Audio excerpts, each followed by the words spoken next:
Chapter 1. The Urgent Evacuation. Yin Z. The camper van has been modified, and I have the tickets. I've also found 2 companions for the journey, ensuring greater safety. We can depart at any moment. Shall I come and pick you up now? After sending this message, Lu Yi anxiously stared at his phone screen. His girlfriend had not answered his call, leaving him with no choice but to send a text. Chun Yin, his girlfriend, was set to graduate from university in 6 months. They had promised to marry upon graduation, but lately, she had been preoccupied with her internship and had not replied for an entire week. Under normal circumstances, Lu Yi wouldn't mind her busyness, as he often worked overtime himself. However, the situation was now dire. Everyone was preparing for evacuation. The grand retreat had already commenced. On this planet known as Bailon, a plague had evolved into a catastrophic mutation, and the war had spiraled out of control. This planet, mockingly referred to as the planet of decay, was on the brink of a civilizational catastrophe. News footage online showed that several foreign cities had already succumbed to chaos. Individuals with altered brains had transformed into grotesque mutants, attacking ordinary people in droves, attempting to assimilate the healthy and obliterate them together. The mutants, who had fortuitously evolved after being infected, had seized parts of the city, beginning to establish their own strongholds. Media reports became increasingly surreal.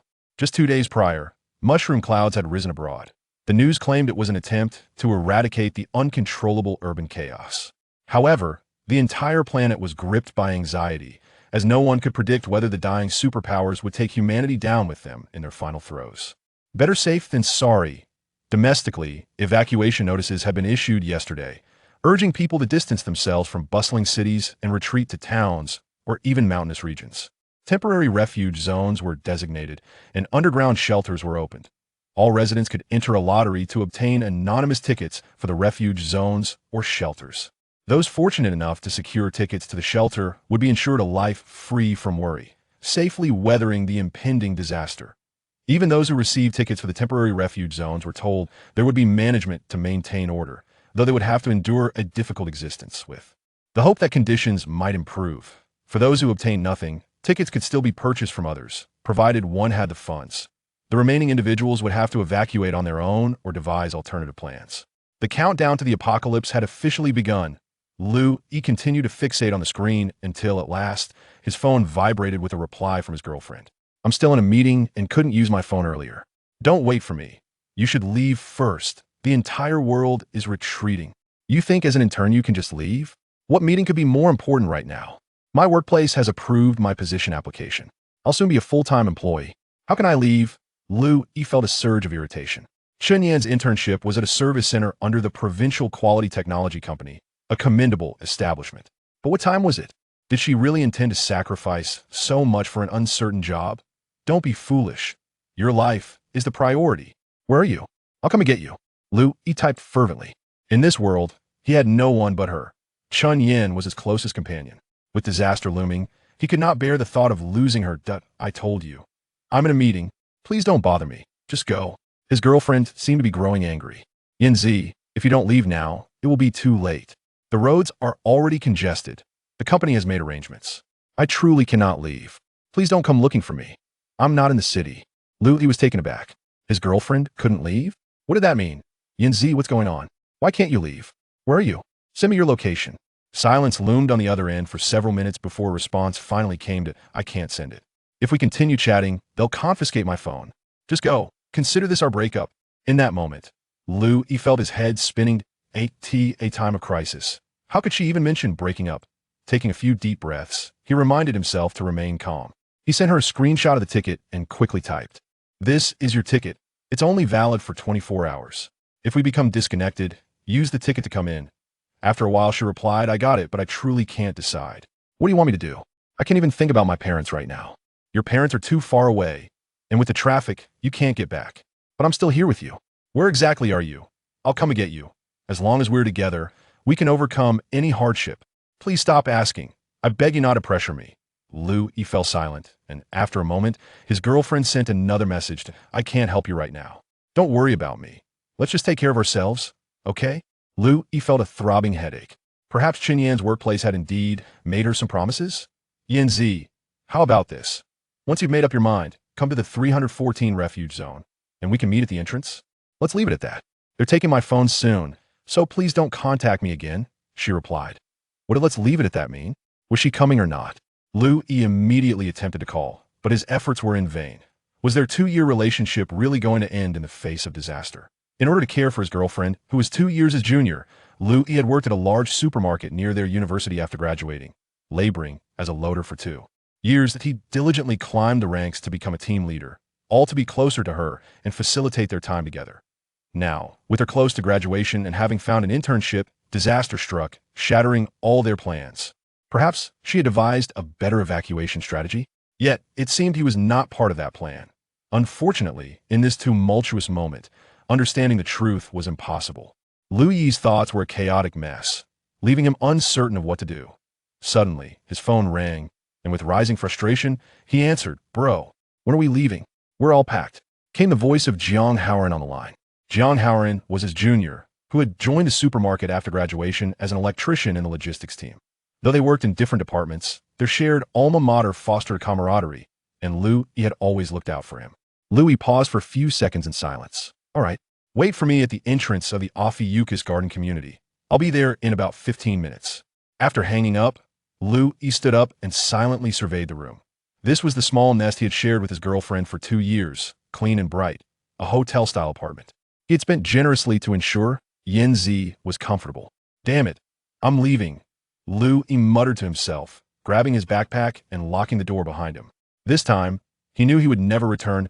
In the parking lot below, a modified MPV awaited, resembling a large rectangular bread loaf. This was his newly purchased second-hand vehicle, now transformed into a camper. The vehicle was sleek and dark, exuding a cool vibe reminiscent of action films.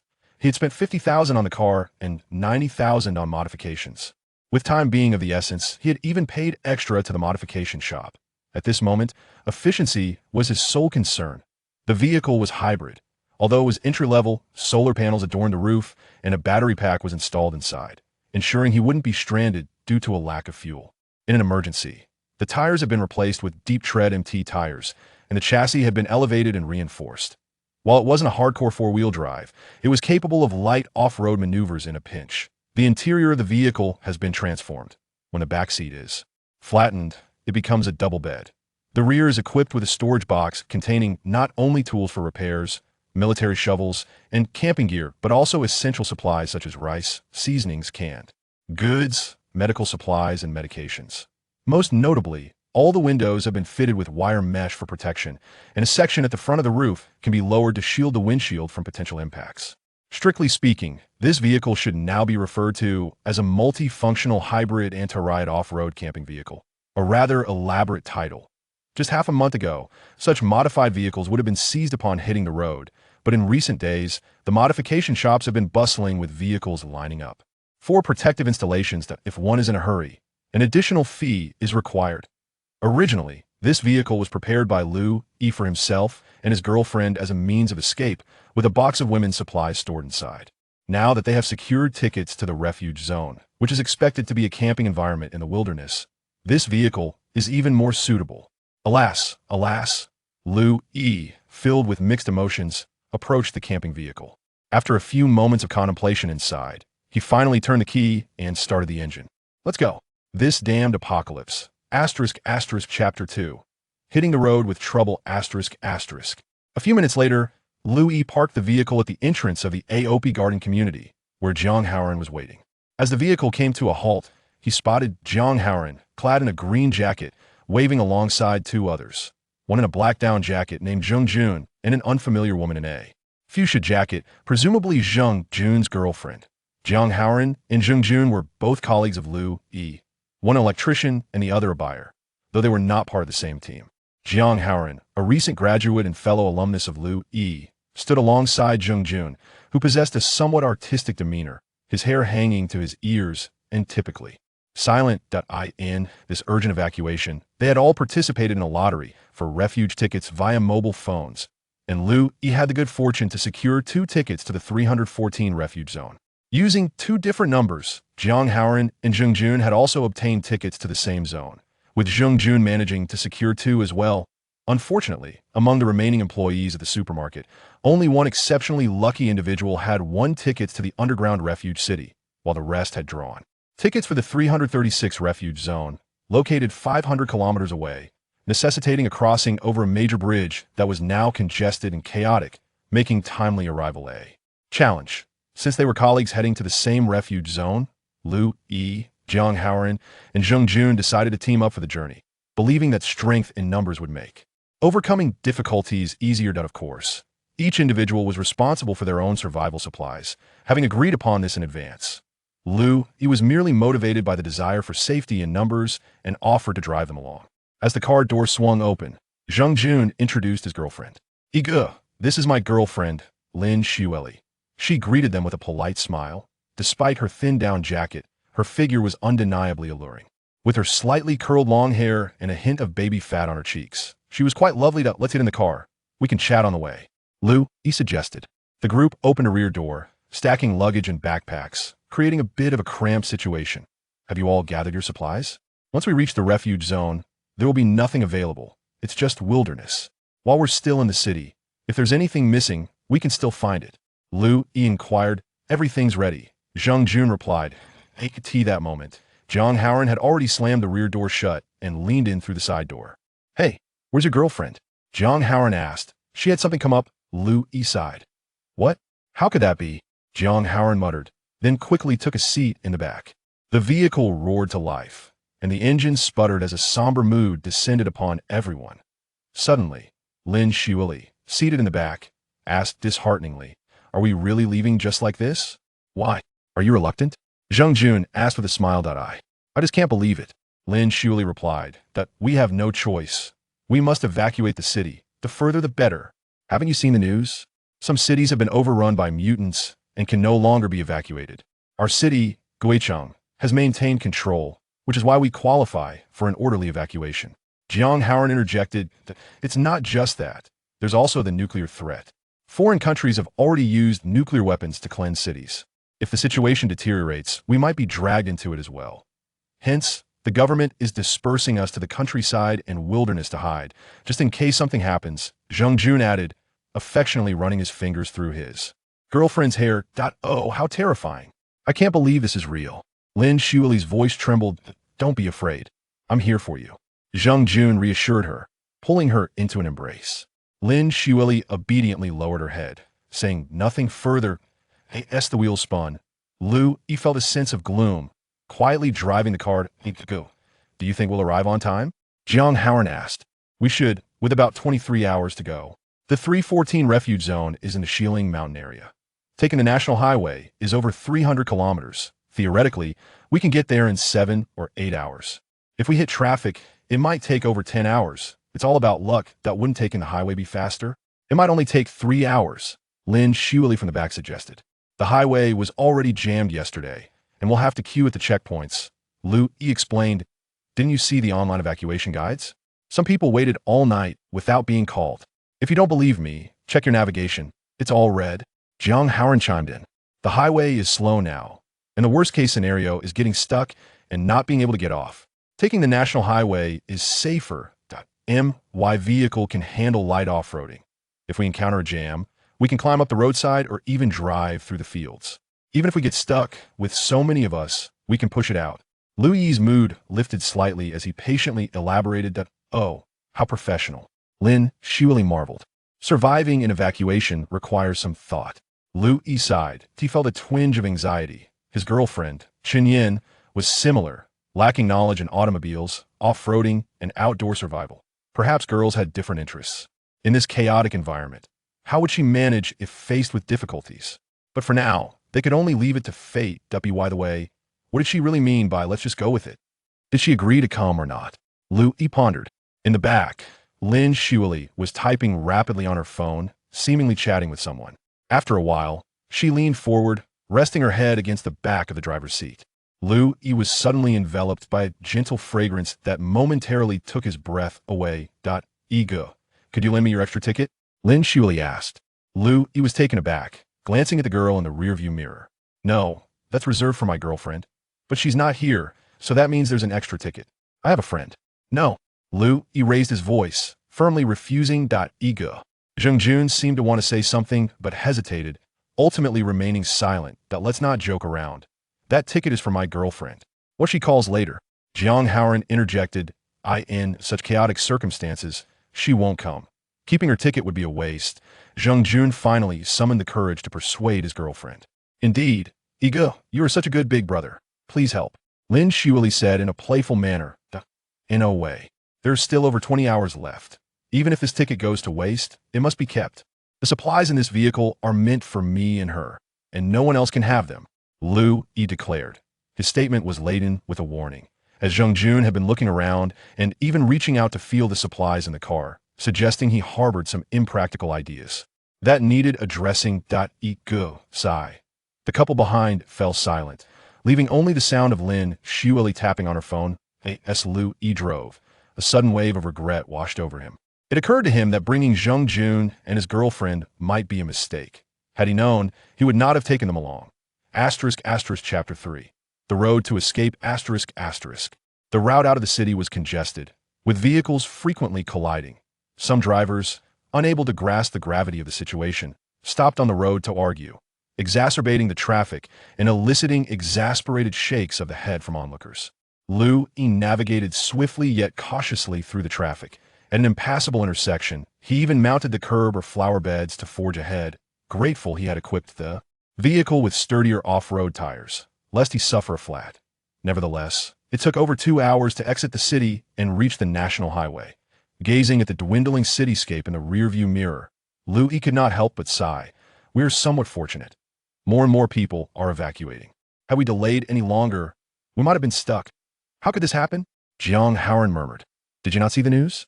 Zheng Jun inquired. I was just sleeping, Jiang Haoran replied. A news bulletin was just released at 3 this afternoon. A nationwide alert has been elevated to the highest level. All cities, regardless of the presence of the epidemic, must evacuate. Those with tickets head to refuge sites, while those without must retreat to rural areas or tourist spots. The imperative is to leave the cities. Zheng Jun waved his phone to emphasize his point. Is it really that serious? Jiang Haoran asked, a hint of fear creeping into his voice. Not only that, Zheng Jun's words were abruptly interrupted by a piercing shriek from outside the vehicle. The sound echoed across the sky, approaching from a distance, soaring overhead before vanishing into the horizon. What was that? Jiang Haoran exclaimed, peering out the window to that moment. Lu Yi gripped the steering wheel tightly, his heart racing with terror. Through the windshield, he beheld a white contrail slicing through the blue sky, ascending rapidly. Is it a plane? Zheng Jun queried. It is a missile, moving at incredible speed. Lu Yi replied. Shit. Jiang Haoran could only utter that one phrase. Is it targeting somewhere? Zheng Jun asked. Doesn't seem like it. It appears to have emerged from the mountains. Perhaps it is intercepting something. Lu Yi speculated. Ahead, numerous drivers had abandoned their vehicles, pointing skyward, which completely obstructed the road. Lu Yi honked several times, unable to contain himself, and yelled, Hey, stop gawking. Get in your cars and drive away. Hey. Some glanced over, but returned to staring at the sky, while others seemed to grasp the urgency and scrambled into their vehicles, honking desperately. Do these people really enjoy such spectacles? Jiang Haoran scoffed. Suddenly, the ground trembled slightly, and a few seconds later, a deep rumble erupted at the edge of the sky to their right. Boom. Yet apart from a small burst of flames on the horizon, nothing else was visible. A chill ran down everyone's spine, and moments later, car horns blared frantically as the traffic finally began to inch forward. Lu Yi pulled out a tissue from beneath the center console to wipe the cold sweat from his brow and continued to drive. Gradually, darkness enveloped the sky. 3 more hours had passed. During this time, Lu Yi had repeatedly attempted to call his girlfriend, Chun Yin, but all his efforts were in vain at this pace. Will we arrive on time? Iga? Zheng Jun inquired from the back seat. Lu Yi glanced at the navigation app, realizing it had taken over 5 hours to cover less than 100 kilometers at this rate. We might reach by tomorrow morning, but I fear the roads may become completely blocked. Lu Yi calculated. The tickets expire by 1:30 p.m. tomorrow. It seems a bit precarious. Zheng Jun sighed. What should we do? Lin Shuili whispered. If only I had taken a motorcycle. I really messed up. Zheng Jun muttered. Weren't you riding an electric bike to work? Do you even own a motorcycle? Jiang Haoran asked curiously. I could have bought one. I just didn't think it through yesterday. Zheng Jun sighed helplessly. Lu Yi remained silent, but felt a twinge of annoyance at Zheng Jun's comments, which seemed to carry an undertone of blame. After all, it was Zheng Jun who had insisted on hitching a ride yesterday, yet now he was being sarcastic. Virum vroomed at T that moment. Several motorcycles roared past the car, weaving through the gaps between vehicles. Zheng Jun sighed heavily once more. Don't worry. Have something to eat? Lin Shuili said softly, rustling through her belongings to hand him a snack. Lu Yi caught a glimpse of this in the rearview mirror and said to Jiang Haoran, Haoran, you should eat something too. I'll switch with you soon, sure. Just know my driving skills are a bit lacking. I haven't passed the road test yet. Jiang Haoran grinned sheepishly. That's fine. At this point, do you think anyone is checking? Lu Yi laughed. After a while, once Jiang Haoran had finished eating, he took the opportunity to switch places with Lu Yi during a brief stop. Lu Yi settled into the passenger seat, opened the glove compartment, and retrieved a pack of biscuits and a bottle of water, munching and sipping quietly as he contemplated. Eventually, the flow of traffic began to quicken, and Lu Yi, feeling drowsy, attempted to rest when suddenly the vehicle jolted. Bang! A loud crash sent him lurching forward, fortunately restrained by his seatbelt. What happened? Lu Yi opened his eyes to find his car had rear-ended a black sedan. The car in front suddenly stopped. I didn't notice and crashed into it. Jiang Haoran murmured anxiously. At that moment, traffic ahead had come to a standstill, likely due to some incident. Lu Yi noticed the driver of the car ahead had exited. He was a burly man in a black trench coat with a gleaming bald head, his expression somewhat menacing. Lu Yi grabbed a crowbar from the glove compartment, slipping it into the inner pocket of his jacket, and took out a pack of cigarettes before stepping out of the car, with Jiang Haoran following suit. The car in front was a luxury Mercedes, likely worth over $1 million. Jiang Haoran, spotting the emblem, couldn't help but gasp. What's the matter? Are you blind? The burly man shouted at Jiang Haoran. I didn't see. Why did you stop suddenly? Jiang Haoran defended himself. How are you speaking? You rear-ended me. You are fully responsible. Do you even understand traffic rules? The man said, pointing an accusatory finger at Jiang Haoran. Brother, please don't be angry. Lu Yi interjected, stepping forward and offering him a cigarette. What do you mean? The bald, robust man glanced at the cigarette, but did not take it, instead asking defiantly. I am the car owner, and my friend here is a novice who momentarily failed to pay attention. I apologize. Luo Yi said as he attempted to offer the cigarette again. Let us discuss this amicably. After all, we are all in a hurry to reach our destinations. We shouldn't delay important matters, Luo Yi added. The burly man hesitated for a moment, accepted the cigarette, and Luo Yi produced a lighter to ignite it for him, lighting one for himself as well. The two men shared a few puffs, and their emotions gradually eased. Why is it congested ahead again? This is moving far too slowly. Luo Yi exhaled a plume of smoke, expressing his frustration. Indeed, just when we picked up speed, it has slowed down again, the man replied with a resigned tone. Brother, you're also headed to the evacuation zone, right? Luo Yi ventured. The man took a deep drag of his cigarette, releasing a smoke ring, and chuckled. Anyone on this road is likely headed the same way. This route westward is all heading to 314 mm. Luo Yi nodded in acknowledgement. Is your vehicle still operational? What do you suggest we do? Waiting for the traffic police isn't ideal. Perhaps I could compensate you? Luo Yi proposed. What good is money now? The burly man spat contemptuously and discarded the cigarette, but why don't you reverse your car? Let me assess the damage. He instructed. Sure thing. Luo Yi climbed back into his car, reversed about a meter, and then exited again. Upon lifting the trunk of the large Mercedes, it became evident that it was deformed. The burly man lifted the trunk lid and slammed it down with a clang. It could still lock, hey? He chuckled. In that fleeting moment when the trunk was opened, Luo Yi noticed it was filled with cardboard boxes labeled canned goods, instant noodles, and several cases of bottled water. Daddy! Suddenly, the rear door of the Mercedes swung open, and a girl of about 7 or 8 stepped out. Sweetheart, don't get out of the car. It's not safe here. The burly man quickly cautioned.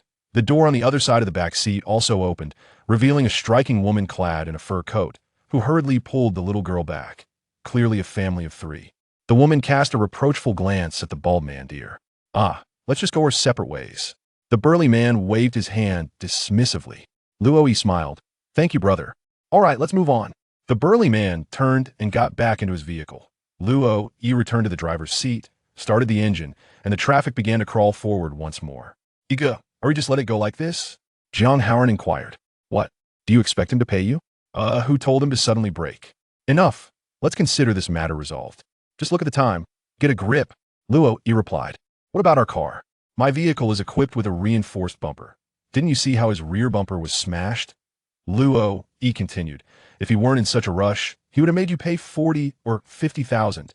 As he spoke, Luo E casually withdrew a ram's horn hammer from inside his coat and tossed it into the storage compartment beneath the central console with a clatter. Jiang Haoran gasped in astonishment, exclaiming, Ego, you are prepared for anything. If he doesn't heed the warning, are you going to take action? Don't overthink it. It's just a precaution. Impressive, Jiang Haoran remarked, giving a thumbs up in admiration. Chapter 1. Urgent evacuation. Yanzi, the camper van has been modified, and I have secured the tickets. I even found 2 brothers to accompany us, ensuring a safer journey. I can set off to pick you up at any moment. After sending this message, Lu Yi anxiously stared at his phone screen. His girlfriend had not answered his call, leaving him with no choice but to message her. Chen Yin, his girlfriend, was just half a year away from graduating from university. They had agreed to marry upon graduation, but recently she had been preoccupied with her internship and had not replied in a week. Typically, a busy schedule would not be a concern. Lu Yi often worked overtime himself. However, the circumstances now were entirely different. Everyone was preparing for evacuation. A mass exodus had already commenced. At this moment, the planet known as Bailan was engulfed in a mutated plague, and war had spiraled out of control on this derisively dubbed planet of decay, which seemed poised to face a catastrophic downfall of civilization. News videos online depicted foreign cities that had succumbed. Individuals with brain disorders had transformed into grotesque mutants, attacking normal citizens in hordes, attempting to assimilate the healthy into their destruction. The mutants, who had fortuitously evolved after contracting the plague, had seized certain neighborhoods, establishing strongholds for their kind. Media reports grew increasingly surreal. Just 2 days prior, mushroom clouds had erupted abroad, purportedly in an effort to obliterate out-of-control cities. Yet, the entire planet was gripped by anxiety, uncertain if the first superpower, in its desperate struggle, would drag humanity to its demise. Better to be cautious than to regret. Domestically, evacuation notices have been issued yesterday, urging people to distance themselves from bustling cities and retreat to rural areas or even mountainous regions. Temporary refuge zones have been designated across various locations, and underground shelters have been opened. All residents could enter a lottery to obtain anonymous tickets for these refuge zones or shelters. Those fortunate enough to win tickets to the shelters would live without worry for food and safety, weathering the disaster in peace. Even those who received temporary refuge tickets would have management personnel ensuring some semblance of order, albeit enduring a challenging existence with hope for improvement. For those without tickets, there was an option to purchase someone else's ticket, provided they had the means. The remaining individuals could either evacuate on their own or seek alternative solutions. The countdown to the apocalypse had officially begun. Lu Yi continued to fixate on the screen when, at last, his phone vibrated with a reply from his girlfriend. I'm still in a meeting and couldn't use my phone earlier. Don't wait for me. You should leave now. The whole world is evacuating. How can you, as an intern, simply leave a meeting? My workplace has agreed to grant me a position soon. I will be a permanent staff member shortly. How can I just walk away? Lu Yi felt a surge of frustration. Shenyan's internship was at a service center under the Provincial Quality Technology Company, a good place. But what time was this? Was it worth sacrificing so much for an elusive job amidst impending disaster? Don't be foolish. Your life is the priority. I'm coming to get you. Where are you? Lu Yi typed fervently. He was alone in this world. Chen Yin was his closest companion. With calamity looming, he couldn't bear the thought of losing her. I've told you, I'm in a meeting. Please, don't bother me. Just go. His girlfriend seemed to be irritated. Yanzi, if we don't leave soon, it will be too late. The roads are congested everywhere.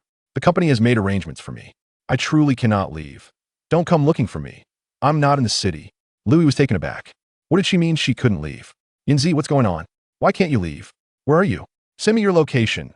Silence lingered on the other end for several minutes before a message finally arrived. I can't send it. If we keep chatting, my phone will be confiscated. Just go on your own. Consider us broken up. At that moment, Lu Yi felt his mind whirl with confusion.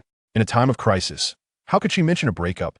Taking a few deep breaths to calm himself, he reminded himself not to lose his temper. He sent her a screenshot of the ticket and quickly typed, "This is your ticket.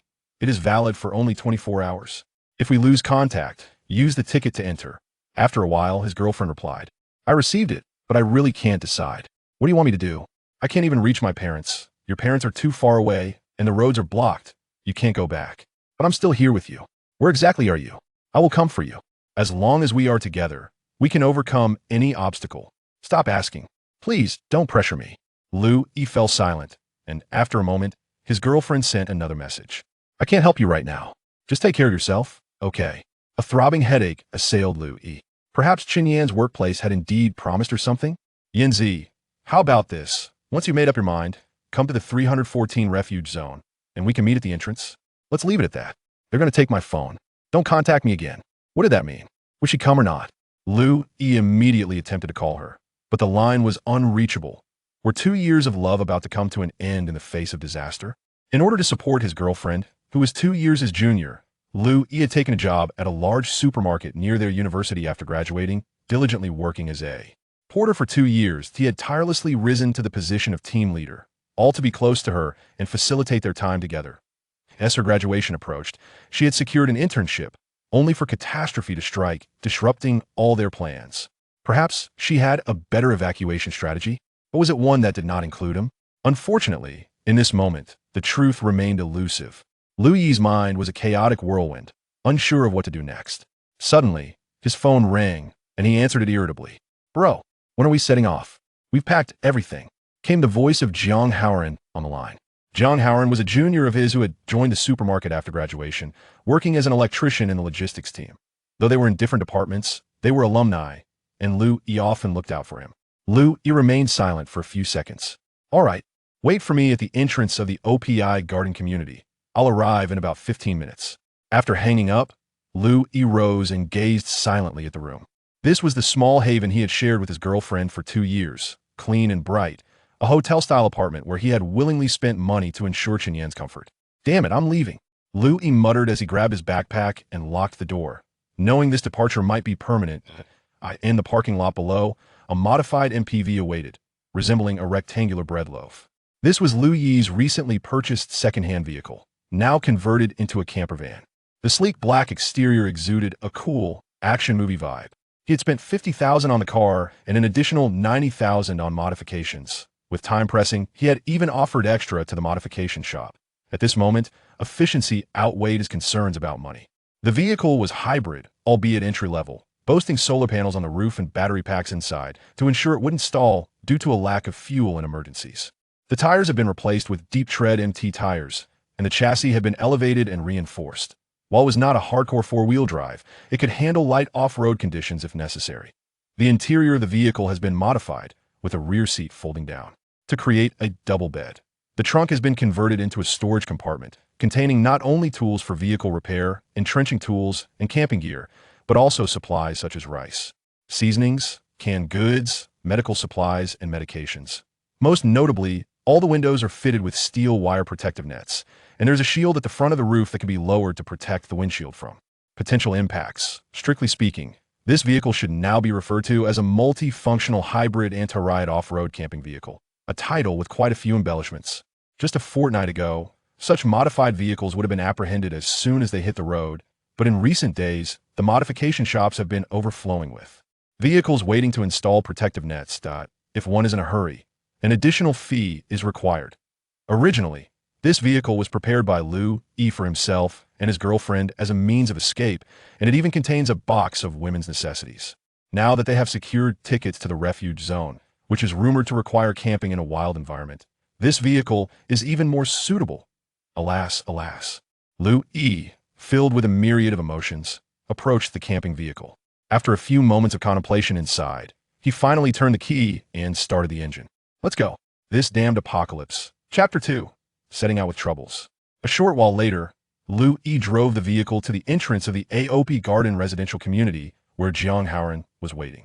Before the vehicle had even come to a complete stop, he spotted Jiang Haoran, clad in a green jacket, waving alongside 2 others, one in a black down jacket named Zheng Jun, and a woman in a magenta down jacket, whose name he did not know but had been discussed previously, likely Zheng Jun's girlfriend. Jiang Haoran and Zheng Jun were both colleagues of Lu Yi.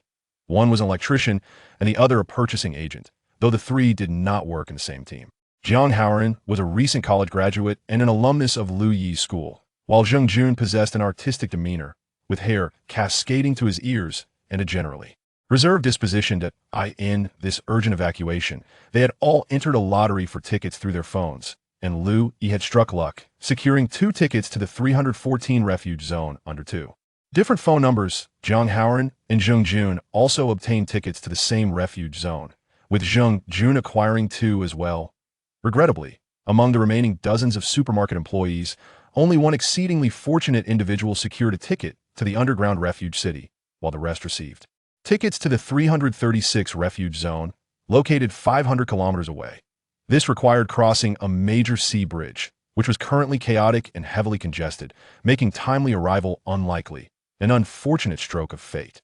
Given their shared workplace and destination, Liu Yi, Jiang Haoran, and Zheng Jun decided to form a team for the journey, believing that strength lies in numbers and that they would more easily overcome difficulties together. And of course, each individual was responsible for preparing their own survival supplies to avoid being a burden to others, a pre-established agreement.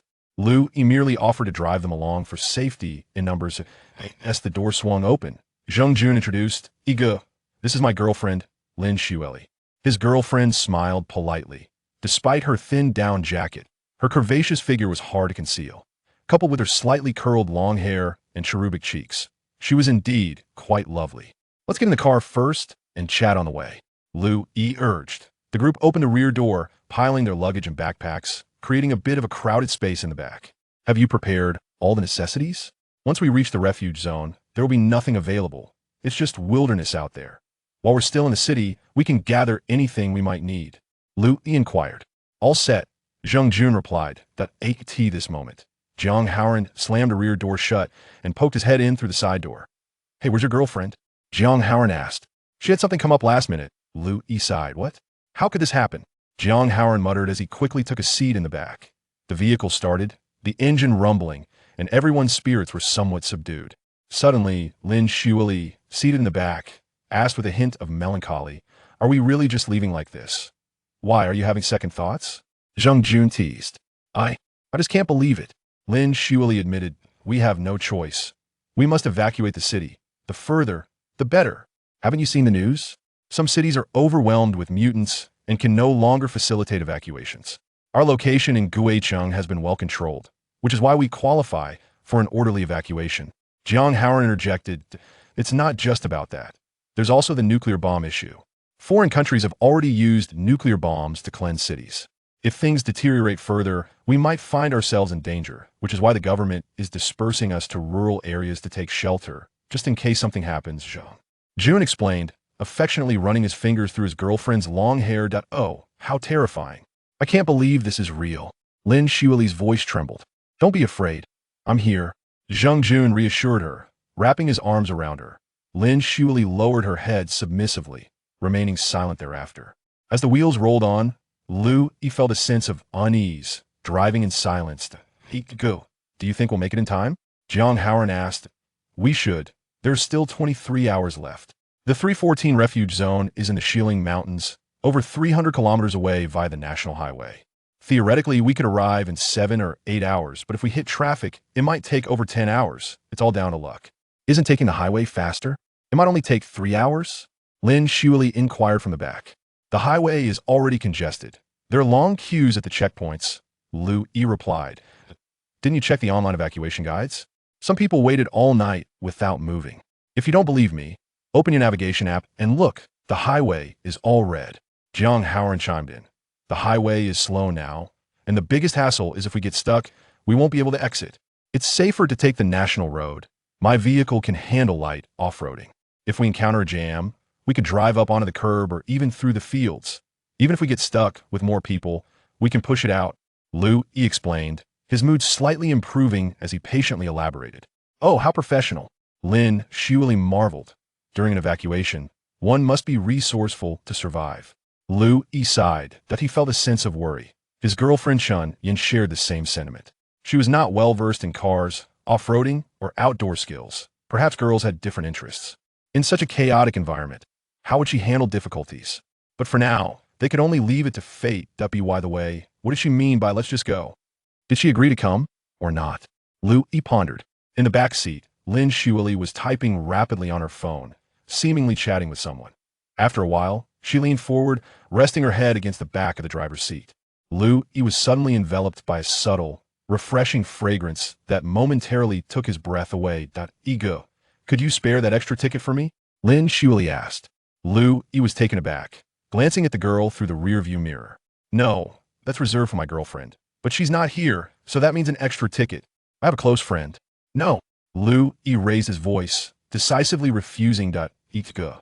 Zheng Jun seemed to want to say something, paused, and ultimately refrained from voicing it. Enough of this. That ticket is for my girlfriend. What she calls later. Jiang Haoran interjected. In such chaotic circumstances, she won't be coming. It's a waste to keep the ticket. Zheng Jun finally mustered the courage to persuade his girlfriend. Indeed, Ego, you are such a good brother. Please help us out. Lin Shuili said in a playful tone. Absolutely not. There are still over 20 hours left. Even if the ticket goes to waste, it must be kept. The supplies in this vehicle are meant for me and her, no one else.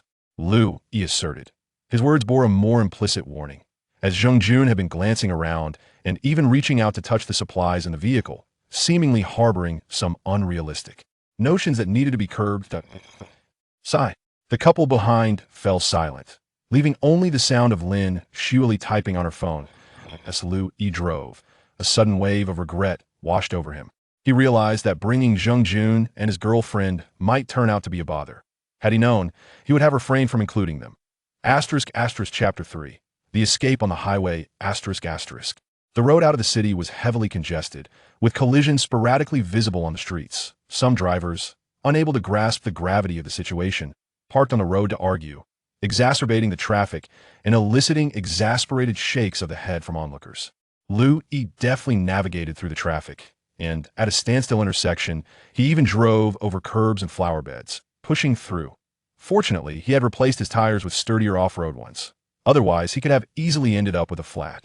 Despite these efforts, it had been over 2 hours by the time they finally reached the national highway.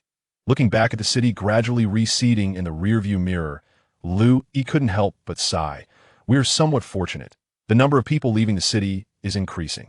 Had we delayed a bit longer, we might not have been able to move at all. How can this be? Jiang Haoran muttered. Did you not see the news?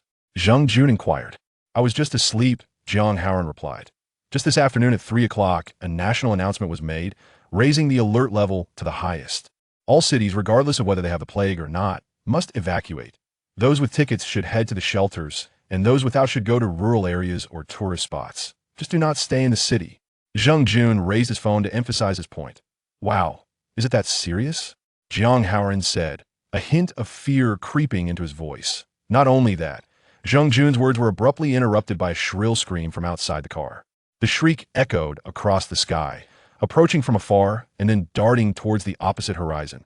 What on earth is that? Jiang Haoran exclaimed, peering out the window.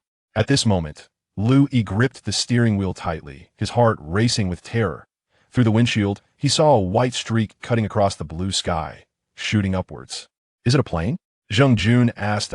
And oh, it's not a plane. It's a missile, extremely fast. Lu Yi replied, damn. Jiang Haoran could only utter that one word. Is it targeting something? Zheng Jun inquired. Not likely. It seems to have launched from the mountains. Perhaps it is intercepting something. Lu Yi speculated. Ahead, many drivers had stopped their vehicles and rushed out to point at the sky, completely blocking the road. Lu Yi honked several times. Finally unable to contain himself, he jumped out of the car and shouted, Hey, stop staring and get moving. Hurry up. Some people glanced over but returned to gazing at the sky, while others seemed to comprehend the urgency, scrambling back into their cars and honking frantically. Do these people love a spectacle that much? Jiang Haoran remarked. Suddenly, the ground trembled slightly, and moments later, a dull thunder erupted from the horizon on the right. Boom! Yet, apart from a small flash of fire in the distance, nothing else was visible. The chill ran through the crowd, and after a moment, all the car horns began blaring, and the traffic finally started to crawl forward. Lu Yi pulled a tissue from the console to wipe the cold sweat from his brow and continued to drive. Gradually, night fell, and 3 more hours passed. During this time, Lu Yi attempted to call his girlfriend Chun Yin multiple times, but each attempt was futile. At this pace, can we arrive on time? Iga? Zheng Jun asked from the back seat. Lu Yi glanced at the navigation app, noting that they had covered less than 100 kilometers in over 5 hours. At this speed, we might arrive by tomorrow morning, but I fear the roads may be completely blocked. Lu Yi calculated. The tickets expire at 1:30 p.m. tomorrow. It's looking a bit precarious. Zhang Jun sighed. What should we do? Lin Shuili whispered that I should have ridden a motorcycle. I really messed up. Zhang Jun mumbled, that weren't you riding an electric bike to work? Where would you even find a motorcycle? Jiang Haoran curiously asked. I could buy one. I just didn't think it through yesterday. Zhang Jun sighed in resignation. Lu Yi remained silent, but felt a twinge of annoyance. Zhang Jun's comments seemed to carry a hint of blame. After all, it was he who had insisted on hitching a ride yesterday. Yet now he was expressing discontent. Vroom, vroom, vroom. At that moment, several motorcycles roared past, weaving through the gaps between cars. Zhang Jun sighed heavily again. Don't worry. Have a snack, Lin Shuili whispered, rustling as she pulled something out to offer Zhang Jun. Lu Yi caught a glimpse of this in the rearview mirror and said to Jiang Haoran, Haoran, you should eat something too. I'll switch with you later. Sure. Just my driving skills are a bit lacking. I haven't passed the road test yet. Jiang Haoran grinned sheepishly. No problem. With the current situation, do you think anyone is checking? Lu Yi chuckled. After a while, once Jiang Haoran finished eating, he took over the wheel during a temporary stop. Lu Yi moved to the passenger seat, opened the glove compartment, retrieved a pack of biscuits and a bottle of water, and began to eat and drink while quietly contemplating. After some time, the flow of traffic finally picked up. As Lu Yi felt drowsy and considered a brief nap, the vehicle jolted suddenly. Bang! A loud crash jolted him forward, and he was thankful for his seatbelt. What happened? Lu Yi opened his eyes to find that his vehicle had crashed into the rear of a black sedan. The car in front suddenly stopped. I didn't notice and collided. Jiang Haoran muttered anxiously. At this moment, all the cars ahead had halted, likely due to some incident. Lu Yi noticed the driver of the car in front had exited. He was a burly man in a black trench coat, bald-headed and with a somewhat menacing demeanor. Lu Yi pulled a crowbar from the glove compartment, stashed it in the inner pocket of his jacket, and retrieved a pack of cigarettes from the passenger seat before stepping out of the car, Jiang Haoran following suit. The vehicle in front was a luxury Mercedes, likely worth over $1 million. Jiang Haoran caught sight of the emblem and couldn't help but turn to Lu Yi wide-eyed. What happened? Are you blind? The burly man shouted at Jiang Haoran. I didn't see you. Why did you stop suddenly? Jiang Haoran defended himself. Watch your tone. You rear-ended me. You are fully responsible. Do you understand? Do you know the traffic rules? The man pointed an accusatory finger at Jiang Haoran. Brother, please don't be angry. Lu Yi interjected, stepping forward and offering a cigarette. What do you mean? The bald, robust man glanced at the cigarette, but did not take it. Instead, he defiantly inquired. I am the car owner, and my brother here is a novice who momentarily overlooked it. My apologies. Luo, he said as he once again extended the cigarette. Let's discuss this amicably. We are all in a hurry, after all. We wouldn't want to delay important matters, Luo Yi added. The burly man paused for a moment, took the cigarette, and Luo Yi produced a lighter to ignite it for him, lighting one for himself as well. After a few puffs, both men began to relax. Why is there another traffic jam ahead? This is exceedingly slow. Luo Yi exhaled a cloud of smoke, expressing his frustration. Indeed, we just accelerated for a few minutes, and now we are crawling again, the man replied with a sigh. Brother, you are also heading to the evacuation zone, aren't you? Luo Yi probed cautiously. The man took a deep drag on a cigarette, releasing a smoke ring, and laughed. Anyone on this road should be headed the same way. This route westward leads to 314 mm. Luo Yi nodded in agreement. The car should still be operational, right? What do you think we should do? Waiting for the traffic police isn't ideal. Perhaps I could offer you some compensation? Luo Yi suggested. Money is of no use now. The man spat disdainfully, discarding the cigarette, but, you all back up the vehicle. Let me assess the damage. The robust man instructed. All right. Luo Yi climbed into the car and reversed approximately a meter before exiting again. The rear trunk of the luxury car was deformed. The man lifted the trunk lid and slammed it shut with a clang. It can still be locked, huh? He chuckled as the trunk opened. Luo Yi noticed it was filled with numerous cardboard boxes labeled canned goods, instant noodles, and several cases of bottled water. Daddy! Suddenly, the rear door of the luxury car swung open, revealing a girl of about 7 or 8 years old stepping out. Sweetheart, don't get out of the car. It's not safe here. The robust man quickly cautioned. The other rear door opened as well, and a strikingly beautiful woman clad in a mink coat emerged. hastily grabbing the little girl. It was evident they were a family of 3. The woman shot a reproachful glance at the bald man. Darling, let's just leave it at that. Everyone go their own way. The man waved his hand dismissively. Luo smiled. Thank you, brother. All right, let's hurry on. The man turned and climbed back into his vehicle. Luo returned to the driver's seat, started the engine, and the traffic began to slowly move again. Iga, are we just letting it go like this? Jiang Haoran asked. What? Do you want them to pay you? Who told him to brake suddenly? Enough. Let's consider this matter resolved. Just look at the time. Get a grip. Luo asserted. What about our car? My vehicle is equipped with a reinforced steel bumper. Didn't you see how his rear bumper was shattered? Luo continued. Had he not been in a rush, he'd have likely made you pay 40 to 50,000. While speaking, Luo casually withdrew a ram's horn hammer from inside his jacket and tossed it into the storage compartment beneath the central console with a clang. Jiang Haoran inhaled sharply, exclaiming in admiration, Iga, you are prepared for anything. If they refuse to listen, you'll take action. Don't overthink it. It's just a precaution. Incredible. Jiang Haoran gave a thumbs up in admiration. Chapter 4. The difficulty of the journey. As the night descended completely, the national highway became chaotic. In passing through several small towns, some individuals even hurled stones at the vehicles, leaving one perplexed. Even Lu Yi's vehicle endured several impacts, the stones thudding against the car's body. Fortunately, the windows were fortified with wire mesh, otherwise the glass would have shattered entirely. After navigating through the darkness for a while and traversing a county town, it was peculiar that this area seemed to be experiencing a power outage, enveloped in darkness, save for the headlights of vehicles illuminating the road, transforming it into a fiery dragon. Suddenly, a cacophony of cheers erupted from outside.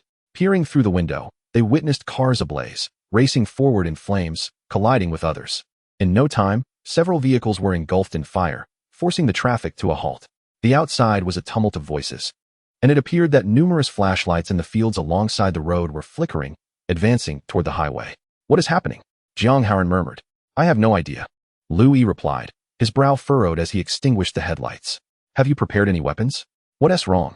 I only have an electrician's knife in my bag. That's hardly effective for a fight. Jiang Haoran exclaimed in a panic. Then use this hammer, just in case. Lu Yi instructed. Jiang Haoran grasped the claw hammer from the storage box, his expression betraying a hint of anxiety. Ajun, I'm scared.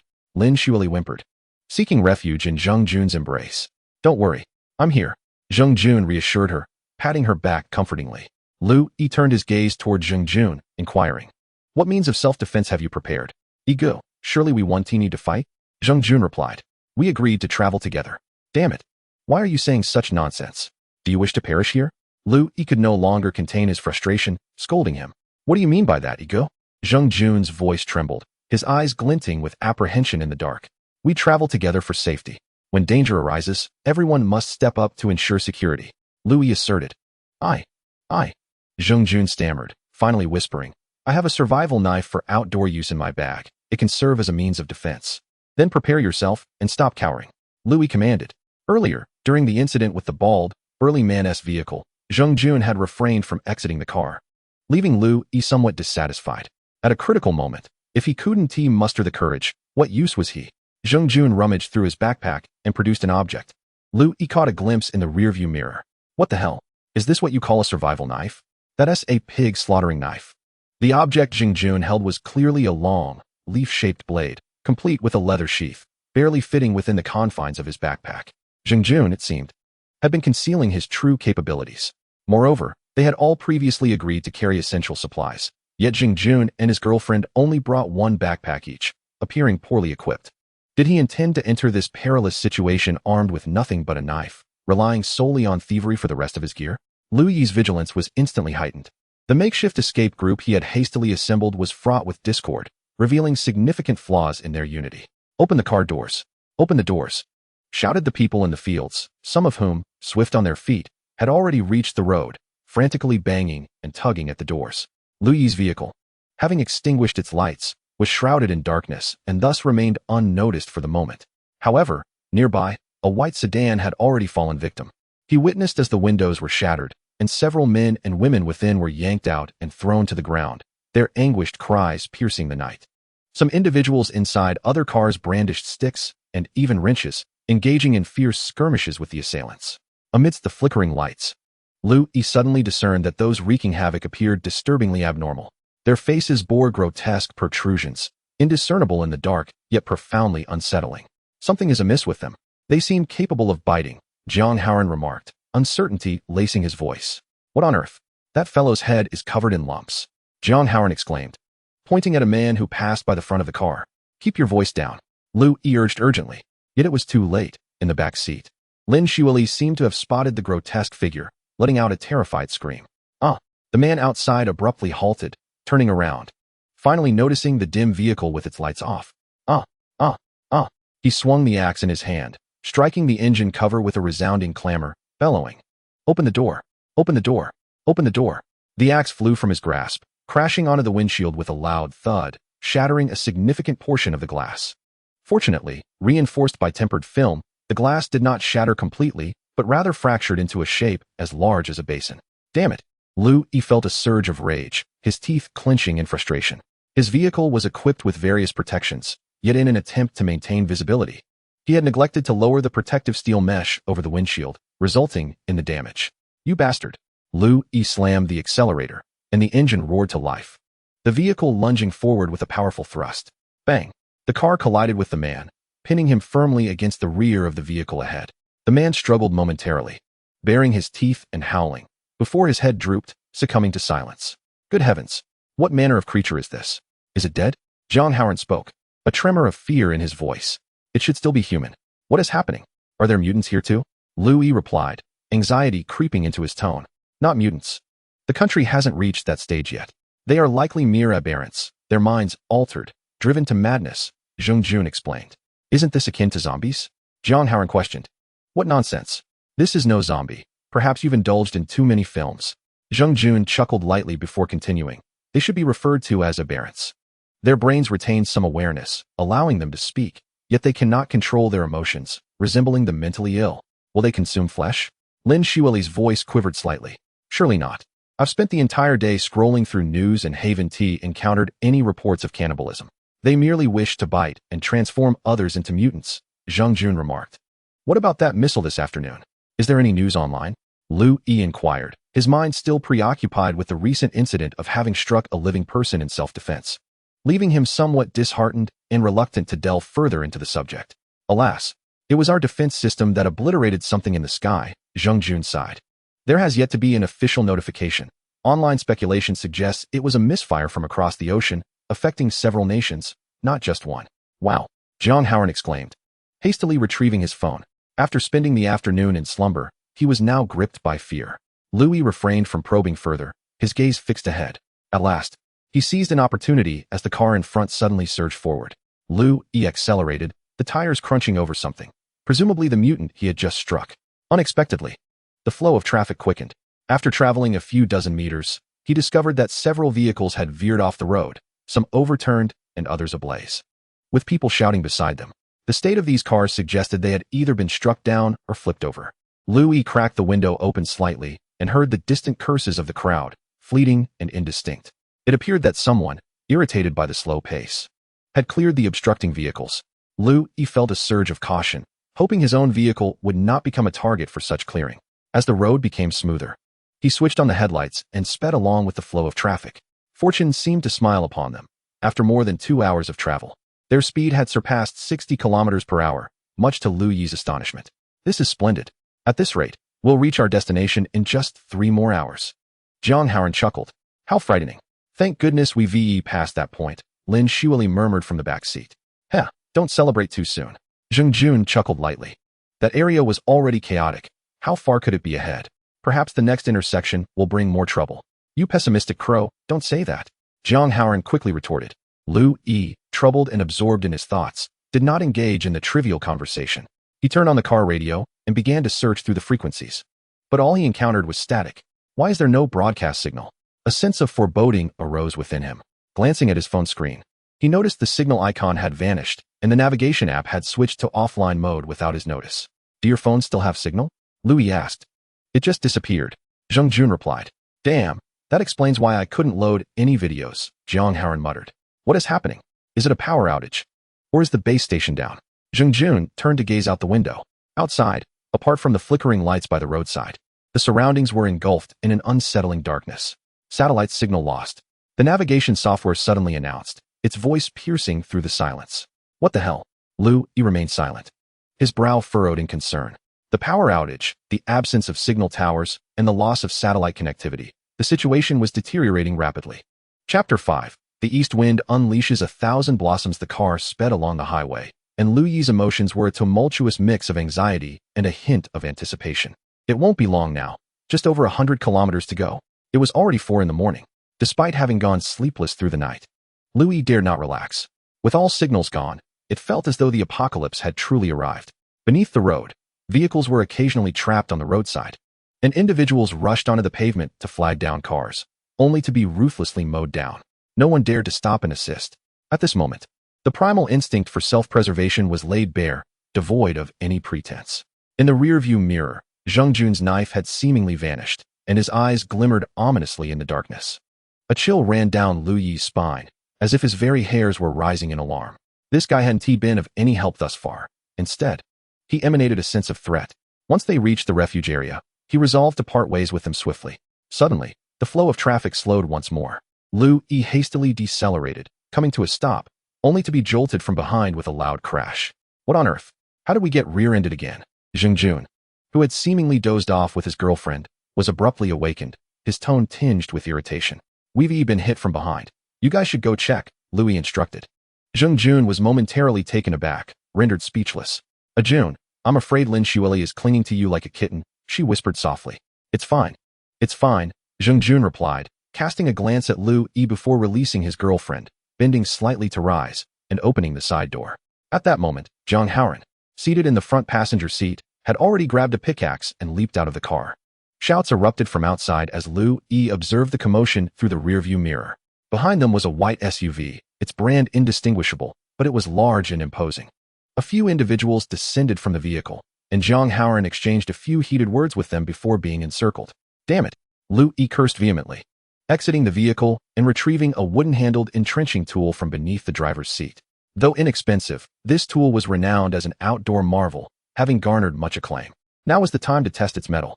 Lu Yi approached the crowd, smiling as he called out, "Let us talk this over calmly. Please, no need for rash actions." The group surrounding Zhang Haoran paused, and the leader, a young man in his 20s with a buzz cut, sneered, "What do you mean? My intention is clear.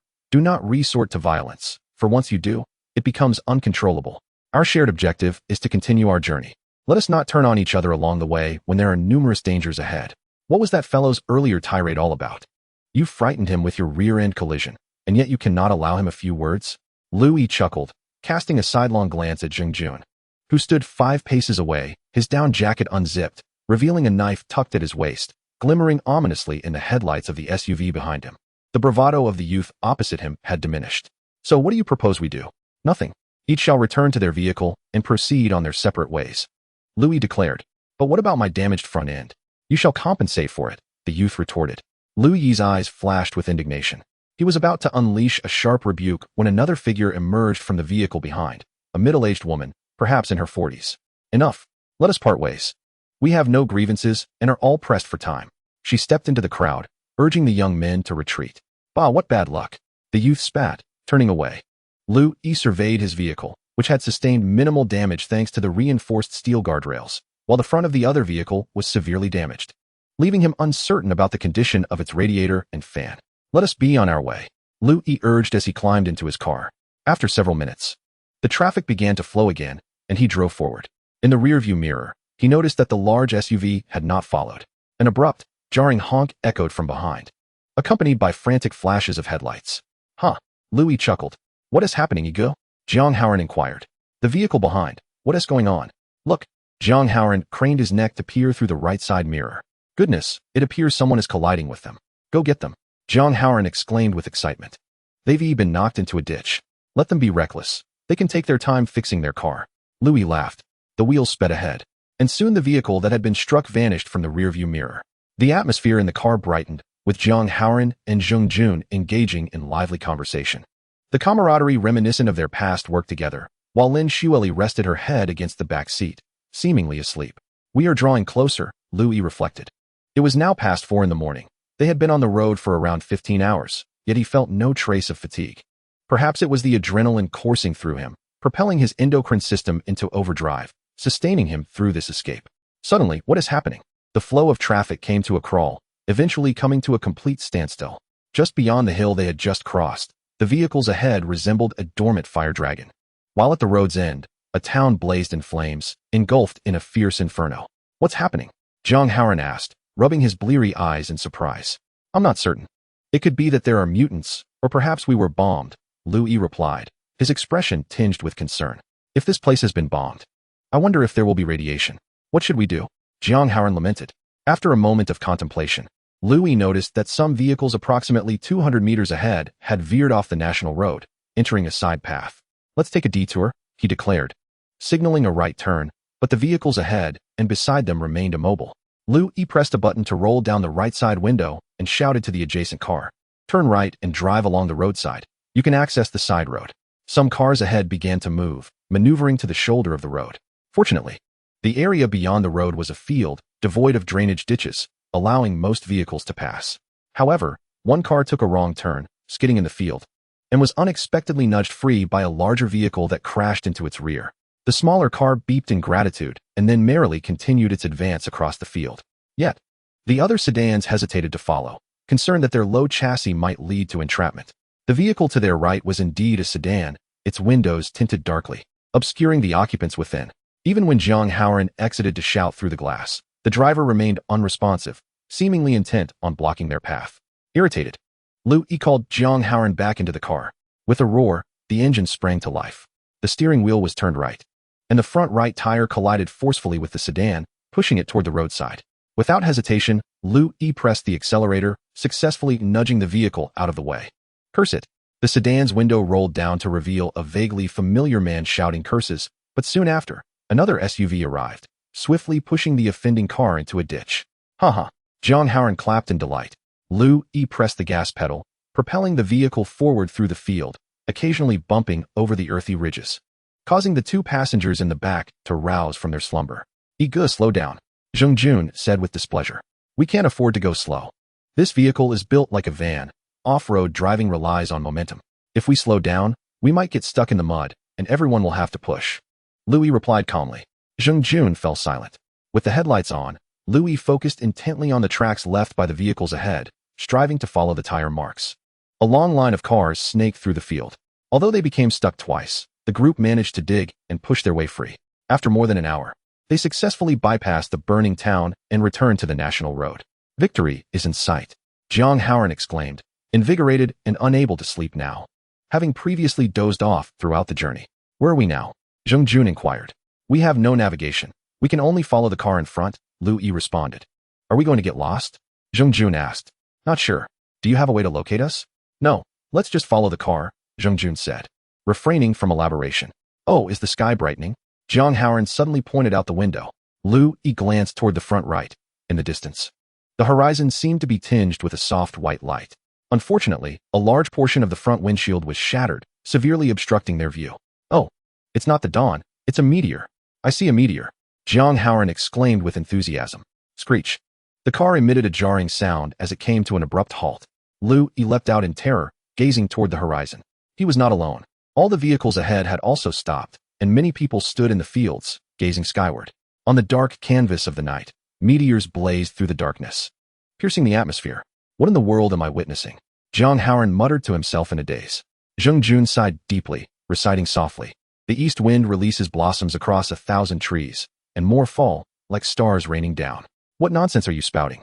Interjected a middle-aged man who had descended from a car behind them. At that moment, his voice trembled with emotion, though obscured by darkness. Glimmers of tears on his face reflected the brilliance of the meteor shower. This is coming for us. It's over, it's over. The night wind cut through like a blade, sweeping across the fields, mingling with the sounds of gasps, wails, and cries that resonated in unison. Chapter 6. The Refuge Valley. The convoy continued its slow journey along the road, with meteors occasionally plummeting from the sky, igniting distant flames on the horizon.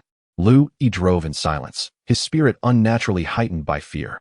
Sometimes, when a meteor fell particularly close, the ground would tremble, sending chills down their spines.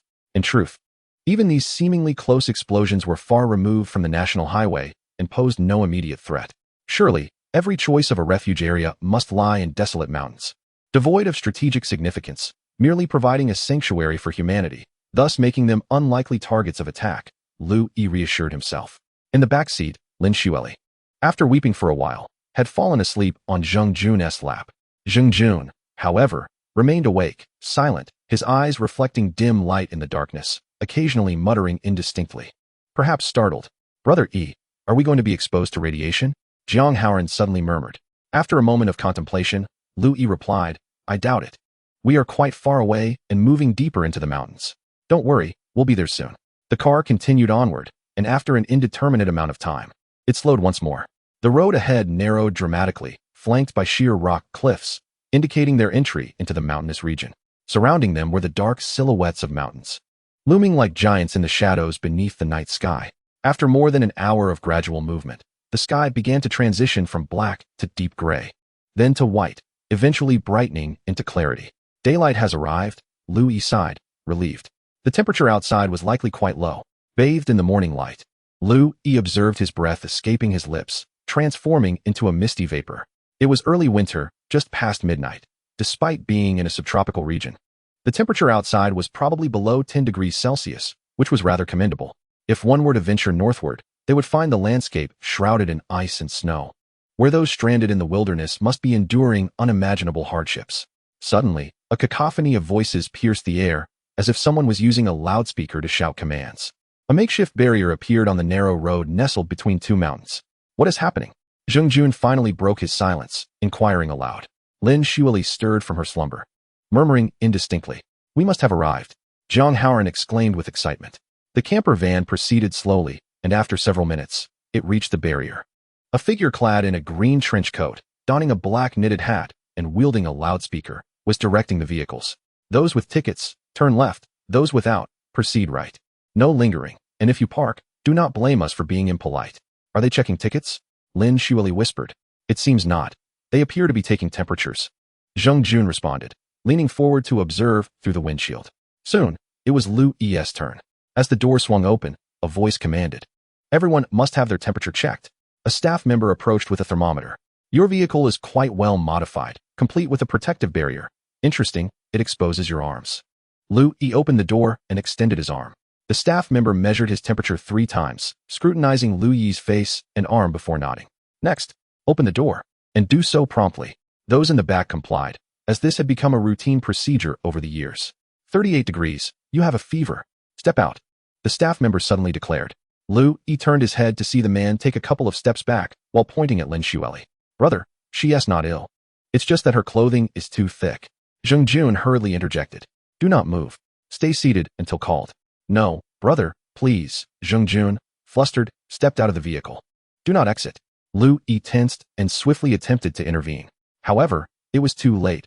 Zheng Jun had leaped from the vehicle, and with a resounding thud, the knife in his possession slipped from his grasp, clattering to the ground. A piercing whistle echoed, and several staff members approached, wielding short clubs and black shields. Zheng Jun froze, raising his hands in surrender, stammering, "I want to move. Get back inside." Without waiting for the staff to respond, Lu Yi shouted angrily. Zheng Jun quickly scrambled back into the vehicle, huddling in the back seat, his head bowed in apprehension. "What is going on?" a staff member inquired. "Nothing to worry about. The foolish lad just woke up and is a bit disoriented, wanting to stretch his legs," Lu Yi hastily clarified. A man in his 30s, exuding an air of authority, approached and picked up the knife, drawing it from its sheath. "Whose is this?" he inquired. It belongs to us. It accidentally fell out. We encountered numerous mutants along the way, and the car windows were shattered," replied Lu Yi with a smile. The man scrutinized the modified camper van, non-committally uttering a sound of acknowledgement before asking, "What is going on? Are there mutants?" "That woman has a fever," stated the man wielding the thermometer. "Get out of the car and comply with the inspection," commanded the authoritative figure. Lin Xueli timidly clutched Zheng Jun's arm, unwilling to exit. "Cooperate, or no one is leaving," Lu Yi encouraged. "Come out, or you will have to turn back," someone shouted. The space was too confined for a turnaround, and after enduring countless hardships to arrive here, they could not afford to retreat. "Shaolin, please cooperate," Jiang Haoran also urged. "Take off your down jacket. Perhaps it's causing the warmth. A bit of fresh air will do you good," Lu Yi added. Lin Xueli hesitated but eventually removed her down jacket, revealing a delicate ivory cashmere sweater underneath. How could you not feel hot in such layers? Just step outside for a moment, and you'll cool off, Jiang Haoran muttered. As Lin Xueli stepped out of the car and stood by the roadside, the cold wind swept over her, causing her to shiver involuntarily. The man with the thermometer once again measured her bare arms. 37.9, still a fever. The authoritative man paused, prompting Lu Yi to quickly interject. Perhaps we should measure again. She just stepped out and hasn't he had a chance to cool down. Measure again. Beep, beep, beep. 37.8. After several attempts, the man announced the readings. The authoritative figure appeared increasingly uncertain, his brow furrowed, as if wrestling with the implications of such a temperature. Well, you know, girls have those days each month when their temperature might rise slightly, Lu Yi cleverly remarked, turning to Lin Xueli and asking, isn't that right? Yes, yes. Lin Xueli, momentarily stunned, quickly nodded in affirmation. Lift your shirt to reveal your skin, the man suggested. Lin Xueli complied, lifting her ivory cashmere top to expose her waist. She turned slightly, revealing her smooth, pale abdomen and lower back, showing no signs of anomaly. No signs of infection, you're fine. You may proceed. The authoritative man nodded. A minute later, the barrier lifted, and the camper van moved forward, allowing everyone to exhale in relief. Thank you, Ego. Lin Xueli whispered as she donned her down jacket once more. It's nothing, but do remain cautious. Further inspections might still be underway, so do not act rashly. Louis advised. Zheng Jun sat silently in the back seat, his knife confiscated by the staff, and he dared not ask for its return. The road ahead diverged, with a figure wielding a megaphone incessantly directing ticket holders to the left and those without tickets to the right. Yet, all vehicles continued to veer left. As daylight broke, the refreshing air seeped through the cracks of the window, invigorating the spirit. Lu Yi inhaled deeply several times, his mood lifting considerably. Upon rounding the previous mountain pass, the vista widened dramatically, revealing a gentle valley that expanded ever more as they ventured inward. A towering gray concrete wall loomed a few hundred meters away, straddling the space between two mountains and obstructing the path into the valley. We've finally arrived. Do you see that concrete wall ahead? Lu Yi exclaimed with delight. Goodness, it's so high, like a city wall. Jiang Haoran marveled. It's not that high. It's probably about the height of a second floor, Lu Yi replied. This wall appears quite new. It must have been hastily erected. The shelter zone should be just beyond that wall, Lin Xueli chimed in, her excitement palpable. Indeed, Lu Yi responded joyfully. In the valley leading to the concrete giant, hundreds of cars formed a dense queue. The ground beneath them had lost its pavement, replaced by gravel and mud. Fortunately, it remained relatively level, allowing for passage. Ahead, traffic cones delineated the route, with vehicles lined up in multiple rows. In the distance, tricycles, motorcycles, and even pedestrians formed their own lines. Hooded staff were maintaining order, though they lacked a uniform, leaving their affiliations unclear. By around 9 a.m., they finally reached the checkpoint. As Lu Yi's vehicle approached, it was halted, preventing cars behind from advancing. Everyone out. Remain still and present your tickets. A voice commanded. Lu Yi retrieved his phone, locating the screenshots of the two tickets, and opened one for a staff member to scan. Beep. The machine emitted a crisp sound, and the attendant nodded, gesturing toward a nearby table. Go there for a photo and registration. Lu Yi proceeded to follow the staff's directions, posing for the camera and revalidating his ticket, answering queries regarding his name, age, and other personal details. The card printer whirred to life, eventually dispensing a gray plastic card. Be careful not to lose it, advised a woman in her 20s, handing him the card encased in a blue-laced plastic sleeve. It's best to wear the shelter card around your neck. Many places require it for entry. Lu Yi expressed his gratitude, donned the shelter card, and waited for Jiang Haoran and the others to complete their procedures before they all resumed their journey. Housing would not be allocated. They were to find their own accommodations, with all natural resources in the valley available for use. No fighting or hoarding. Violators will be expelled from the shelter zone. A voice outside the vehicle continuously reiterated these guidelines through a megaphone.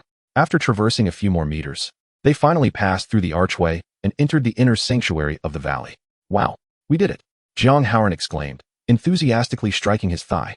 As Lu Yi exhaled deeply, he suddenly felt a wave of dizziness wash over him. The continuous hours behind the wheel had induced a headache, perhaps a consequence of his heightened anxiety. Ahead, a multitude of vehicles dispersed around the valley, seemingly in search of a suitable resting place. Louis maneuvered his car towards a nearby flat area and came to a halt. We'll stop here for now. I need to wait for someone, he stated. Brothery, Jiang Haoran hesitated, words caught in his throat. I will remain here and wait. You all proceed without me. Don't waste time. The likelihood of my girlfriend arriving is slim. And given our team's lackluster performance on this journey, it's best to disband for now. After a brief pause, Louis continued. I just heard someone with a megaphone announcing the recruitment of individuals with specific skills. You might want to explore that, especially you, Haren. Your electrical expertise could be in demand. Go inquire. Gratefulness welled in Jiang Haren's eyes, glistening with unshed tears. We're in a refuge now. There will be plenty of opportunities to meet again, so don't rush, Zheng Jun reassured him. The group fell into a momentary silence before they all exited their vehicles, opening the trunk to retrieve their belongings. Stay safe. Farewell. They bid each other. Their journey, though fraught with discord, had been a shared struggle, evoking a sense of camaraderie. Louis stood still for a moment, locking the car door before making his way towards the entrance of the refuge. Approximately 4 hours remained before the tickets would expire. This refuge was the closest to his home city, and many without tickets were also hastening towards it. Stranded in this desolate wilderness, devoid of a trustworthy companion, Louis felt a profound sense of dread and loneliness about the future. Chapter 7. Enmity over tickets. As the sun rose, temperatures began to climb, and the glaring sunlight left Louis feeling somewhat disoriented.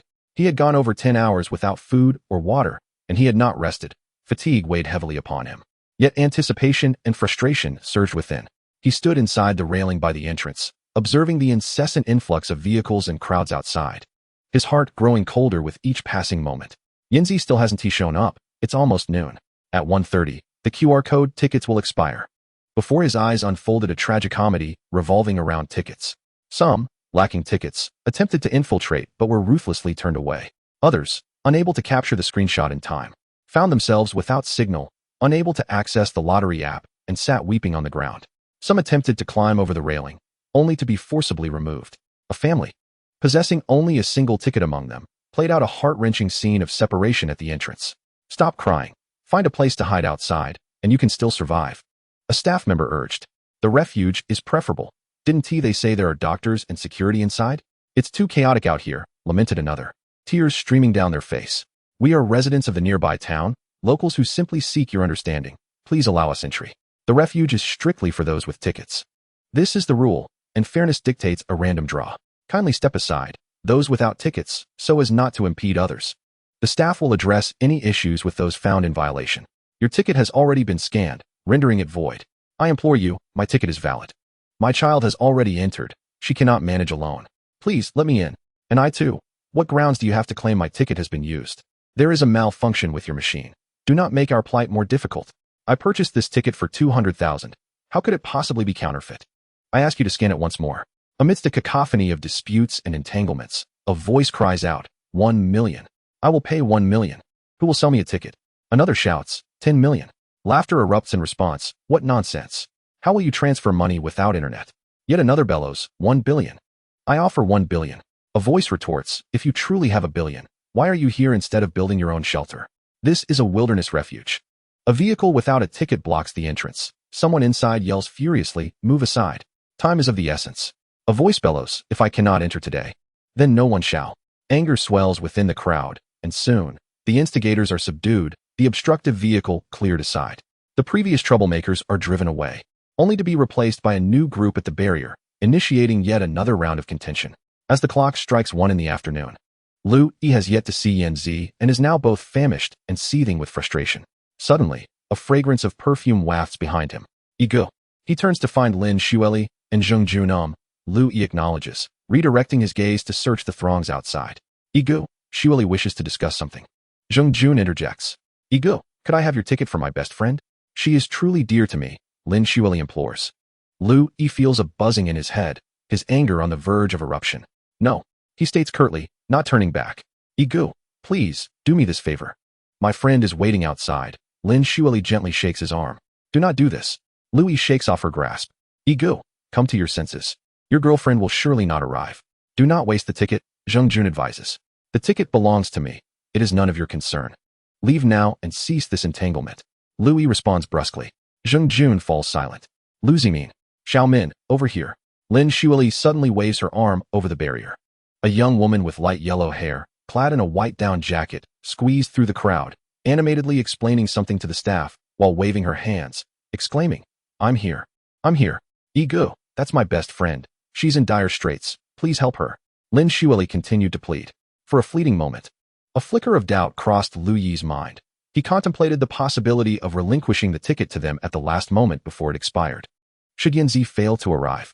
However, Zheng Jun's ensuing remarks thoroughly disgusted him. Lu Yi, how can you be like this? Ultimately, tickets are a public resource. Why should you monopolize two? What harm is there in giving one to someone else? Why are you so obstinate? Zheng Jun said, somewhat angrily. Lu Yi turned in surprise to glance at Zheng Jun, who continued his tirade. Ego, you directed us throughout the journey, and we followed your lead. If you relinquish the ticket now, we would all be grateful and recognize you as our esteemed elder brother. Please do not hesitate. Wasting that ticket brings you no benefit. Exactly. Ego, Xiao Min is so pitiful, you can't just stand by and do nothing. Lin Shuili added. At that moment, Lu Zimin, the friend in question, stood nervously by the railing 3 meters away, anxiously watching. I drove you all here, and this is how you repay me? Lu Yi replied coldly. No, Ego. Can you please wake up? Zheng Jun retorted. You've all been scheming for my ticket, haven't you?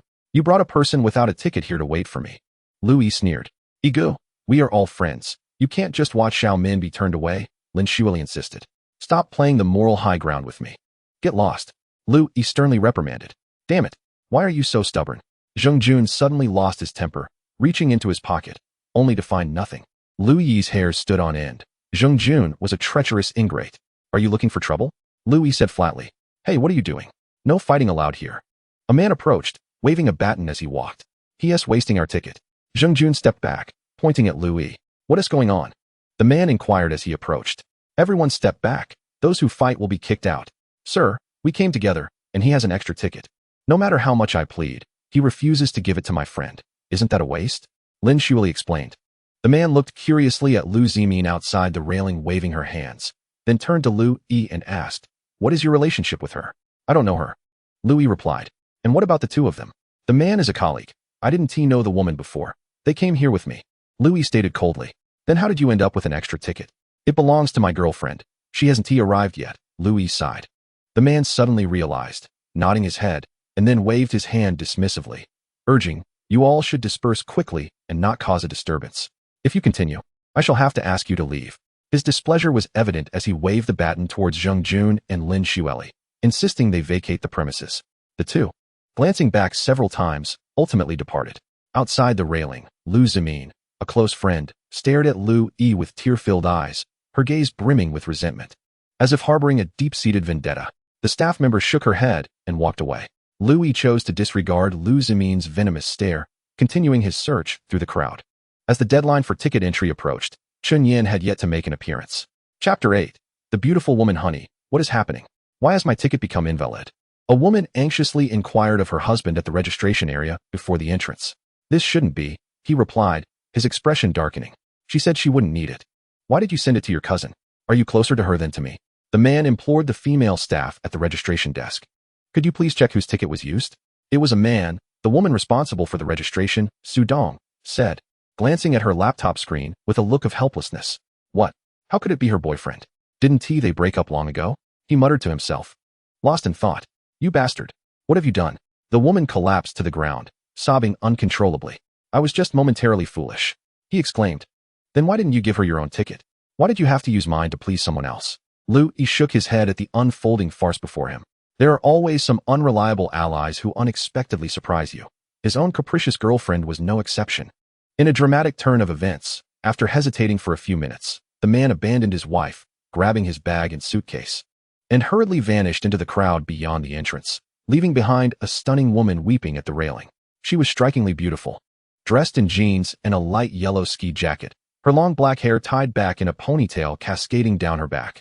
Her delicate, fair face was framed by sharply defined features, and her slightly pouting lips bore a unique charm. Sitting on the ground, she cried heartbreakingly, attracting a crowd of onlookers. Her sorrowful wails were so heartrending that even several staff members were unable to bear it. One older sister stepped forward to help her to a side, offering comfort and suggesting that things outside were not so different, that she could still find safety and perhaps return to the city soon. Regrettably, no matter how much they tried to console her, she had ultimately lost her ticket and the love she once cherished. Lu Yi felt a chill run through him. As a fellow wanderer in this world of misfortune, he too had been cast aside, albeit at that moment, he remained within the gates. There are only 5 minutes left. Is there anyone with a ticket? Hurry over to register. If you wait any longer, the machine won't scan the code. Please, step aside and clear the way. The staff called out, holding a megaphone. Soon, a passage was made. Another vehicle approached, and two individuals jumped out to validate their tickets and collect their cards.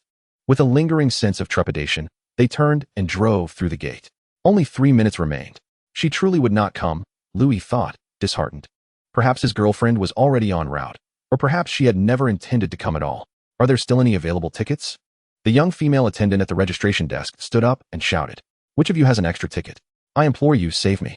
A voice cried out from the crowd, "Let us in, please. I am a senior professional. I still have much to contribute." Louis gazed at the muddy path that had been trampled by many feet, but at the end, there was no one in sight.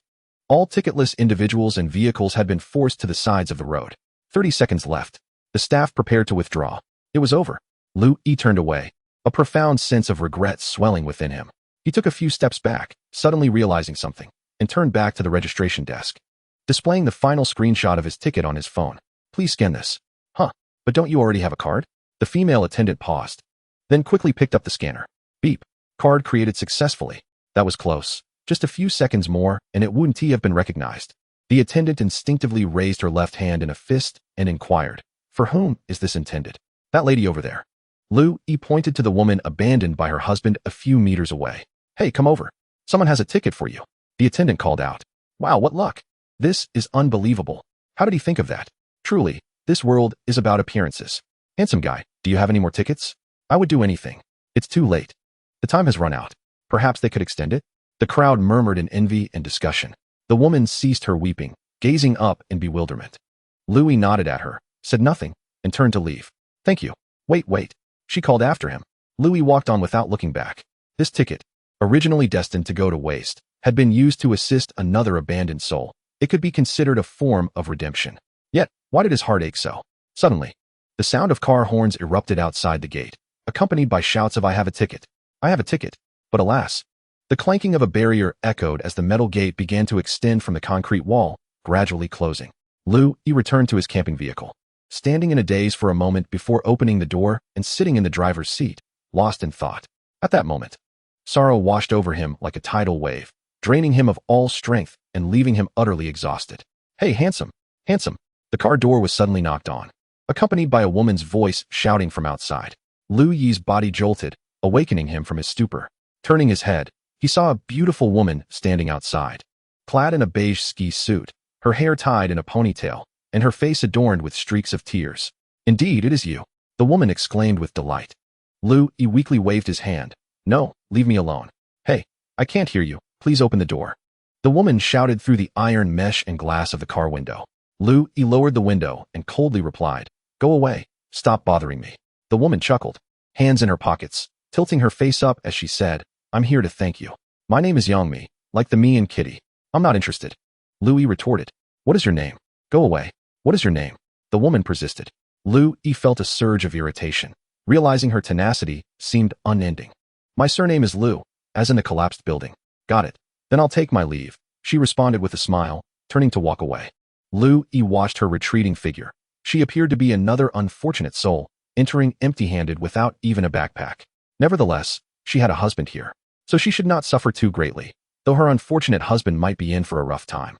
In the valley, as the sun rose, white mist rose between the trees, and the air was filled with the sounds of human chatter, laughter, discussions, and the occasional blare of car horns, creating a vibrant scene. It seemed as if this desolate wilderness, silent for centuries, was awakening, beginning to nurture a new civilization.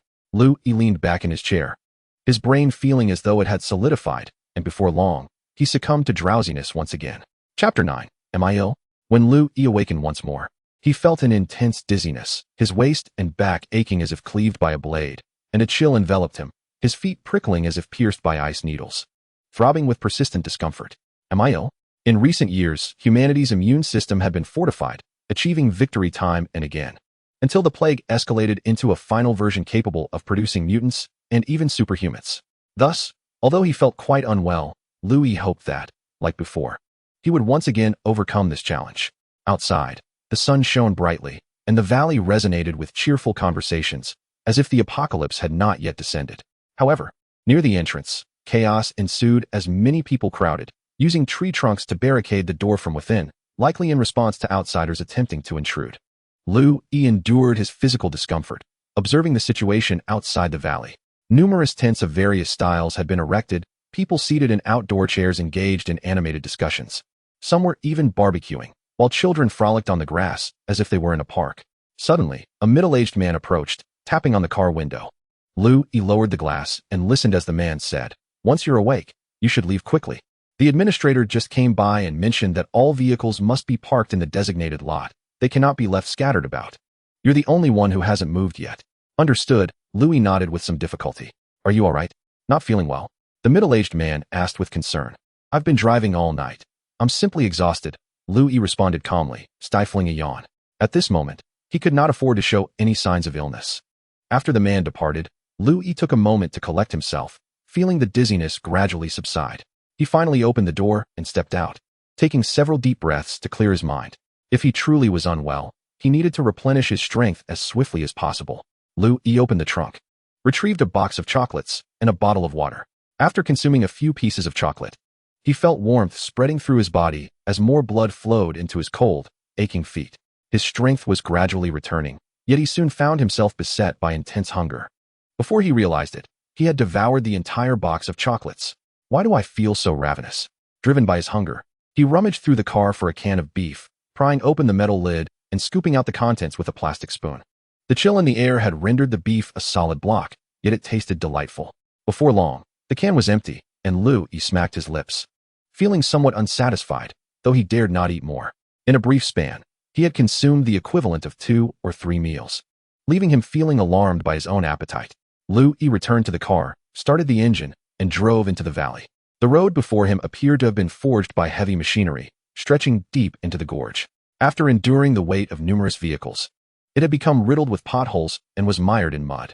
On either side of the road, campers were busy erecting tents or shelters. After advancing over 300 meters, Lu Yi spotted a broad expanse of grass where dozens of vehicles were parked, likely the temporary parking area, though it seemed nearly full. Many people were camping nearby. Continuing onward, he passed through a tent area and, 100 meters ahead, discovered another parking zone adjacent to another camping site. Lu Yi halted at the edge of one parking area. As he stepped out of the car, a man standing a few meters away shouted through a megaphone, "You, the newcomer. This area is strictly for parking. No sleeping here, and absolutely no open flames. If you're setting up a tent, go to the side. The hillside or the woods will do. Just don't camp in the parking lot. Be cautious about fire safety." Lu Yi nodded, opened the trunk, and began to organize his belongings. Upon arriving at someone else's territory, one must heed the guidelines. Although he was wasting the use of his camper, at least he had a tent inside. Nearby on the grass, dozens of tents had already been erected, creating a lively atmosphere, while the hillside, due to its uneven terrain, hosted only a few scattered tents. Some individuals were chopping wood, presumably intending to construct cabins or shelters. Lu Yi extracted his tent and tools, surveyed the surrounding landscape, and chose to make his way up the slope. After walking several dozen meters along the hillside, Lu Yi came to a halt, for he had nearly reached the end of the path. Beside him lay a pronounced stone ridge, appearing quite sturdy and relatively gentle, suggesting that the danger of falling rocks was minimal.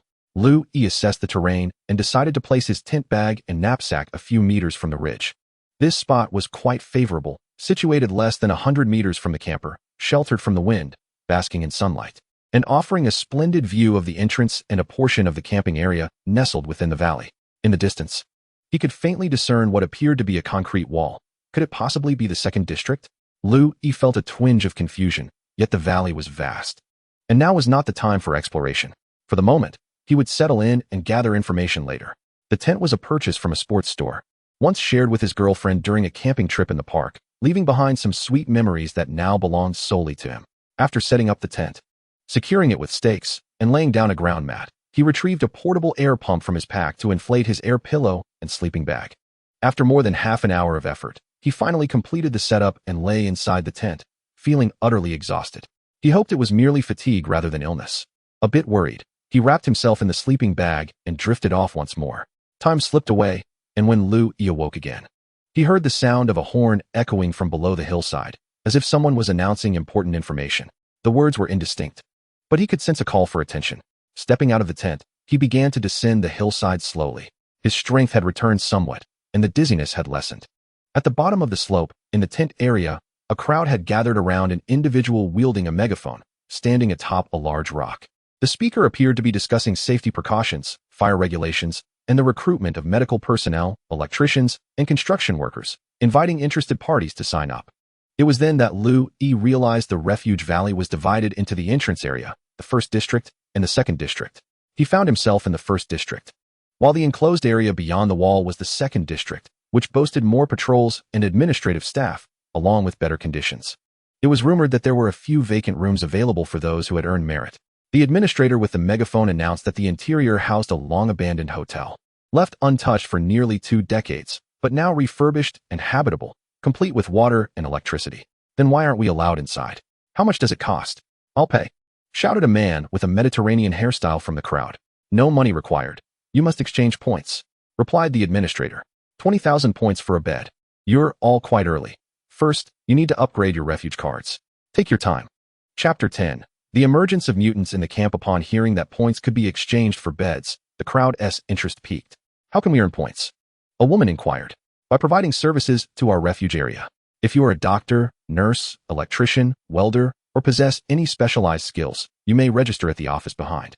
There's a chance to elevate your refuge card status, and the benefits will become clear to you in due time. The office is situated by the entrance of the second perimeter wall in that concrete building. I am not one of those skilled workers. What should I do? Someone inquired. Eventually, we will be recruiting for other roles, and materials can also be exchanged. A can of food can be traded for 10 to 20 points, with a pricing list available for viewing at the office entrance. Alternatively, you may wait until tomorrow morning when each camp will have a notice board set up. Due to the urgency of this evacuation, many regulations are still being refined, so please exercise patience and focus on self-sufficiency. I currently have no food or shelter. What should I do? A young woman lamented, her voice trembling. The administrator, holding a megaphone, hesitated momentarily before responding. Why did you come to the wilderness then? Everything relies on your own efforts. I can only reside in a tent myself. It was communicated during the lottery that this area is temporary. The sole advantage is its distance from the surrounding cities. Knowing you would be coming to a desolate place, why didn't you prepare any supplies? How can you be so irresponsible? I demand to speak with your superior. Someone shouted. No, you brought us here, so you must take responsibility. Your service attitude is unacceptable. The administrator stood frozen, unable to utter a word as the crowd erupted into a cacophony of voices. Administrator, may I inquire if there is any radiation in our outdoor living situation? Are there any protective facilities available for us? Asked a young man. That is an excellent question. The administrator quickly shifted the focus. Currently, no radiation has been detected in this area, so you may rest easy for the time being. Do not panic. And what about yesterday's explosion? When will the mobile signal be restored? Another voice chimed in. Do not rush. We are also awaiting notifications. The most crucial thing now is for everyone to remain calm and avoid creating chaos. We must persevere and wait for the situation to improve. What if it does not improve? You always deceive us. Someone yelled. Do not incite a riot. Otherwise, you will be expelled from the shelter. The administrator pointed out to the crowd, and the individual fell silent. Administrator, do you have any medicine? My husband has a fever and needs medication, a woman weakly stated. The administrator's expression hardened as he asked, what are the symptoms? Are there any rashes or swellings present? No, he just has a fever. It started yesterday, and now he is delirious. Please, I beg you to help him, she pleaded. The administrator removed the walkie-talkie from his belt. Medical team, please come here. Location is Sector 1, Block 8. Someone requires quarantine. Setting down the walkie-talkie, the administrator raised the megaphone again. Please, madam, do not panic. Just hold on for a moment. Everyone, please take heed. If you encounter similar situations, ensure to check whether the patient has any rashes or swellings. If such symptoms arise, immediate reporting to the administrator is essential. And if there are none of these symptoms, what should we do? Observe that if one merely feels unwell, enduring it will suffice. As for medication, you may exchange it at the office. I recall that the medication is rather expensive, requiring a minimum of 100 points. How can you operate in such a manner? Must everything require points? Someone exclaimed. The administrator paid no heed to the outburst, continuing. Everyone should remember that physical discomfort can afflict any individual. Persisting through it is essential. I trust you all comprehend this. Of course, one may choose to leave voluntarily. But since you have entered, I believe you understand the implications. However, should any signs of deterioration appear, such as rashes or lumps, it is imperative to report them immediately. I must be candid. Differentiating the mutated individuals is crucial for our safety. Administrator, there's no need to call for assistance. My husband has already begun to recover. A woman weakly interjected. Wait, allow me to finish," the administrator said, raising a hand to silence her. Once an affected individual begins to exhibit mania, they may attack others unprovoked. Those bitten have a significant likelihood of becoming mutated themselves. You should have seen the numerous reports from international news regarding this. The early symptoms of mutation resemble rabies, but after a period, as the brain suffers severe damage, the condition deteriorates, leading inevitably to death. Currently, there is no remedy. Therefore, vigilance is paramount. Reporting a mutated individual will yield a reward of 300 points upon verification. Administrator, I wish to report. There is a mutated individual in this tent. A man in his 30s suddenly shouted, raising his hand. The crowd parted, leaving a young man standing beside a blue tent. This man has a large patch of rash on his face. The man pointed at the tent. "No, my husband is not ill." A woman rushed forward, forcefully shoving the man. The scene quickly descended into chaos, but soon, several men rushed in to restore order. Luo Yi stood at the periphery, watching as they escorted a frail man out. The man bore 2 prominent red bruises on his face and was unable to walk, only emitting low growls. "Husband, you cannot take him," the woman cried. Yet the medical team had arrived, and the examination confirmed that her husband was indeed a mutated individual, exhibiting signs of mental instability. After much persuasion, the woman tearfully consented to allow them to take her husband away. Those displaying signs of mutation are to be exiled to the wilderness. According to the staff, they will be sent to a small town 20 kilometers beyond the gates, where food and clean water will be provided for the mutated individuals. But what use are these provisions if the mutated ultimately face death? It can only be deemed a gesture of humanitarianism. The first successful reporter returned, brandishing several points cards, exultantly displaying them to his friends, lamenting that had the medical team not already been dispatched, he would have received the full points reward. The crowd grew silent, a stifling atmosphere enveloping them, as each person cautiously observed their neighbors. Many tent flaps were drawn shut, laughter faded, and children playing on the grass were summoned back to their parents, no longer allowed to wander freely. Luo Yi returned to his tent, a sense of unease settling over him. His current condition seemed rather dire. Although he lacked a thermometer, he was acutely aware that he was likely running a fever. After inspecting his arms and body, he found no immediate abnormalities. If he were to become a mutant, everything would be over. Worrying was futile. Life and death are fated. Luo Yi mused to himself as he began to contemplate the future. 30 meters away, 2 men were diligently chopping wood, their enthusiasm palpable as they busied themselves, seemingly intent on establishing a wilderness camp. Both appeared to be in their 30s, wearing white protective gloves, exuding a sense of professionalism as they reveled in their work. "Brother, do you think we can erect the framework before nightfall? If we manage to put up a wall today, we could sleep in the wooden cabin by tomorrow night." One of them exclaimed eagerly, "There's no rush. Let us get a fire going first. I noticed some stones over there, along with some nice flat shale. I've long wanted to build a wilderness fireplace and lay those stones to create a hearth, igniting a fire beneath it.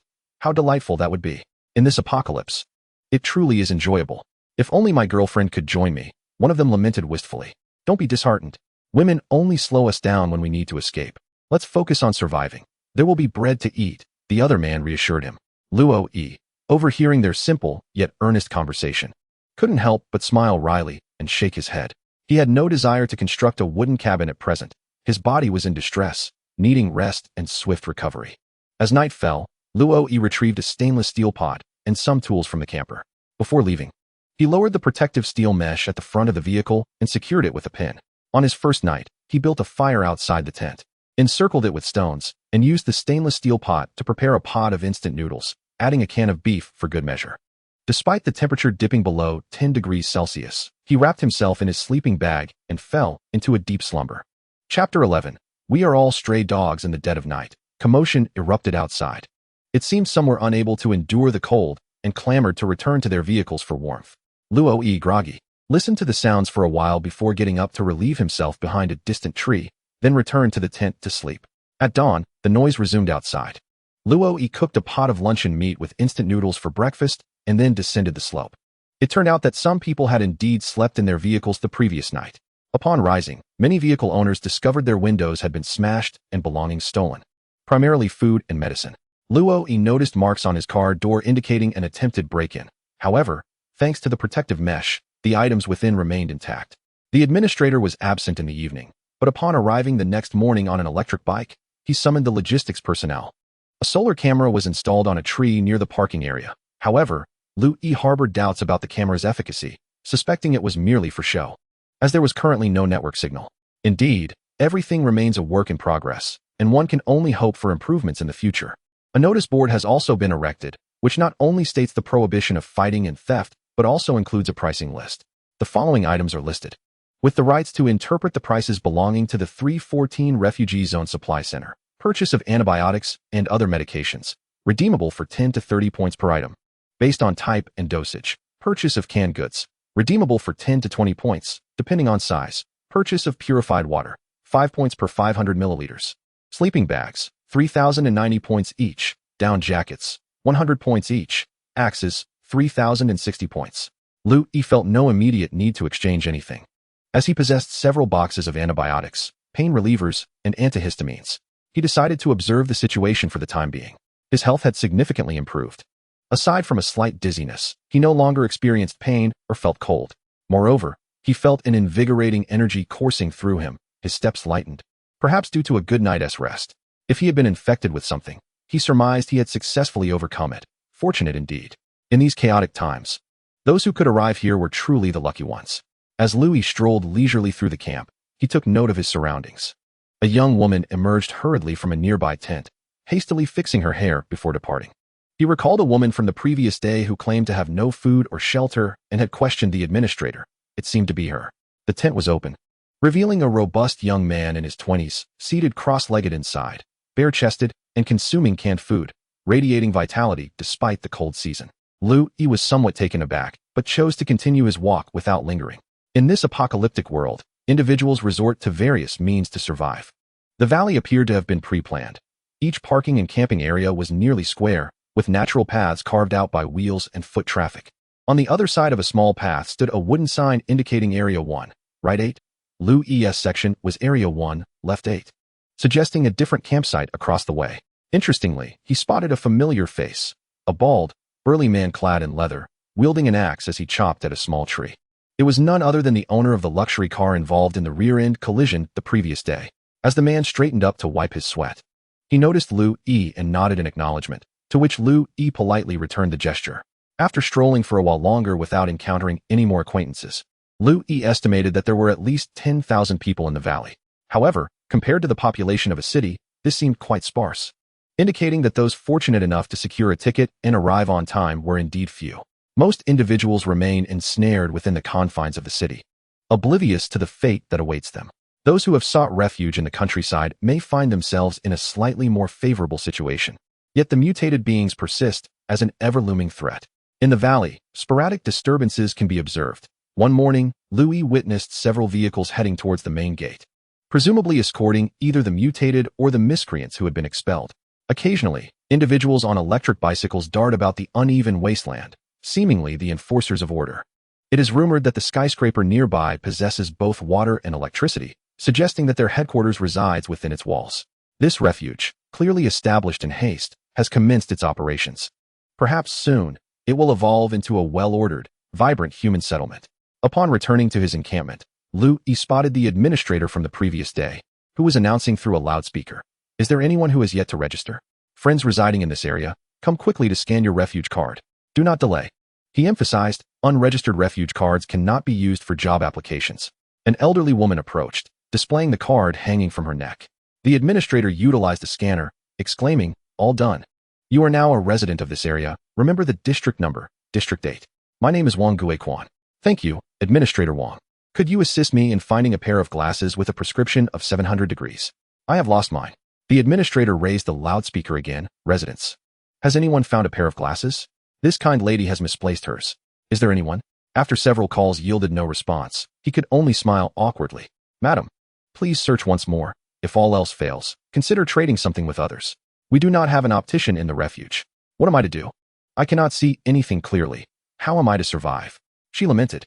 "Please, search again," he replied, watching helplessly as the elderly woman walked away, shaking his head in resignation. In the wilderness, one cannot survive without provisions, and for those with severe myopia, losing their glasses can be equally perilous. As more individuals proceeded to register for their refuge cards, Louis observed for a moment before also approaching to have his card scanned. Subsequently, he returned to his tent on the hillside, where he noticed that the two men had already erected 2 walls of the wooden cabin. He could not help but admire their craftsmanship. It appeared they had felled a considerable number of trees, each as wide as a bowl. At that moment, the two men sat inside the drafty cabin, perched on wooden stumps, surrounding a stone stove where a pot of soup simmered. "Hey, little brother, would you care for a bowl of soup?" One of the men, with a square face, called out warmly as Louis passed by, not wanting to refuse his neighbors. Louis contemplated for a moment before approaching, peering into the pot. "What is this?" he inquired. Within the pot, amid the green wild vegetables, several small brown frogs with snow-white bellies were tumbling about, bubbling away. Louis felt his stomach begin to churn. "Fear not, these are not toads. They are forest frogs. Completely non-toxic." Another slender-faced man remarked, "Are you discontented with the frog's unclean stomach? In truth, consuming it this way yields greater nutritional value.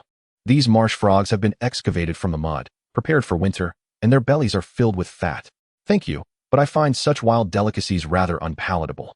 Louis replied, repeatedly waving his hands. "Oh, fear not. We roasted some last night. They were quite delectable." The square-faced man interjected. "There are plenty along the pond bank on the other side of the parking lot. Everyone has gone to dig them up. It's not illegal," the slender-faced man added. "I've already eaten this morning. Perhaps next time." "Thank you," Louis stated. The square-faced man chuckled and refrained from further persuasion. "Did you not bring any other food?" Louis could not help but inquire. "We did, but it was all stolen from the car last night. Damn it, not even a package of instant noodles remains." The slender-faced man lamented. "Perhaps we are destined to partake in wilderness delicacies, as if fate has decreed it upon us, huh?" The square-faced man laughed. Louis shook his head with a smile. After a round of introductions, Louis learned that these two individuals were cousins. The square-faced one was named Zhou Bixiang, and the slender-faced one was Zhou Bihui. Their family, comprising over a dozen members, managed to procure only 2 tickets, which were bestowed upon these two. "Should the city be destroyed, the Zhou family will have only us 2 left as seedlings," Zhou Bixiang said with a smile, though his expression bore a hint of melancholy. "We have become like lost dogs," Zhou Bihui added. Louis sighed. In this refuge valley, who among them was not a lost soul? Chapter 12. The vehicle was seized in the blink of an eye. 2 nights had passed, marking the 3rd day since Louis's arrival in the refuge area. Across the parking zone lay a natural pond, over 300 meters from the tents, where water could be fetched. The pond housed hibernating frogs, crabs, and fish. Many spent their days searching for sustenance, quickly depleting the available edible creatures. This morning, as the Zhou brothers returned with water, Zhou Bihui was fuming, complaining that someone had camped by the pond, and now the water reeked of urine. Louis glanced at the 20-liter white plastic container outside his tent. Feeling a twinge of doubt, the water he had collected yesterday might not be clean after all. It seemed he would have to discard it. "Are we to abandon the house we have constructed?" Zhou Bixiang frowned. "There's no other choice. We cannot resort to drinking contaminated water." Zhou Bihui sighed. "Those scoundrels. I feel an urge to confront them," Zhou Bixiang seethed. "Let it be. Now there are dozens of wooden shanties over there.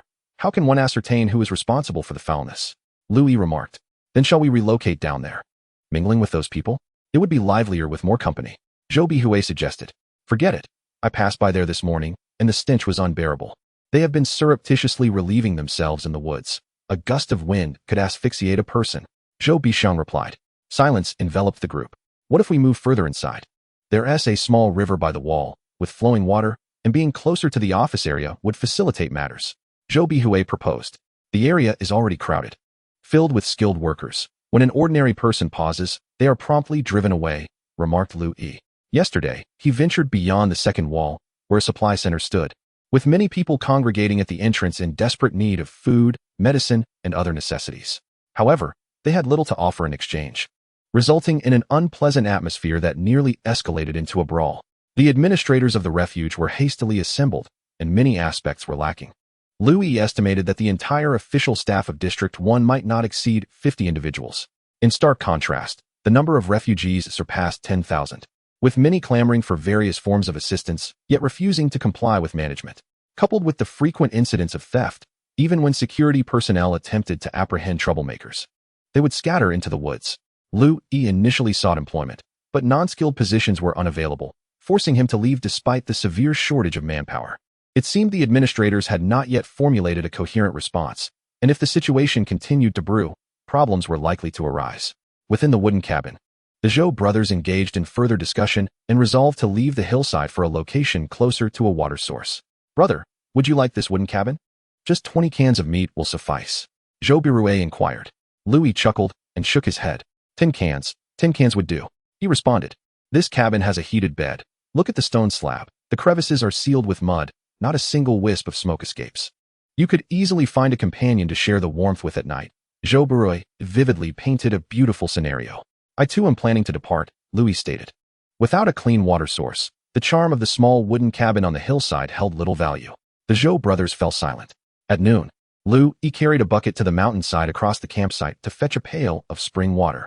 The water emerged clean from the crevices of the rocks. Yet the area was teeming with people waiting to collect water.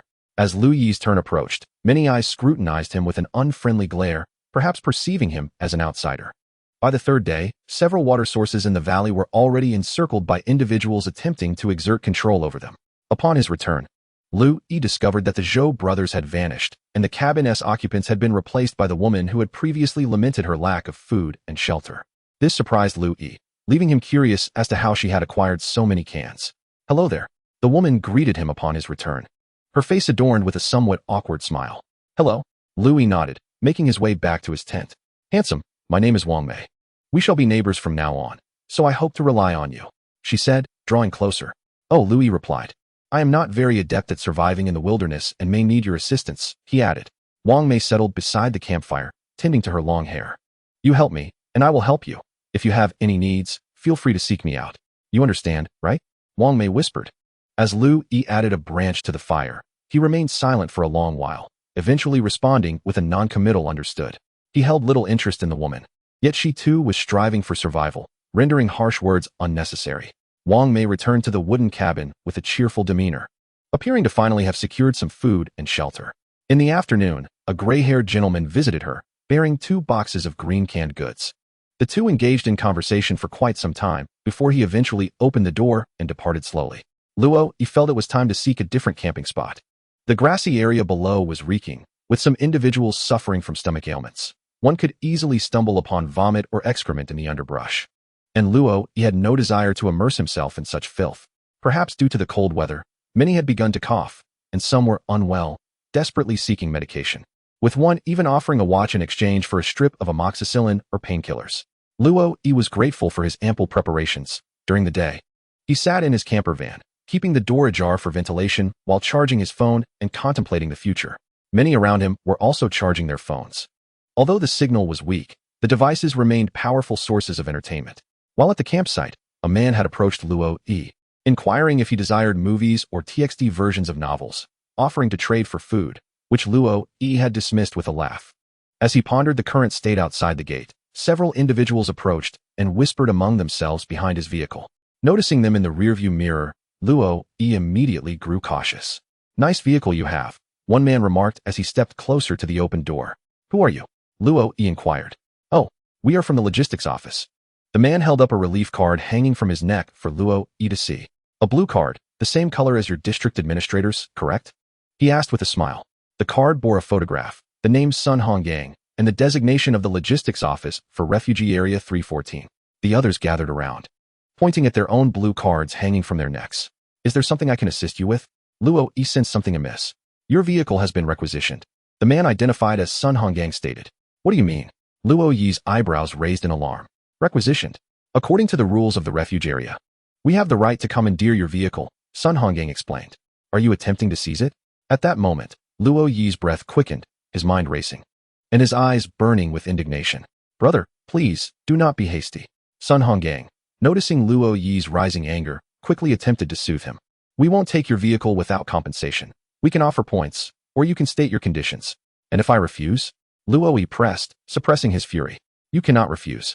When you registered for the lottery, you agreed to the terms. You must have checked the box, or you would not have received a ticket. Louis fell silent, having overlooked this detail, and now found himself unable to revisit any software agreements. What could he do? It seemed there was no recourse. Damn it. Bro. The safe zone indeed requires vehicles with defensive capabilities. There was a call for them yesterday, didn't he, you know? Then why did you not enlist? Sun Honggang inquired. Enlist for what? Louis responded in astonishment. You mean you truly don't know? How is that possible? It must have been your friend who signed you up. Someone in the office registered your license plate and name yesterday, Sun Honggang pondered. Nonetheless, it matters little. Your vehicle is quite commendable. The brothers often need to execute tasks, and encountering mutants can be troublesome. Your vehicle is quite suitable. It has a protective net, modified chassis and tires, and can handle off-road conditions, right? Someone has stabbed you in the back by revealing the details of your vehicle to these individuals. A buzzing sensation filled Luo's mind as the silhouettes of several people flashed before him. Zhang Haoran was unlikely, but it could very well be Jing Jun or Lin Xueli. Chapter 13. Entering District 2 in any case. This vehicle was beyond saving unless Luo decided to leave the safe zone. Yet, he sensed that these individuals might not allow him to depart. What a predicament. How do you wish to exchange? Luo inquired, his expression darkening. Other vehicles can be traded for 5,000 points. Yours can fetch 7,000 points, which is comparable to a luxury model. Not bad, right? Sun Honggang replied. Luo quickly calculated in his mind. 7,000 points equated to approximately 700 cans. Based on recent market prices, which was barely under 10,000 yuan, a considerable loss. It's not even 10,000. I spent over 100,000 on modifications. Luo exclaimed. Brother, that's not how the math works. Currently, vehicles are the least valuable assets. Just look around. The hills are teeming with cars. We recently acquired a Mercedes-Benz S-Class and only offered 15,000. Sun Honggang chuckled. Then you might as well trade for the Mercedes. That would be more convenient for us. Luo retorted. Sun Honggang let out a sigh, seemingly on the verge of anger. Luo fixed his gaze upon him, contemplating how to retrieve the entrenching tool hidden beneath his seat. He felt a sudden warmth in his nose, and his breathing became labored. What was happening? Could it be the aftermath of a fever rendering him irritable and unable to control his emotions? Despite the confusion, Luo continued to glare at his counterpart. Sun Honggang took a step back, arms outstretched. Brother, calm down. There must be some misunderstanding. I don't know who signed you up, but the office has already registered it. Keeping your vehicle here serves no purpose. You must also guard against it being vandalized or stolen. Selling it to us is a win-win situation. We can negotiate the price. 50,000. Luo declared. Brother, this is impossible. Even the most expensive off-road G-Class cannot reach this price. Lu leaped out of the vehicle, startling Sun Honggang, who instinctively took 2 steps back. The others hesitated, uncertain whether to approach, but ultimately remained where they were, observing from the front of the car. Come take a look. What is on the roof? Lu called out. What? Just a canopy box, Sun Honggang replied as he drew closer to the vehicle, stretching his neck to peer at the roof. Oh, and there's a solar panel. Monocrystalline silicon, which has a far superior energy conversion efficiency compared to ordinary panels. Lu spoke earnestly. Since we must sell the car, let us aim for a good price. It's also equipped with a battery pack that can store 5 kilowatt hours. In the absence of fuel and electricity, we can still rely on sunlight to move. Is this vehicle a hybrid? Isn't it just built on a modest wooling chassis? It's a hybrid. It can run purely on electricity for over 100 kilometers. With the battery added, it can travel an additional 100 kilometers. After a day in the sun, it can still keep going. If we find ourselves in a fuel-deprived area, we won't be stranded, Lu explained. Brother, I understand your sentiments, but the decision on pricing ultimately lies beyond our control. I can only offer you a maximum of 15,000 points, Sun Honggang lamented, shaking his head after contemplating for a while.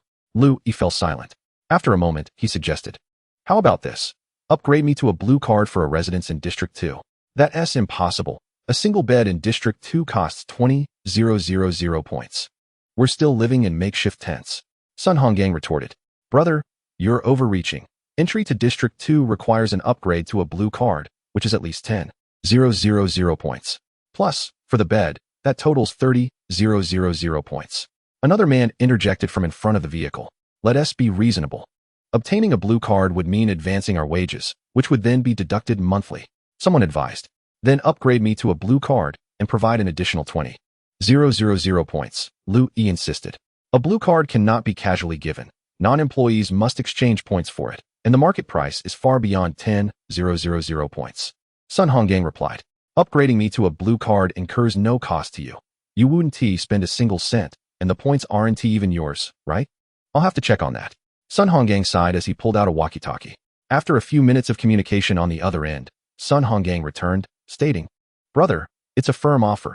A blue card plus an additional 7,000 points. For your small wooling, that's an exorbitant price. If you don't believe me, ask the others. Moreover, if you refuse, we'll still have to take the vehicle, which would be quite embarrassing. Lu pondered for a moment, his expression clouded, then nodded reluctantly and added, I need to take the items from inside the vehicle. Aside from the solar panel and battery pack, as well as the tools that come with the car, you may dispose of the rest as you wish. I require some time to arrange these. I must find a safe place for them, lest they be stolen. You have quite a stock. Sun Honggang chuckled. Excess items can be sold to the supply center. Converting everything into points, it's quite effortless. Lu Yi took a deep breath, steadying his emotions. It seems that there is no alternative but to proceed in this manner. Even if one were to purchase another vehicle for the storage of supplies, the risk of shattered glass and theft remains ever present. Thus, fate must be exchanged for points, binding oneself to the management of this refuge. This points system indeed possesses unexpected ramifications.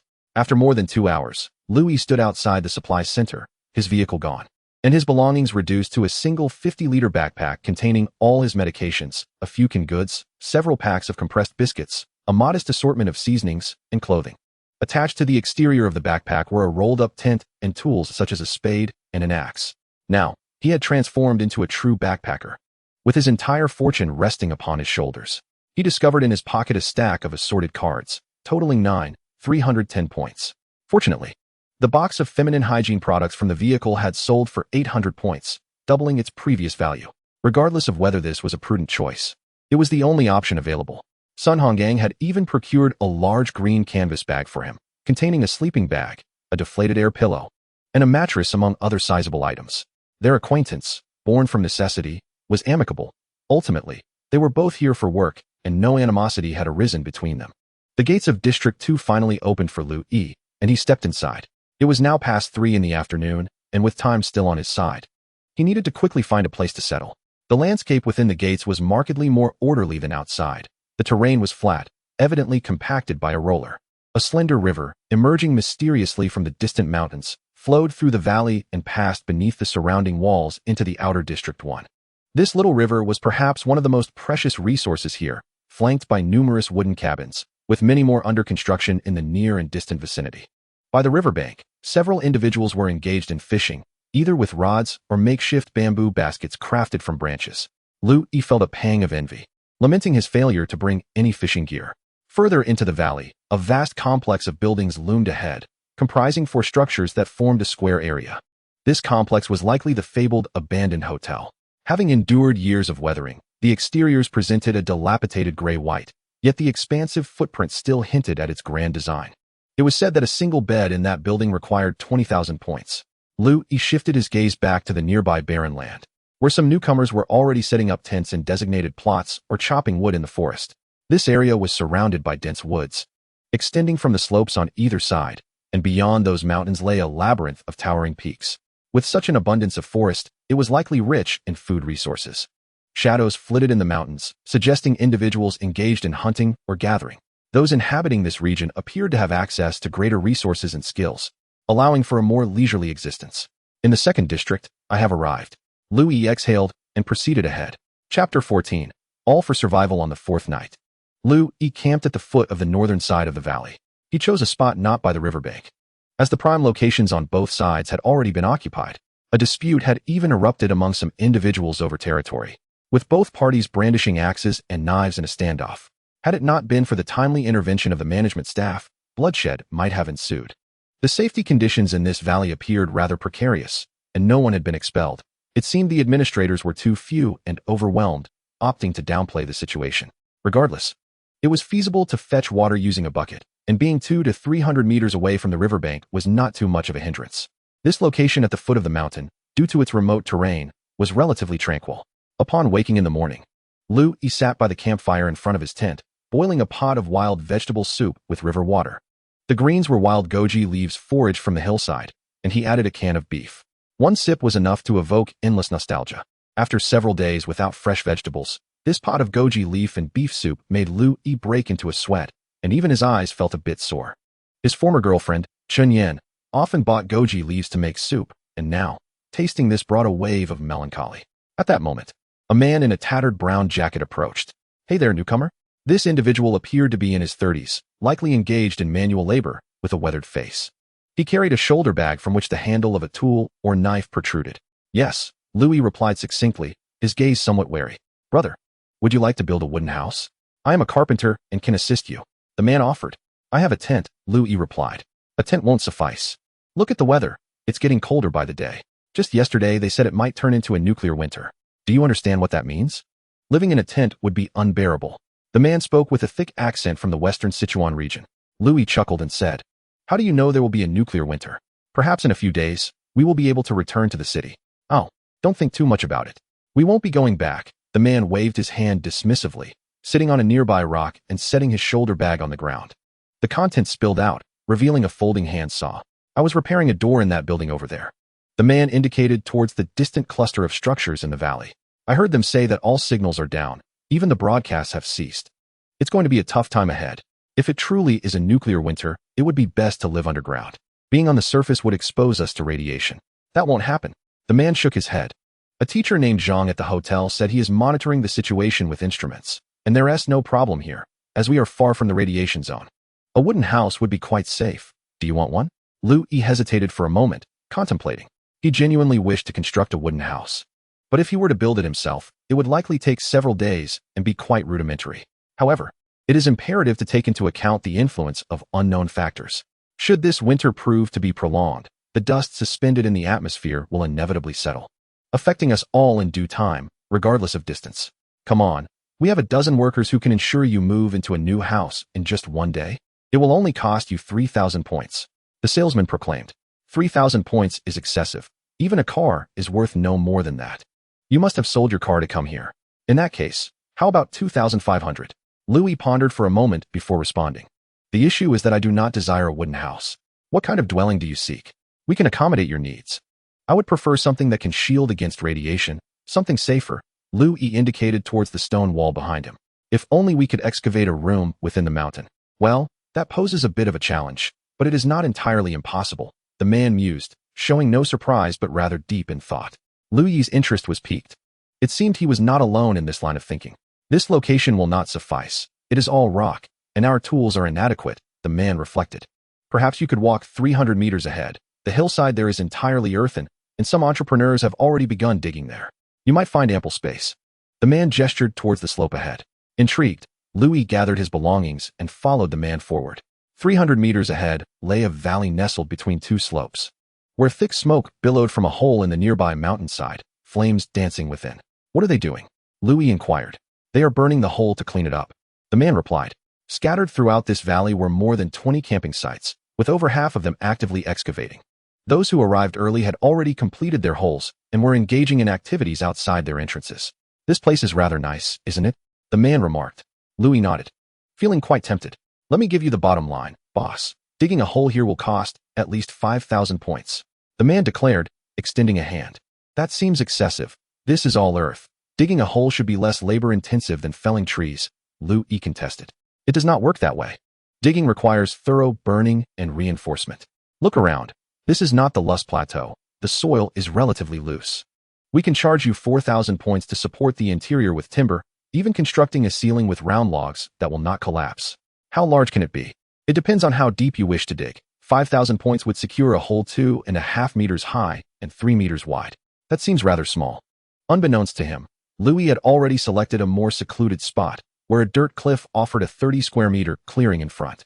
The eager salesman even reduced the price to 4,000 points for a space approximately 4 meters long and wide, including a fireplace and a wooden bed.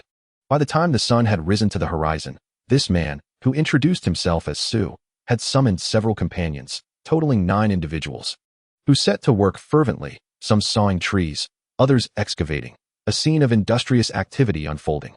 Among these laborers, there were surprisingly women and the elderly. An elderly gentleman, sporting spectacles, was a retired language teacher. With no food left, he was compelled to take on manual labor for survival, earning 60 points for this task, equivalent to a few cans of food. There was also a remarkably graceful young woman with long hair, a student of applied arts, who was in charge of constructing a stove for the crew. She skillfully arranged stones that others had chiseled into a fireplace, her technique precise and seamless. A young man assisted her with a mixture of ash and mud, both students becoming covered in dirt, all in the name of survival. Master Sue, the foreman and skilled worker, despite his disheveled appearance and soiled clothing, stood to gain a substantial profit of 1,000 to 2,000 points from this job. Those with expertise seldom face hunger. Louis realized his spending had been somewhat impulsive, yet he felt an urgent need to expend the points he held, driven by an underlying sense of crisis. Chapter 15. Strength in numbers. As the sun descended and darkness enveloped the land, the excavation was completed.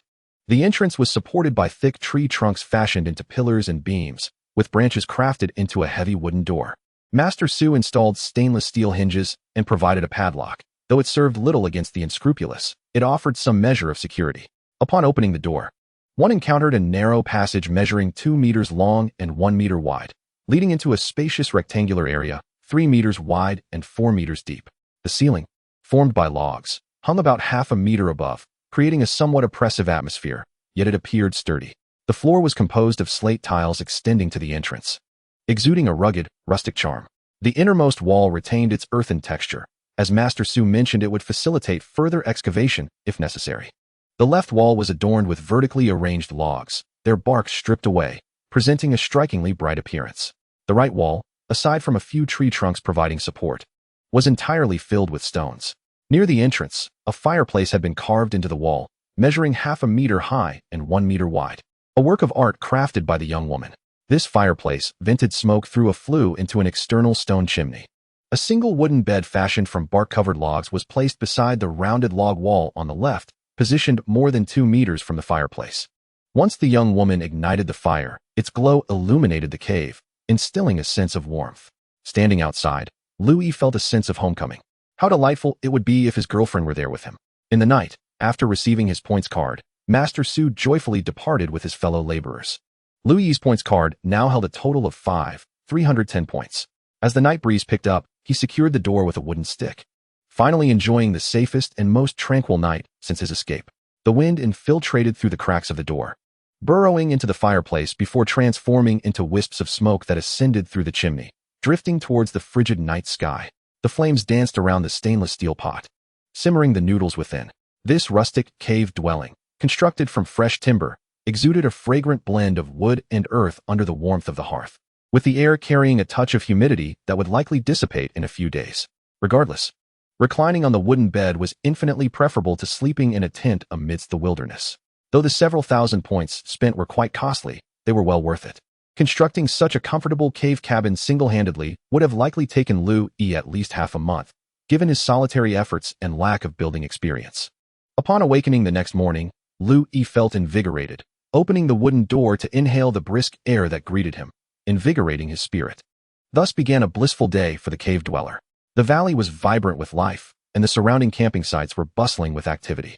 After surveying the environment, Louis noticed that some of the caves appeared quite rudimentary, with fire pits at their entrances and no doors, likely mere excavations in the mountainside with little reinforcement or embellishment. Others were more refined, featuring doors and stone chimneys that emitted smoke in an orderly fashion.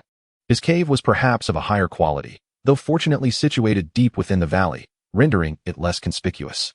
The earth excavated yesterday had been piled several meters from the cave entrance, forming a vague semicircle that encircled the area outside, effectively creating a barrier. Although one could easily step over it, most would likely pause at the perimeter. Each of the living quarters in this valley, caves, wooden houses, and shelters, had established its own domain. Perhaps a flattened patch of earth or a fence made of branches. Only the flimsy tents swayed in the cold wind, lacking presence and vulnerable to the passage of strangers. While Louis was observing his surroundings, the previous day's Master Su surprisingly returned, this time accompanied by a young couple, both under 30 and wearing glasses. "Good morning, boss," Master Su called out as he spotted Louis from a distance. "Good morning," Louis replied courteously. Master Su proceeded to promote their services to the couple, and when the man expressed a desire to see Louis's cave, he politely declined. He had already arranged his supplies inside and wished to avoid inciting any covetous thoughts. Ultimately, the couple opted to dig their own nest in the nearby earth cliff, situated over 20 meters away from Louis. If no one insisted on encroaching, they were likely to become neighbors in the future. Master Su then summoned his team of workers, resuming their industrious efforts. In this secluded valley, as trees are continually felled, more and more clearings emerge, attracting an increasing number of visitors. Several groups arrived in the morning, setting up tents or diving straight into excavation. Others sought advice from Master Su regarding pricing, only to be met with shock upon hearing the quotations, leading them to wave their hands in denial. "Are you also an employee from the inner region? You seem rather familiar," inquired a woman as she approached the excavation site nearby, where a couple was idly standing. "Are you referring to the blue card personnel?" Louis asked. "No, I'm speaking of the inner region," she replied. "What inner region? I am unaware of it." "Come on, don't deceive me. I've definitely seen you in the inner region," she stated confidently. Lu Yi was convinced that this sister had mistaken him for someone else. But he merely smiled, opting not to clarify. Many have secretly fled from the inner region to reside here. It is not just us. Everyone understands that it is untenable to stay there. Something is bound to happen, the woman murmured. Lu Yi could only respond with an awkward smile once more. Tell me, if we were to encounter that mutant, do you think we could escape? I mean, would we have time? The woman queried. I have yet to encounter a mutant. Lu Yi replied. Haha, if you had, you wouldn't be here digging a hole to live in secretly today, she said with a sly grin. Lu Yi nodded. Ah, if only this were but a dream. A world devoid of plagues, mutants, and nuclear bombs, the woman sighed. Indeed, Lu Yi concurred. Do you think we might face extinction? She suddenly posed. I cannot say, but we must remain hopeful. Lu Yi encouraged. All right, I shan't trouble you further. Continue your charade. But be careful not to let me discover who your boss is. She laughed, sauntering away. Chapter 16. Extortion at the door. What exactly is the inner region? It appears that this refuge harbors hidden dangers. Could there be mutants here as well? Lu Yi pondered. Before the emergency evacuation, when the internet was still operational, news outlets were rife with reports of crises erupting abroad, with mutants seizing control of the streets. According to those reports, mutants retained their intelligence, yet differed from ordinary humans in that their genetic information was reprogrammed by the plague, resulting in an exceedingly rare evolution. Their physiques surpassed those of humans, capable of tearing car doors apart with their bare hands, or exhibiting extraordinary resilience against various severe diseases. There were even rumors circulating online about individuals possessing remarkably mysterious abilities. Conversely, the intelligence of mutants had noticeably declined, rendering them more reckless, brutal, and filled with animosity towards humanity. They represent a new species. According to a preprint from a reputable natural science journal, mutants and ordinary humans are reproductively isolated, qualifying them as an entirely different species. Some pessimistic individuals propagate the doctrine of doom, asserting that with the rise of mutants, this new breed of humanity, the old human race is destined for extinction. They proclaim that following the cataclysms of a great plague and nuclear devastation, the entire planet will evolve into a civilization of mutants. Initially, Lu Yi dismissed these fantastical notions that inundated the internet, harboring skepticism towards them. However, with the issuance of an emergency evacuation order, his previous worldview and understanding crumbled entirely. If mutants truly appeared before him, he mused, let us see who possesses the stronger fate. Life and death are decreed by destiny. Contemplating this, Lu Yi resolved not to dwell on it any longer. With a white plastic bucket in hand, he intended to fetch water from the small river at the heart of the valley. Just a few dozen meters from the riverbank, he heard a buzzing sound overhead.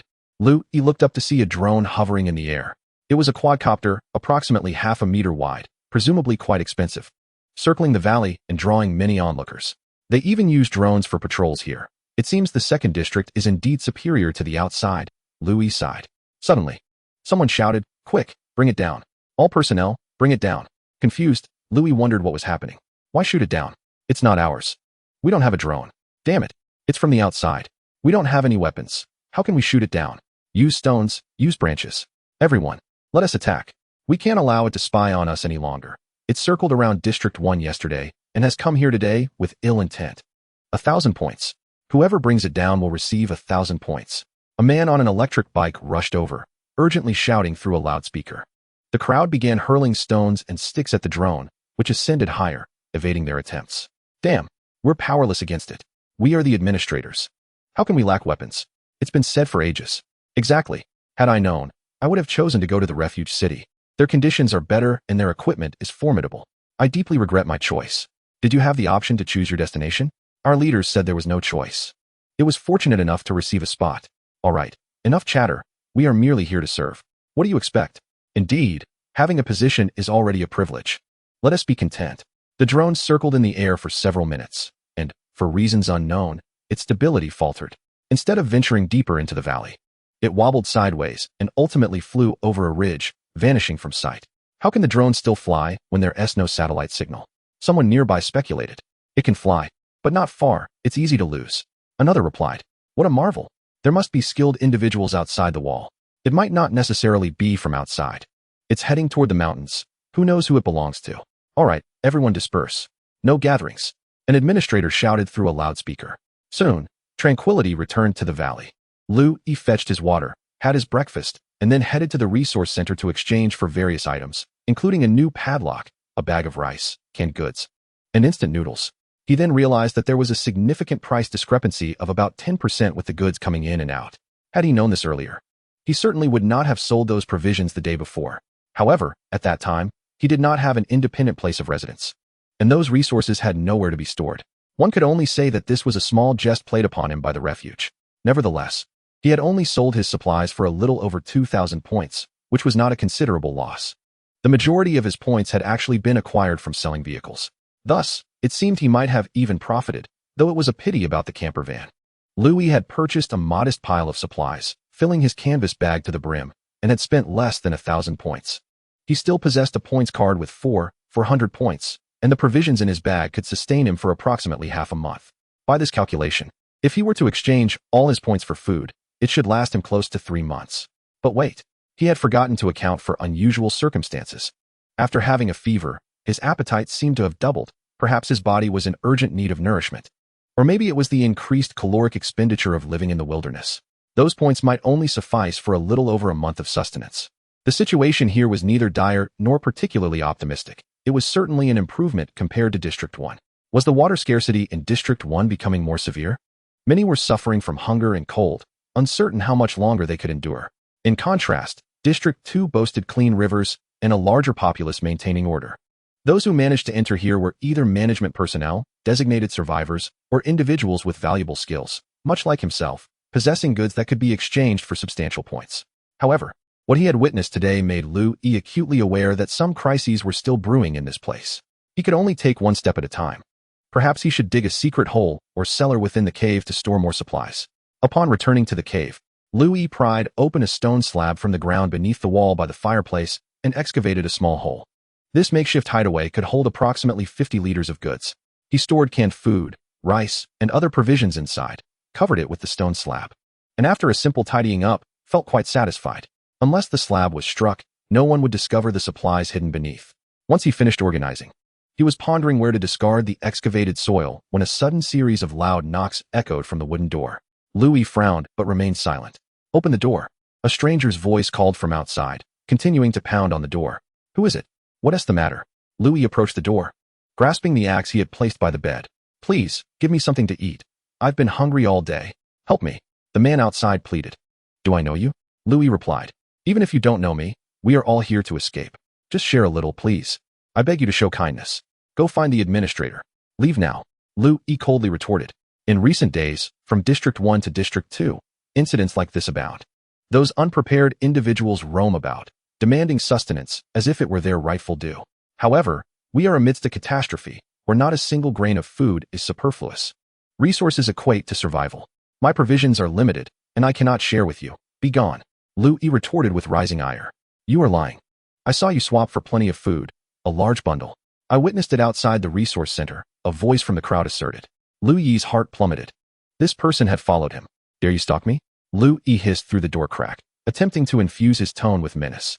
"Share half with me, and I shan't disclose it to others. Otherwise, I have several brothers who are starving.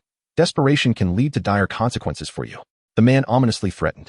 A surge of fury ignited within Louis, as a certain negative energy that had been suppressed for days erupted forth.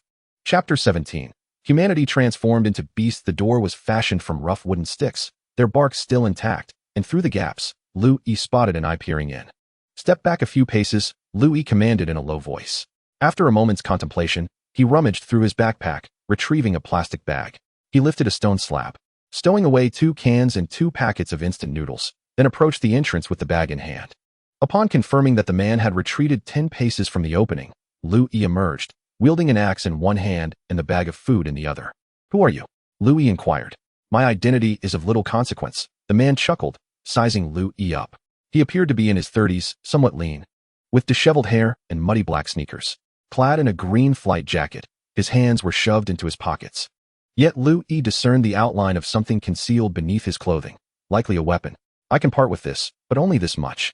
Should you return, do not expect kindness," Louis warned. "Agreed. If only everyone were as straightforward as you," the man replied with a smile, attempting to step closer. "Do not move," Louis barked, tossing the bag towards him. The man collected the plastic bag, stuffing the fallen cans inside, and with an enigmatic grin, departed. Louis surveyed his surroundings. It seemed no one had noticed the exchange. He returned to the depths of the hideout, shedding his outer coat for a black hoodie, which featured a hood. Donning the hood over his head, he retrieved a survival knife with a plastic handle, securing it to his belt. Before exiting, he donned a mask, a common practice these days. Once outside, whether with urgency or leisure, the man remained utterly oblivious, sauntering along with his belongings, entirely unaware of Lu Yi's pursuit. For reasons unknown, a wave of dizziness washed over Lu Yi, and a fiery sensation surged within his nostrils, as if his very breath could ignite. He recognized that something was amiss with his body. The subtle signs had become glaringly evident, verging on undeniable evidence thrusting itself before him. Why am I engulfed in such fury? Am I destined to become a mutant?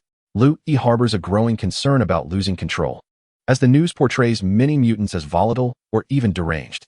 A tumult of thoughts entangles within his mind. Today, he must eliminate him. The roots of this issue must be severed, or the troubles will incessantly multiply. He must find a way to ease this frustration. If worst comes to worst, they could perish together. The veins in his head throb with intensity, invigorating his spirit, yet rendering him unable to find tranquility. Each thought swirling in his mind lacks reason. Alas, reason has fled. Lu Yi trails the man at a distance of 30 to 40 meters, seething with rage. Minutes later, to his astonishment, the man passes through the gate and exits the second district.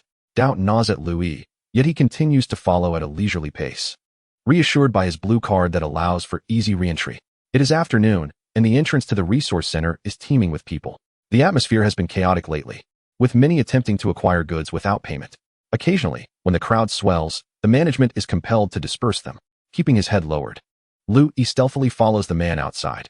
After more than 10 minutes, he observes the man slipping into a rudimentary A-frame shelter at the base of a hill to his left.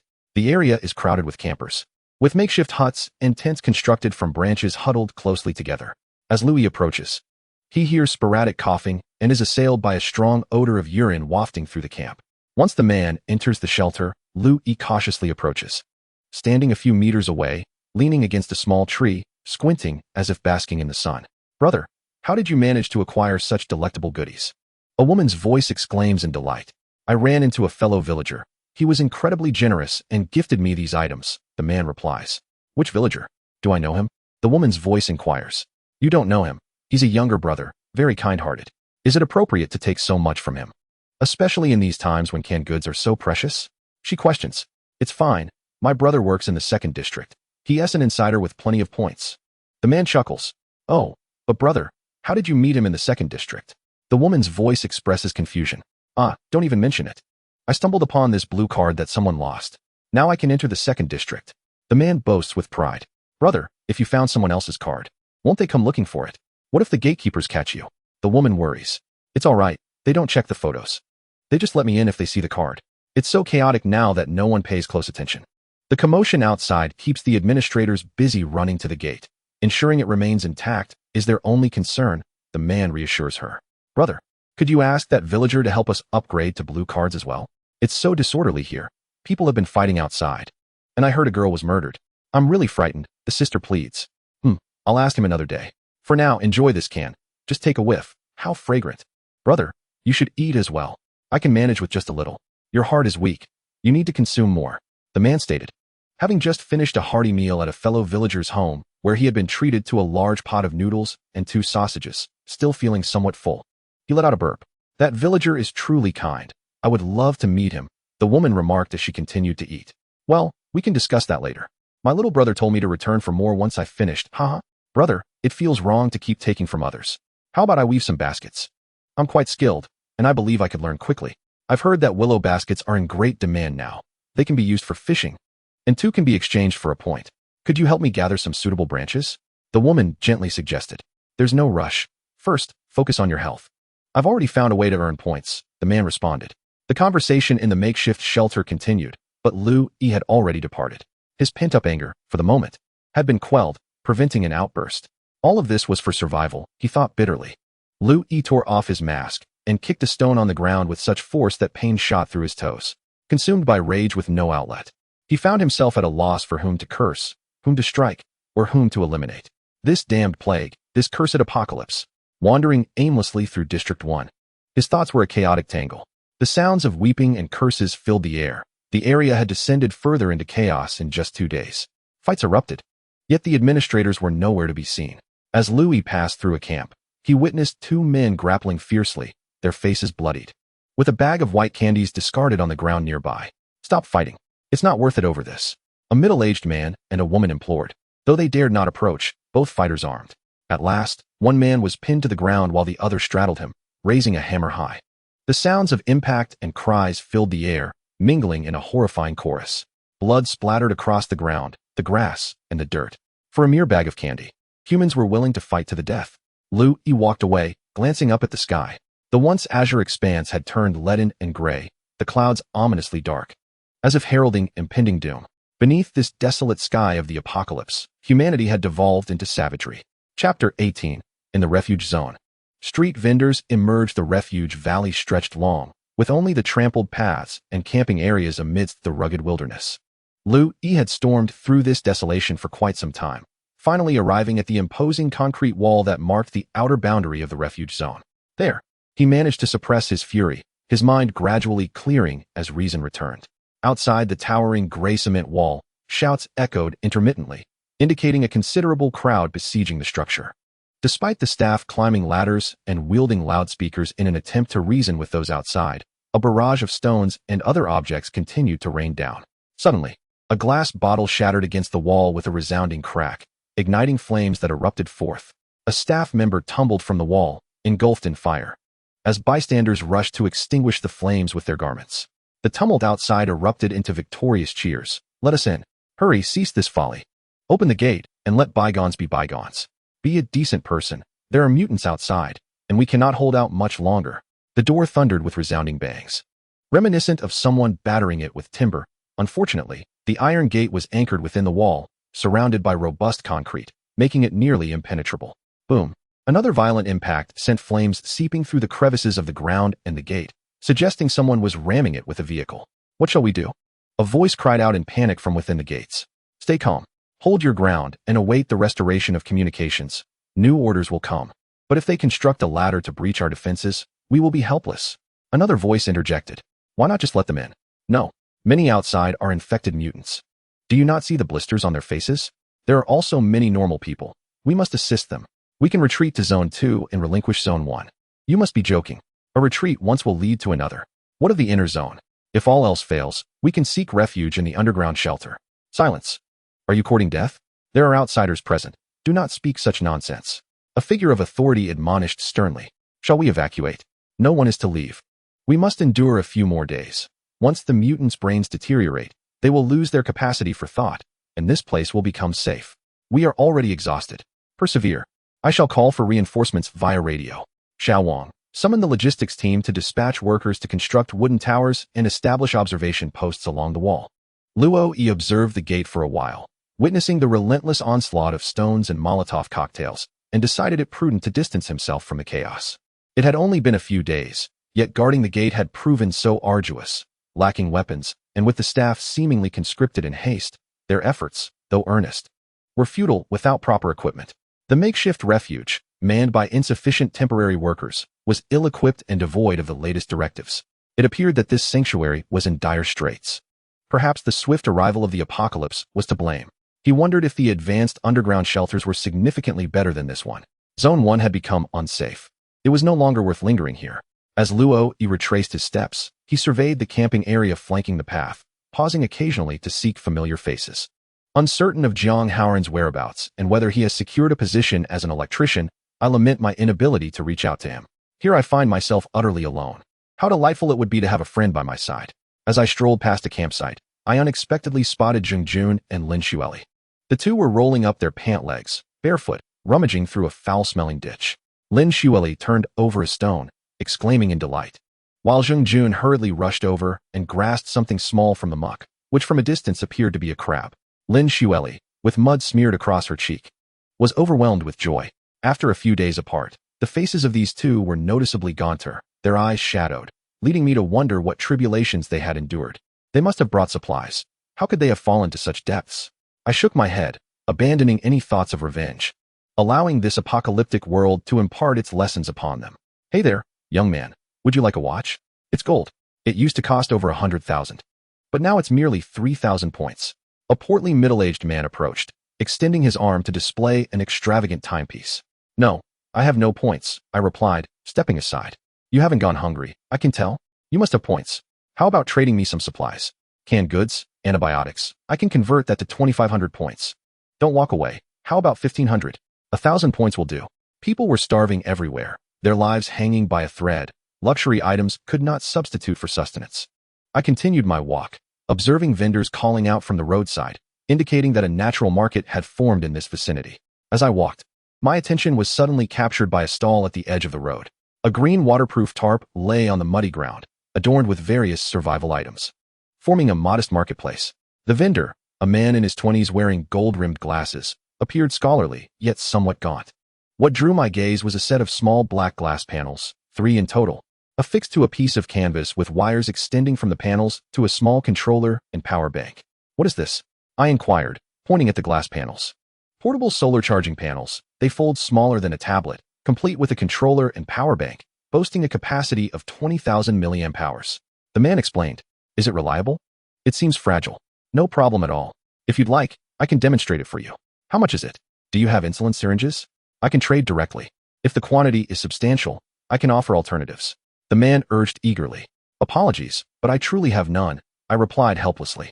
Insulin syringes are not carried by those who are not patients, and those who do have them would not part with them, especially in these dire times. My mother requires insulin. If she doesn't get her injections soon, something terrible will happen. The man lamented. Why don't you head to the supply center? Surely they must have some there, I suggested. Unfortunately, it seems that insulin is in limited supply, with only a few vials released each day, making it nearly impossible to acquire. I am uncertain who is purchasing them, lamented Louis. How many points is required for insulin? He inquired. 800 points. Came the response. That is exorbitant. A flat rate of 700 points, you know it's worth. Where there is sunlight, there is power. The man insisted. After a moment of contemplation, Louis resolved to take a chance. I will have it. The man produced his mobile device and unfolded a panel, demonstrating its functionality in the sunlight. See, the phone indicates a charging status, and this number on the controller represents the input voltage. Louis reached into the inner pocket of his chest, feeling 7-point cards, and handed them to the man. The man counted swiftly and tucked the cards into his coat. The stall also offered outdoor lunchboxes, miniature stoves, knives, and various tools. But Louis had no immediate need for them. Just as he turned to leave, the man called out to him again. Brother, I have something of great value. Take a look. Louis turned back to see the man retrieving a small plastic object from his coat pocket, resembling an outdated mobile phone with a diminutive screen, akin to a remote control. What is this? Louis inquired, already harboring a suspicion. A fine item, essential for seasoned survivalists, a radiation detector. The man responded earnestly. Chapter 19. The radiation cloud approaches. A radiation detector, akin to the Geiger counter found in games. It is a measuring instrument, certified and utilized in hospitals for detecting nuclear leaks, the man elaborated. What does this signify? Louis asked. The letter is not U but rather M, pronounced mu. This unit is called REM, and the higher the number, the greater the radiation exposure. So, the current reading of 341 indicates the radiation level? Louis remarked. Indeed, it is 341 rem. Typically, environmental radiation should be in the range of mere fractions, the man exclaimed. Damn it, radiation levels have risen again today. He stared at the digits on the screen in disbelief, powering the device off and then back on, only to find the reading unchanged at 341. This is troubling, he murmured, gazing at the ominous clouds in the distance. Heavens, I had hoped that seeing the sun today would signify all was well. What level is considered safe? Louis asked. The man pondered for a moment before answering. It should be below 5. Environments exceeding 5 rem are unsuitable for human habitation, though the lower the better. How much does this cost? Louis inquired. The man shook his head with a wry smile. It is not for sale. Ordinarily, I would not part with it. But I require insulin. If you can procure 50 insulin syringes, this is yours, along with a complimentary pack of 20 batteries that will last for years. I do not possess any insulin. Would 2,000 points suffice? Louis proposed. Not even for 10,000 points. This must be exchanged for insulin, the man asserted, returning the detector to his pocket with a serious demeanor. Louis departed from the stall, yet the thought of acquiring that instrument lingered in his mind, refusing to dissipate. With such a device, he could ascertain the surrounding radiation levels at any moment, enabling him to navigate perilous circumstances and perhaps even discover a safe haven. Alas, in this apocalyptic world, where could one possibly procure insulin? Unless it were from a hospital, but this was the desolate wilderness. Furthermore, in the cities, One would likely encounter either radioactive dust or mutated beings. Who would dare to venture there? However, the radiation levels in this valley had become abnormal, leaving him uncertain of where to flee next. Should he venture to the buildings in District 2? It seemed that entry was forbidden for non-staff members. What of that underground shelter? Earlier, while near the concrete walls, he had overheard the staff in a state of panic mention that, if worse came to worst, they could take refuge in the underground shelter. Therefore, this sanctuary must possess a subterranean refuge. This matter remained a secret, known only to the staff. While ordinary individuals like him were likely deemed unworthy of access, Luo squinted, deep in thought. The dark cloud on the horizon appeared distant, seemingly unaffected by the wind. Spreading naturally, he wondered which city lay beyond. Perhaps that cloud was indeed a radiation cloud. He resolved to delve deeper, seeking a means to enter the building and the underground shelter, which should offer the utmost safety. As he walked, pondering, he paused to observe the camping area in Sector 8. The parking lot was littered with shattered car windows. Scarcely a vehicle remained unscathed. The camping ground still reeked, with more makeshift shelters constructed from branches, though they were more spacious than tents. Sallow-faced individuals populated the area, just like in other camps. "You, where have you been these past few days?" A voice called out, fixing its gaze upon Luo. "The administrator has been searching for you." "I moved away," he replied, suddenly reminded, "It is indeed you." The person abruptly panicked, bolting away while shouting, "Administrator! Administrator!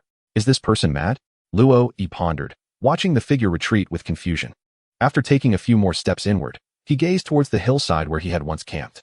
It was now desolate, devoid of anything. Not only that, but the nearby wooden cabin had vanished, replaced by a heap of dark refuse. Was it ash? What transpired? Luo stared at the hillside, perplexed.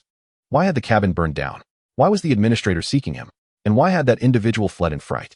"Excuse me, may I inquire about the house on the hillside?" He addressed a man in his 50s seated nearby. The elderly man scrutinized Luo for a moment, a peculiar smile curling at the corners of his mouth. "Young man, in these times, one must take care of their health. Why are you prying into matters that do not concern you?" "No, I am merely curious.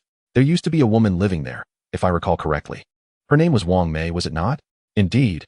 It seems that a woman named Wang Mei was murdered, strangled," as the elder stated with a loud voice. What an utterance." He continued, "I heard it was a young man from the neighboring area who committed the act. He has already fled, and the administrator is currently pursuing him." "What about the house? How did it catch fire?" she inquired. The poor soul lay there unattended, and after some discussion, the crowd decided to set the house ablaze. Quite a bit of gasoline was wasted, but one could argue it was a benevolent act. The elder sighed, lamenting. In desperate hunger, even a man might resort to eating a rat. Such a large individual. How could we not burn it? Eventually, something dreadful would have occurred. Luo expressed his sentiments briefly before hastily turning to leave. He resided in District 2, and the pot seemed to have descended from the heavens. Could it be that the young man they suspected was himself? It was wise to depart swiftly. The situation in District 1 was deteriorating rapidly. Within the camp, some were singing and dancing, perhaps on the verge of mental collapse, while others were crying out incoherently. Not a word could be clearly discerned. Moreover, there were those with predatory gazes, watching passers-by with the apparent intent to commit robbery or worse. As Luo exited that section of the camp, two individuals trailed him for over 100 meters before abandoning the pursuit. In just a few days, the situation had approached collapse. Those with a sense of urgency, who had packed ample supplies during their hasty evacuation, would at least have sufficient sustenance for the next few days. Some might even manage to upgrade their refuge cards by surrendering essential provisions, thereby gaining entry into the more favorable conditions of District 2. Thus, the hierarchical system of refuge cards effectively sorted the influx of those seeking shelter. Those with abundant resources could buy their way in, those with skills could apply for entry, and those with inherent advantages could gain direct access. The remaining individuals, lacking survival skills and influence, were left to fend for themselves in the wilderness. It appeared that the entire 314 refuge zone had only admitted approximately 20,000 people, a fortunate number compared to the majority stranded in the city. However, these individuals still faced the relentless trials of a post-apocalyptic world. The threats they encountered were not limited to a scarcity of food, medical supplies, and other resources. They also included the impending cold winter and the malevolent individuals who thrived amidst chaos. Those who began to steal, rob, and murder, the so-called knife gang. There loomed the ominous black cloud of radiation, seemingly drifting ever closer. Chapter 20. A reunion with Yang Mi upon returning to District 2. Luo felt a slight easing of his tense nerves. The atmosphere here was markedly more relaxed than outside. By the riverbank, individuals were fishing, some using bamboo baskets or traps, while many wooden houses had sprung up along both banks. There were even those who had constructed log stilt houses, demonstrating considerable effort. Now, the banks of this small river boasted 200 or 300 makeshift dwellings, resembling a modest village. 3 wooden bridges, crafted from tree trunks, spanned the river, facilitating passage. One of the larger bridges even accommodated vehicles. In the distant valley stood a cluster of grayish-white buildings, accompanied by a group of low concrete houses on the hillside behind. Lu Yi had previously observed those edifices, encircled by a flimsy iron fence that divided the second district into 2 parts. A few patrollers were seen near the fence, allowing only a select few to enter through the gate situated in the middle.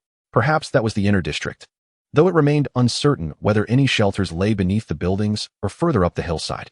As Lu Yi pondered, he wandered along the riverbank, continuing deeper into the mountain hollow to his right. Hey, you caught another fish. Impressive. You must be a master angler. Why can't I catch any? May I fish beside you and perhaps share in your fortune?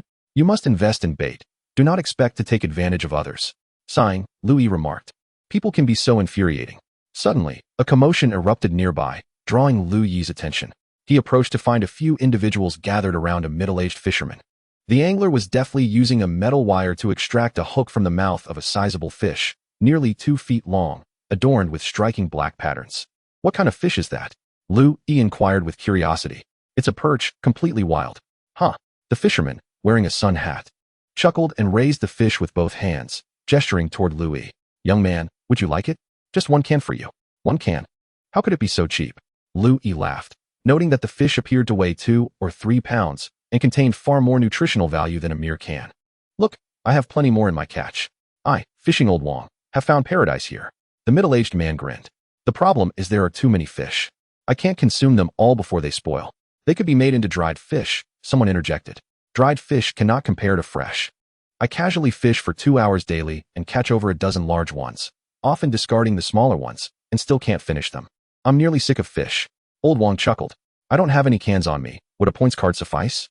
Lu Yi asked with a smile. That works. Lu Yi produced a points card from his pocket, revealing 50 points. Oh dear, that 1 tea suffice. Why not purchase a few more? Lu Yi hesitated, feeling an unexpected pang of hunger that intensified at the sight of the fresh fish, almost quickening his heartbeat. 50 points for 8 fish. I'll select the largest for you. Old Wong, with a twinkle in his eye, proposed. Sounds good. Lu Yi nodded. It was a mutually beneficial transaction. Lu Yi, weary of canned food, and Old Wong, overwhelmed by his abundant catch, found common ground. Before long, Lu Yi used a survival knife to clean the fish by the riverbank, washing them thoroughly before stringing them on a branch. With 1 hand bearing the weight of the 8 fish, he made his way back toward his cave. These fish collectively weigh around 20 pounds, and though they feel heavy in his hands, Lu Yi finds it utterly effortless, which raises a flicker of concern in him. Over the past few days, my strength has been increasing. Could it be that I am mutating? He muses quietly. Hey, suddenly, a woman's voice cuts through his thoughts, startling Lu Yi. He turns to see a beautiful woman following him, dressed in blue trousers and white sneakers, with a pale yellow ski jacket adorning her upper body. Indeed, it's you, the woman exclaims with delight. Who are you? Lu Yi recalls having met this woman, but struggles to place her. Are you so forgetful that you've already forgotten me? She teases. I remember now. You are Yang. Yang Cat, Lu Yi replies. You're the cat. She pouts in mock indignation. I am Yang Mi. Me as in kitten. Oh, right, Yang Mi. Lu Yi nods and inquires, what brings you here? With a sigh and a flutter of her eyelashes. She seems somewhat resigned. You saved me. I came to express my gratitude. There's no need for that. The ticket would have gone to waste otherwise, Lu Yi responds. It's different for me. Had I not gotten in, I might have perished. The woman insists. That's impossible. I passed by the entrance today and heard a great many people outside. It was quite lively. Lu Yi retorts. Indeed, it is quite boisterous. They nearly broke down the door. Most of them have mutated. Didn't you know? I can't see them. How would I know? If there's nothing else. I'll be on my way. I need to carry these things home. Lu Yi's tone turns a touch frosty. He prefers not to linger and engage in idle chatter with a captivating woman, as it draws too much attention. Please, don't go. Yang Mi hastens to catch up, walking alongside him. Lu Yi furrows his brow, compelled to continue forward. This woman seems to have fared well. Her complexion is fair, her attire immaculate, and her white shoes bear only a smudge of mud, suggesting they have been cleaned. He wonders what adventures she has encountered since entering. Perhaps she has been reunited with her husband.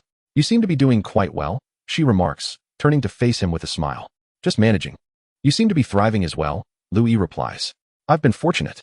First, someone saved me, and then I secured a job in the building. How is that for luck? Yang Mi beams. That's splendid. You should be on your way then. I'm in a hurry to return and stew some fish.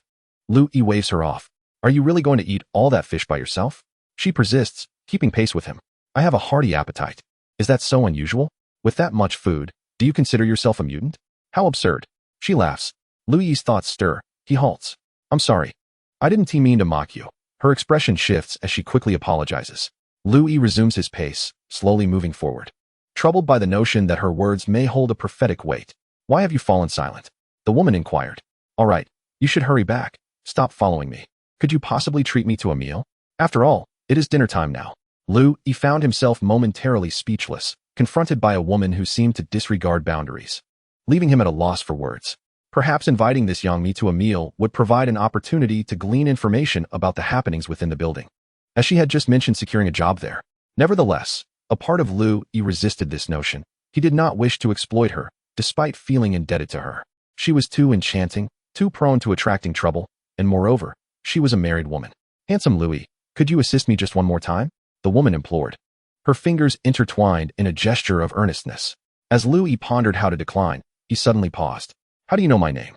He asked, astonished. He had only revealed his surname. Lu, the character for collapsed. How could she possibly know his full name? He, startled, are you? She teased, walking backward while facing him. A mischievous smile playing on her lips as she pointed a finger. That's a secret. If you treat me to a meal, I shall divulge it. Chapter 21.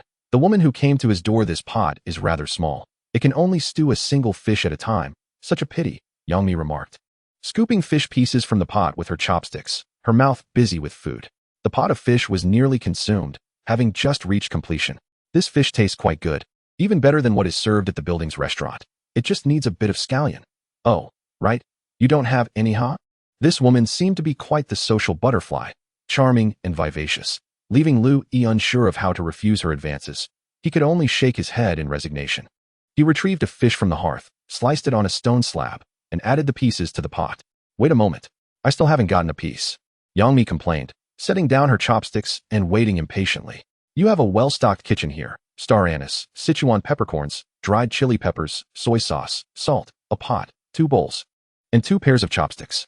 How did you know you would be inviting me to dinner today? Lu Yi, somewhat at a loss for words, hesitated before replying. That was meant for my girlfriend. Oh, your girlfriend? Where is she? Yang Mi asked with newfound curiosity. Lu Yi's expression darkened, prompting Yang Mi to realize. I understand now. I must have used her ticket, my apologies. It's nothing, Lu Yi replied tersely. Under the flickering glow of the fire, silence enveloped them. The only sound being the bubbling of the fish in the pot, its aroma wafting through the air. Let us finish eating and leave quickly. It will be dark soon. Lu Yi suggested while tending to the fire. All right, Yang Mi acknowledged, noncommittally. After a brief silence, she suddenly interjected, by the way, weren't you curious as to how I knew your name? Well, it doesn't really matter. Knowing or not knowing is of little consequence, Lu Yi replied. Yang Mi let out a soft hum and said, I found it on the computer, in the entire refuge zone. Anyone who has scanned their card can be tracked by the system. There's only one person with the surname Lu. It couldn't possibly be anyone else. Oh, I see. Lu Yi replied, not lifting his head. Don't you want to know what system it is? The entire internal network of the refuge. Aren't you intrigued? Not particularly. Lu Yi responded nonchalantly, suddenly pausing. What did you say? Refuge? Yes. How do you know about the refuge? Is your rank really that high? This time, Lu Yi was genuinely astonished. Huh, did I mention the refuge? I meant the refuge zone, Yang Mi said, covering her mouth with her hand, a hint of panic evident. Lu Yi gazed at her intently for several seconds, remaining silent. Oh dear, I've let something slip again, Yang Mi said, putting down the chopsticks she had just picked up, her expression troubled. Enough, I've known about it for a while now. The underground refuge isn't exactly a monumental secret, Lu Yi stated. Isn't it? Only those in the inner zone know about it. There are fewer than 100 people in total, Yang Mi insisted earnestly. Lu Yi sighed. A secret known by 100 people is no secret at all. Even the security at the entrance is aware of it. Oh, in that case, it's not my fault. Yang Mi cheered up, picking up her chopsticks again and rummaging through the pot. Wait you. Lu Yi felt a bit impatient. This was the second fish, and he hadn't had a single bite yet. He was already starving. His body had been protesting for quite some time. But Lu Yi was reluctant to share a meal with this woman.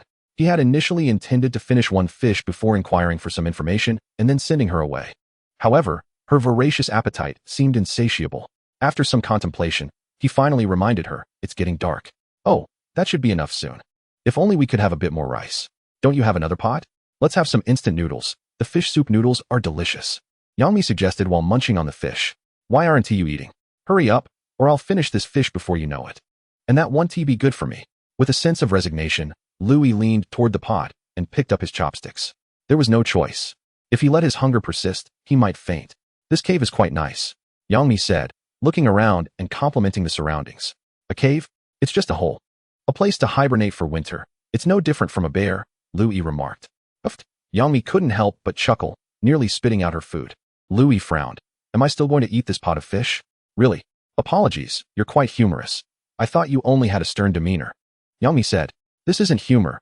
Winter is coming, and it will likely be long. Perhaps only by hibernating like a bear can we endure it," Louis replied.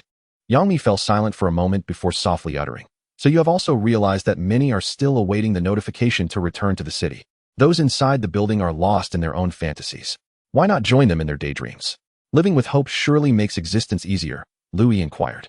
"I am aware of the reality of the inner district. There will be no notifications," Yangmi murmured. Louis fell silent. The apocalypse had transpired, and there was no turning back. "Let us not dwell on such disheartening matters. Let us move on," Yangmi urged. Louis pondered why this woman was so familiar with him. He could only place 2 packets of instant noodles into the pot, which soon cooked to perfection. As they ate and conversed, Louis gleaned further information. It turned out that upon entering the refuge, Yangmi had spent her first 2 days utterly alone, empty-handed, forced to endure hunger and cold. However, upon the suggestion of the administrators, she applied for a job in the office, which was quickly approved. To her astonishment, she was assigned to the building in District 2 as an assistant to the medical team. Though merely an assistant, she had meals provided, accommodation, and even a free bed. Initially, I thought some influential person had taken an interest in me, likely with ulterior motives. But at that moment, I couldn't afford to be picky. I just needed to fill my stomach," she said. "When I arrived at the designated dormitory, I discovered that it was that scoundrel," Yangmi exclaimed indignantly. That scoundrel was her husband, the man who had abandoned her at the entrance. He was a once prominent network engineer, a reclusive man.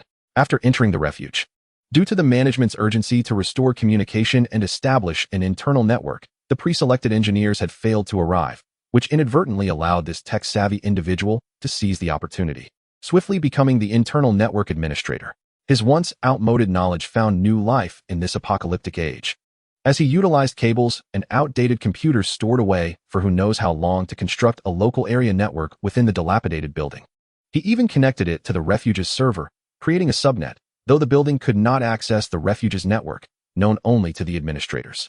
By the way, the refuge is just beyond the hillside, behind those concrete huts. The entrance is quite elusive. That scoundrel showed it to me, but I'm not yet suited to enter. He mentioned upgrading me to a red card in the future. Appearing too conspicuous now would not be wise, Yangmi remarked. "So, he is now a significant figure? And you, as his family member, are being taken care of?" Louis inquired. "Quite the contrary. That scoundrel is merely a network administrator, wielding nothing more than a level 3 red card. Yet, upon discovering my name in the system, he surreptitiously altered the files to include me on the recruitment list. The dormitory assigned to me is a double room, but no one else has ever come to stay. Only that rascal, who incessantly harasses me, claiming he wishes to atone for his wrongs." At this juncture, Yangmi abruptly set down her chopsticks with a sigh, exclaiming how full she felt, remarking that if she continued eating, she would surely burst. Louis chuckled and shook his head, relieved that she had paused. Had she continued, he might have begun to suspect that she too had undergone some transformation. Chapter 22. I shall sleep here tonight. "Is your husband not apprehensive about someone discovering his data manipulation?" Louis inquired. "What is there to fear? This refuge is in utter disarray. No one can keep track of anything. Besides, the servers in the building are under his maintenance. He can make them crash at will, if necessary. He can simply engineer a malfunction to erase the database.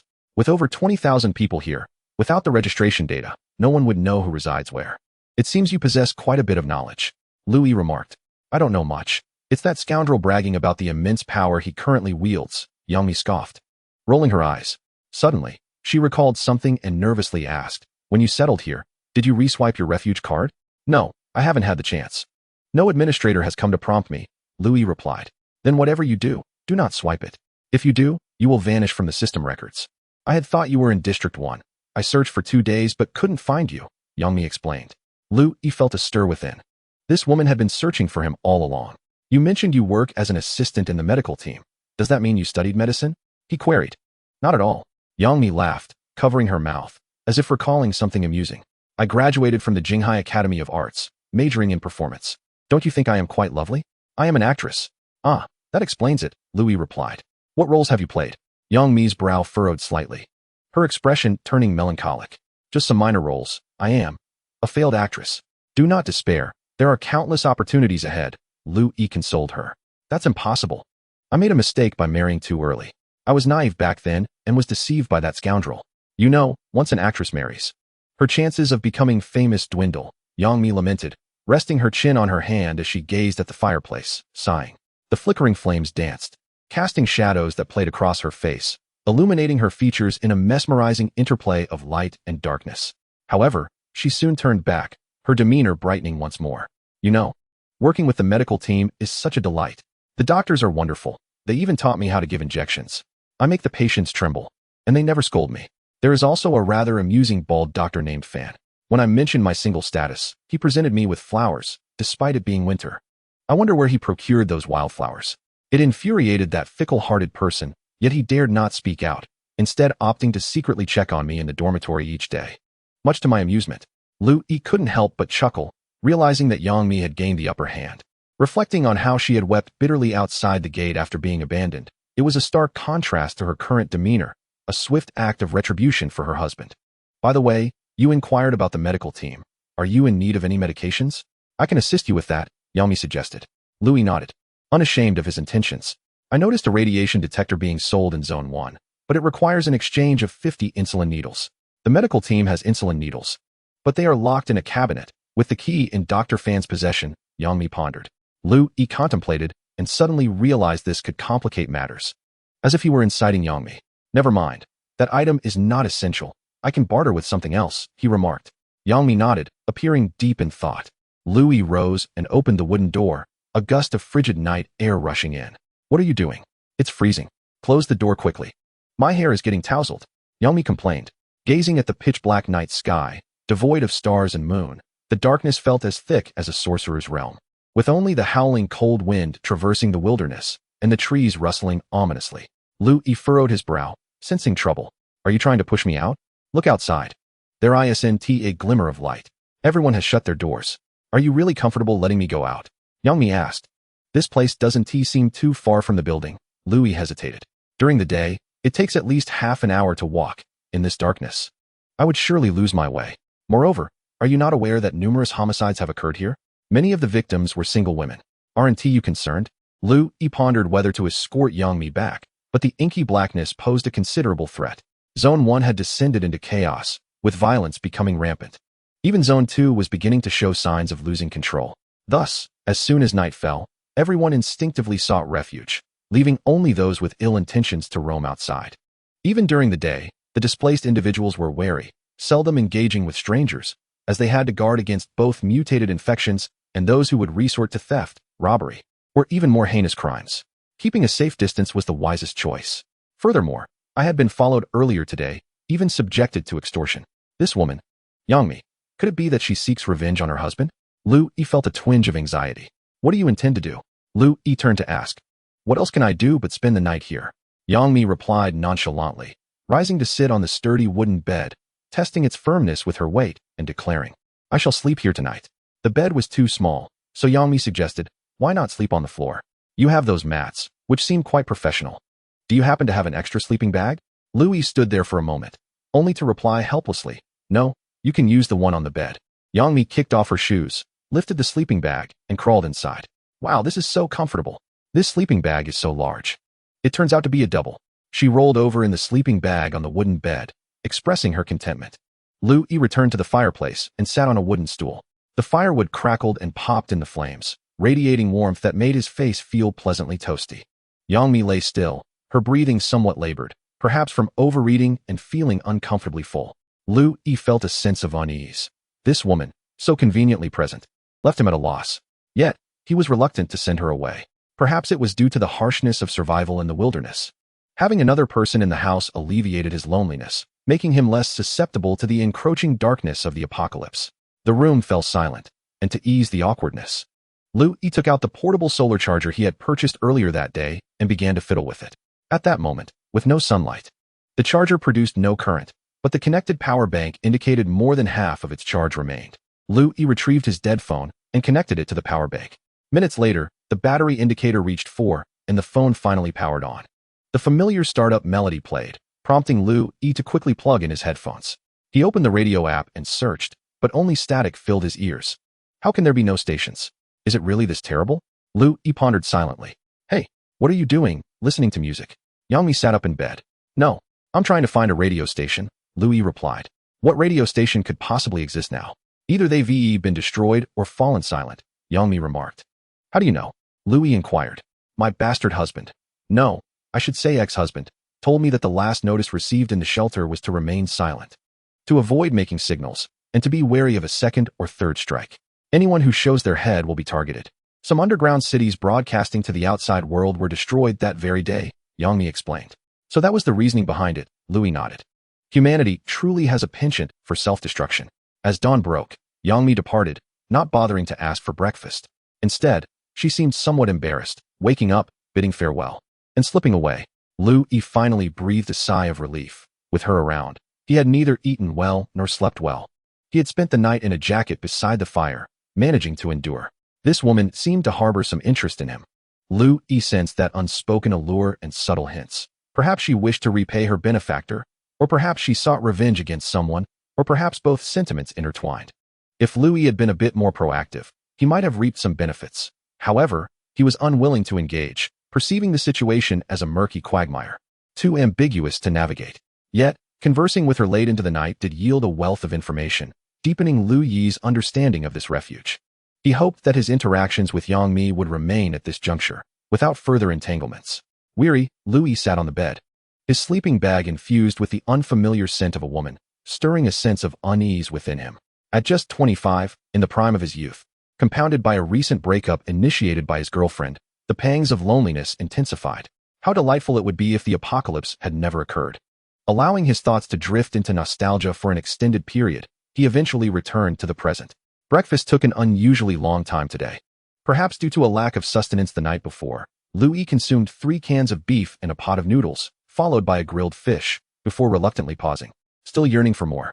It seemed that there was indeed something amiss with his body. Louis felt a peculiar numbness in his head for the past couple of days. After eating, he had been slipping into a state of daze lasting approximately 2 hours, the cause of which eluded him. At that moment, he felt an unsettling disconnection between mind and body, one languid and drowsy, the other vibrant and racing. Perhaps his body was undergoing some transformation after consuming food? Am I mutating? He touched his face, noting no visible swellings. Removing his shirt, he examined his torso and found no signs of redness or unusual marks. Instead, the muscles in his arms and abdomen had become distinctly pronounced, their definitions sharp and clear. What could be happening? Having worked as a mover for 2 years, Louis possessed some muscle. Previously, his girlfriend had enjoyed teasing him about his slightly robust physique. Nevertheless, he considered himself an ordinary young man, having never engaged in fitness or combat training, with the rigors of labor consuming nearly all his energy. Though he had muscle back then, it was not as evident as it was now. At this moment, even a slight exertion revealed the contours of his abdominal muscles. Despite not having eaten well in recent days, how had this change occurred? If this continued, what would he do if red spots or swellings appeared? Those who mutated might gradually lose their sanity, attacking the normal populace, their minds deteriorating into a state of mindlessness, ultimately succumbing to decay in the wilderness. This scenario was chilling to even contemplate. Should he miraculously survive the mutation phase and become a mutant, would he retain human memories? Yet, why did the pre-apocalyptic information indicate that while mutants experienced physical evolution, their intellect regressed, resulting in madness and folly? Perhaps he truly was mutating, and the dulled state of his mind was the price of this transformation? Indeed, there is a persistent sense of hunger. In recent days, I have felt an insatiable longing for nourishment, as if my body is perpetually craving sustenance. If it comes to that point, would I choose to become a mutant or, with dignity, conclude my existence as an ordinary person? I have pondered this conundrum for a long time, yet the answer eludes me. My mind remains clouded, preventing me from engaging in profound contemplation. Exhausted to the core, I succumbed to slumber, akin to a bear in hibernation. Upon awakening, I was astonished to find that it was already afternoon. It seems I must prepare myself. Upon awakening, the pangs of hunger and confusion had significantly abated. I realized I could no longer disregard the signals from my body. Perhaps in a few days, I would develop rashes or tumors. That would spell my doom, as I would spiral into chaos, ultimately leading to the complete deterioration of my mind, the loss of my essence, and my body decaying in this apocalyptic world. However, there may yet be a glimmer of hope, as my mutation feels rather extraordinary. Before darkness enveloped the sky, I summoned my resolve and exchanged a considerable amount of food at the supply center, primarily canned goods, rice, and noodles. Should I exhibit discernible signs of mutation, I would likely need to retreat to my cave, unable to venture outside temporarily. To endure the mutation phase and grasp that slender thread of hope, I must stockpile sufficient provisions. After several trips, my supplies grew substantially, and the cavern within my shelter became larger and deeper, filled to the brim with food. I also bartered with fishermen by the river for several large fish, which I cleaned and salted before hanging them above the hearth, preparing them for smoking. Weapons are also necessary. Within the entire refuge, there seemed to be no decent arms. Otherwise, the administrators would have surely retrieved them by now. If any exist, they likely reside in the underground shelters, inaccessible to the general populace. I suspect that those within do not frequent the outside world, considering the radiation dust that pervades. That shelter feels like a secluded sanctuary, while these peripheral refuge areas may merely serve as defensive buffers for the central haven, housing over 20,000 individuals who are potential reserves of human resources. Yet, these are mere conjectures, unverified. At this stage, the only weapons available to me are primitive, cold weapons. In fact, I have observed many individuals wielding spears within the refuge in recent days, and the administrators have not intervened. After all, in these end times, safeguarding oneself is a valid demand. Some of those spears are exquisitely crafted wild boar spears, likely purchased online before the world fell apart, while many others are hastily fashioned. Crude and simple, reflecting the aesthetics of a post-apocalyptic wasteland. I believe the advent of the apocalypse has awakened latent potential in humanity within the refuge. Not only are there numerous modern-day inept individuals lacking survival skills, but also a select few who are intelligent and possess remarkable craftsmanship. Now, in the sanctuary, particularly in Zone 1, a plethora of blacksmith stalls has emerged, catering to the needs of over 20,000 individuals in search of tools and weapons. Consequently, numerous vehicles have been dismantled, with various types of metal meticulously selected and forged into hoes, shovels, survival knives, spearheads, and machetes. Armed with such equipment, the populace is not only capable of cultivating the valley, but also venturing into the boundless surrounding forests. In this post-apocalyptic world, where clothing and food are scarce, the wilderness teems with games such as wild rabbits, pheasants, lynxes, and wild boars. Chapter 24. The era of iron and fire has returned. Before us stands a blacksmith stall. The fire crackling as a group of onlookers, likely potential buyers, gathers around. The demand for weapons has surged to unprecedented levels, driven not only by the need for hunting, but also by the rampant crime within the valley, leaving everyone on edge. Just one more minute, and it will be ready for quenching. As long as it doesn't bend, once the edge is sharp, the task will be complete, declares a middle-aged man, drenched in sweat. At this moment, the temperature in the valley has plummeted near freezing due to an unusually prolonged overcast sky. Yet, the blacksmith, clad only in a tank top, dons black-rimmed glasses, their lenses fogged with vapor. He is wielding long-handled tongs to grasp a freshly forged spearhead, glowing red-hot, and even beginning to emit a faint white light. Done, he exclaims, lifting the spearhead and plunging it into a nearby barrel filled with black liquid, which hisses as flames flicker momentarily on the spearhead's surface. Success. This spring steel is quite suitable. It's durable and won't shatter. A quick quench in oil will do wonders. Let us acquire more dismantled car parts today, Xiao Wang. The middle-aged man calls out. Understood, Mr. Li, responds a young assistant standing nearby. In this Zone 1, devoid of electricity, the blacksmith hands the successfully quenched spearhead to another apprentice, instructing him to sharpen the edge by hand. Boss, I'd like a spear of superior quality, requests Lu Yi. Over there are the ones made today. Feel free to choose. The blacksmith gestures toward a pile of metal pieces on the ground. Lu Yi strides over and picks up a spearhead, noting that the base is rolled into a cylindrical shape, allowing it to be fitted onto a wooden shaft. After weighing it in his hand, he finds it disappointingly light and places it back, reaching for another that is significantly larger, measuring over 50 centimeters in length. Still a bit light. Louis mutters to himself. Is it that the spear is poorly made, or has his strength increased too much? Brother, it's not about being heavier. The apprentice interjects, eager to impart knowledge. The most crucial factor is flexibility. The lighter it is, the more agile it becomes. You must understand. Whoa, what are you doing? The apprentice's attempt at teaching is abruptly interrupted as Lu Yi, using both hands, inadvertently bends the spearhead. My apologies, I didn't mean to.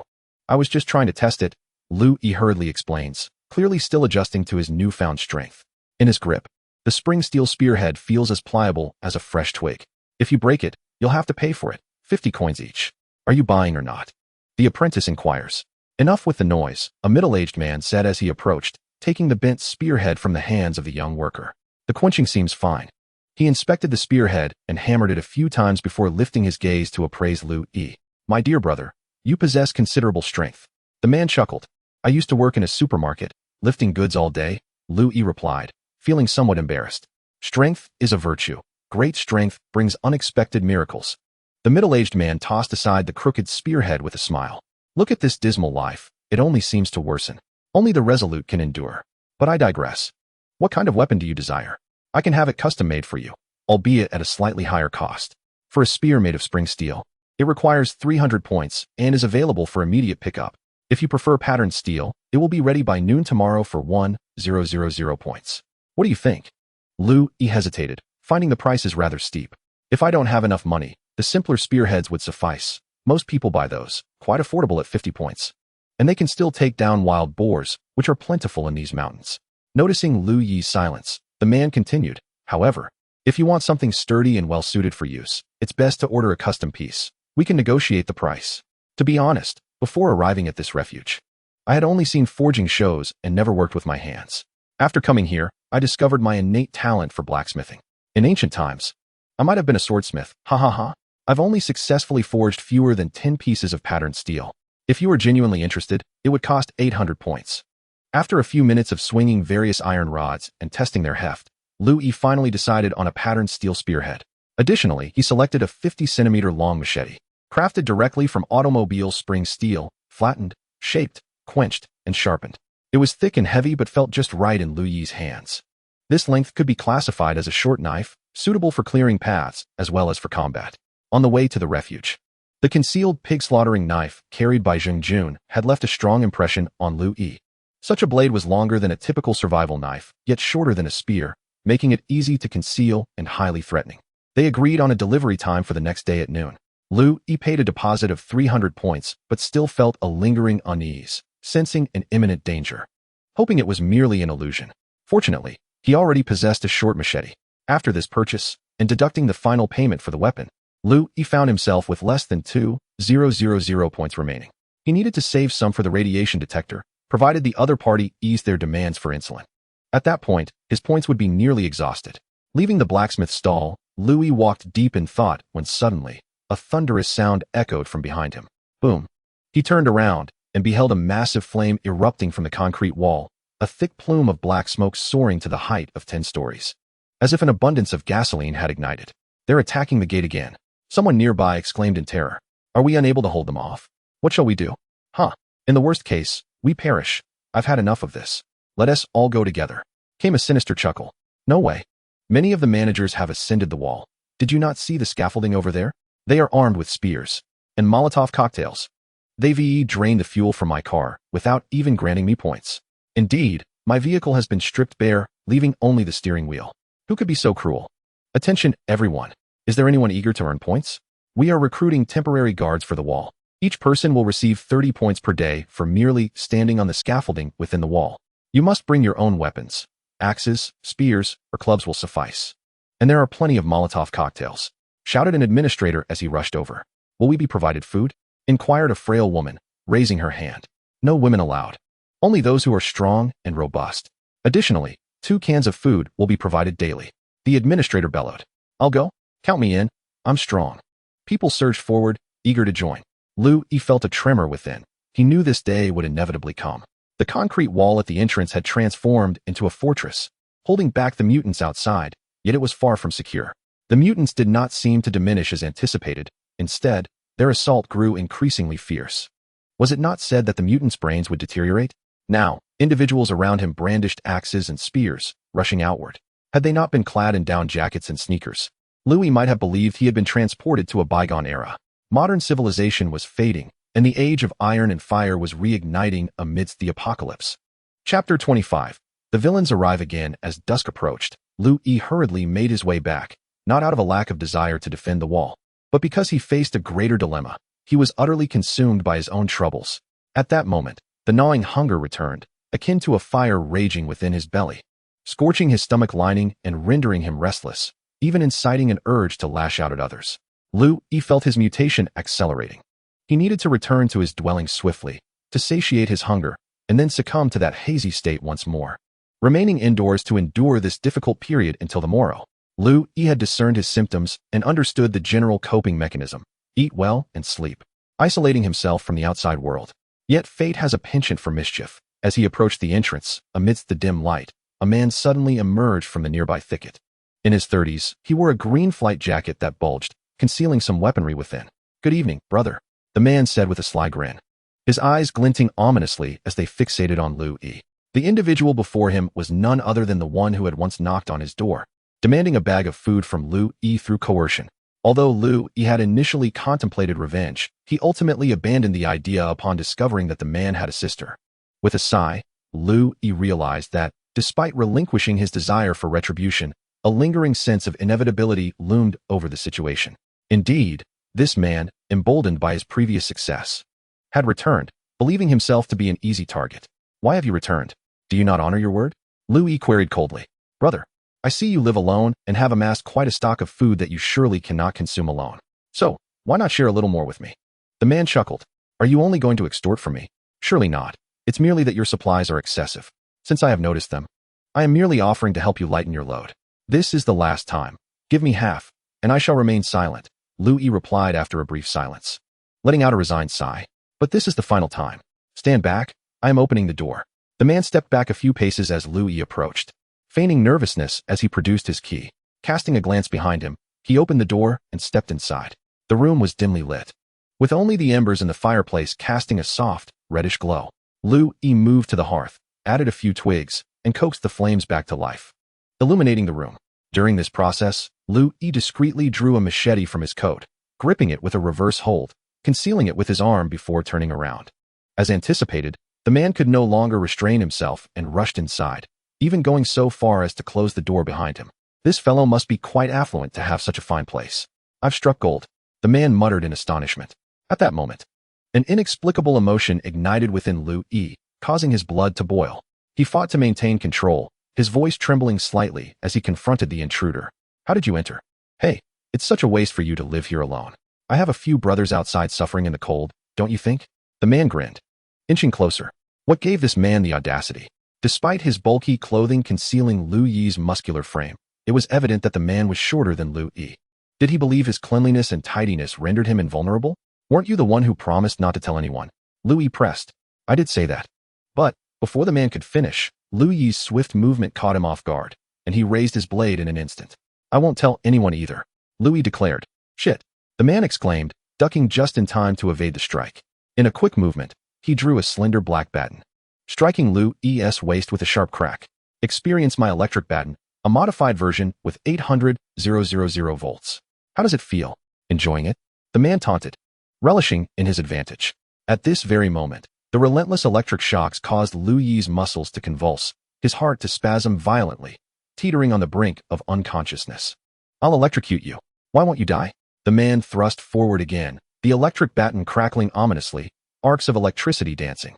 Suddenly, darkness enveloped Louis for a heartbeat, only to be replaced by clarity. The thunderous roar in his ears seemed to fade, and he regained control of his body. With a surge of energy, he lunged forward, knocking the man to the ground, then pinned him down, wrapping his arm around the man's neck. "What the hell? Why aren't you dead?" The man screamed in terror.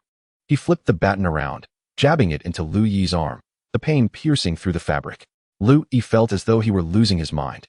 He could have easily disarmed the baton, yet he disregarded everything, tightening his grip around the man's throat, permitting the waves of electricity to course through him, which he now ignored. At that moment, an overwhelming euphoria flooded his being.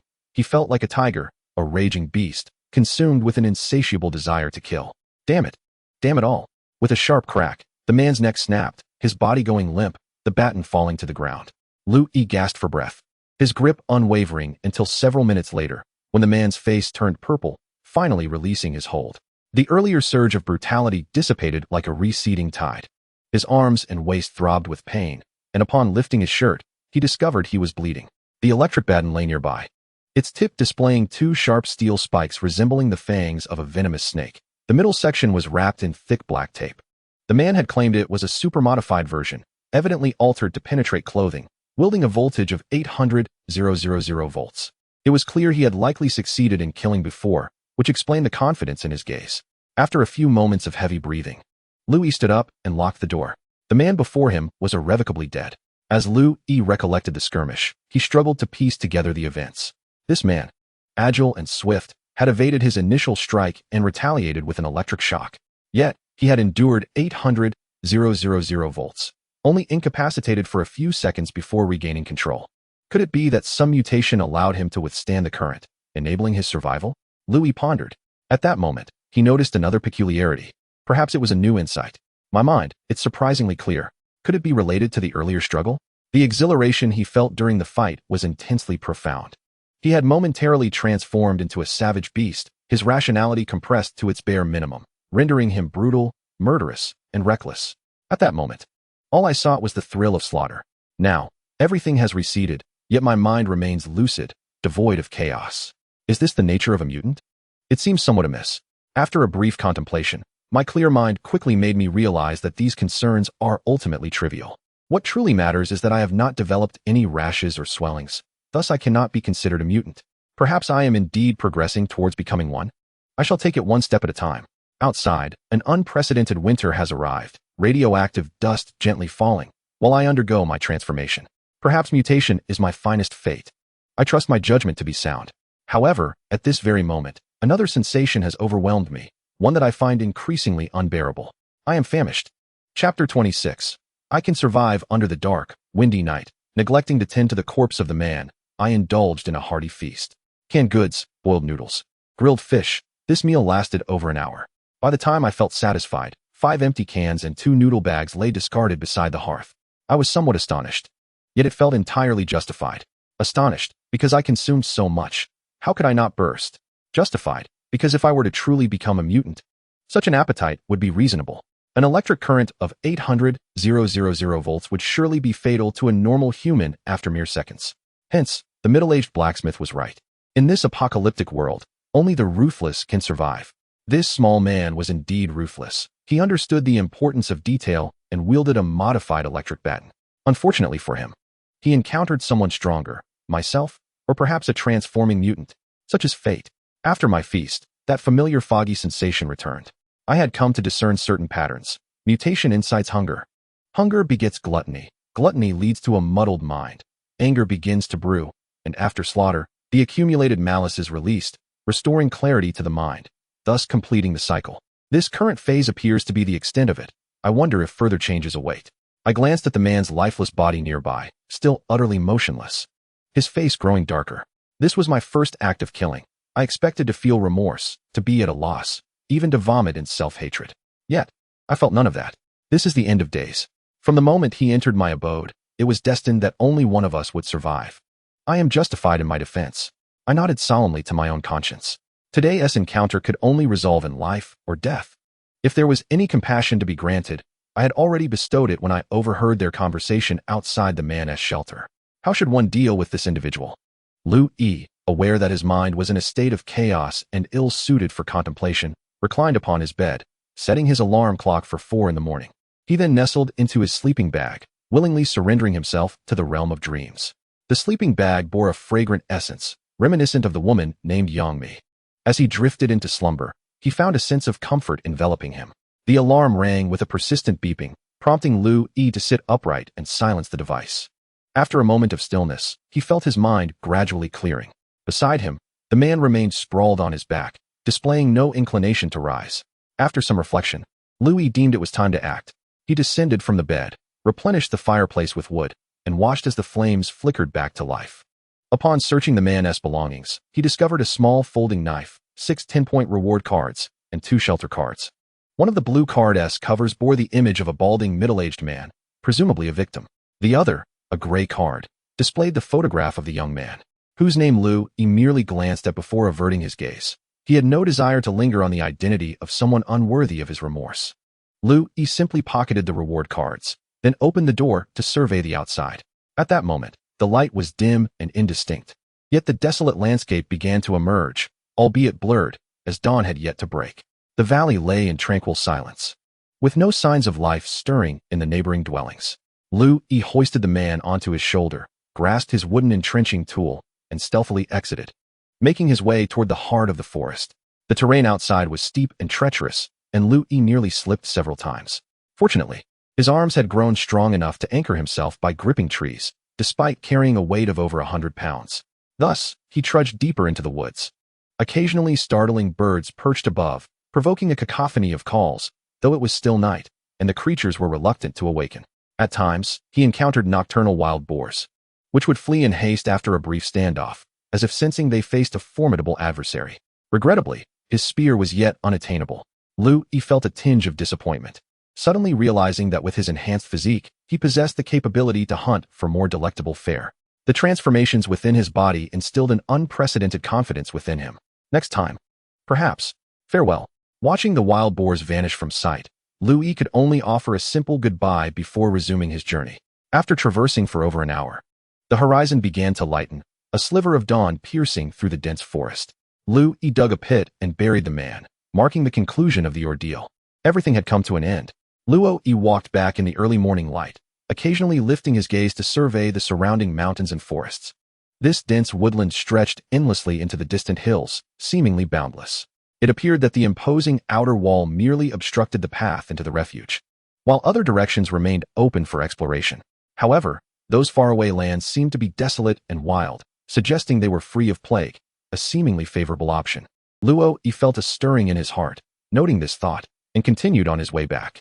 It was now just before 6 in the morning. The winter chill brought temperatures near freezing, and it seemed that no one was inclined to rise. When Lu Yi returned to his cave, he found that still no one had awakened, and the valley lay in tranquil silence. The ground had returned to its clean state, and after opening the door for ventilation, the cave was filled only with the fresh scent of trees, along with the earthy aromas of soil, firewood, and food. What a delightful refuge it was. In this renewed clarity of mind, his spirits lifted, and the pent-up anger that had threatened to erupt just days before dissipated. Perhaps his transformation required occasional release. He realized he needed to alter his way of life, no longer willing to be the accommodating student who had served as a porter for his girlfriend's convenience. He would no longer be the weakling who had expended all his energy devising escape plans, only to lose his girlfriend and have his camper requisitioned. He would no longer cower, timidly hiding in the cave like a bear hoping for survival through hibernation. He might be an aberration, but without signs of bodily decay. He could very well become a mutant. As Lu Yi walked, his body warmed, and the blood flowed joyfully through his veins. Though the sun was absent, he felt a delightful warmth even on his skin. I am stronger now. I can survive.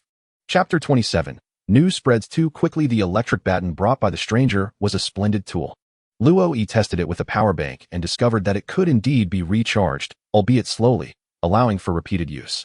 This device, measuring merely 30 centimeters in length, was easily concealable, a weapon for ambushing foes. It seemed to be modified, featuring 2 1-inch-long sharp spikes at the tip. Even thick clothing would be no match for its piercing thrust. While Lu Yi was experimenting with the electric baton in his dwelling, a sudden series of sharp knocks resounded at the door. Who is it? Lu Handsome. It's me, came a woman's voice from outside. A sound that Lu Yi recognized as Yangmi. He paused for a moment, and after several seconds, the realization struck him. What are you doing? He whispered as he opened the door. Let me in first, Yangmi exclaimed, ducking her head and swiftly entering the cave. Lu Yi could only sigh in resignation, peeking outside to ensure no one had noticed, before hurriedly closing the door and retreating back into the cave. Have you had breakfast? Yangmi, still carrying the chill of the outside air, sat down in front of the fireplace, shivering as she warmed herself. Not yet, Lu Yi replied. Come on, hurry up. I haven't eaten yet. Lu Yi paused for a few seconds before responding. Did you not say that the building provides meals and accommodation? Uffed, the food there is dreadful. Breakfast consists solely of watery porridge paired with pickled vegetables, and there aren't even any eggs. I simply cannot get used to it. Your food is far more delectable. Lu Yi found himself at a loss for words, suddenly realizing that this woman seemed to deliberately challenge him. All right then, let me see your culinary skills, Yangmi urged. Lu Yi boiled a pot of water and added several handfuls of rice. Soon, the pot bubbled energetically, the grains dancing and filling the air with a delightful fragrance. Are we only having porridge? That's rather bland, Yang Mi remarked, casting a glance at Lu Yi. He tore open a can of luncheon meat and set it by the fire to warm, while also picking up a not yet dried fish to roast slowly over the flames. Now that's more like it, Yang Mi said, licking her lips in anticipation. Once the porridge was ready, the two of them sat down to breakfast. And Lu Yi inquired, "Why have you come to find me again? Is there something on your mind? What? Is it unacceptable to visit without a reason? We've met before. And I dare say we've become friends," Yang Mi replied, a hint of discontent in her tone. "Friends?" Lu Yi paused, a warmth blooming within him. "Well, if that's the case, do visit often." "Haha, I knew you wouldn't refuse." Yang Mi playfully slapped Lu Yi's arm, unintentionally hitting the spot where he had been injured by the electric baton. "Ouch," Lu Yi winced, his brow furrowing. "Are you hurt?" Yang Mi set down her bowl, concern evident in her eyes as she reached to roll up Lu Yi's sleeve. "No, it's just a minor scrape," he said, brushing her hand away. "What are you so worried about? It's not like we're doing anything else." Yang Mi frowned, resuming her meal. "By the way, about that insulin syringe you mentioned last time. I managed to get 20. Yang Mi pulled a paper box from her pocket and handed it to Lu Yi. "Thank you, that's wonderful. How many points did this cost?" he inquired. "No need for thanks. It didn't cost any points. The bald doctor just gave it to me. Unfortunately, that's all I could manage. The rest are tied up in the ledger and cannot be used," Yang Mi said with a touch of regret. "This is plenty. It should suffice to exchange for that radiation detector." Lu Yi expressed his surprise, as he had not harbored much hope. "I owe you a favor," he mused aloud while examining the insulin syringes. "Humph, I'm the one who owes you a greater debt, one that can't be repaid," Yang Mi retorted. "That is nothing. It's all in the past. By the way, do you have anything valuable?" "I'd rather not owe the bald doctor any favors. His gaze is quite intimidating." Lu Yi pondered for a moment, struggling to think clearly. "Would points suffice?" "I have around 2,000 points left," he asked. "You're not lacking in points, so forget it," Yang Mi replied, digging into a hefty chunk of luncheon meat and taking a hearty bite. "Then I'll think of something else." After finishing their meal, Yang Mi sprawled across the bed, stretching lazily. "I'm so full. I need to take a nap." "Oh, what's this?" Lu Yi turned to find Yang Mi had pulled out the electric baton from her sleeping bag. "Do not move." "What a surprise, it's a stun gun," exclaimed Yang Mi. Her astonishment mingled with delight as she pressed the button repeatedly. Between the two steel needles at the head of the stun gun, arcs of electricity crackled with impressive ferocity. Lu Yi sighed, realizing that this device would soon be depleted before it had a chance to warm up. "Stop pressing it. The power is limited, and recharging it can be quite troublesome. Moreover, be cautious. This device has been modified and may deliver a lethal voltage of 800,000 volts." Lu Yi cautioned. "Really? That's incredible," Yang Mi exclaimed, raising the stun gun to her eyes and pressing the button again, causing sparks to erupt. "Be careful. If you get too close, the arc could scorch your face, disfiguring you," Lu Yi warned. Upon hearing his words, Yang Mi promptly ceased her playful antics and asked with a smile, "Can you give this to me?" "Sure," he replied. "Really? Just like that?" "Why?" Yang Mi was taken aback. Lu Yi pondered for a moment, remaining silent. "I knew it. You truly consider me a friend." "Thank you," Yang Mi said, her gaze gleaming with joy as she examined the stun gun. Lu Yi chuckled softly. At that moment, he found it difficult to articulate his thoughts. Perhaps he genuinely needed a friend in this refuge, feeling utterly alone with no one to converse with. Although Yang Mi could be a bit reckless, she was not bothersome and possessed a certain charm. "By the way, since you sincerely gifted me something, I should repay your kindness," Yang Mi said, setting the stun gun down and looking earnestly at Lu Yi. "Have you done anything wrong?" "Huh." Lu Yi was taken aback, momentarily at a loss for words. Was this woman truly so well informed? Had his actions of burying someone on the mountain today been caught on surveillance? "Oh my. You really have," Yang Mi gasped, covering her mouth, her previously relaxed demeanor shifting to one of tension and fear. At that moment, Lu Yi regretted his choices, realizing denial might be futile. "What do you mean? When have I ever done anything wrong?" "Still trying to deny it?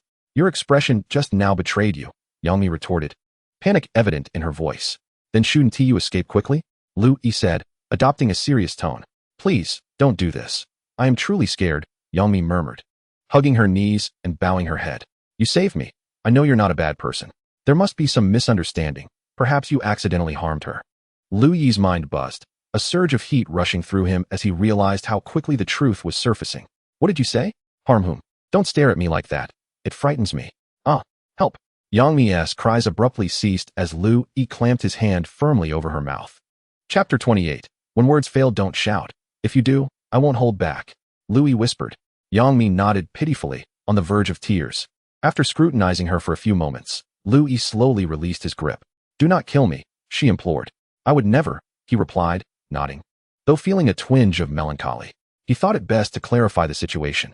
After all, it was unfortunate to lose a newly made friend, especially under such dire circumstances. Yang Mi took a deep breath, her emotions gradually settling. I wish I hadn't come today, she lamented. Louis nodded, unsure of how to respond. Just moments ago, they had shared a cheerful breakfast, and now they found themselves in this predicament. He sighed heavily. After a prolonged silence, Yang Mi gently spoke. I know you didn't intend to harm that woman. You must have had your reasons. Perhaps it was an accident? What are you saying? Louis furrowed his brow. I said you might have acted inadvertently, she clarified. No. Louis's voice involuntarily rose. What? Did you just say I killed a woman? He inquired incredulously. Yes, didn't I? Yang Mi stammered, her words tumbling out in confusion. I did not kill any woman. Louis insisted earnestly. You didn't? You didn't? Yang Mi paused, then broke into laughter. You scared me. How could you joke about such things? You've completely confused me. Please explain why you think I killed someone. Indeed, last night, while reviewing the system, I noticed your name highlighted red, along with a link to a wanted notice, claiming you had murdered a woman in District 1, someone named May. I couldn't believe it. You are not that kind of person, but it was too dark to investigate further, so I decided to come back this morning, Yang Mi explained. Louis rubbed his forehead in frustration. Damn it, this is a mess. I know that woman lived next to me, and she was killed after I moved out. There are staff members who can vouch for me, like Sun Honggang and his colleagues. When I was packing my things, Wang Mei even greeted me. They all witnessed it. Louis recounted. Having witnesses is wonderful, Yang Mi exclaimed, patting her chest, her spirits lifting once more. Louis then shared his camping experiences on the hillside in District 1, as it was still early and they were comfortably full, perfect for digestion. He recounted the details vividly, noting how the two brothers named Zhou made frog soup, which made Yang Mi's face contort in disgust. He also mentioned an elderly man who sought out Wang Mei with 2 boxes of canned goods, prompting Yang Mi to grimace and shake her head in exasperation. It seems you've been unjustly implicated in someone else's wrongdoing, poor soul. The administrators in your district are far too hasty, issuing wanted notices without thorough investigation. Yang Mi complained. When I moved out, they presumed I was fleeing in guilt. But it's all right. Sun Honggang and the others can testify on my behalf. They commandeered my vehicle for official duties, Louis explained. Suddenly, Yang Mi's expression shifted to one of concern. What's wrong? It's possible that you might not be able to clarify things, she said, furrowing her brow. Why? Louis asked, intrigued by her sudden change in demeanor. The refuge has lost many personnel, are you not aware? The vehicles that left through the main gate seem to have not returned at all, Yang Mi remarked. How could this be? Louis was perplexed. This matter is quite significant. Many staff members are already aware, as it is a recent occurrence. The patrol and search teams that ventured out quickly lost contact, and subsequently, the number of mutants at the entrance increased, making it impossible to exit. Naturally, if those team members are still alive, it would be exceedingly difficult for them to return. Yang Mi explained.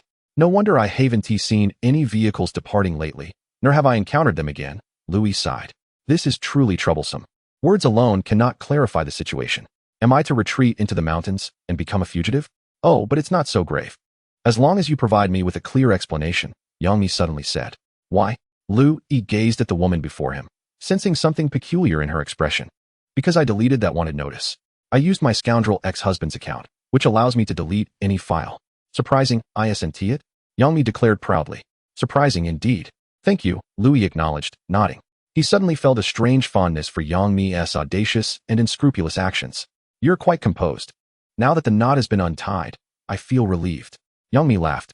Then why did you come to ask me, making me overreact? Louis inquired. I must be true to my conscience. If you were truly a murderer, I would be complicit in the crime, wouldn't I? Yang Mi stated. Now you have proven your innocence, so my efforts to destroy the documents were not in vain. Louis fell silent. Friends must be candid with one another, free from suspicion. Even if I were to help you conceal something, I deserve to be informed, don't you agree? Yang Mi questioned. This woman seems to harbor deeper meanings in her words. Her insight is far more complex than her appearance suggests. Louis contemplated for a moment, locking his gaze onto Yang Mi's eyes, and said earnestly, I have something else to share with you, and I hope you won't be too agitated. Yang Mi nodded vigorously, her braids swaying slightly, yet Louis sensed a tremor in her demeanor. Last night, Louis hesitated, struggling to find the right words. Don't stop. Continue. Yang Mi urged. Last night, a man knocked on the door outside. Lu began, refraining from immediately stating that he had killed someone. Instead, he recounted the events from the beginning, allowing Yang Mi a gradual psychological adjustment so as not to frighten her. You mean, he attacked you with a stun baton? Yang Mi inquired, her brows furrowing slightly, seemingly distressed by the anticipated conclusion, yet appearing no longer fearful. You see, Lu removed his coat and rolled up his sleeves, revealing 2 bloodied needle marks on his arm. Terrifying, they're burnt, Yang Mi murmured. And here, Lu lifted his shirt to expose 2 charred injection sites on his waist. So horrifying, this is wait. Don't act rashly. Lu hastily set aside his clothing and donned his coat. This woman, why does she keep groping about? Yang Mi approached with a mischievous grin and said, We are friends after all, allow me to see. You possess abs. What were you doing before? Lu interjected. Have you strayed from the topic? Do you not care about that person's fate? Why should I?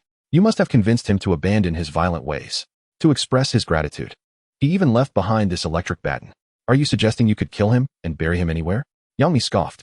Despite her carefree demeanor, Lu sensed that she likely understood the outcome, making her quite an eccentric woman. However, if such a villain were to be slain, it would indeed be a service to the community. I certainly do not wish for you to be the one who perishes, Yang Mi suddenly murmured. Lu nodded, a warm current flowing through him. Chapter 29. The storm approaches. By the way, aren't you supposed to be at work today? Having resolved his inner turmoil, Lu felt a sense of relief wash over him. Not at all. Even if I don't go, no one would care. That scoundrel, I spent the night out. And he nearly lost his mind. Yang Mi chuckled merrily. Lu felt overwhelmed. He truly did not wish to wade into murky waters. After some conversation, as the sun climbed higher, Lu took his insulin needles and headed to District 1 to find the individual who had previously sold radiation detectors. Yang Mi insisted on accompanying him to wander about the shelter, and Lu found it difficult to dismiss her. Soon, Lu successfully acquired the radiation detector. Although the 20 insulin needles he offered did not meet the seller's demands, upon seeing the medication, the seller's eyes were transfixed. After all, a severe diabetic cannot survive long without this medicine. Once in possession of the radiation detector, Lu powered it on and observed the data. 554 rem. Why has it escalated so dramatically? Lu gazed anxiously at the numbers displayed on the device. Is it serious? Yang Mi inquired. Indeed, this is merely the beginning. Once the environmental radiation reaches 5, it becomes uninhabitable for ordinary people. Lu raised his gaze to the sky. The distant dark clouds had vanished, replaced by a leaden gray expanse, the light dim and obscure, as if a heavy downpour was imminent. The sun should have been visible above, yet it was concealed by the clouds. If sunlight remains absent for an extended period, this winter will be exceedingly frigid, compounded by the continuous fallout of radioactive dust. It is likely that there will be no safe place left on the planet. Surely it cannot be that dire. I see these people living just fine, Yang Mi remarked. Oh, except for being cold and hungry. Radiation dust perpetually damages cells, causing dizziness, nausea, weakness, and even mutations, not to mention hair loss. Lu cast a meaningful glance at Yang Mi's flowing locks. Yang Mi shivered and said, Then we should hide quickly. Where can we go? With nowhere else to turn. I can only accept reality, unless I can gain entry to the underground shelter, Lu murmured. However, after a moment's contemplation, he continued. A shelter may not necessarily be a favorable refuge. Firstly, the availability of spots is undoubtedly scarce. It might already be at full capacity. Considering there are over 20,000 people in this valley, how many do you think the shelter can accommodate? I estimate perhaps only 100 or 200, which hardly seems sufficient. That scoundrel mentioned it would be rather cramped inside. Thus, the shelter can only be considered a contingency plan. They would not easily permit our entry. And even if we managed to get in, there could be issues. Have you heard that there might be mutants inside? Lu whispered. The two walked closely, their breaths mingling in the air. Mutants? I have no knowledge of that, Yang Mi replied. Lu recounted the tale of the couple who had been constructing a cave next to him. Is it true that some managed to escape and are living outside? Yang Mi exclaimed, her eyes widening in astonishment. It seems the shelter is not safe after all. Mutants are terrifying. I've heard they can tear living beings apart. How brutal. Lu hesitated, unsure of what to say, as he too bore some mutations. Would there come a day when his temperament would drastically change, leading him to harm this woman? After a moment's reflection, he swiftly changed the subject. Once you return, could you assist me in locating a person named Jiang Haoran and check on his current situation? Lu inquired. Of course, I can investigate anything. But what do you need this person for? Yang Mi asked. He is an electrician, and we have a decent rapport. If he has stable employment, that is one thing. If not, I intend to collaborate with him for hunting and perhaps explore the forest beyond. Lu Yi indicated towards the thicket nestled between the mountains. Hunting sounds splendid. I'm tired of kin food. Why not take me along? Yang Mi exclaimed joyfully. Not a chance. Yang Mi, with her graceful figure and exquisite features, hardly seemed suited for hunting. Perhaps a cheerleader would be more fitting. Hunting is perilous, and I lack modern weaponry. Relying solely on a spear, I have no experience whatsoever. Experience? One must engage in it to truly know, right? Yang Mi countered. Absolutely not. Your physical condition is too frail. It's unsuitable. But you gave me the electric baton. Didn't you? It's perfect for practice. Or else, if I'm not careful, I might electrocute myself. Yang Mi replied. Lu Yi fell silent. The electric baton indeed posed a significant danger. Then let us try at the edge of the forest, not venturing too deep, merely to practice our skills, Lu Yi suggested. All right, let us hurry. Yang Mi exclaimed, grasping Lu Yi's arm. Hold on, I need to check if my spear is ready. A few minutes later, as Lu Yi approached the blacksmith's stall from the previous day, Masterly greeted him. Just in time. Your weapon is complete. Come and give it a try. He turned around and retrieved a spear taller than a person from the shed, solemnly handing it to Lu Yi. Wow, it's truly exquisite, Yang Mi exclaimed, reaching out to touch the metallic spearhead. Over 20 layers of Damascus-patterned steel. Impressive, isn't it? I've crafted it to hone my skills. Otherwise, folding and forging it so many times would be quite laborious. Masterly remarked with a hint of surprise at his own transformation from an office worker to this skilled artisan. How did you create this pattern? It's stunning. Yang Mi inquired. By melting different metal pieces together and repeatedly folding and forging them, the physical properties improve, and naturally, it becomes more aesthetically pleasing. Masterly proudly explained. After listening to the master for a while, Yang Mi quickly grew dizzy, her attention shifting back to Lu Yi, who was now wielding the spear, thrusting and testing its feel. The spear was remarkably sharp, slicing through the air with a whistling sound. Why does it make that noise? Yang Mi asked. Strength yields miracles. Masterly remarked with a chuckle. Is he very strong? Yang Mi pressed. Indeed, much stronger than the average person. He is quite the robust lad. In these times, only such individuals can thrive, Masterly replied. Lu Yi ceased his movements and approached, exclaiming, it feels quite suitable. Ha ha ha, I put a lot of thought into this. Look at this shaft, made from hickory. I have only one dried piece left, and there won't be any more. He added, by the way, I've also fitted an iron hoop at the other end. Doesn't it feel well balanced? Yes. Lu Yi nodded in agreement. What a pity. I won't have time to craft such fine items in the future, Masterly lamented. Why is that? Lu Yi asked, puzzled. This morning, we received notice. All of us blacksmiths have been conscripted to become workers in the refugee area, and we are prohibited from taking private jobs, Masterly explained. Becoming staff isn't too bad, right? Isn't it all-inclusive? Yang Mi remarked. Haha, how naive. All-inclusive? Where did you hear that? Masterly looked at Yang Mi with a knowing glance before continuing. To fulfill the orders of the resource center, one earns a mere 1,000 points a month and then relocates to the foot of the building, with no permission to venture out. What do you think of that? How can this be? Lu Yi frowned, questioning. They say these are extraordinary times requiring extraordinary measures. It's not just as craftsmen. Even the dismantling of car parts is now regulated, to be handled by designated personnel. He added, lowering his voice, by the way, I must warn you, many individuals in the area have equipped crossbows, and their craftsmanship appears uniform. They don't resemble management personnel. So I wonder which group is so formidable. You should be cautious when encountering those with crossbows. With those final words, Masterly whispered. And Lu Yi felt an ominous premonition, sensing that a storm was on the horizon.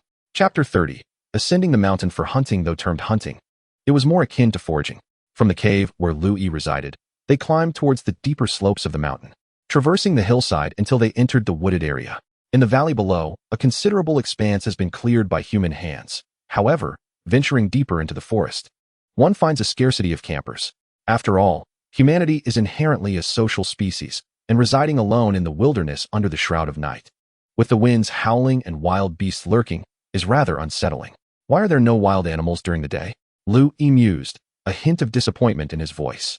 In the early hours, when he had come out to bury the deceased, he had encountered wild boars, yet now, during daylight, he had not even spotted any sizable wildlife. The only movement came from birds flitting from the thicket, their species unknown to him. If only we could encounter some pheasants or hares, Yang Mi remarked wistfully. Even if we did, catching them would be another matter. I wield a spear, not a bow and arrow. I would need to meet an animal with sufficient courage. Lu Yi replied. He had set his sights on hunting wild boars, known for their brazen demeanor. Just days prior, He had witnessed a man being carried down the mountain. Having been mauled by a wild boar, his thigh grievously lacerated, with muscles exposed in a ghastly pink hue. The cost of treatment would be exorbitant in terms of points. Nonetheless, his confidence had transformed. The mutation had bolstered both his courage and strength. Holding such a formidable spear, he felt capable of confronting a wild boar with ease. Do you think the animals have fled due to the radiation here? Yang Mi speculated. That seems unlikely. In the past, when a nuclear plant leaked, humans stayed away. Yet wildlife thrived in the vicinity. It's probably because this area is too close to human presence, deterring them from approaching during the day. Lu Yi conjectured as he scanned the forest. After advancing a few hundred meters deeper into the woods, 3 figures suddenly emerged before them. One held a crossbow crafted from wood, while the others brandished makeshift spears, each carrying their catch, several enormous rats, and what appeared to be a wild fowl. Upon noticing Lu Yi and Yang Mi, the trio paused momentarily before continuing their approach. Are those rats really that big? Yang Mi exclaimed, astonished by the size of one rat being held aloft. Huh, this is no mere rat, it's a bamboo rat, the man proclaimed proudly, causing Yang Mi to instinctively step back in alarm. Bamboo rats? Is there a bamboo grove nearby? Lu Yi pondered. Indeed, not only bamboo rats, but also bamboo chickens. However, do not get your hopes up. It's at least 10 kilometers away, and most people wouldn't make it there, the man replied. I advise you not to venture further. If you encounter a wild boar, you too would be in dire straits. It would be a pity to lose such a beautiful girl, a young man in his 20s remarked, casting a scrutinizing glance at Yang Mi. Mind your own business. Yang Mi shot him an icy glare, brandishing her electric baton. Oh, quite feisty. Care to compare whose stick is thicker? Another young man leered, narrowing his eyes as he brazenly flirted with her. Observing the 3 individuals, it was evident that they were quite spirited, exhibiting no signs of hunger or hardship. They must possess some skills, not to be trifled with. Lu Yi's vigilance heightened, particularly towards the one wielding a crossbow, who instilled a profound sense of unease within him. In this apocalyptic era, the rules of the bygone age no longer held sway. Anyone could become a criminal, given the right temptation. Lu Yi tightened his grip on the spear in hand, instinctively feeling a surge of restlessness. His breath grew heavy, and the blood coursed through his veins, seemingly preparing for a confrontation. Enough of this nonsense. The previously silent man suddenly reprimanded, appearing to be in his 30s and likely the leader among the trio. The wooden crossbow he held hung limply, suggesting no immediate hostility. Let's head back to roast some bamboo rats. Delicious and succulent, each bite oozing with flavor. One man boasted proudly. How about a wild chicken stew? If you crave chicken, come find me. My birds are quite large, and I reside by the river, remarked another. Laughter erupted between the two, while the crossbow-wielding man frowned, clearly displeased. Those bastards, Yang Mi seethed through gritted teeth. Let us move quickly. They're nothing but trouble. Don't call me next time we venture out. The man with the crossbow turned and departed, followed by the other 2. Only when their figures vanished into the dense forest did Lu Yi finally relax. Yet inexplicably, the anger that had surged within him did not dissipate immediately. Let us continue, Lu Yi declared, his voice tinged with lingering ire. Are you angry as well? Yang Mi inquired. It's infuriating. How have people changed so much? It's the end of the world. This behavior is to be expected. You should refrain from coming to such wild places in the future. People now must be viewed as wild beasts, he replied. They pressed on through the forest for several more minutes. Why are you silent? Still upset? Yang Mi asked. It's nothing. I'll be fine soon. Lu Yi continued forward and, after a moment, added, I've been having some health issues lately, and my temper has been difficult to control. When anger rises, it takes time to regain my composure. Oh, Yang Mi responded, seemingly not fully comprehending. Yet she refrained from pursuing the matter further. A faint sound of water reached their ears, prompting Lu Yi to think, is there water? After moving briskly for several dozen meters, they stumbled upon a slender stream emerging from a crevice in the rocks. This must be a mountain spring. It's so sweet. Yang Mi exclaimed. Don't drink untreated water. You're too hasty. Be more cautious, Lu Yi cautioned, bending down to inspect the small, clear spring, which appeared safe. After cupping his hands to wash his face, Lu Yi felt his inner turmoil subside slightly. This place has a spring. We could build a wooden cabin here. Yang Mi suggested excitedly. Quick, check the radiation levels. Lu Yi paused, puzzled by her thoughts. Why would she entertain such an idea? The building had both water and electricity. Surely, that was more appealing? However, he still took out the compact device, registering 480 rems, slightly lower than the outside, yet not significantly better. Lu Yi remarked.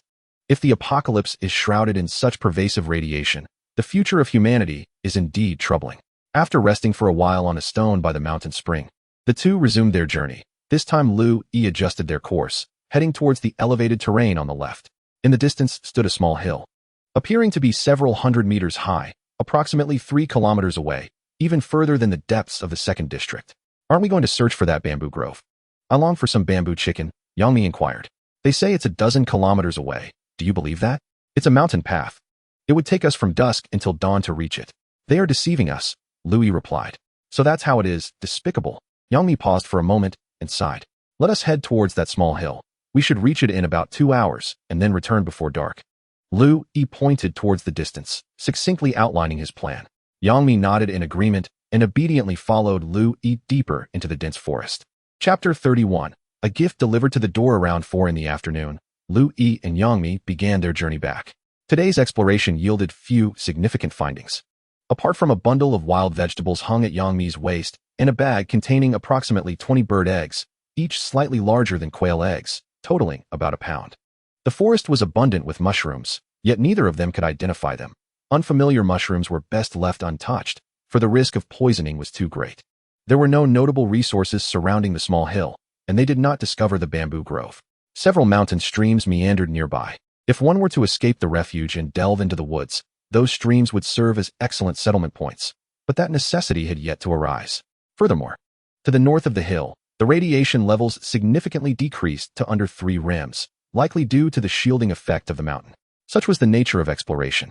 If only I had brought a map. The offline function of my phone did not cache the real-time images, Lu Yi lamented. If only we had a bow and arrow.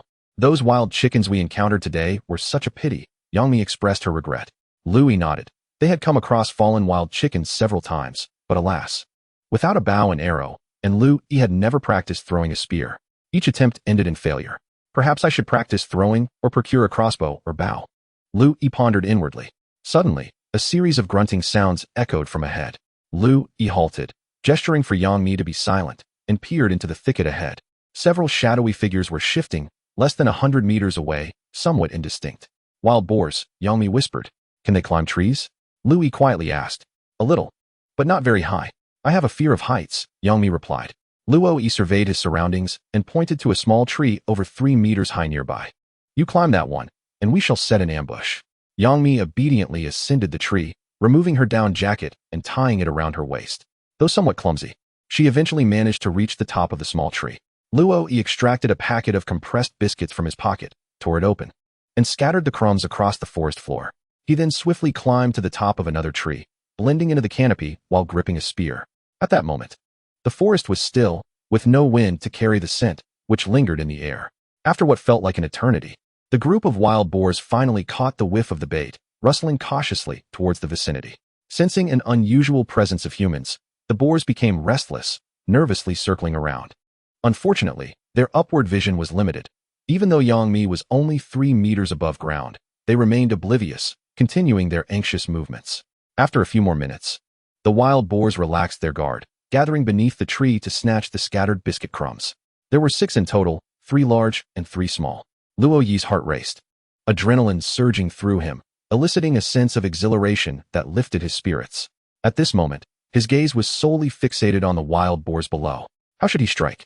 Should he throw the spear or leap down to stab? After a brief contemplation, he realized his aim was somewhat unreliable. Throwing the spear carried a greater risk of failure. In an instant, Lu Yi made his decision. Gripping the spear firmly with both hands, he focused on the largest black boar, propelled himself off the tree trunk, and leapt down. The spear plunged downward with tremendous force, piercing the boar's body from one side and emerging from the other, pinning it to the ground. Taken aback by the unexpected strength he had displayed, Lu Yi stood stunned for a moment as the spear slipped from his grasp.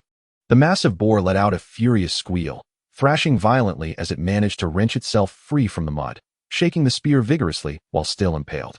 Lu Yi's temples throbbed with excitement, his exhilaration fueling his agility. He instinctively reached out and grasped the spear's handle once more. The other boars had already scattered, leaving only this one, ensnared by Lu Yi's spear, unable to advance or retreat. The boar charged forward a few times, but each attempt was thwarted by Lu Yi's spear, preventing it from breaking free. Suddenly, a loud crack echoed nearby as Yangmi accidentally stepped on a branch and tumbled down.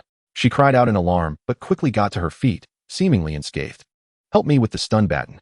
Luo, he called out urgently.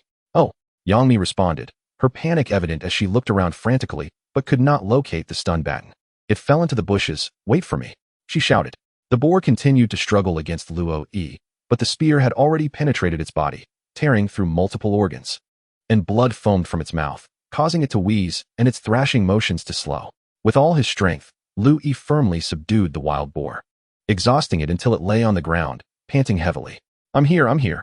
Yangmi finally located the electric baton, cautiously approaching. Give it a jolt, commanded Lu Yi. I, stuttered Yangmi, flustered. It's too weak now, don't be afraid. You wanted to practice, didn't you? Hurry up, Lu Yi insisted. Oh, Yangmi said, gripping the electric baton with trembling hands as she edged closer, then shut her eyes. Zap! The baton struck the boar's rear, causing its eyes to roll back as it stiffened and fell still. Stop, please stop. Lu Yi, releasing his grip on the spear, stood helplessly. Yangmi opened her eyes. Is it dead? It should be, Lu Yi observed for a few moments before confirming that the massive wild boar had ceased to breathe. Wow, hooray, we hunted a wild boar, Yangmi exclaimed joyfully as she rushed over. Be careful with the baton. Before he could finish, she discarded the electric baton and embraced Lu Yi tightly around the waist. At least you remembered to put down the baton first. Now let go. Lu Yi, panting, pushed her away. Your move, flying dragon in the sky, was spectacular. No, it should be called flying dragon on the ground. Flying dragon slaughters boar, Yangmi quickly remarked. What else with all the flying dragon nonsense? I just jumped down and poked it. But luck was on our side today. I thought we might return empty-handed. Lu Yi replied, catching his breath. His heartbeat gradually calmed, and the previous surge of aggression, the urge to strike or even kill, dissipated. It seemed that his mutation indeed required an outlet through violence. He wondered if other mutants experienced the same. Is this real? Did we really kill a wild boar? Yangmi still could not believe her luck. Technically, she had only shocked the boar's rear, delivering a fatal blow at the end, yet Lu Yi nodded with a smile. How fortunate we are, just as we were nearing home. A gift has presented itself, Lu Yi said joyfully. Chapter 32.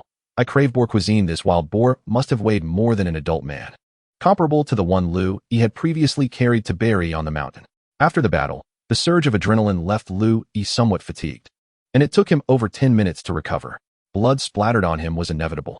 He regretted soiling his tactical jacket and hoped it could be cleaned. Lu Yi hefted the boar onto his shoulder, while Yangmi followed behind, carrying the spear and electric baton as they traversed the forest. Along the way, they encountered several individuals wandering at the forest's edge who gaped in astonishment. Wow, what a massive wild boar. Impressive. Who is this man? He is quite strong.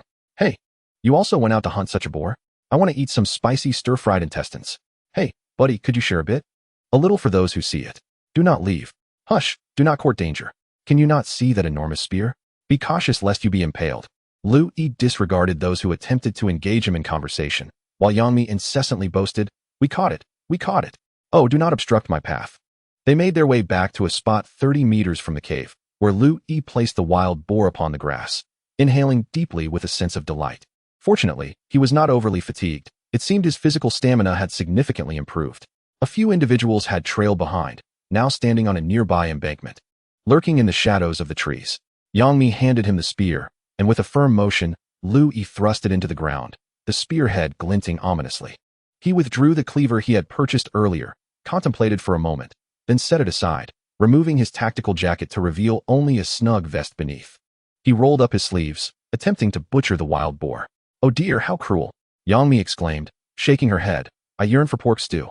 It would be splendid if we had cabbage, though wild greens would suffice. As Lu Yi severed a hind leg, blood splattered onto his arms and vest, rendering the latter nearly ruined. If only a professional butcher were here, he muttered, wiping his face with his arm. Lu Yi, a novice in the art of butchery, found himself at a loss when faced with such a large creature. He realized that gutting it was beyond his current capabilities. Perhaps I should call a couple of medics. They are well-versed in anatomy, Yangmi suggested. Lu Yi was momentarily speechless, recognizing the validity of her assertion. By the way, how many points do you think this wild boar is worth? He inquired. How would I know? I'm not knowledgeable in that regard, Yangmi replied. I do know that the procurement price at the resource center for a small pig is 700 points. For a large pig, it's 2,000.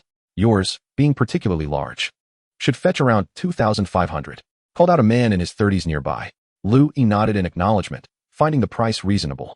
The man continued, Brother, do you require assistance? I can see you are uncertain about how to handle this pig. I can summon a couple of people to help. The pork will be yours. And we'll take the entrails and offal as our fee. Is that agreeable? Lu Yi was taken aback. It was as if he had found a pillow just as he was about to doze off. All right, but are you certain you can manage it? Absolutely. We slaughter pigs every new year in our family. Just wait here. I'll fetch them, the man replied, hastily departing. A few minutes later, 4 men arrived, bustling with energy, even carrying a small iron pot and a bucket of water. Lu Yi and Yang Mi stepped aside, observing as the 4 men expertly build a fire, boiled water, and scalded the pig's hair. With deft hands, they gutted and dismembered the wild boar. By the time dusk settled, the butchered hind legs, hooves, 2 half-torsos, and the head were neatly arranged on the grass, supported by branches. After bidding farewell, the men cheerfully departed with the pig's entrails, leaving behind only traces of blood and tufts of hair scattered across the ground. During this time, Yang Mi summoned a patrolling officer and borrowed his walkie-talkie to contact the medical team. Shortly thereafter, a young man arrived on an electric bike. Sister Mi. He greeted Yang Mi and then turned to Lu Yi, asking, "What is all the fuss about?" "This is my friend. Hurry and load that half-pig and the pig's head back to the office for Dr. Fan to handle." "I've already informed him," Yang Mi replied. The young man nodded and promptly placed the half-pig's carcass onto the bike, balancing the pig's head on the footboard before wobbling off. "See, I've repaid the favor to Dr. Bald," Yang Mi exclaimed with excitement. "I bet they've never tasted such fresh wild boar meat." As night fell, the pig ribs crackled over the fireplace, occasionally dripping fat into the flames, sending up bright yellow flames and a wisp of fragrant smoke that filled the room with an enticing aroma. "It smells heavenly," Yang Mi said, standing before the fireplace, not turning around as Lu Yi entered the room. "Then you should eat plenty." At that moment, Lu Yi had just rinsed his head and face with water from a bucket outside, dried his upper body with a towel, and entered the room bare-chested. Searching through his backpack for clothes, Yang Mi discreetly turned her head to observe him for a moment, and when Lu Yi had changed, she quickly turned back, her gaze fixed on the roasted wild boar ribs. "Don't forget to add some salt. That little bottle contains black pepper," Lu Yi reminded her. He had noticed her earlier actions from the corner of his eye, but was unsure how to respond. Unbeknownst to him, this woman had gradually encroached upon his personal space. Although she had mentioned discussing a divorce with her husband, merely awaiting the paperwork, the situation was still complicated. Lu Yi himself was not yet psychologically prepared to embark on a new romantic adventure. "Let us just continue being friends and pretend I don't know," he resolved, determined to avoid her subtle hints. He steadied his emotions, changed into a clean tank top and an outdoor jacket, and then stood by the fireplace. "All cleaned up?" Yang Mi inquired. There is still a bit of a bloody smell," Lu Yi replied, wrinkling his nose. "Men should have a hint of blood on them. After all, we are in a primitive society," Yang Mi playfully remarked, pounding her chest with her fist and mimicking an ape's demeanor. "In ancient times, you men should act like this." "You're really something," Lu Yi chuckled, unable to hold back his amusement. "Truly a performer, you're spot on. You're the one who resembles a primitive man. We are all primitive beings." The aroma of meat filled the air, while a pot simmered with bird eggs and wild vegetable soup.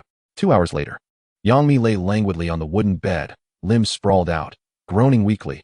"I've overindulged. I should have eaten less. I told you as a woman. How can you eat so much? Are you some sort of mutant?" Lu Yi teased. No, Yang Mi murmured for a moment before suddenly expressing, "Next time, could you leave some of the entrails? I wish to savor the pig slaughter dish." Chapter 33. A change in the weather that night. As Lu Yi lay on the makeshift bed by the fireplace, he was abruptly awakened, feeling an inexplicable sense of unease. He approached the door, pressing his ear against the wooden panel to listen intently. Aside from the howling wind, he detected some unusual noise. Lu Yi opened the door and peered outside. Beyond the second district's wall, flickering flames illuminated a patch of the sky, accompanied by distant, indistinct shouts. Had the gates been breached? Why so swiftly? A foreboding feeling washed over him. Gradually, people began to awaken from their caves, wooden houses, and sheds, stepping out to investigate the commotion. "What is happening? Who knows?" Someone called out from the darkness, attempting to control the volume. "It seems like a fight is breaking out outside," another responded. "Could it be the mutants have breached in?" "Perhaps. The guards at the gate were exhausted yesterday. I intended to earn those 30 points in 2 cans, but I didn't dare go out. It seems those mutants are being directed by someone. What shall we do? Will they kill us?" A voice trembled in fear. Lu Yi closed the door, securing it with a wooden stick. "What is going on?" Yang Mi, still groggy on the wooden bed, inquired. Lu Yi returned to the fireplace and reclined once more. "Don't worry, just keep sleeping. Perhaps it's because I ate too much today, my mind is still sluggish. It is not the time for combat." So it is best to hide and wait for clarity to return. As long as the door remains unbroken, everything else is inconsequential. I need to sleep. Once I awaken, everything will be fine. He drifted back into slumber. Outside, the valley echoed with cries and chaos. Though he seemed to hear them, he chose to ignore it all. When dawn broke, Louis awoke, furrowing his brow. His mind was now clear, and he recalled the hazy memories of the previous night, stirring a sense of unease within him. Something significant had transpired. Yet, he realized with sudden clarity that he did not feel afraid. Approaching the door, he heard distant cries and wails. What is happening? Why is it so noisy outside? Yangmi rubbed her eyes and sat up. Something has occurred. There was quite a stir last night. Let us observe for now, Louis suggested. What? What? Yangmi sprang up, clad only in snug thermal wear, accentuating her graceful form. Louis averted his gaze, focusing intently, and spoke slowly. It seems someone has intruded, last night in the first district, and now it has reached the second. How terrifying. Let me see. Do not open the door. Louis quickly interjected, blocking her path. After a moment's contemplation, Yangmi returned to her bed. Louis retrieved his machete and secured it at his waist. The simple wooden sheath fit comfortably. He then picked up the spear and leaned it against the door. If anyone attempts to intrude, I shall deal with them, he muttered to himself, deep in thought. Yangmi nodded nervously in agreement. The clamor persisted for an extended period, yet no one came to knock on the door. Louis prepared a pot of porridge, and the fresh pork ribs hanging by the fireplace beckoned to be roasted. He continued to cook while attentively listening for any signs from outside. The morning felt interminable. As the clock approached 11, a voice amplified through a loudspeaker began to announce outside. Residents of the refuge area, the Self-Rescue Association has taken control of this refuge. From this day forth, all management authority belongs to the Self-Rescue Association. Following was the proclamation of temporary laws. Louis paused, incredulity etched on his face. Where did this Self-Rescue Association come from? How could they seize control of the refuge without a word? Have you heard of them? He queried. I have no idea. Yangmi replied, equally astonished. The refuge has barely been open for half a month, and the management has already changed? This is utter chaos, Louis frowned, contemplating the situation. The earlier announcement contained several crucial pieces of information. All previously issued points cards were rendered null and void. New resident points cards would be distributed in due course. All technical service positions would remain unchanged, but personnel must report to the Self-Rescue Association before nightfall to re-register. All management staff would be dismissed and replaced by appointees from the Self-Rescue Association. This is a complete upheaval. Are we to become hostages? Yangmi whispered apprehensively. Let us first ascertain their true nature. However, you should qualify for a technical service position, right? Louis inquired. Am I considered one? Yangmi stammered in response. Yes. Unless they fail to obtain the list, Louis pondered. Indeed, if they cannot access the system, they would lack knowledge of personnel information, even who resides where. But my ex-husband is not particularly obstinate. He should cooperate willingly, shouldn't he? Yangmi expressed her uncertainty. Then should you report to this Self-Rescue Association? I. How would I know?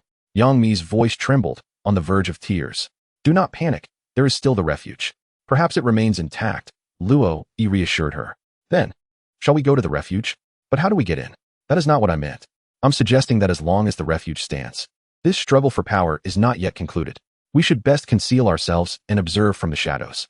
If things truly descend into chaos, I shall retreat deeper into the mountains, where no one will find me. Louis murmured, lost in thought. At that moment, he suddenly felt a pang of regret. How he wished he had some allies nearby. In this apocalyptic era, solitude weighs heavily upon an individual, making survival an arduous endeavor. Even if one manages to persist, the quality of life is severely compromised. For instance, despite having a warm shelter and a stockpile of provisions, it is simply insufficient. The space is cramped, devoid of a water source or a place for personal hygiene. Even basic needs require venturing into the surrounding woods. Yangmi, who is by my side, proves to be a compatible companion and offers some assistance, yet her lack of combat prowess is a significant limitation. Should the Self-Rescue Association indiscriminately oppress ordinary individuals, no matter how robust I may be, I would stand little chance against the collective force. How I long to possess my own faction, Louis mused aloud. What did you say? Yangmi suddenly fixed her gaze on Louis, momentarily stunned. After a moment of contemplation, Louis replied earnestly, I wish to establish my own power in this desolate world. Relying solely on one or two individuals is futile for survival.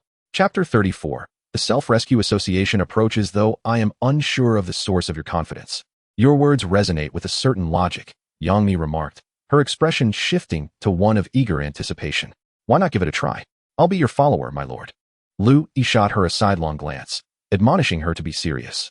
With a playful giggle, Yang Mi tilted her head back, exclaiming, "It feels like a dream. Who would have thought humanity would arrive at such a juncture?" This once whimsical actress suddenly embodied a melancholic spirit. Lu Yi, after a moment's reflection, asserted, "I am sincere.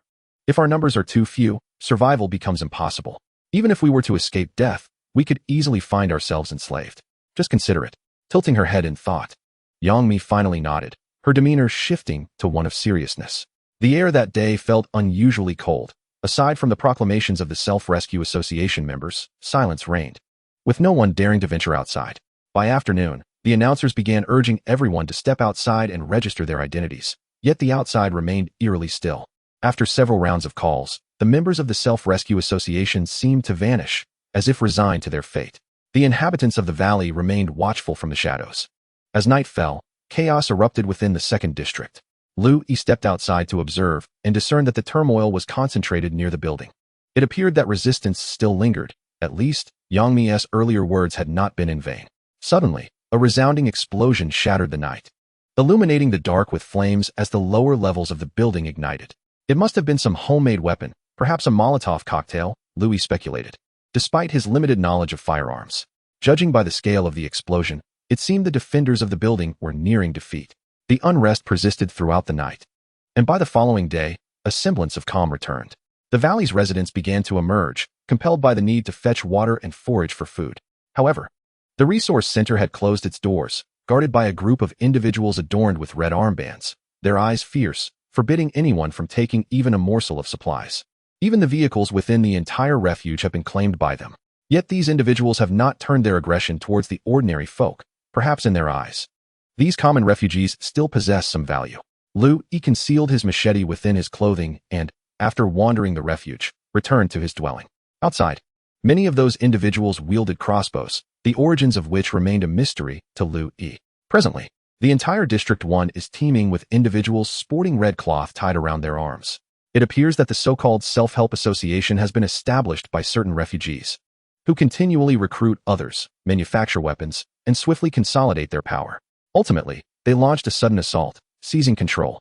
Intriguingly, they have even secured the main gate. Can you believe it? Lu Yi lamented. Armed with crossbows, they effortlessly repelled the mutant attackers from outside. Remarkably, today, no mutants have besieged the gates, as the walls are patrolled by members of the Self-Help Association wielding crossbows. As night fell, skirmishes erupted once more near the building, flames illuminating half the sky, with one structure completely engulfed, transforming into a colossal beacon in the wilderness. The medical team was situated within that building, and Yang Mi gazed sadly at the flames, hoping they had consumed the wild boar meat. Lu Yi remained silent. After another night passed, daylight arrived, the fire extinguished, and members of the association proclaimed that the building district had been claimed, marking a complete victory for the association. But what about the shelter? Yang Mi queried. The shelter may have already been sealed. Those in the know might have taken refuge within, Lu Yi speculated. If that were the case, the Self-Help Association would indeed have gained control over the entire refuge. As for the underground shelter, if they did not launch a counteroffensive at this moment, it would indicate their lack of strength. Days continued to unfold, an oppressive atmosphere pervading this desolate expanse. On the 18th day since the refuge's opening, the entire area returned to a semblance of normalcy. High above, a drone circled in the sky, occasionally descending to skim over the heads of the crowd, seemingly surveilling the entire refuge. Lu Yi had witnessed such a device before, suggesting that the Self-Help Association had been scheming all along. By the riverside, individuals resumed fishing, and the refugees began to wander about as if no chaos had ever transpired. The supply center also reopened, with new resident point cards replacing the old ones. The approximately 2,000 points Lu Yi had remaining became worthless, leaving him destitute, akin to all the other ordinary inhabitants of the refuge.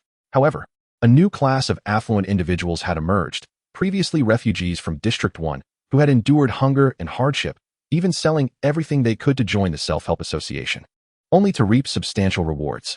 It was said that each member of the Self-Help Association received monthly points as salary according to their rank, with the lowest tier earning 1,000 points monthly, sufficient to sustain an individual for an entire month based on past prices.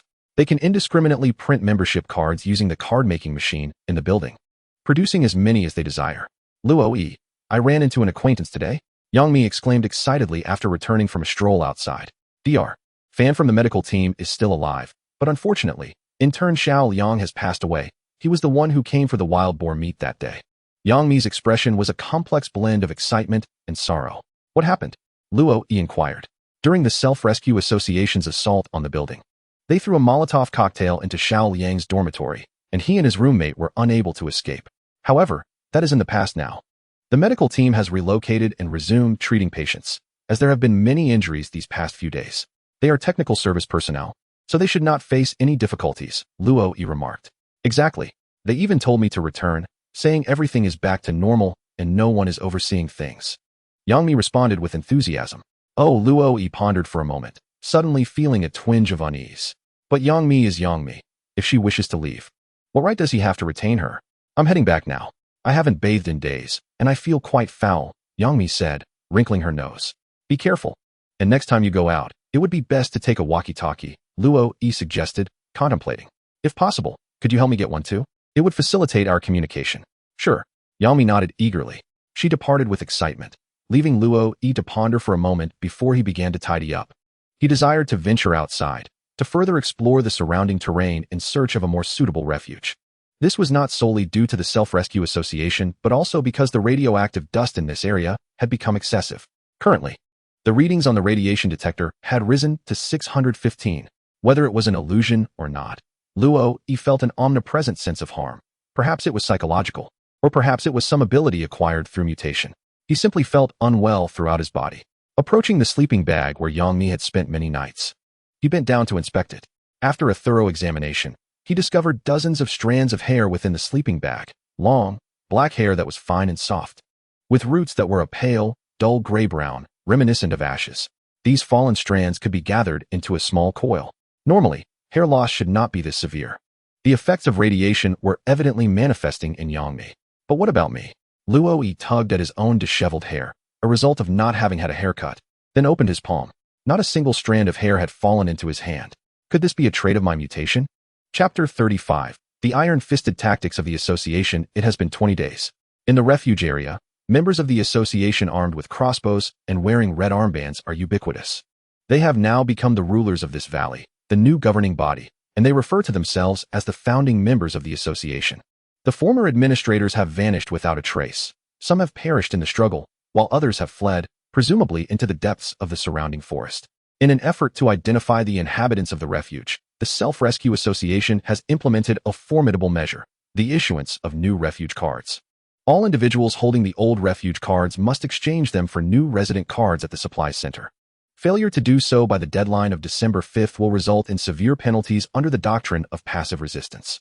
Time is of the essence, as there are only 3 days remaining. Numerous association members are tirelessly disseminating this information throughout the refuge, with notices prominently displayed in various locations. Simultaneously, the Self-Rescue Association has enacted a set of 3 cardinal rules and 8 stipulations, conspicuously affixed in every visible area. The content is both straightforward and profoundly jarring. 3 rules. 1. Resist the rulers of the association, kill. 2. Those who slay association officials shall be rewarded with death. 3. Those who refuse to pay taxes to the association shall be expelled. The subsequent 8 stipulations serve as detailed regulations. 1. The Self-Rescue Association shelters the refuge. Those unwilling to comply will be expelled. 2. Compliant individuals will be registered as residents of the association, enjoying safety while bearing the obligation to pay taxes. First-time registrants will receive 300 points. 3. The current taxation system comprises 3 taxes. Every resident, regardless of age or gender, must pay a safety tax of 300 points monthly. A transaction tax of 50 points is due on the sale of goods, and a resource tax of 300 points must be paid monthly for activities such as gathering, fishing, or logging within the refuge. 4. The association court serves as the adjudicative body. 5. Traditional law governs interactions among residents. Murderers shall face death, while other matters will be resolved by the association court. 6. Residents are obligated to respond to summonses from association officials, receiving appropriate remuneration based on their labor. 7. Residents must adhere to the association's governance. Noncompliance will result in execution after 3 warnings. 8. All rights of interpretation are reserved for the headquarters of the Self-Rescue Association. These laws, inscribed in black and white, evoke a torrent of resentment amongst all who behold them. It is evident that the Self-Rescue Association seeks to impose a draconian regime. They could have opted for leniency towards the displaced individuals, or at least feigned compassion, but in this apocalyptic era, they wield overwhelming force and have abandoned all pretense. The survival of the fittest reigns supreme, prompting sighs of despair from many who observe the announcement. At this moment, Louis, having perused the notice board, furrows his brow, grappling with uncertainty over his next move.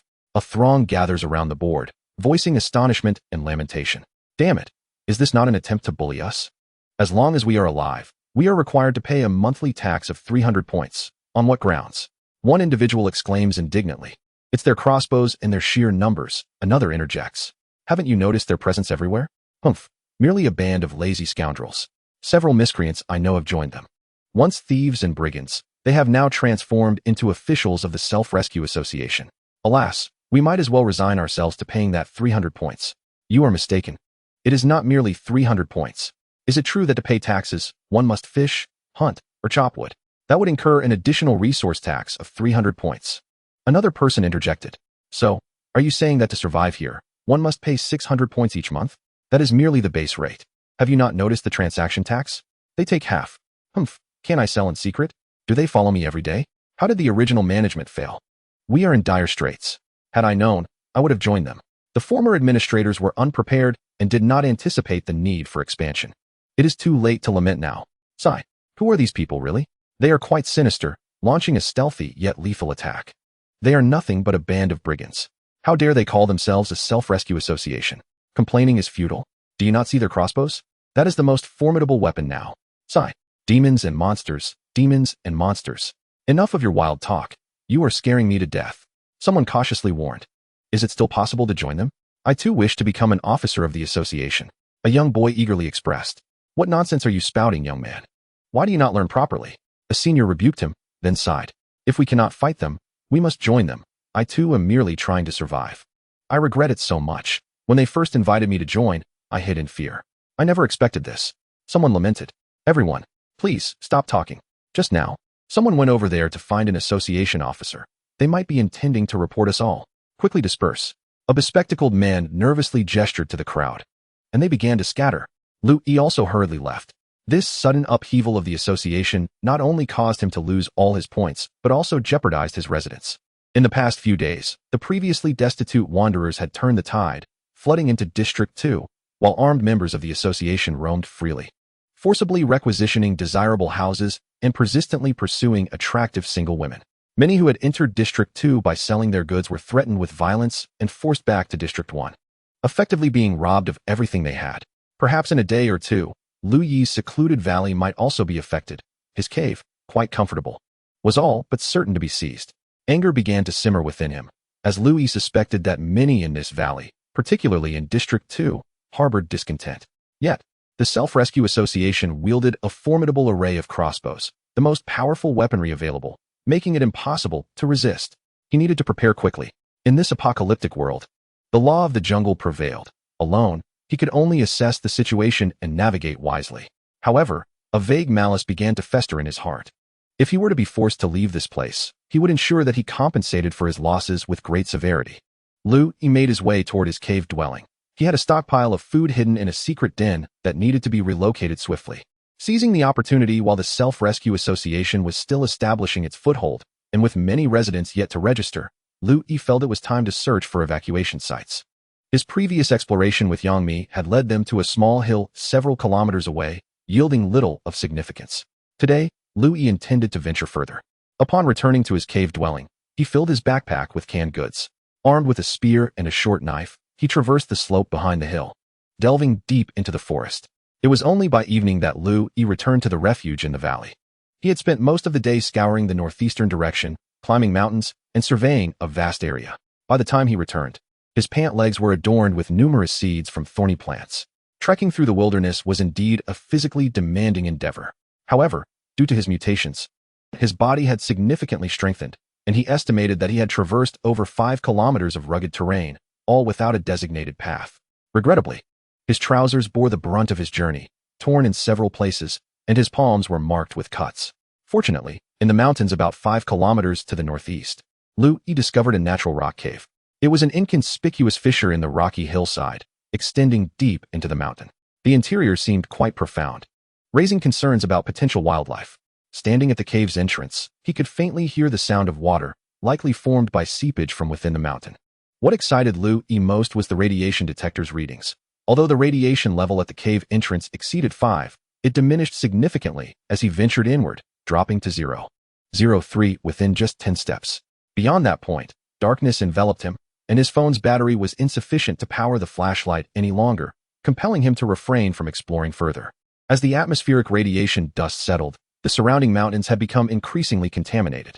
Lu Yi also noted the deteriorating condition of those in the refuge. Many appeared listless and pallid, likely suffering from more than mere hunger. Thus, this cave captivated his interest.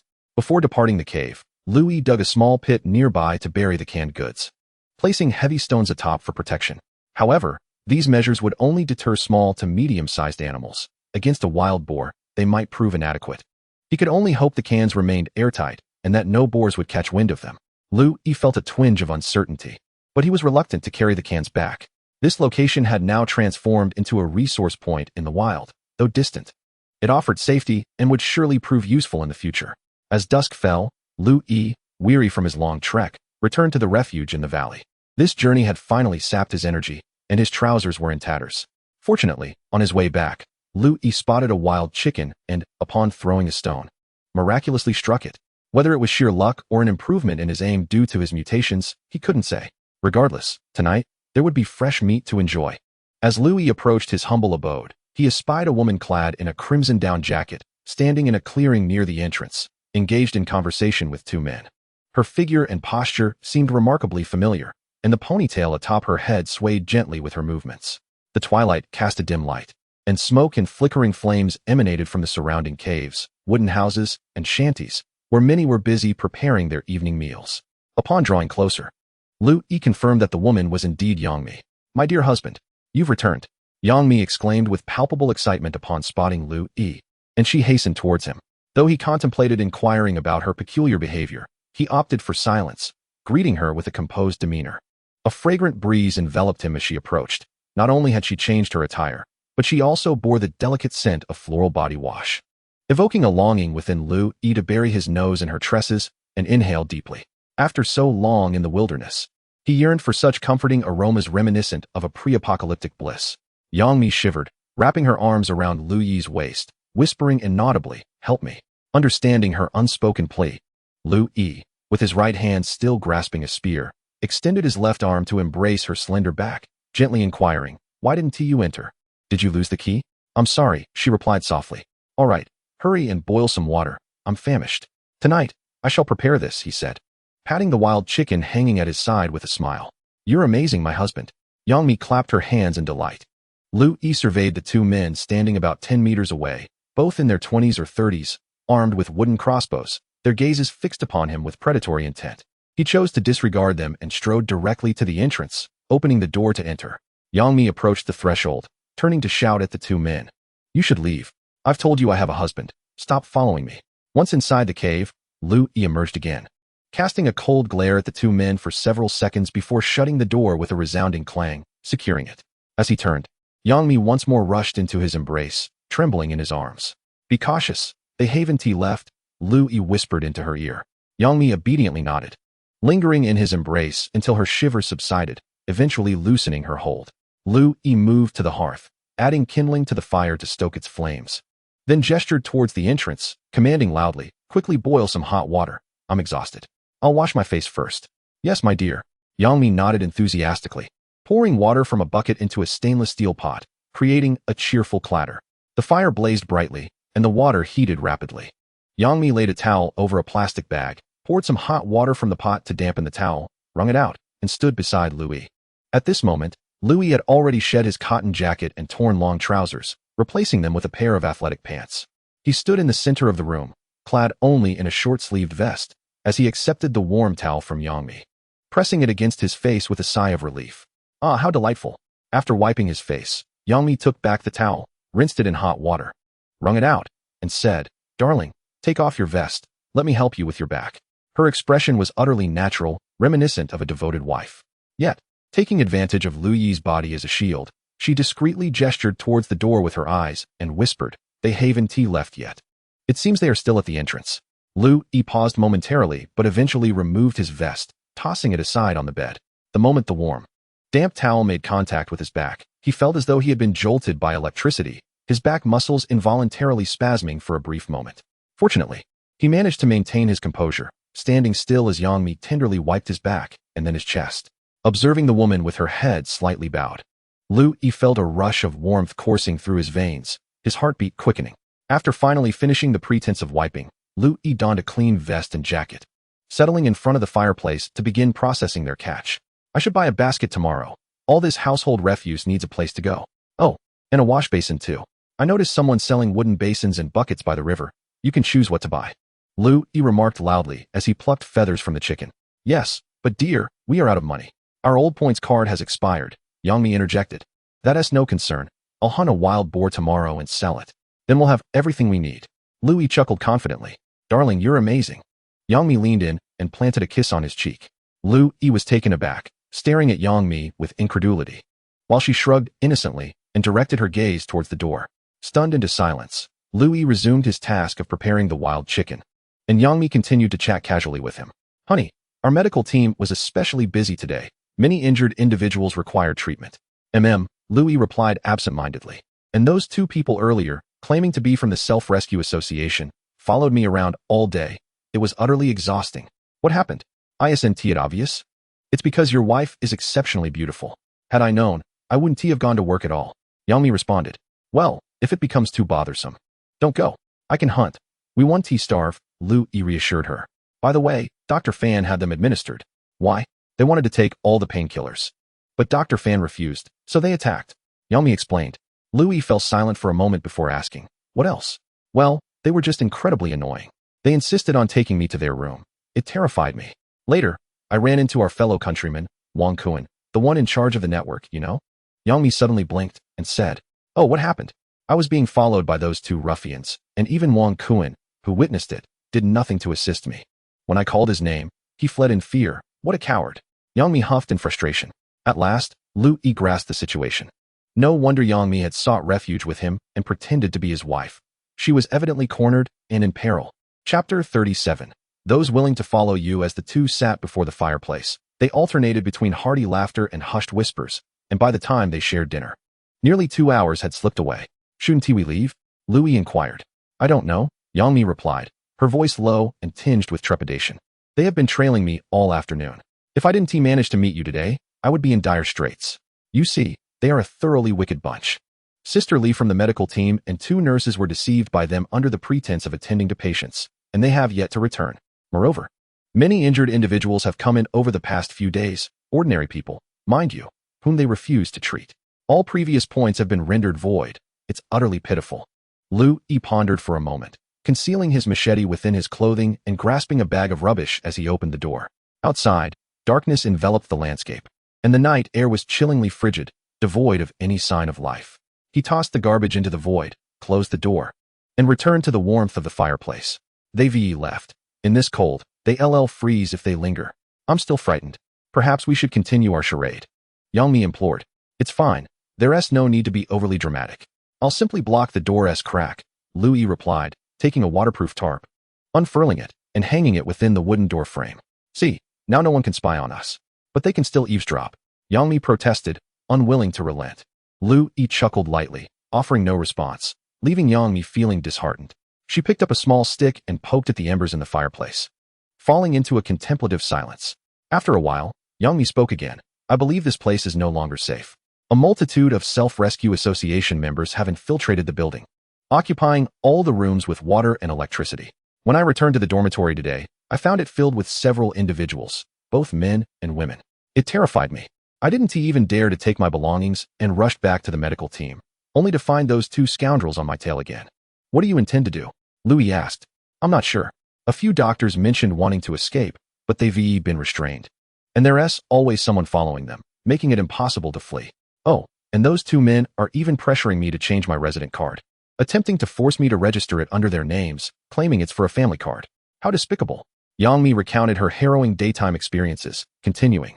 "As for the walkie-talkies you requested, I regret to inform you that I couldn't procure any. All of them have been confiscated by those villains.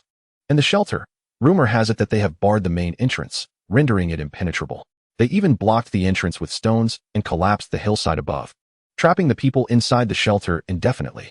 Lu Yi contemplated for a moment, clarity gradually dawning upon him as the previously chaotic threads of thought began to weave together into a coherent understanding. Leaving this place has become imperative. There are no alternative options. However, the primary reason lies not with the Self-Rescue Association, but rather the radiation. Have you noticed your hair thinning? Indeed. My hair has been falling out at an alarming rate lately, Yangmi exclaimed, surprised that he had noticed. Lu Yi took out a radiation detector and examined the readings.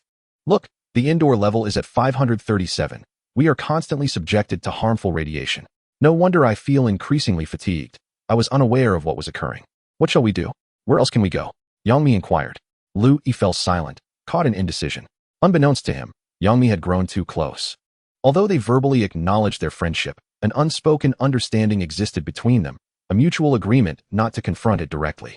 However, the situation was becoming increasingly dire. Between the radiation and the threats posed by the Self-Rescue Association, departing was the wisest choice, particularly for Yangmi. But should he take her along? If he actively chose to bring her, would their relationship undergo a significant transformation? To leave her behind would likely spell a tragic fate for Yangmi. Hey, what are you thinking about? Yangmi gently nudged Lu Yi's shoulder. I have discovered a promising location. Lu Yi finally reached a decision. Oh, that is wonderful. Where is it? Yangmi asked, her eyes wide with excitement. If we travel approximately 3 hours into the northern mountainous region, there lies a deep rock cave with low radiation levels, and it appears to have a water source. Though I have yet to explore it thoroughly, Lu Yi described the cave to Yangmi. I can do it. That's fantastic. Yangmi's spirits were lifted. However, the journey will be arduous. There are no paths.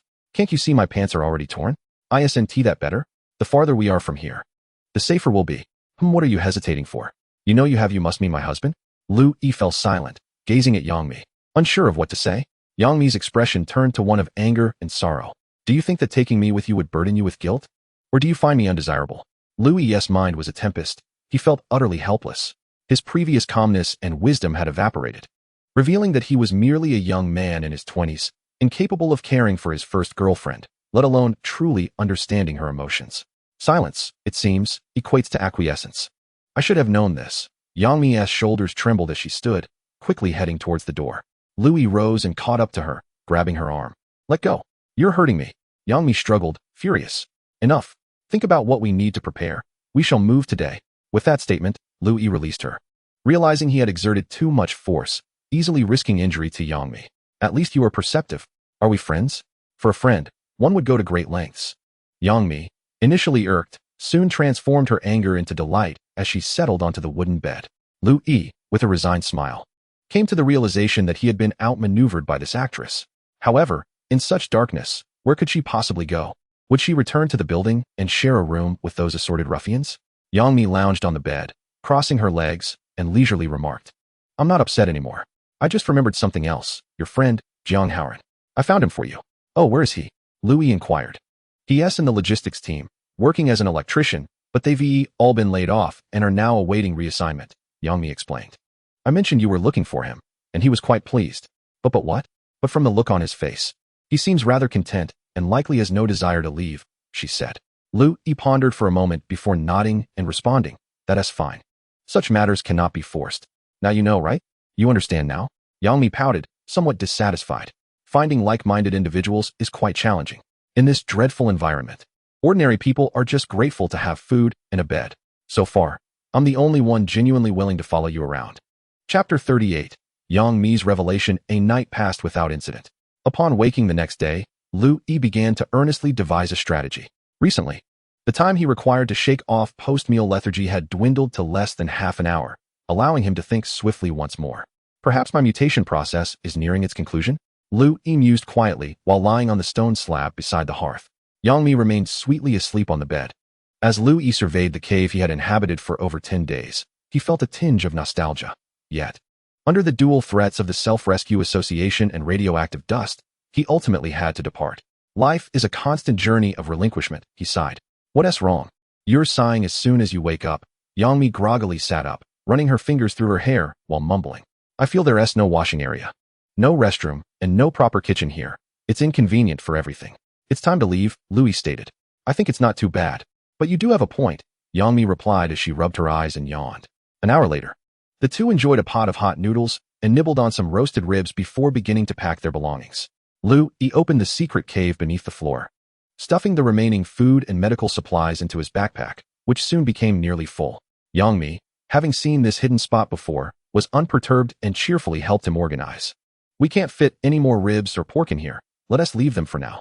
And keep the fire going. Let it continue to smoke. Louis pondered aloud. Are we coming back today? Yangmi asked. It is not we, but I who shall return alone, and I must make another trip.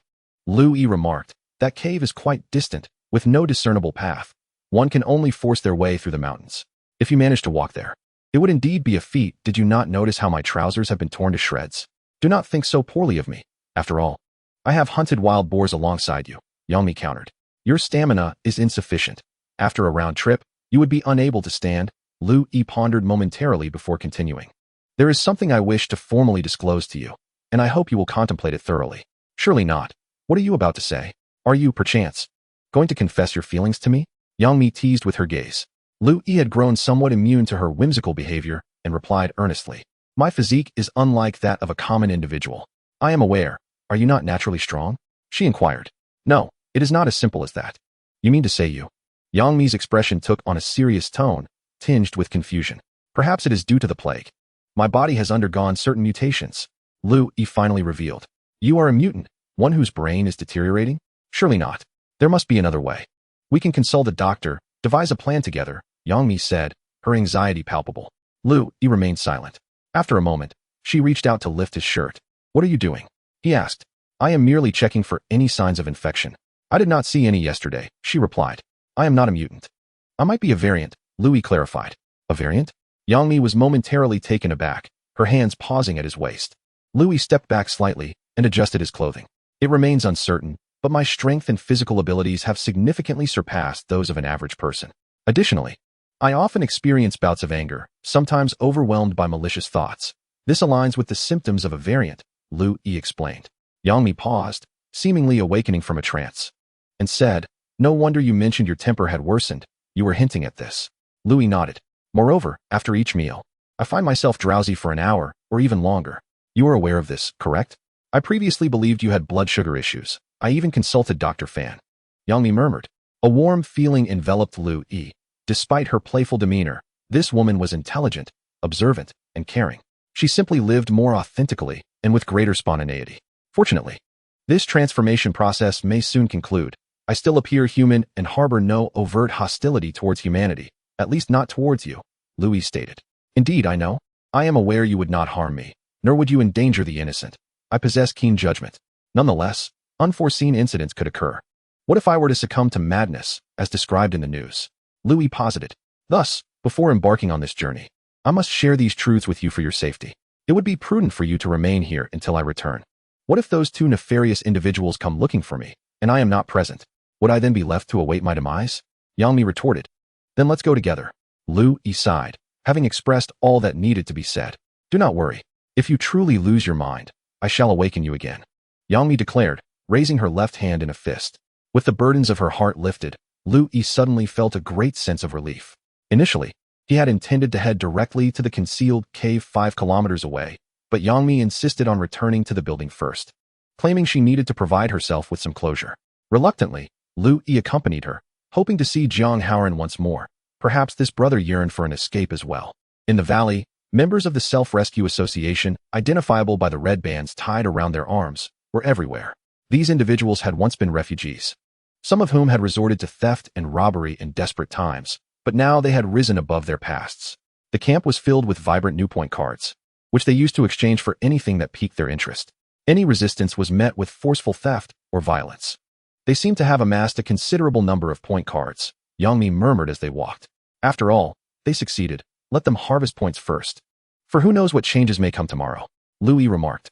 Look, they even rob people, monsters, Yangmi exclaimed, having spotted something alarming. Following her gaze, Louis saw several beautiful women being forcibly escorted by men toward a temporary tent at the base of the building. The tent was spacious and tall, guarded by several individuals wielding crossbows. This was the registration area, where these women were being coerced into registering as dependents, an outright abduction. Had I not found you yesterday, I might have been dragged here too. Yang Mi's voice carried a cold resolve. Despite their fury, the two felt powerless as they passed the tent filled with incessant weeping and reached the entrance of the building. At that moment, two members of the association stood guard at the door, crossbows in hand and daggers at their waists. I am with the medical team, Yang Mi stated. Please present your resident card. One of the guards demanded. I have yet to replace it, she replied. No resident card, no entry. If you don't get your card replaced, you won't even be allowed to stay in Zone 2. The member rebuked. Yang Mi appeared at a loss. Lu Yi surveyed the surroundings and suddenly recognized a few individuals entering from beyond the wall, among them a familiar figure carrying cables. Jiang Haoran. Igu. Jiang Haoran exclaimed joyfully as he rushed over. After a long separation, the two began to converse beside the building's wall. Jiang Haoran was indeed faring well. After replacing his resident card, he had been reassigned to his electrical work today, ensuring his sustenance. However, when the topic of leaving arose, a conflicted expression crossed Jiang Haoran's face, which Lu Yi understood all too well. Though tinged with regret, it was not unexpected. As the two reminisced, Yang Mi had already reached a window on the first floor of the building, calling out, Wang Kuan, come out. Luo Yi turned around to glance at the entrance of the building. Before long, a man who appeared to be under 30, wearing black-rimmed glasses, emerged at the staircase.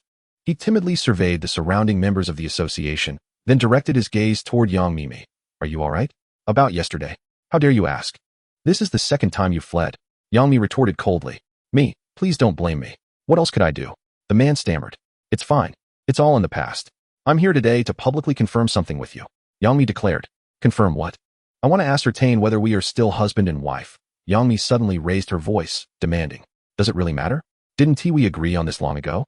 After you betrayed me the first time, we were essentially divorced. Yang Mi's voice quivered with indignation. Well, I suppose that's true, the man replied despondently. You spineless coward. Say it louder. Yang Mi's eyes glistened with unshed tears. What do you mean by that, Mi? He asked, bewildered. Enough of this nonsense. Just tell me, are we still married or not? Urged a guard nearby, chuckling. Such a beautiful woman, and such a lively drama. How could one not get involved? More onlookers gathered, many of whom were members of the Self-Rescue Association, identifiable by their red armbands. Even the sound of drone rotors filled the air. Under the scrutiny of the crowd, Wang Kuan hesitated for a moment before finally murmuring, We are not married. We have already divorced. Humph. Yang Mi shot him a glare and turned to leave. Luo Yi bid farewell to Jiang Haoran and hurried after her. It turned out that her desire for closure referred to this matter. Chapter 39. The moment of revelation. Luo Yi and Yang Mi returned to their small cave dwelling, retrieved their backpacks, and, upon noticing the absence of surveilling drones in the vicinity, scaled the hillside and ventured into the distant forest. As they journeyed, they encountered several refugees navigating through the woods. Many bore backpacks or dragged suitcases, likely seeking to escape the clutches of the Self-Rescue Association. However, they merely exchanged glances, engaging in little conversation, hurrying along their way. The Self-Rescue Association had devolved into a band of brigands. Perhaps in a day or two, escaping would become impossible. Yet where could these ordinary individuals flee? Luo Yi observed that most had simply vacated the confines of the refuge valley, settling in the surrounding wilderness, just 1 or 2 kilometers away. Once the association deployed patrols into the area, these individuals would remain ensnared in their fate of servitude. Only the more desolate, distant, and primal mountains offered true safety, but traversing them on foot proved exceedingly arduous. Luo Yi observed an elderly man who, after walking just a few hundred meters from the refuge area, became so fatigued that he had to sit down in the wilderness, unable to venture further. He also saw a young woman whose clothing had been torn by thorns in the woods, her face stained with a mixture of blood and tears. The valley they had previously inhabited, though wild, had been leveled by heavy machinery, rendering it relatively habitable. In contrast, the surrounding mountains remained untouched, a desolate expanse characterized by undulating terrain and dense forests, presenting a formidable challenge for those with weakened stamina or impaired mobility. Along the way, Luo Yi was astonished to encounter a familiar face, the bald, burly man with whom he had had a minor collision during their escape. The man appeared to be preparing to settle in a clearing among the trees, chopping down saplings to construct a shelter. Oh, it's you. What a coincidence. Luo Yi exclaimed as he approached, and upon recognizing him, the burly man called out in greeting. Indeed, what a stroke of luck. Luo Yi replied with a friendly nod. Nearby, the man's wife and daughter seemed to be foraging for mushrooms and wild fruits. The burly man set down his axe and sighed. Brother, you managed to escape as well. After not seeing each other for over a week, the once imposing figure who had exited a luxury vehicle had visibly diminished. His face gaunt and complexion ashen, reflecting the hardships he had endured. As they conversed, it became apparent that the burly man was burdened by the taxation imposed on his wife and children, expressing his frustration with a heavy heart. Those scoundrels not only steal our possessions, but also seek to abduct individuals, claiming that eligible women are considered reserves for population growth. Our only option is to flee. His anger flared as he spoke. Those wretches will soon find themselves at the end of a blade. He then glanced at Yangmi, who stood beside Luo Yi, and cautioned, Brother, you must be vigilant. With such a beautiful girlfriend, you must ensure her safety. Luo Yi chuckled softly, intending to clarify that Yangmi was not his girlfriend, but he deemed it unnecessary to explain to someone he barely knew. We must venture deeper. This area is not secure, Luo Yi advised thoughtfully. The burly man, resigned, replied, We simply cannot go any further. My wife is frail, and our child cannot navigate these wild paths. This is as far as we can manage. Take care then. Luo Yi responded, contemplating for a moment before adding, If possible, it would be wise to seek shelter in a cave. The radiation levels in this environment are already quite high, and prolonged exposure could be detrimental to your health. Additionally, it's advisable to filter any surface water before drinking. The burly man nodded, seemingly contemplative, and said, Thank you. After bidding farewell to the burly man's family, Luo Yi and Yangmi continued on their journey.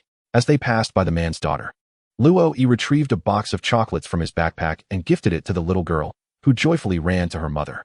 Turning away, he entered the dense forest, feeling a pang of melancholy.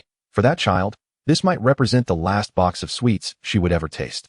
After traversing through the woods for over half an hour, Luo Yi calculated that they had likely traveled more than 4 kilometers from the refuge valley.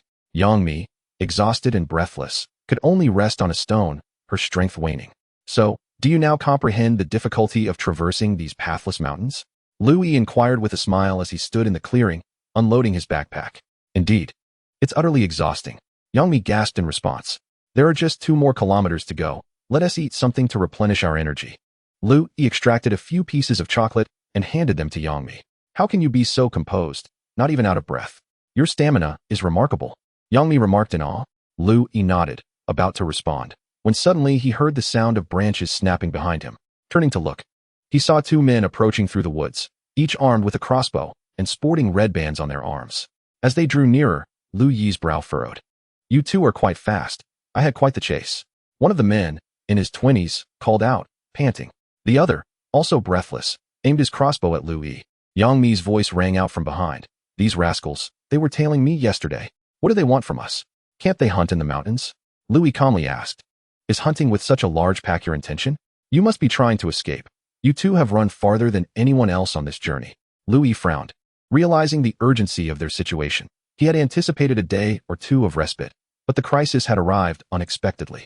To hunt in the mountains, one needs tents and provisions for camping overnight in the wilderness, Lu Yi stated pensively. Quite defiant, aren't we? Have you changed your resident card? One of the young men queried. Not yet. It can wait until after the hunt, Lu Yi replied. You don't plan to return, do you? My accommodations in the refuge are quite comfortable, stocked with plenty of food. Do you think I would forsake that? Lu Yi chuckled. Who can say? One of them sneered, sizing up Lu Yi and Yangmi. The other added, Don't try to leave. I'm here representing the Self-Rescue Association to conscript you. Work well, and you'll earn points. Come back with us. Hurry up. Don't resist. Just come with us to register, and we'll take care of you from now on. Another insisted. If you truly wish to depart, you may leave this woman behind. We already know she isn't your wife.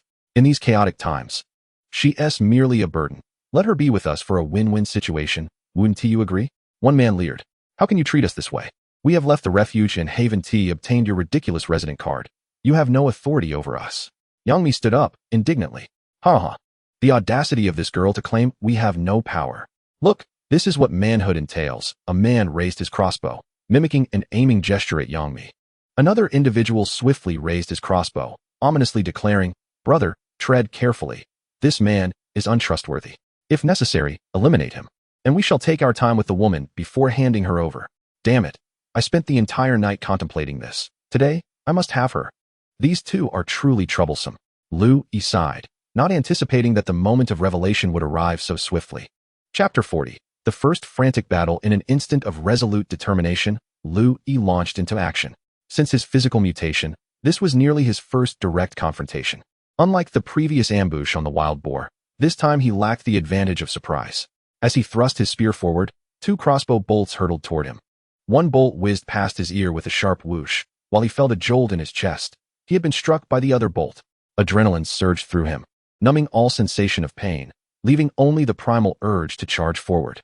The desire for combat surged intensely, blood pounding against the walls of his skull like a war drum reverberating in his ears. That frenzied state he once experienced had returned. In mere moments, he closed the distance of over 10 meters. Death. With a single thrust, Lu Yi impaled the man who was loading his crossbow, the inertia propelling him forward and toppling the man to the ground. Ah, I have been pierced. Damn it. The man lay on his back, unable to rise, screaming desperately. Shit, exclaimed another youth clad in a down jacket, stumbling backward as he swiftly readied a bolt and aimed. Thud. The bolt pierced through the fabric, embedding itself in flesh, delivering a blow to Lu Yi's abdomen, though it was not overly severe. Drawing a machete from his waist, Lu Yi closed the gap with rapid strides. Die. With a fierce swing, he struck the young man's left shoulder, nearly severing it from his body. The man shrieked in agony, writhing in an attempt to flee. Lu Yi exerted force, withdrawing the blade only to strike again. Crack. The sound resembled a dull knife cleaving through meat, resounding crisply as the blade struck the man's back, sending him crashing to the ground. The down jacket erupted, feathers flying, blood gushing forth. Lu Yi advanced, stepping on the man's lower back, and delivered a final blow to his neck, ending his life. Turning, he took a few more steps to the man impaled by the spear, delivering another cut to finish him off. Breathing heavily, Lu Yi surveyed his surroundings, the approaching figures appearing somewhat blurred. Shaking his head, he finally recognized one as a woman. Yangmi? His knife, fortunately, did not swing toward her. Lu Yi, keep your distance, he shouted hoarsely. His vision remained indistinct. His head felt as though it might burst, consciousness compressed by an overwhelming darkness, leaving only a singular point of awareness. It's over. I am about to lose my sanity, Lu Yi thought, as he knelt on the grass, supporting himself with his knife, his mind embroiled in a battle between reason and instinct.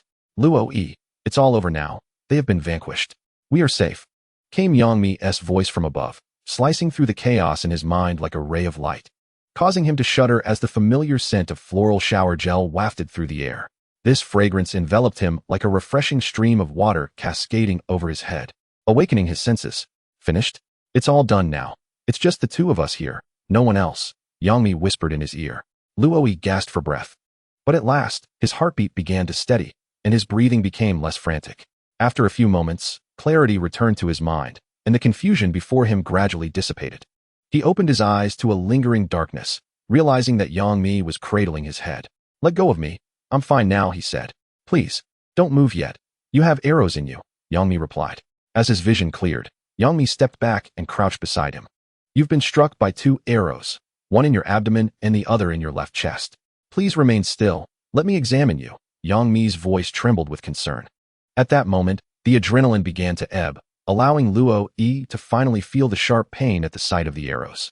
He lowered his gaze to the crossbow bolt embedded in his abdomen, grasped it, and slowly began to extract it. Ah, Yangmi exclaimed. Moments later, Lu Yi pulled the bolt free. He unfastened his outer garment and lifted his inner clothing to inspect the wound on his abdomen. Blood welled forth, though not in excessive amounts, and after half a minute, it began to taper off, the crimson liquid appearing remarkably clean. I have a first aid kit in my bag. A red one. Can you find it? Lu Yi instructed. Yangmi hurriedly dashed over, emptied the contents of the backpack onto the ground, and returned with the first aid kit in hand. Is this it? She asked.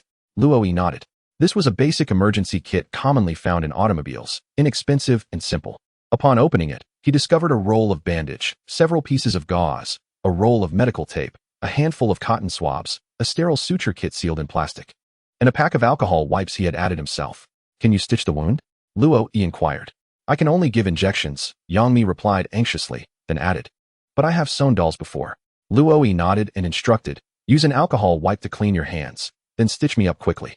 Without hesitation, Yangmi took the first aid kit and began her work. Does it hurt? She asked, her voice laced with concern as she worked. Yes, but it's bearable.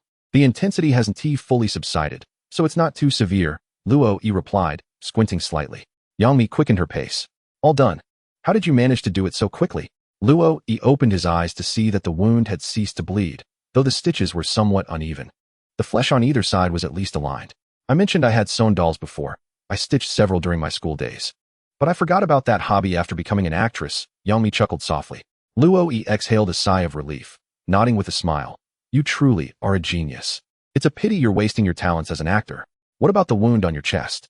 Youngmi inquired. Luo opened his jacket and inspected the situation. The crossbow bolt had penetrated through the outer shell of his tactical jacket, through the fleece layer, and into the flesh near his heart. Luo picked up the crossbow bolt that he had extracted from his abdomen, comparing it briefly, a smile curling at the corner of his lips. This one is quite shallow. Let me give it a try. He took a deep breath and swiftly pulled the bolt out. The arrowhead was stained with blood, and based on the bloodstains, it had penetrated to a depth of approximately 5 centimeters, striking directly on the pectoral muscle. Fortunately, Luo Yi's well-developed chest absorbed the impact, preventing it from penetrating further. Blood flowed from the wound, but after a few wipes, it ceased.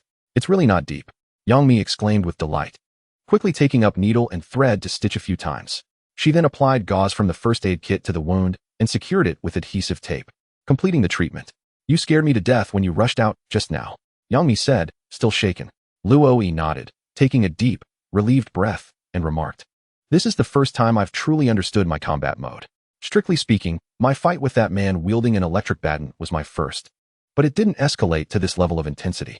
Today's direct confrontation revealed some serious issues. For instance, the lack of ranged attack capability, facing a crossbow with a spear. I was struck the moment I stepped forward. Had it been an ordinary person with a slightly weaker physique, they would likely have collapsed on the spot. For the crossbow's suppressive force is formidable. Additionally, my body lacks sufficient protection, as I took 2 bolts head-on, resulting in injury. The greatest danger lies in the fact that I lost control of my senses the moment combat began. This may be a consequence of the mutation. Yet such an influence is a double-edged sword. While it greatly enhances my combat desire and hastens my movements, it simultaneously robs me of my capacity for rational thought, plunging me into a berserk state, where even after slaying an enemy, I am compelled to continue attacking the next target, losing reason in a frenzy devoid of tactics. Unable to distinguish between friend and foe, this is the gravest predicament. Chapter 41. Finally arrived at the cave. What exactly was that state you were in just now? Was it sheer rage? Youngmi asked curiously as she helped wipe the blood near Luo Yi's wound. Do you think this is a video game? Luo Yi chuckled bitterly, contemplating before adding, You know, it does bear some resemblance. When the blood surged in me, I lost control. All I could think about was eliminating the opponent. In that state, I feel like I could take on 10 of them. However, this state bears significant drawbacks, particularly the inability to distinguish friend from foe. Your situation bears a striking resemblance to those mutants portrayed in the news. Regrettably, without internet access, we cannot conduct any research or consult scientists. Youngmi remarked as she assisted Lu Yi in donning his coat, continuing, In truth, it is not as terrifying as it seems. You must remember that you are human, not a mutant nor a monster. As long as you maintain your belief in yourself, you can return to who you truly are. Lu Yi nodded, silently hoping that this would indeed be the case. If one day he were to truly lose his sanity or transform into a grotesque monster, he would prefer to end it swiftly. After a brief respite, the 2 wounds showed only slight seepage, with no further signs of significant bleeding. With Youngmi's support, Lu Yi finally stood up. At that moment, the frenzied state he had experienced during the battle had completely dissipated, leaving him utterly exhausted. The wounds on his chest and abdomen throbbed painfully, each breath feeling as though it might tear him apart. What's wrong? Youngmi noticed something amiss and gently inquired. It's nothing. I just overexerted myself. I will recover gradually, Lu Yi replied, glancing at the 2 corpses on the ground. I cannot travel far just yet, so I might as well take this opportunity to deal with these 2. Youngmi surveyed the gruesome scene, her face paling, and she appeared as though she might vomit. Do not be afraid.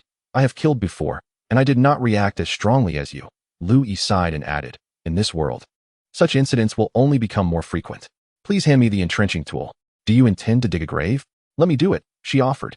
No, your hands are too delicate. Save them for tending to my wounds. The soil here is quite loose. I will handle the digging, Lu Yi insisted.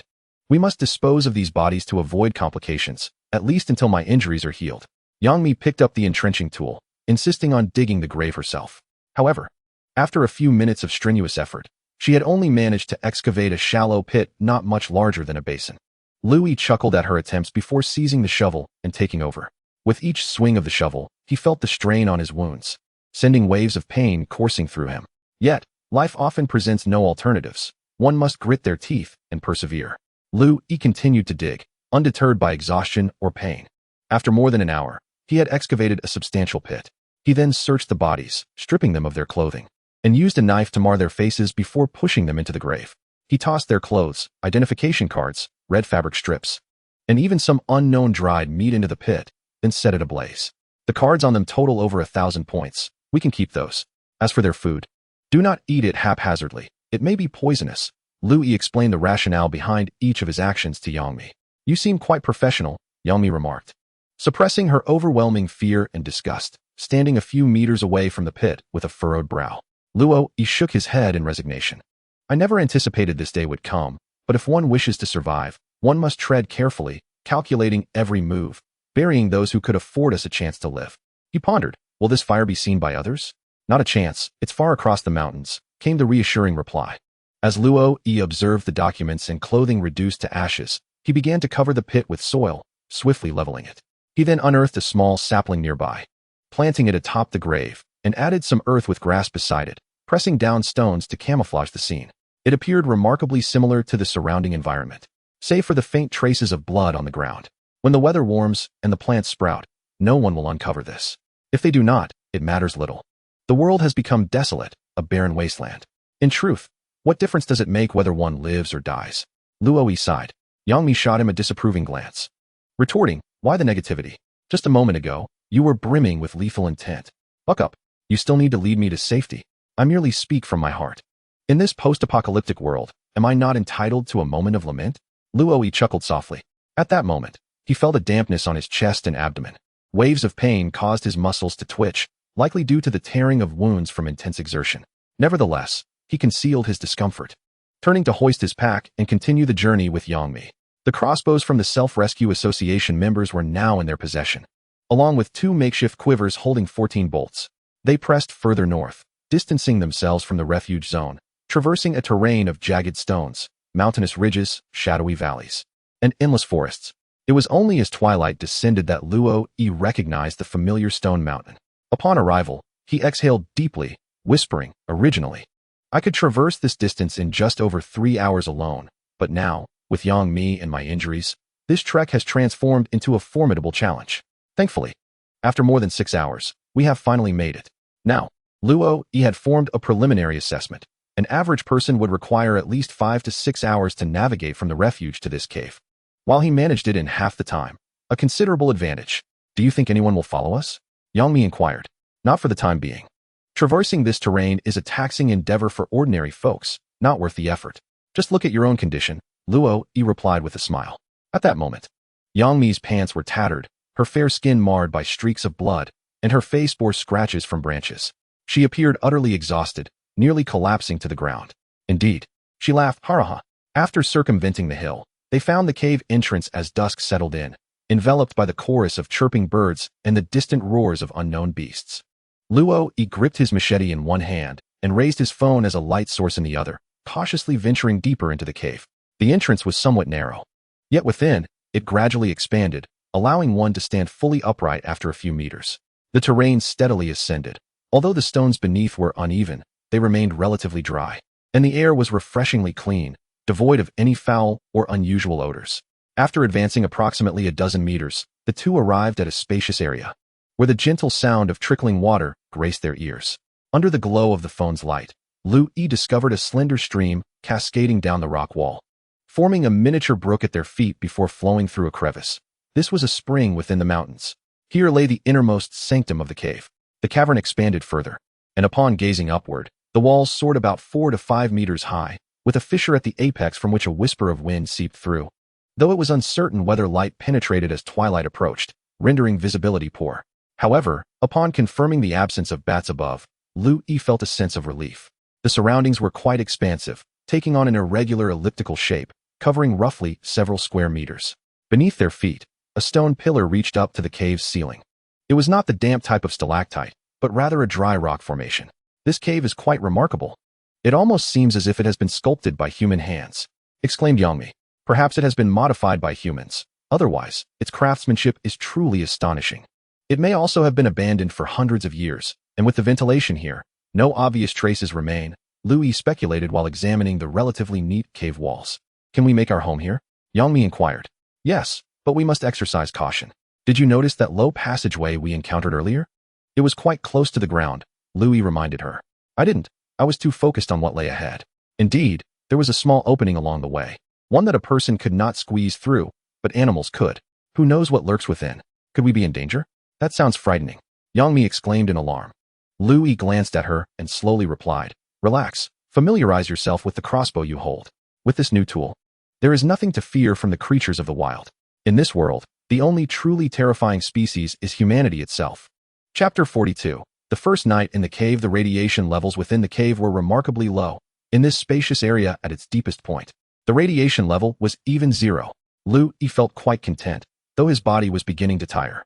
After gathering some firewood from outside and returning to kindle a fire within the cave, he succumbed to a drowsy state. These 2 crossbows are fully loaded with arrows and will be kept here. If anything enters, do not hesitate to shoot. Louis instructed Yang Mi before finally leaning against the stone wall and drifting into slumber. Louis, wake up. I don't know how to set up the tent. Oh dear, you are bleeding again. Your clothes are soaked. Yang Mi's voice echoed in his ears, gradually fading into the distance, becoming increasingly ethereal. When he awoke once more, Louis felt a comforting warmth, his face slightly flushed. He opened his eyes to discover himself cocooned in a sleeping bag, lying beside a flickering bonfire. The warmth radiating from the flames enveloped him, instilling a sense of cozy contentment.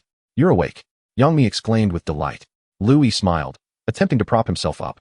Don't move. I've stitched your wound again. If you disturb it, there won't be any thread left. Yang Mi reached out to halt his movement. In the desolate world, Louis felt a poignant realization. This was his first experience of losing control over the situation and the first time he was being protected by someone else. Now that you're awake, take your medicine. I found this antibiotic in your bag. Yang Mi handed him a capsule, gently placing it in his mouth, followed by half a bowl of warm water. This is water from here. I boiled it and let it cool. I've tasted it, and it has no strange flavor. I also tested it with your device. There is no radiation. We're fortunate. Louis nodded, accepting the water and draining the bowl, perhaps due to excessive blood loss. He still felt parched, consuming several bowls before his thirst was quenched. As he lay in the sleeping bag, he surveyed his surroundings. The smoke from the fire rose straight to the cave ceiling, seemingly escaping through the crevices of the rocks, ensuring the air within the cave remained fresh and unchoked. The surrounding stone walls were dry, devoid of any musty odor, with only the walls near the entrance exhibiting a slight dampness, as they were traversed by the mountain spring. Water trickled from the crevices above and slipped away through the cracks below, with only a short stretch of less than 2 meters exposed. This place seems quite pleasant. At least we don't have to set up a shelter in the open for now, Louis remarked. You discovered it. It's indeed marvelous. Yang Mi laughed, perhaps relieved to see that Louis would survive. Her brows unfurled, reflecting her newfound ease. If only I weren't injured. I could return to the refuge in a couple of days to exchange some supplies. It may become increasingly difficult to obtain technological goods unless we venture into the city. Louis expressed with a hint of regret. Don't worry, focus on your recovery. After all, we are not the only ones who escaped. There must be many others. I believe we saw at least 100 on the road today. We can trade resources with them in the future. Besides, even without those things, we can still survive. Just like in ancient times, where men farmed and women wove, Yang Mi reassured him. Louis chuckled softly, replying, I envision more than merely hiding away here. I wish to find more people so we can survive together. It would be harder for others to take advantage of us, and with more people, information would flow more freely. After a while, the two conversed before Louis, feeling weary, succumbed to a drowsy slumber once again. Uncertain of how much time had elapsed, Louis suddenly jolted awake. He noticed that the fire had dwindled to mere embers, casting a faint red glow in the darkness of the cave. It was completely shrouded in darkness, and Yang Mi appeared to be sleeping at the edge of her sleeping bag, her breath soft and shallow. Somehow, Louis felt a chilling sensation, an unsettling sense of danger lurking nearby. He picked up his phone and activated the flashlight application, instinctively directing the beam towards the entrance of the cave. In that fleeting moment, a pair of golden yellow glimmers flickered just a few steps away on the ground. Louis set down his phone, reached for the wooden crossbow beside him, and shot an arrow in the direction he recalled. Thud! The arrow struck the stone wall, evidently missing its mark, rebounding and landing farther away. Suddenly, a creature emitted a spine-chilling howl before darting away. What? The sound startled Yang Mi awake. It must have been a bobcat that had since fled. In the darkness, Louis calmly remarked. Yang Mi, flustered, leapt up, gathered a few branches, and added them to the fire, blowing several times until the flames sprang back to life, illuminating the cave once more. "I'm sorry, I accidentally dozed off," Yangmi said apologetically. "Do not fret, we are all human, and fatigue is natural," Lu Yi replied. "Tomorrow, I will construct a door or move some large stones to block the entrance and the opening midway. Once sealed, we can rest soundly at night. Otherwise, no one can endure this. You should refrain from exerting yourself. Further blood loss could be troublesome." "I promise to stay awake this time," Yangmi insisted. "No, you should rest for a while. I will keep watch." "I have already slept for quite some time and just woke naturally," Lu Yi assured her. "Ah, really?" "Indeed." Lu Yi nodded earnestly.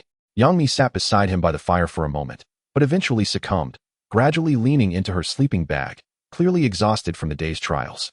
Lu Yi rolled over the other half of the sleeping bag to cover her, observing her under the flickering firelight. The sight of this woman stirred a mix of hesitation and confusion within him, accompanied by an oddly comforting sensation, a contradiction indeed. The wind blowing in from the cave entrance was frigid, but fortunately, they were over 10 meters deep within the mountain, where the gusts were not fierce. Thanks to the warmth of the fire, the surroundings remained relatively cozy. The phone displayed the time, just past 2 in the morning, and Lu Yi's mind was particularly alert at that moment.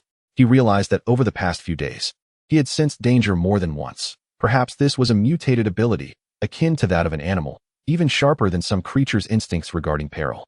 Just like tonight, Lu Yi felt the unsettling sensation of being watched again. The bobcat had likely returned, lurking in some corner of the cave, though not as close as before. He gazed into the darkness, unable to discern anything, yet his intuition suggested that something was present in the shadows. Grasping his crossbow, he raised it towards the darkness. But the entity slipped away silently, and the sense of crisis dissipated. After repeating this 3 times, that feeling never returned.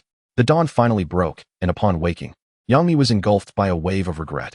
She hurriedly began boiling water and cooking the rice from Lu Yi's backpack, while also heating a can of food over the fire. Her lack of experience was evident as she fumbled about. Yet this clumsiness brought a comforting warmth to Lu Yi's heart. Although they were more than 10 meters from the cave entrance, where light could not directly penetrate, a faint glow managed to filter through the crevices of the cave wall, casting an ethereal ambience reminiscent of moonlight. Coupled with the flickering light from the fire, it allowed Lu Yi to discern the surroundings within the cave. He soon noticed a substantial crack in the ceiling, which, while not allowing light to pass through, did facilitate ventilation as the smoke from the fire wafted away through it, likely delving deep into the mountain's core. With low radiation, adequate ventilation, a narrow exterior yet spacious interior, and a pristine water source, this cave, with some modifications, could indeed be a suitable dwelling. At last, Lu Yi could ascertain that his decision to escape the refuge and relocate to this cave was indeed a prudent one. Chapter 43. Transforming the cave. Throughout the morning, Yangmi toiled diligently, earning Lu Yi's admiration. Despite numerous scratches adorning her hands and legs, she collected an abundance of firewood from outside, quickly amassing a sizable pile of dry branches inside the cave, sufficient for several days. Following Lu Yi's suggestion, she repeatedly ventured outside to ensure that smoke from the cave would not emerge from the nearby mountains, thereby exposing their location. This woman, not only possessing striking beauty and a commendable character, was also devoid of any pretentiousness or delicacy. She embraced action without hesitation, akin to how she had swiftly stitched Lu Yi's wounds. She proved to be a competent companion. While lacking in combat prowess, her practicality in daily survival was commendable. Nevertheless, in moments of distraction, the image of this woman often overlapped with that of his girlfriend, Yanzi, stirring a sense of unease within Lu Yi, who found himself reluctant to confront his own emotions. In the midst of his muddled thoughts, Lu Yi diverted his gaze to focus on the imperative of survival. Though the world had descended into chaos, the surrounding forest teemed with various wildlife, ensuring that as long as one dared to take action, starvation would not be an imminent threat. However, upon inspection, every item brought in from outside exhibited approximately 5 rads of radiation, indicating that the mountainous region over dozens, if not hundreds, of kilometers had been contaminated, perhaps even the entire continent, the whole world. Lu Yi felt helpless, realizing that if this cave continuously collected items from the outside, it would inevitably succumb to the same radiative environment. Fortunately, the water flowing through this area remained pristine. He fervently hoped that this mountain stream would never run dry. After resting for a while, Lu Yi sensed that his strength had notably returned, and the pain from his wounds had diminished, though they itched intensely. He lifted his shirt to inspect the injuries and discovered that, despite the uneven stitching, The muscle and skin had begun to meld together, the discharge had ceased, and the gaps in the wounds had scabbed over, forming a dry red line. What could this mean? Lu Yi was somewhat astonished. In the past, his wounds had never healed so swiftly. This may be yet another characteristic of mutation: greater strength, enhanced physical abilities, and a propensity for ferocity in combat, coupled with an improved perception of danger and an accelerated healing rate. Lu Yi found himself momentarily taken aback. What is the matter? What are you thinking about? Yang Mi entered the cave, her small backpack bulging. After a moment's hesitation, Lu Yi replied, "My injury is healing a bit too quickly." Yang Mi sat beside him, leaning in to examine the wound. "Oh, it really is healing rapidly," she remarked, gently touching the skin surrounding the injury. Lu Yi felt her fingers, delicate and cool, prickling his skin and heightening his anxiety. "Does it hurt when I press here?" Yang Mi inquired. "It doesn't hurt. Just feels very itchy," Lu Yi managed to say, suppressing his discomfort. "Your recovery speed is remarkable. I've seen many injured individuals at the medical team, and they heal much more slowly than you," Yang Mi exclaimed, continuing to probe gently. "Perhaps by tomorrow, I can return to the disaster area." "I need to gather more supplies quickly," he suggested. "Could you refrain from touching so much?" Lu Yi requested. "I'm not entirely sure. After all, I'm not a real doctor." Yang Mi mumbled, retracting her hand. She straightened up, maintaining her composure as she continued. "Given your current rate of recovery, anything is possible. No wonder the news often speaks of how terrifying mutants can be. By the way, have you noticed any hair loss?" Lu Yi grasped his hair and tugged lightly, revealing only 2 broken strands in his palm. "Those are pulled out, not fallen. How enviable." Yang Mi sighed wistfully. "I lost more hair today. At this rate, I..." The cave was dimly lit, making it difficult to discern Yang Mi's complexion. But Lu Yi had observed her growing paler and more haggard over the past few days. A flicker of concern pierced his heart, yet he maintained his calm demeanor. "Don't worry too much. We have a clean water source. As long as you bathe regularly and stay indoors, you'll recover." "I hope so," she replied. "By the way, guess what I found today? Wild fruits, look." Yang Mi opened her bulging bag to reveal some purple wild fruits. "Not familiar with these, are you?" "They are mountain berries. I learned about them from a local guide during a shoot in the mountains. They grow on branches, are dried but clean, and quite delicious," Yang Mi said cheerfully. Lu Yi picked up one of the wild fruits and took a bite. It's a bit sour, but indeed tasty," he smiled, adding, "Just remember to wash off the dust before you eat." Though a smile graced his face, Lu Yi's heart was shrouded in confusion. Even with the daily ritual of clearing away the ashes and scrubbing the ground with clean water, the canned provisions, pristine as they were, would inevitably be depleted. Soon, they would be left to consume the flora and fauna of the wasteland, all of which bore the burden of radiation. The radioactive substances would accumulate within, and with Yang Mi's increasingly frail condition, one could only ponder how long she could endure. The world had transformed into a desolate expanse rife with radiation.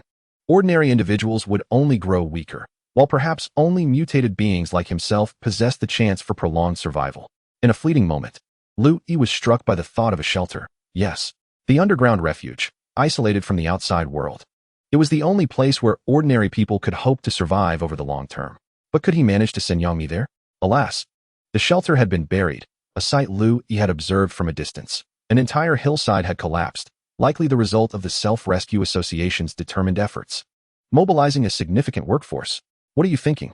Why do you still look so glum?" Yang Mi gently inquired. "I am contemplating a return," he replied. "The Self-Rescue Association comprises ordinary individuals, and if I am indeed a mutant, I should possess greater strength than them. Here, we can advance or retreat as needed. Don't overthink it. Isn't everything quite all right now? Focus on healing. There are too many of them," Yang Mi reassured him. "All right then. Let us first modify our surroundings and establish a temporary haven," Lu Yi said as he gradually rose to his feet, noting that his wounds were not overly strained. His confidence surging anew, Yang Mi stood up alongside him. Outside the cave, daylight illuminated the scene. Although the sun remained veiled by thick clouds, the sky appeared semi-transparent, as if a radiant light shone behind a sheet of gray frosted glass. The clouds were almost blindingly bright, casting ample light over the world. The temperature in the wilderness was rising, and the solar charging panel resting on the stones at the cave entrance was now operational, the numbers on the controller flickering continuously. Perhaps this is what one would deem a sunny day, Lu Yi mused. Without the sun's direct rays, some plants would likely wither away over time, and one could only speculate how many species would endure. Surrounding the cave entrance were several protruding rocks that could obscure distant views. Lu Yi observed that if he were to relocate some larger stones, he could conceal the entrance even more ingeniously. By nightfall, he could fortify the entrance with these stones, rendering it hidden and secure. He returned to the small fork in the cave tunnel, where a less than half-meter wide irregular opening on the lower wall beckoned. It was shrouded in darkness, concealing whatever lay within. He wondered if the wildcat from last night still resided there. Liu Yi took out his phone, activated the camera mode, and extended it into the aperture. After recording for several seconds, he withdrew the device to view the footage. To his surprise, the small opening led to a relatively spacious cavern, its dim light obscuring its depth. Yet, amidst the shadows, something golden glimmered, perhaps the eyes of some creature. Yangmi, bring some burning branches over. We have a neighbor here, and I intend to smoke it out. Liu Yi called to her. Yangmi gasped in surprise and turned to retrieve 2 smoking branches from within the cave. Liu Yi tossed the branches into the cavern. A chilling scream echoed, confirming the presence of a feline creature. Liu Yi chuckled and threw in the remaining branch. Suddenly, a large, tawny spotted cat emerged from the cave entrance, baring its teeth and hissing at the two, before swiftly fleeing like the wind. How frightening. That cat is enormous. It won't bite, will it? Yangmi exclaimed. Not likely. But with neighbors like us, it's bound to feel aggrieved. There's another hole inside. Help me fetch the axe, and I'll enlarge the entrance. Then we'll have a 2-room dwelling, Liu Yi replied with a smile. Chapter 44. Returned to the refuge area despite his injuries, Liu Yi persisted in his stonemasonry work. An astonishing feat for an ordinary person. By afternoon, the original hole, barely half a meter in diameter, had been painstakingly widened by Liu Yi to nearly 1.5 meters high and over half a meter wide. Upon entering with his phone for light, Liu Yi discovered the cave to be quite cramped, barely long enough for a person to lie down, with the ceiling low enough to hit one's head. The ground was fissured, with scattered remnants of bones in the corners, and a faint, acrid scent lingered in the air. Is this the lair of that large cat? Have we invaded its home? Yangmi inquired. It will find a better place. You wouldn't want a wild beast watching you while you sleep at night, would you? Oh, that's true, she conceded. We're fortunate that there are no other exits. As long as we block the outer entrance, this place will be secure. Now we have both a large and a small cave, Liu Yi stated. What do we need so many caves for? The large inner one is more than enough for the 2 of us, Yangmi murmured. Liu Yi contemplated her words, but remained silent. He gathered the scattered bones and ignited a fire to incinerate the remnants, simultaneously fumigating the cave to eliminate the odor and erase the scent of the large cat's presence. The fissures in the rocky ground absorbed water without pooling, which delighted Liu Yi, yet also left him conflicted about whether to use this smaller cave for living quarters or as a bathing area. Deep down, he felt it best to maintain a distance from Yangmi, making separate living arrangements inevitable. However, his need for a bathing facility was growing increasingly urgent. In the 20-odd days since the apocalypse began, he had not truly bathed. After traversing mountains and valleys, drenched in sweat and stained with blood from recent skirmishes, his odor was far worse than that of the mountain cat. Transforming this space into a bathing area would allow him to cleanse himself thoroughly once his wounds healed. Moreover, establishing a routine of bathing before entering the inner cave would help maintain low radiation levels within it. After careful consideration, the purpose of this cave was ultimately defined as a bathing area. As evening descended, after a thorough tidying up, the interior cave floor had been scrubbed clean, significantly improving its condition. The outer entrance was barricaded with a pile of stones. Although moving these stones daily proved to be a cumbersome task, it rendered their hideaway more discreet and secure. However, after just one day, Liu Yi's 2 wounds had completely sealed, the surface scabs hardening without any signs of deterioration. Before retiring for the night, Liu Yi boiled a pot of water, washing his body and hair. The small cave floor remained devoid of stagnant water, suggesting the fissures beneath were quite profound, though the destination of the wastewater remained a mystery. Envious, Yangmi also took the pot to wash herself, returning to sit by the fire to dry her damp hair. Unfortunately, the stainless steel pot, used for both cooking and bathing, left them with a faint scent of meat, causing their salivary glands to involuntarily react as they sat together, presenting a rather conflicting sensation. The following day, Liu Yi's wounds had ceased to swell.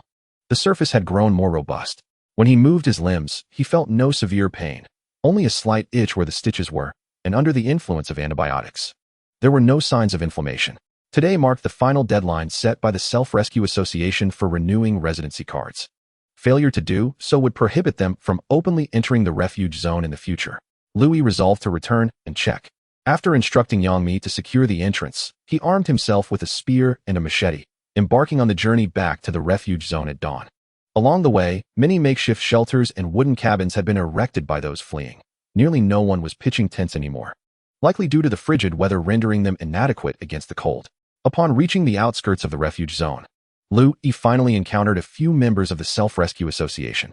These individuals did not venture into the surrounding woods, but merely patrolled the edges before departing.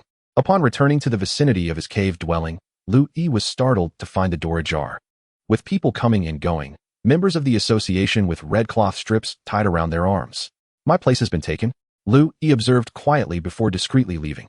Not only had his cave been occupied, but the adjacent dwelling of a couple was also claimed. He wondered if they had sought refuge elsewhere. As he continued walking, Lu Yi discovered that every cave in the area had been commandeered by the Self-Rescue Association, confirming his suspicions. A man living in a wooden shack was warming himself by a fire at the edge of the woods. Lu Yi recognized him as an ordinary resident who had always lived nearby and approached him. "Hello, my friend. Can you tell me what happened to the original inhabitants of this area?" Lu Yi inquired. "Are you not the one who lived deepest inside? The one who hunted the wild boar?" The man looked up, his voice weak, his disheveled appearance suggesting he was in dire straits. "Indeed, that's me. I was out hunting for 2 days, and upon my return, I found my old nest gone." Lu Yi chuckled wryly. "You have no idea. Those people were all driven out. Some have set up tents across the woods, while others have simply vanished. I advise you not to stir up trouble. The hollow beside you harbors a couple. The man was shot dead, and the woman met a tragic fate as well. These individuals are truly wicked. Had I not been so dizzy from hunger, I would have fled long ago. Now, I merely exist day by day. Ah, by the way, good sir, do you have anything to eat? Could you spare a bite?" The man raised his face, smeared with sleep, and spoke somewhat bashfully. Lu Yi contemplated for a few moments before retrieving a package of vacuum-sealed compressed biscuits from his pocket, offering it to the man. Each package contains 4 pieces, sufficient for 2 days' sustenance. The man expressed his gratitude and eagerly tore open the biscuits, choking momentarily in his haste, his throat producing a series of sounds. He grasped a food container from the fire and gulped down a few sips of warm water to regain his composure. Lu Yi departed, observing that the man's mental state was profoundly poor, not merely due to hunger, but likely exacerbated by radiation. It remained uncertain whether he would indeed flee once satiated or continue to drift aimlessly until death claimed him. Proceeding towards the valley, Lu Yi passed by a newly constructed wooden shed, where he noticed a man lying face down, utterly motionless, the fire outside long extinguished. After observing for a while, Lu Yi approached and called out to the man several times, receiving no response. He turned the man over, discovering he had already succumbed. The individual appeared to be in his 30s, yet his hair bore strands of gray. It seemed he had suffered an injury, with hair and blood matted together into a hardened mass. A white plastic card hung from his chest, inscribed with the words Self-Rescue Alliance Resident Card, detailing his name, Wang Chung, age, 33, among other information. After a moment's hesitation, Lu Yi removed the card and tucked it into his pocket. He refrained from scavenging further through Wang Cheng's belongings. The man's suffering in this apocalyptic world had concluded, and he could now rest in peace. Chapter 45. Under the shadow of radiation, all beings fall ill in District 2. It seemed as though nothing had changed, yet everything felt transformed. People still gathered by the river to fetch water, and the wooden houses along the banks remained lively, filled with laughter and the playful antics of children. Lu Yi even spotted a middle-aged man wearing a wide-brimmed fisherman's hat sitting by the river, holding a wooden rod, an adept angler. Just as Lu Yi intended to approach and engage in conversation, he witnessed 2 men approaching and arguing with the fisherman. Subsequently, the man fell silent, and the 2 men retrieved a basket from the water's edge, taking all the fish within. Under the overcast sky, the 2 men, adorned with crossbows on their backs and red cloth tied around their arms, stood out conspicuously. A drone buzzed overhead, its low hum filling the air. Yet no one dared to throw stones at it anymore, nor did anyone even look up to watch its flight. Upon reaching the supply center, Lu Yi discovered it had reopened, with several ordinary people exchanging goods. He maneuvered to the front, peering over a rough wooden counter. "I would like to exchange something," Lu Yi stated. A short-haired woman inside glanced up at him, said nothing, and simply gestured towards the side wall. Lu Yi glanced over and discovered a price list, inscribed with a marker on a whiteboard, detailing the costs of various items for sale. Small canned goods for 50 points, large cans for 100 points. Compressed biscuits at 100 points per pack. Instant noodles for 50 points per pack. Bulk rice at 60 points per can, approximately 200 grams. Antibiotics at a daily rate of 1,000 points. Painkillers at 300 points each. Down jackets for 500 points apiece. Size 5 dry batteries at 100 points each. Wooden stools at 30 points each. The prices of these items were astonishingly several times higher than before. Lu Yi furrowed his brow and inquired, "Why is it so expensive?" The woman merely snorted through her nose, disregarding him completely as she engrossed herself in a novel on her phone. In the distance behind the counter, two men sat with crossbows slung over their shoulders, their gazes decidedly unfriendly. On the opposite wall, another whiteboard hung displaying a purchasing price list. Luo glanced at it and was even more astonished. The acquisition prices were as follows: wild chickens, wild rabbits, and bamboo rats at 10 points each. Wild boars priced between 300 to 600 points depending on size. Medium-sized dried fish at a mere 1 point each. These shockingly low purchase prices starkly contrasted with the earlier selling prices, revealing an overt act of exploitation. Disheartened by the exorbitant prices, Luo abandoned his intention to buy anything and turned to leave the supply center. Receiving no pleas to stay, it was clear that the indifference towards his departure was palpable. Continuing towards District 1, perhaps due to the conspicuousness of the spear he carried, Luo soon encountered two individuals who approached to check identification. He presented Wang Cheng's plastic resident card, which they scrutinized briefly before allowing him to pass. This crudely manufactured card, printed by an antiquated machine, bore pixelated photographs of alarmingly low resolution. Luo had intentionally rubbed it against a stone, making it even more challenging to discern. Any potential discrepancies were limited to his age. However, after days spent navigating the wilderness, his disheveled appearance, complete with smudges of dirt on his face, easily facilitated his deception. District 1 remained abuzz with vendors, yet the atmosphere appeared more chaotic. In some secluded thickets, sprawled bodies lay in disarray, their fates uncertain. Smoky fire pits and heaps of refuse littered the ground, releasing a foul stench into the air. As Luo approached, several individuals regarded him with surprise, some seemingly eager to rush over, but they hesitated, likely deterred by the spear slung across his back. Along the muddy path, numerous stalls lined both sides, showcasing an assortment of trinkets, predominantly watches, leather shoes, bags, hats, and even rag dolls. Occasionally, a food stall would appear, selling roasted rats. The vendor, an unremarkable young woman with a grimy face, energetically hawked her wares. "Hey there, come try a few skewers. They're seasoned with chili powder. Absolutely delicious, just 5 points for a skewer." A young woman fervently peddled a small twig she held aloft, adorned with 3 diminutive, charred mountain mice, exuding an odd aroma that was both fragrant and repulsive, inducing a sense of disorientation. Luo managed a strained smile before hastily retreating. "Sir, purchase a basket. Just 5 points each, a fishing artifact, guaranteed profit," a frail girl softly called from the roadside. Luo's steps faltered momentarily as the voice struck a chord of familiarity. He turned to behold a young woman, crouched on the ground, appearing no older than 20, her pallor suggesting anemia. "Brother, buy a basket," she pleaded timidly as her gaze met his. In that instant, Luo felt as if jolted by electricity, his heart quaking with recognition. This was the sister of the man who had intruded upon his dwelling with murderous intent. Luo had previously shadowed that individual, overhearing the siblings' conversation outside their shelter. Her calling him brother reignited his memories. Indeed, she was the one. Her true brother had been interred by Luo in the mountains, never to return. Yet, who could be blamed for such a fate? He pulled out several cards without counting and placed them on the young woman's stall before turning to leave. "Brother, brother," she called out, bewildered, as Luo walked away without a glance back. In this apocalyptic realm, conscience felt like a relentless torment. In District 1, the streets were rife with hunched figures coughing, while various cries of anguish echoed from tents and wooden shanties. Nearly every ordinary face bore a pallid hue, save for those with red cloth tied around their arms, whose complexions were somewhat more vibrant, though many among them also exhibited sunken eyes and pronounced cheekbones, intermittently succumbing to coughs. The confluence of disease and radiation had rendered this area nearly devoid of healthy humanity. Luo finally grasped that he was an anomaly, a figure of resilience standing tall amidst the desolation of a radioactive apocalypse. "Ego, is that you?" a voice suddenly called from nearby. Turning, he discovered a woman standing there.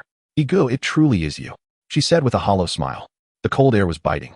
Yet she wore only a soiled white sweater on her upper body, paired with mere shorts exposing her bare legs, and her feet were clad in mud-caked sneakers. Luo furrowed his brow, a sense of disdain rising within him. It was Lin Xueli, Zheng Jun's girlfriend. "Ego, it appears you are faring well. I implore you. Can you take me with you?" Lin Xueli begged. It was then that Luo noticed something amiss with her physique. A considerable patch of her once luxuriant hair was missing, revealing a smooth expanse of scalp beneath. Her complexion was pallid, and the once cherubic cheeks had grown gaunt, revealing the underlying bone structure. Her lips, however, bore an unsettling purplish hue, reminiscent of a morbid lipstick. And in this desolate wilderness, who had the luxury of makeup? Lin Xueli lunged toward Lu Yi, grasping his arm with a pitiful plea. Go, I am ill. Zheng Jun no longer wants me and sold me to several members of the association. They torment me daily. Please, take me away. I will do anything. Chapter 46. Time seems to stand still as Lin Xueli clung to Lu Yi's arm. Two men emerged from a nearby wooden cabin. Vile wretch, you thought you could escape. One man exclaimed, seizing Lin Xueli by her long hair and yanking her backward. No, please. Iga, save me. She cried out, being dragged toward the cabin. Kid, don't court death. The other man warned, but upon noticing Lu Yi's silence, he turned and left. The door to the cabin slammed shut, and from within came Lin Xueli's cries, sobs, and the sickening sound of fists striking flesh. Lu Yi shook his head, unwilling to intervene. If only she had treated him better in the past, today would have been a different tale. Perhaps at this very moment, Lin Xueli should have been residing in a safe, low-radiation cave with Yangmi, sipping warm water, conversing, lamenting the misfortunes of others while relishing in her own fortune. After observing the first district for another 10 minutes, Lu Yi noted that various points along the valley's perimeter were under construction, resembling watchtowers, built from whole tree trunks. These were clearly guard towers, not limited to the entrance area, but being erected every 200 meters around the entire refuge valley. Furthermore, individuals were digging trenches between the towers, inserting sharpened tree stumps, likely to create a fence.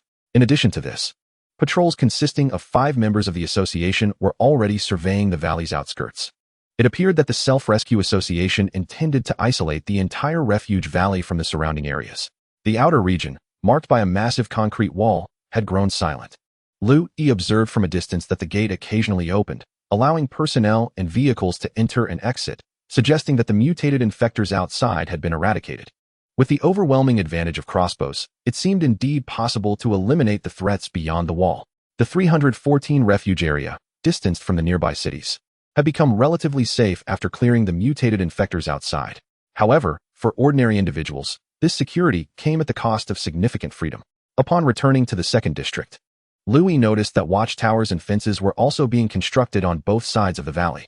Even the slope he frequently climbed was now the site of tree felling, which he had overlooked upon his return. With the addition of watchtowers and fences, if this continued, the area would transform into a fortified enclave, a bastion of the Self-Rescue Association.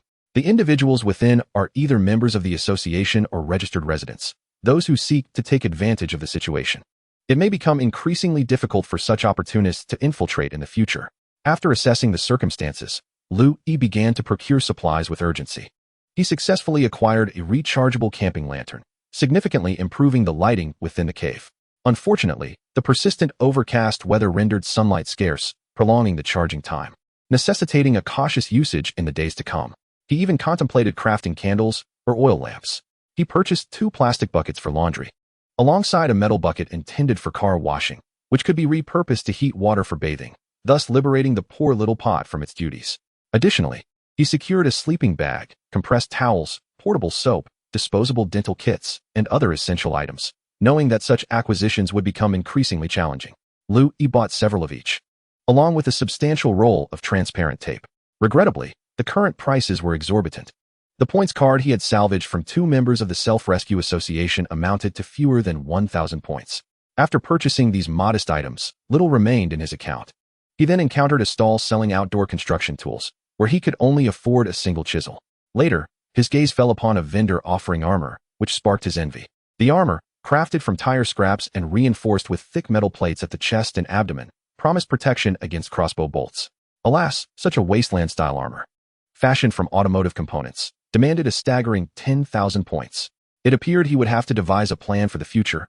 Lu Yi swallowed hard, silently admonishing himself. As he exited the refuge carrying the bucket, some association members scrutinized him with curiosity, but fortunately, they did not pursue him.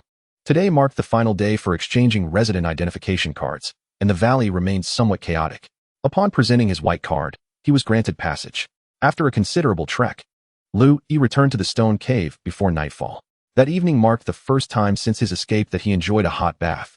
His wounds had healed remarkably well. After applying transparent tape, only a minimal amount of water seeped through during his bath, and a wipe with alcohol pads sufficed for any lingering issues. Regrettably, he had no spare clean clothing, and after bathing, he was left with no choice but to don a short-sleeved tank top while warming himself by the fire. He began to carve the branches dragged into the cave, attempting to fashion some furniture. Previously, he had enjoyed watching videos on wilderness construction, never imagining he would one day put theory into practice. As beads of sweat formed on his forehead, a crooked bench finally came into view. The forelegs were stout branches with rough bark, while the seat consisted of the inner surfaces of split logs, still bearing splinters. Lu Yi furrowed his brow as he examined his creation, taking the axe to refine it further until it was finally acceptable.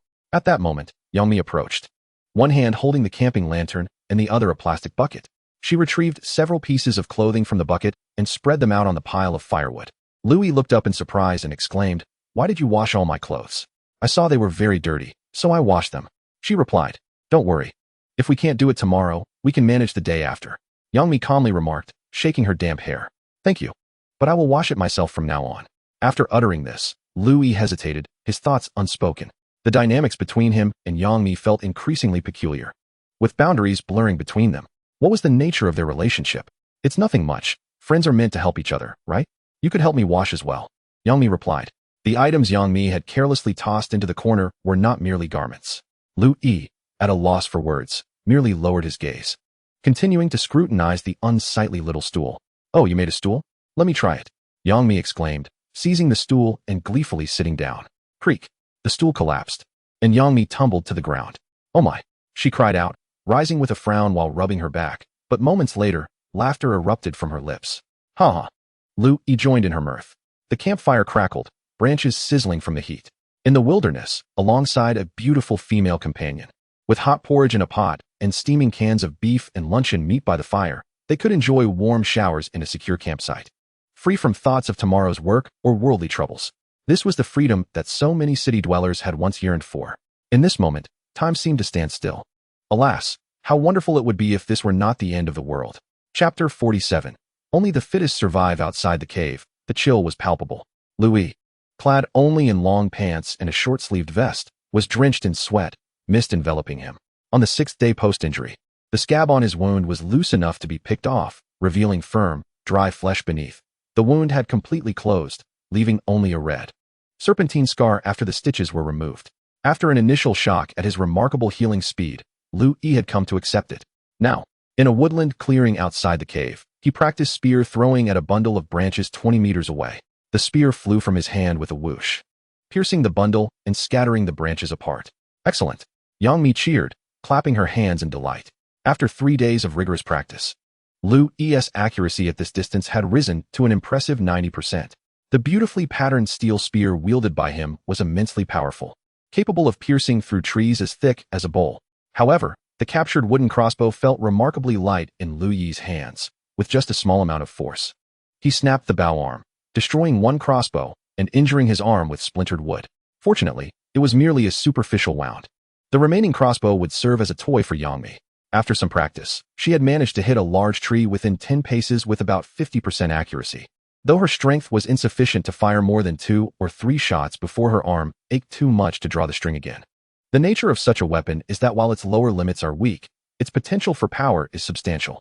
The wooden crossbow crafted by the Self-Rescue Association, while undeniably rudimentary in its construction, effortlessly achieves commendable power and accuracy. Moreover, it is remarkably user-friendly, significantly simpler than a traditional bow. For someone as strong as Lu Yi, a high-powered advanced crossbow would be more suitable. However, in this post-apocalyptic world, such technology is difficult to procure, and prior to the collapse, these items were strictly prohibited. Nevertheless, Lu Yi discovered a more suitable alternative to the spear, a sharpened short spear. By honing a branch over a meter long and hardening it over a fire, he fashioned a rudimentary short spear. Through practice, Lu Yi honed his skills to accurately strike targets up to 20 meters away, though the irregularities of each spear diminished his accuracy at greater distances. The short spear is easily crafted and not a loss if discarded. However, for convenience while navigating the woods, Lu Yi chose to carry only 5, neatly stored in a tube made from a single piece of tree bark strapped to his back, proving not cumbersome at all. When encountering prey or foes, he could utilize the short spear for distance attacks and switch to a long spear or combat knife for close quarters, if necessary. He could also hurl the long spear for a powerful strike. Time in the wilderness passed swiftly, and after nearly a month, Lu Yi finally developed his combat capabilities. During the day, they foraged for food outside their cave, finding plenty of wild chickens in the surrounding forest. Lu Yi's accuracy with the short spear improved daily. ensuring a steady supply of fresh meat. In his spare time, aside from practicing his throws, he felled trees, cutting them into manageable lengths to drag into the cave. By nightfall, he would utilize these logs to craft furniture. Although he lacked nails, he ingeniously devised a method to secure the materials together using wooden wedges with his axe and the chisel he had acquired, ultimately creating sturdy stools and tables.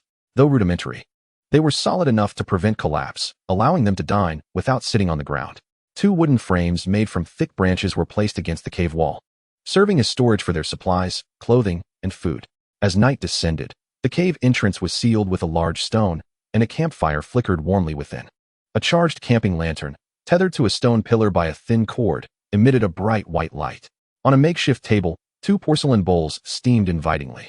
Yangmi picked up a bowl, took a sip, and wrinkled her brow, exclaiming, "This pine needle tea is dreadful." Those outdoor shows were deceiving. Louis chuckled softly, focused on carving a piece of wood with his knife, and replied, "You'll get used to it eventually. I've finished all the tea bags I carried. But this brew aids digestion and replenishes vitamins. Adaptation is essential for survival. Oh, how I long for a cup of bubble tea, perhaps with a touch of honey." Yangmi sighed, resting her chin on her hand. "There will always be opportunities."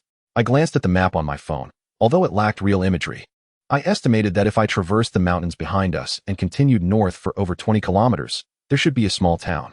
Once it is safe, I shall venture out to seek it. Yangmi nodded, her spirits lifting once more. I merely lamented the situation.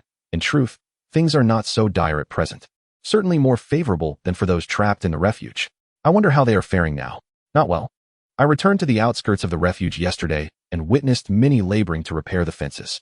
The area is nearly entirely enclosed now, with the unfenced spaces either sheer cliffs or guarded by watchtowers. Louis remarked that the plight of the ordinary people is grim. Many appear ill, and if they work even slightly slower, they face punishment. Yangmi furrowed her brow, questioning, how could this happen? With impunity, the Self-Rescue Association has entirely seized control of that region. Once the fences are erected, the common folk become mere slaves. Who would have imagined that such cinematic scenarios would manifest into reality? Thankfully, we have managed to escape. Indeed, yet caution is warranted. Those who fled from the refuge nearby seem to have gone missing, perhaps victims of the Self-Rescue Association. I shall observe for a few more days, Louis stated. Alas, the common people are truly unfortunate. I never anticipated they would encounter such calamities. Yangmi sighed. Louis fell silent. Harboring additional information he was reluctant to share with Yangmi. Those who have ventured beyond the refuge's fences by more than 2 kilometers are also dwindling rapidly. During his daytime observations in that area, Louis encountered dozens of graves and even witnessed individuals collapsing in the wilderness, unburied and ravaged by beasts.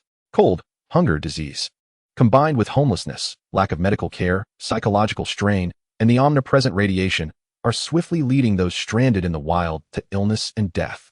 The survivors either cling to life in desperation or resort to pillaging and oppressing others to secure more resources for survival. To wander the wilderness in a post-apocalyptic world is unbearably challenging.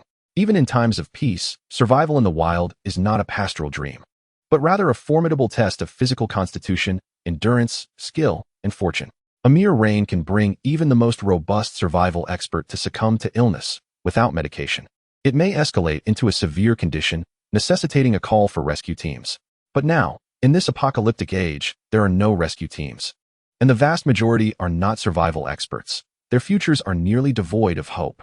Even someone as fortunate as Yangmi is visibly withering. She has canned food, hot water for bathing, and radiation-free drinking water, yet her complexion is growing paler, and the color of her lips is diminishing. She resembles a canary trapped in a toxic mine, still graceful and beautiful, yet death is already on its way. Chapter 48. Unable to survive long-term. January 5th, Thursday, the 30th day post-apocalypse. Louis donned his headphones, searching for radio signals on his phone for over 10 minutes, yet found no broadcasts. He sighed and powered down the device. In recent days, even at noon, the sky outside has remained overcast, rendering the portable solar charger rather ineffective. Despite basking in sunlight all day at the cave entrance, it only managed to charge the phone by a meager 10%. Consequently, Louis typically keeps his phone turned off, occasionally retrieving it to search for a radio signal, just in case. As for the camping lamp, having discovered that the power was insufficient, he now refrains from using it, opting instead for a rudimentary oil lamp fashioned from a small tin can, a piece of cotton thread, and resin. However, even this makeshift solution is seldom employed, for resin necessitates laborious efforts to locate and gather, consuming both physical strength and time. Through practical experience, Lu Yi realized that although he possessed ample stamina, time was perpetually in short supply. Most of the daylight hours are consumed by hunting, chopping wood, and traversing the wilderness to scout the surroundings and even the periphery of the safe zone, guarding against all potential threats. Ensuring a sufficient food supply is already a commendable achievement. The cave is predominantly illuminated by firelight, resulting in dim surroundings. One careless moment could lead to Lu Yi and Yang Mi colliding within the cave. At times, Lu Yi even suspects that Yang Mi does so deliberately, as these accidents leave him feeling quite embarrassed, while she only laughs heartily. In the midst of the wilderness, a solitary man and woman find themselves in a stone cave, both in the prime of their youth, filled with vitality. Just like the recent collision, after a lengthy search for a radio signal at the cave entrance, Lu Yi managed to suppress the heat rising within him. In this apocalyptic world, he is reluctant to bear any commitments or promises without careful consideration. Lu Yi even began to contemplate whether he should move outside the cave for habitation. After all, he had not encountered another soul in this vicinity for days, suggesting a sense of safety. Moreover, after more than a month of survival in this new world, Lu Yi discerned the stark differences between himself and Yang Mi. His mutation process seemed to have concluded. While his appearance bore no significant changes, and he still resembled an ordinary human, his musculature had notably developed. Although not as massive as a bodybuilder, his muscles were well-defined, exuding a sense of strength, which might explain Yang Mi's playful teasing. Lu Yi surmised that with his current physical prowess and his now adept spear-throwing skills, he could likely dispatch several burly men swiftly if he initiated a sneak attack. Another peculiarity that set him apart from ordinary individuals was his apparent immunity to radiation. Although he could sense the presence of radiation, he did not exhibit symptoms of weakness or fatigue. Most enviable to Yang Mi was his ability to retain a full head of hair. By afternoon, Lu Yi began constructing a shelter approximately 200 meters away from the cave, at the edge of the woods. The distance was deliberate, ensuring that even if the structure were discovered, the cave's location would remain concealed. Should enemies approach, the shelter could serve as an early warning system. After leveling the ground with a spade, Lu Yi meticulously selected stones and, with a mixture of straw and mud, began to stack them into a wall. This marked his first attempt at building in the wilderness, and he earnestly pondered how to maximize his manual skills. On the first day, only a half-built stone wall was erected. By the second day, a stone wall approximately 2 meters high and 3 meters long was completed. On the third day, all 4 walls were constructed, and the process of erecting the roof began using tree trunks. Due to the necessity of drilling holes, Lu Yi decided to create a triangular roof, as it would provide more spaciousness. After several revisions on the 4th day, the triangular roof was finally completed. Along with a rudimentary wooden door, by the 5th day, a stone stove had been built inside, allowing smoke to be expelled outdoors through a stone chimney. On the 6th day, some slate pieces were discovered, leading to the construction of a stone bed, which was connected to the stove. On the 7th day, Lu Yi sat on a wooden stool inside the stone house, the closed wooden door shielding him from the biting cold outside. The fire in the stove crackled vigorously, and the water in a stainless steel pot bubbled, already boiling. Although the exterior of this stone cottage appeared modest, it was relatively warm due to the stone walls that provided insulation against the wind. Inside, there was a chair, a small wooden table, and a wooden frame. The stone bed radiated heat, and Lu Yi yearned to lie upon it and bask in its warmth. Unfortunately, it was currently occupied. Yang Mi sat cross-legged on the bed, sipping hot pine needle tea from a wooden cup, enthusiastically exclaiming, "Ah, this pine needle tea is truly delightful. Once accustomed to it, it feels remarkably refreshing. This wooden cup is quite durable, unlike your 2 porcelain bowls which shatter at the slightest mishap." Indeed, Lu Yi replied with a hint of resignation. "Don't be upset. This room is spacious enough for both of us," Yang Mi remarked. "But there's only one bed," Lu Yi reminded her. "Let us share it." "I don't mind," Yang Mi boldly declared, patting the stone bed. "Come on up, it's really warm here." Lu Yi frowned, feeling compelled to remain silent. "Are you sure you don't want to come up and enjoy the warmth?" Yang Mi gazed at him earnestly, her eyes sparkling, unable to resist. Lu Yi coughed lightly and took out a radiation detector, glancing at it before showing the screen to Yang Mi. "Look, it's at 67. "All right, I understand. The radiation levels are similar all around," Yang Mi pouted. "The radiation here is unhealthy for you. It would be better to return to the cave, where the radiation level is below 2. I've already cleared out the ashes and washed the floor with water to ensure its safety." "But sleeping alone in there is too cold," she protested.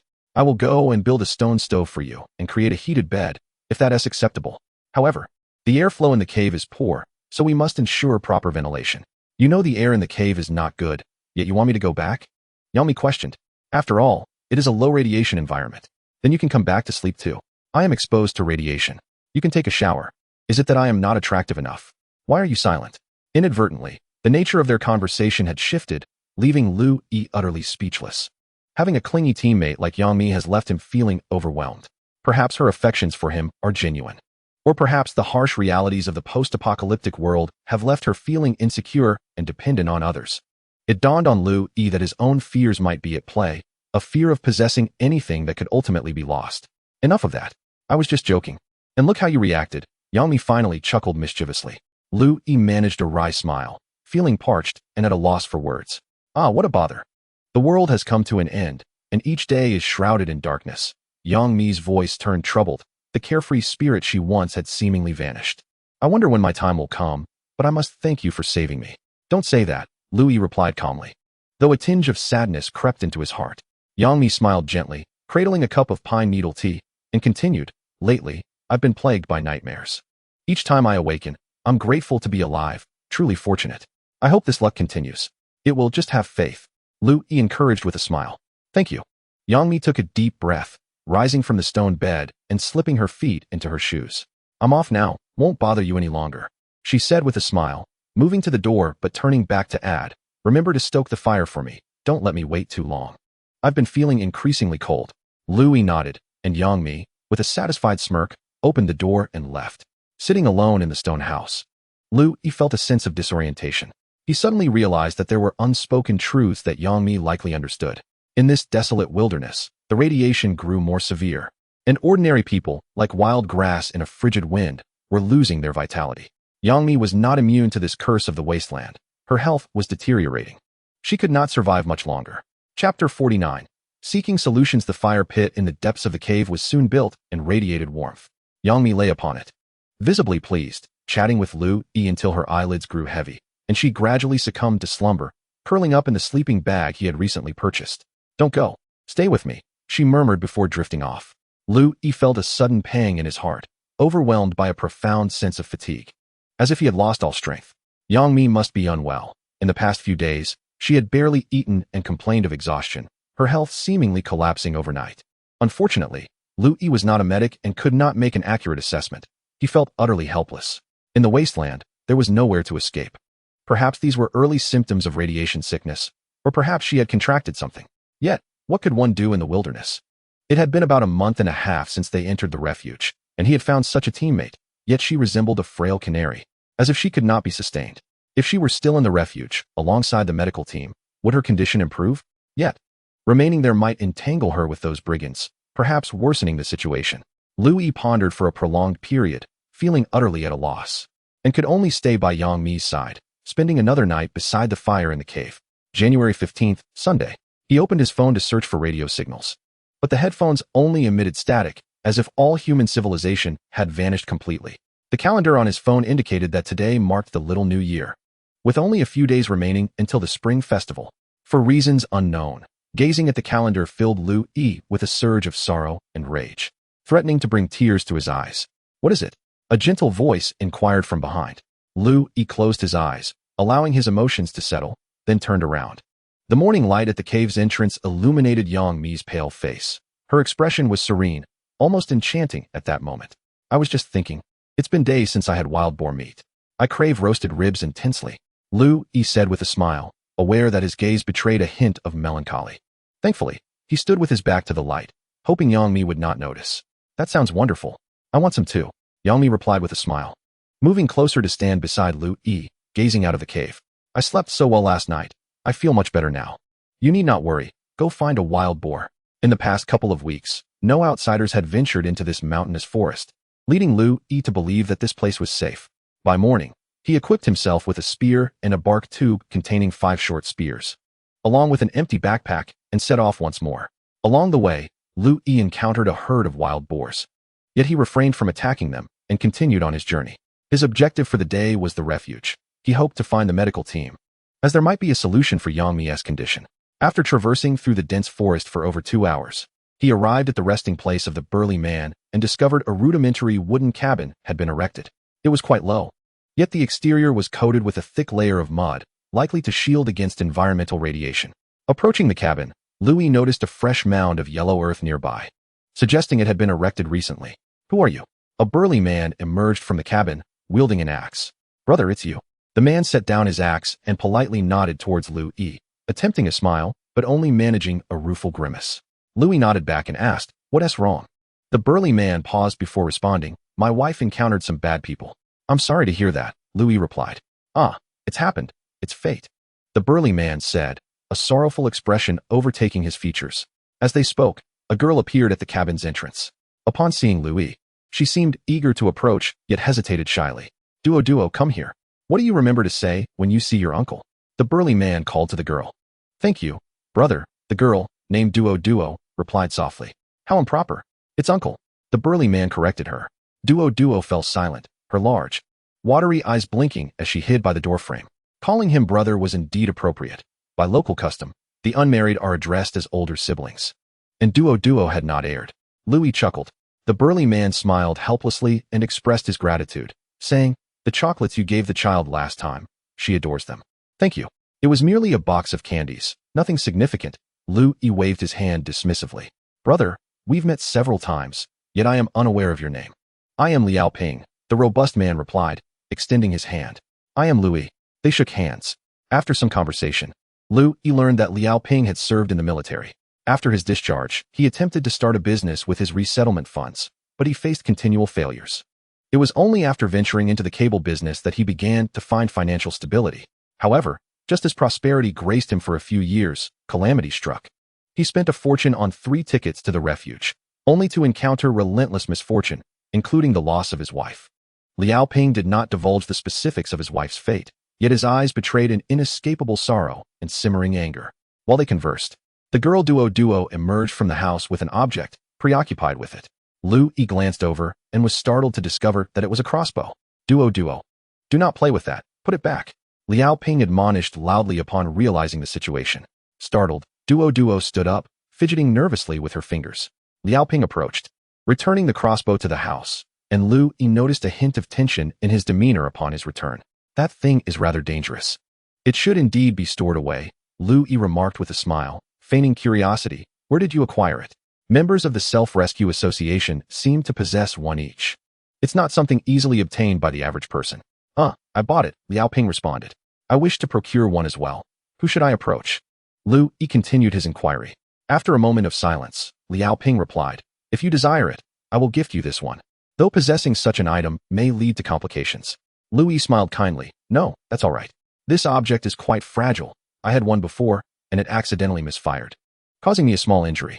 He then raised his right hand, revealing a tiny scar on the back of his hand. "You?" Liao Ping exclaimed in surprise. "The manner in which we both acquired these items may very well be the same," Louis said leisurely. Liao Ping scrutinized Louis with uncertainty, and after a moment, he quietly asked, "Did you also take a life?"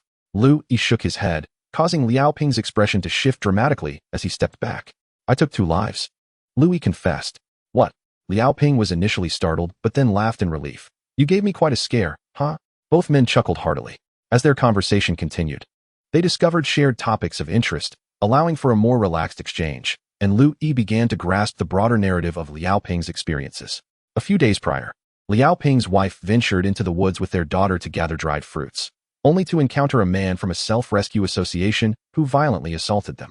Duo fled to seek help, but by the time Liao Ping reached his wife, she lay in the forest, her abdomen brutally slashed open, her life ebbing away.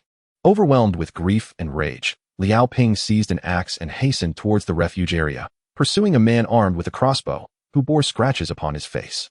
After a fierce struggle, Liao Ping killed the man, discovering his wife's necklace and a few personal belongings on him. As he recounted these events, Liao Ping's teeth ground together, his eyes brimming with shame, regret, and boundless fury. In the midst of this poignant reflection, Louis suddenly realized that although Liao Ping had lost considerable weight, he still retained a robust physique, suggesting he might be a valuable addition to their group. Chapter 50. Recruiting followers. At this moment, Louis found himself in dire need of manpower. After an initial period of confusion, his thoughts had become considerably clearer. Over the previous month, his weakness and frequent mental fog had necessitated solitary survival.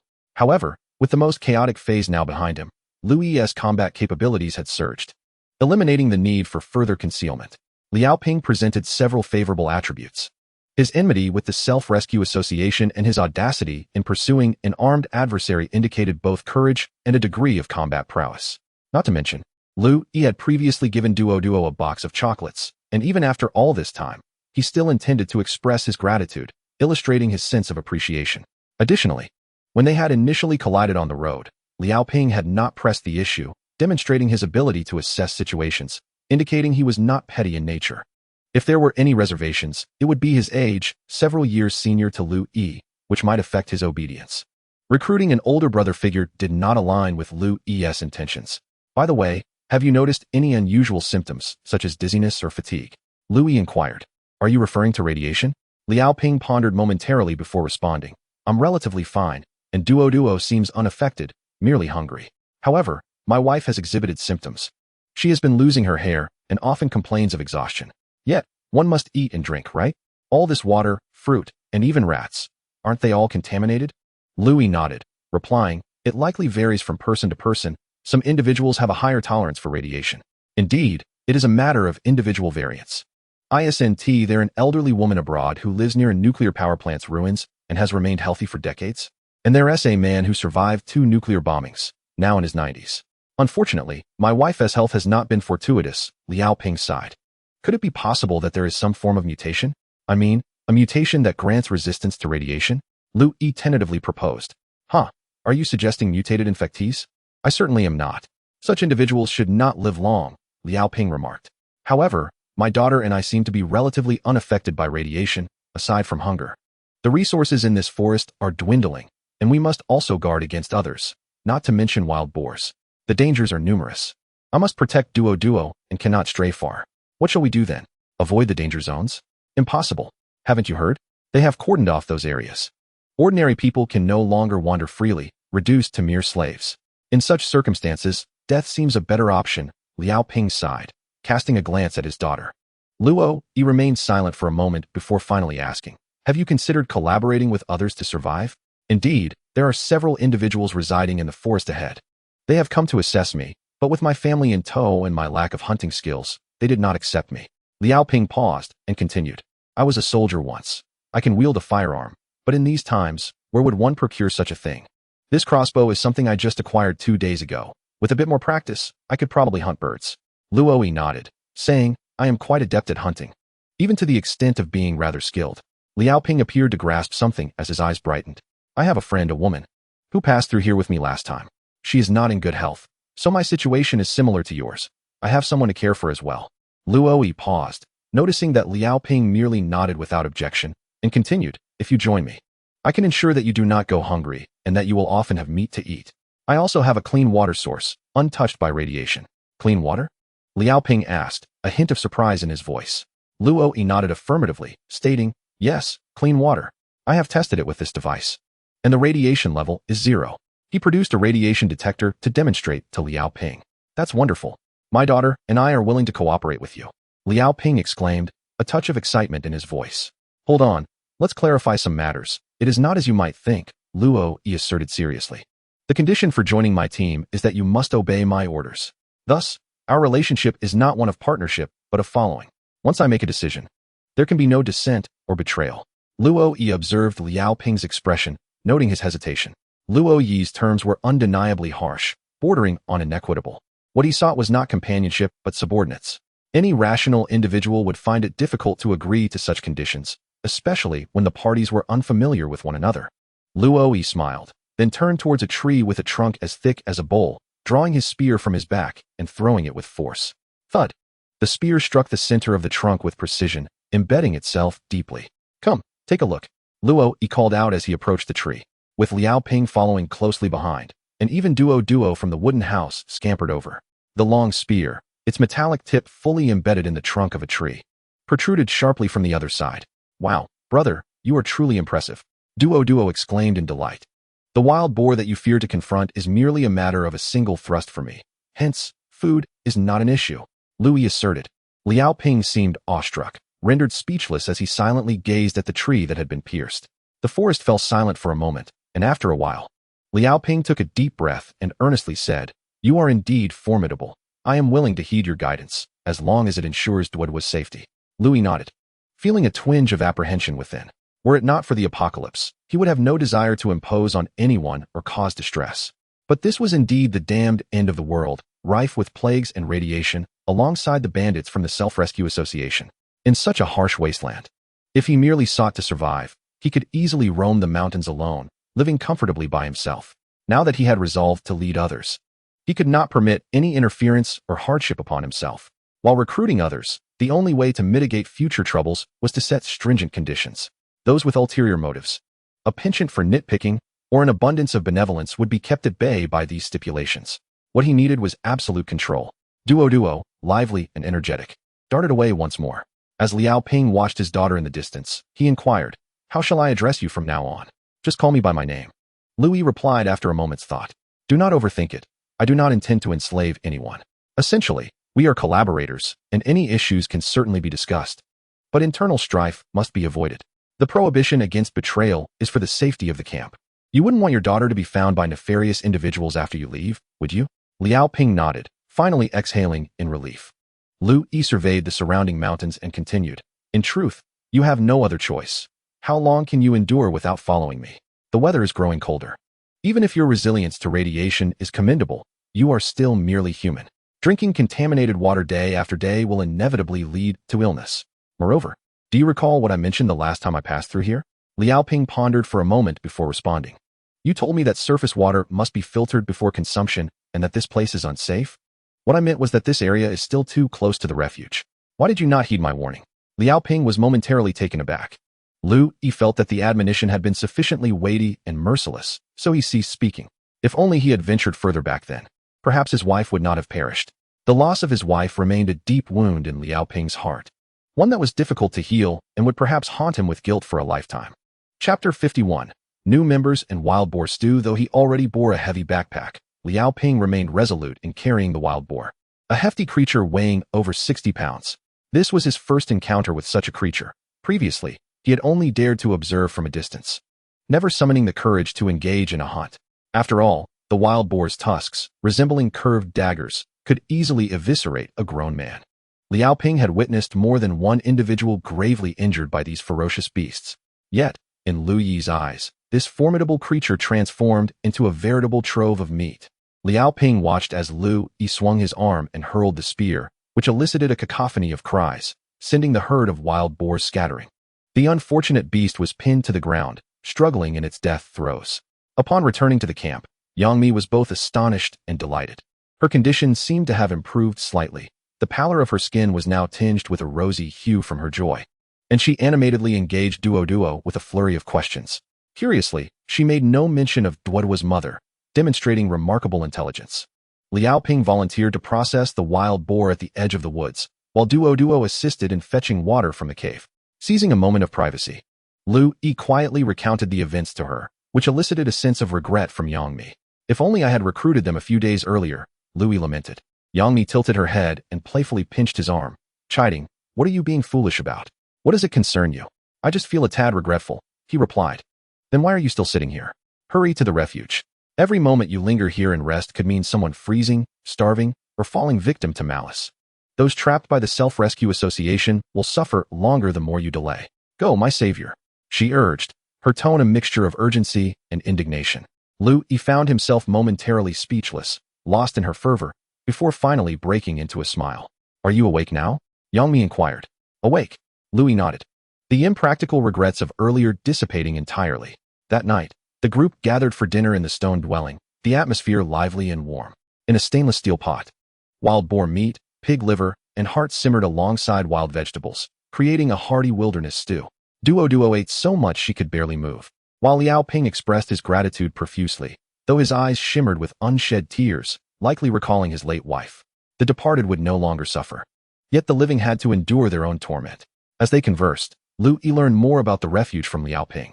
The wooden cabin where Liao Ping had previously resided lay approximately 2 kilometers from the refuge. According to him, few ventured there. The patrols operated only within the inner circle. There were about several hundred individuals scattered across the wilderness, primarily concentrated in a linear band due to the orientation of the mountains and forests.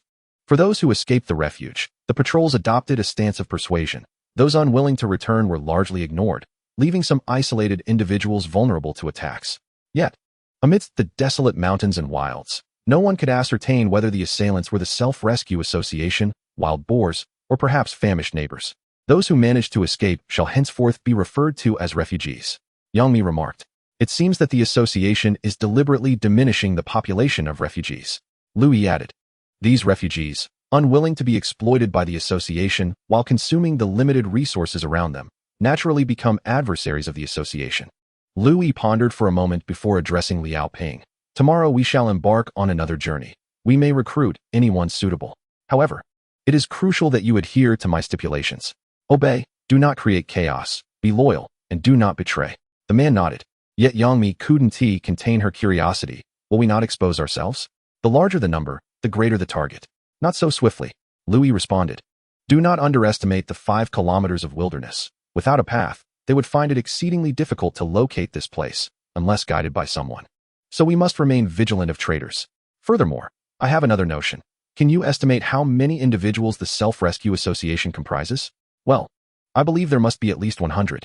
Yangmi ventured. Liao Ping fell silent for a moment before finally stating, before I left the refuge, I counted over 150 individuals armed with crossbows in District 1, but they subsequently fled to District 2. Most of those remaining in District 1 are ordinary people, and any sporadic additions seem to lack crossbows. They should not be capable of producing so many. It appears Liao Ping possesses some cunning, having intentionally observed such data. Louis nodded, stating, including those residing in the buildings, there are approximately 200 to 300. It is not an excessive number. The newcomers are not core members and may be disregarded. What do you imply? Liao Ping inquired, somewhat perplexed. They are currently engaged in wall repairs, and many personnel have been dispatched. Some are near the walls, while others patrol the perimeter. The number within the refuge is relatively few. I intend to infiltrate and discern who is truly controlling this association. Might that not be overly perilous? Yangmi furrowed her brow. Brother, your audacity is rather remarkable, Liao Ping remarked. Louis paused in contemplation. Liao Ping seemed to realize the inappropriateness of his tone and smiled. Regardless, you shall make the decisions, and I shall comply. Louis asserted. We are currently in the shadows while the association operates in the light. We can engage in guerrilla tactics from the periphery, implementing a population reduction strategy against them, thus sapping their resources for expansion. He gradually articulated his thoughts until he convinced both Liao Ping and Yangmi. It was not that he could act unilaterally. Rather, the process of discussing plans with others was, in itself, a continuous brainstorming and refinement of ideas. As night deepened, Louis escorted Yangmi back to the entrance of the cave and arranged for her to stay with Duo. Rest assured, I will take good care of this little girl, Yangmi exclaimed joyfully, embracing Duo. Louis smiled gently and reminded them to take a proper bath, maintaining the low radiation environment within the cave, and to cleanse any items brought inside as thoroughly as possible. Don't worry, big brother. I will take good care of Auntie, Duo proactively declared. Little one, you should address me as sister. Yangmi playfully twisted Duo's ear. As he watched the two happily enter the cave, Louis moved several large stones nearby to block the entrance. Liao Ping stood beside him, letting out a soft sigh, as if he had finally released a lingering burden. This man, though several years older than Louis, quickly adapted to his role, perhaps in his heart. As long as Duo remained safe, he would do anything. He exercised restraint, even when fetching water. He allowed Duo to enter the cave while keeping his distance from the entrance. In his eyes, he perhaps regarded Yangmi as someone significant to Louis, thus rendering the cave a semblance of an inner sanctum. Upon returning to the stone house, Liao Ping insisted on sleeping on the floor, and fortunately, the space was spacious enough for him to lay out his sleeping bag. However, none felt particularly drowsy, so they began to converse. Liao Ping's presence sparked new ideas in Louis's mind. For instance, Liao Ping proposed excavating a semi-underground cave within a nearby raised earthen slope, which would provide insulation and a degree of concealment. He even suggested the possibility of connecting several caves internally to form a community situated just below the surface.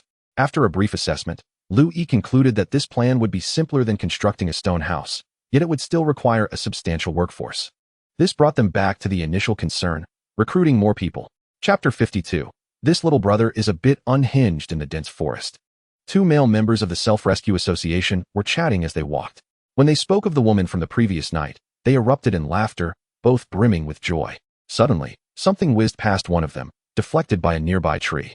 Startled, They glanced around but noticed nothing amiss. Was that a branch? One questioned, puzzled. Without warning, his body jolted, and an expression of disbelief crossed his face as a smooth wooden stick pierced through his chest, protruding from his back. He tried to scream, but only managed a short gasp. Damn it, who is there? The other raised his crossbow, aimlessly scanning the surroundings. Moments later, unable to contain his fear, he turned to flee. In that instant, another spear shot forth, penetrating his calf. He stumbled and fell to the forest floor, crying out in agony. Behind a few nearby trees, 3 figures emerged. These 2 were far too careless to have let us get so close without noticing. Hee hee, Liao Ping chuckled, giving Lu Yi a thumbs up, impressed by the accuracy of the strike. Luo Yi nodded, yet he felt a tinge of regret. If only the first spear had found its mark. Upon hearing the resounding crash of the spear striking the tree, it was evident that it had broken. Liao Ping turned to a man beside him and said, Xiaosong, it's your turn. The youth referred to as Xiaosong appeared to be no more than 20, likely a university student, yet he wore an expression devoid of emotion, exuding a cold indifference. Under Liao Ping's gaze, he quickly approached the injured man. Please don't kill me. I'll give you my points card, my gold necklace, and my watch. With a swift thrust to the heart, Xiaosong silenced him with a piercing scream that soon faded into silence. How decisive. Aren't you going to exchange a few words with him? Liao Ping approached, somewhat taken aback. Villains perish from excessive chatter, Xiaosong replied, extracting the blade from the man's chest. His knife was rather unique, with a straight blade gleaming coldly, and a right-angled tip from which blood dripped. The handle and sheath were wrapped in black fish skin, resembling an ancient Tang-style broadsword, albeit slightly shorter, measuring less than a meter. Impressive, Liao Ping acknowledged with a nod, recognizing Xiaosong as a formidable yet taciturn young man. Luo Yi stood beneath the tree, equally surprised. He had intended to ask the man a few questions, but it mattered little. There would be future opportunities. What was significant was that Xiaosong could very well be their greatest asset today. When Luo Yi and Liao Ping first encountered him, the lad had suddenly emerged from the underbrush, presumably mistaking them for members of a self-help association upon seeing Liao Ping with a crossbow. He had attempted a surprise attack, but had it not been for Luo Yi's vigilance in aiming his spear at the thicket, they might have sustained injuries today. Upon shouting, "We are not from the self-help association," Liao Ping extended his hands in a gesture of peace, while Luo Yi remained alert, grasping his spear, ready to strike at the slightest hint of danger. Fortunately, Xiaosong was indeed seeking vengeance, not robbing them, allowing for a peaceful resolution. This young man was Song Junjie. His sister had gone missing within the confines of a refuge area a few days prior, and in his desperate search, he had clashed with the self-help association, killing 2 of their members before fleeing into the mountains, thus igniting an ongoing conflict with them. According to Song Junjie, the walls had been erected, barring his entry into the refuge area, leaving him with no choice but to vent his fury through violence. When Luo Yi proposed recruiting him, he readily agreed, but with one stipulation: assistance in locating his sister. Luo Yi acquiesced, cautioning that he could not guarantee her safety, to which Song Junjie responded that he was willing to accept any outcome, as long as efforts were made. In these dark times, the survival of a lone woman remained uncertain. However, according to Xiaosong, the Self-Help Association had confined many young women within a building. Thus, perhaps she still lived. Following this, they planned a joint ambush on 2 actual members of the association, thereby solidifying their respective stances.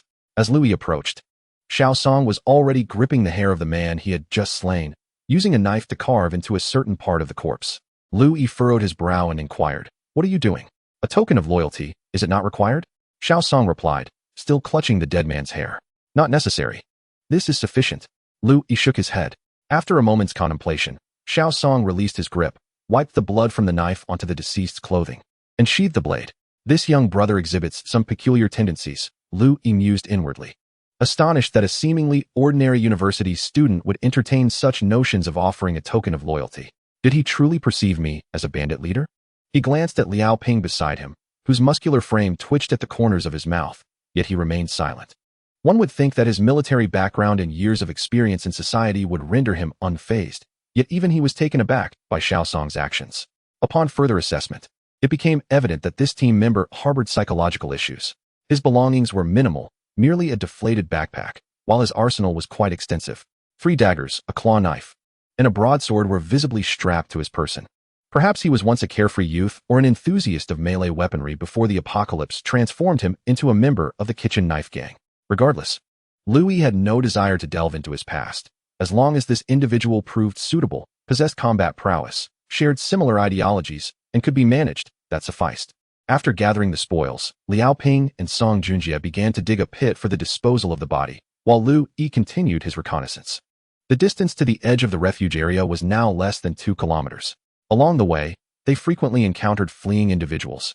Some solitary wanderers displayed visible fear upon seeing Lu Yi and hurriedly departed, while small groups scrutinized him with ill intentions.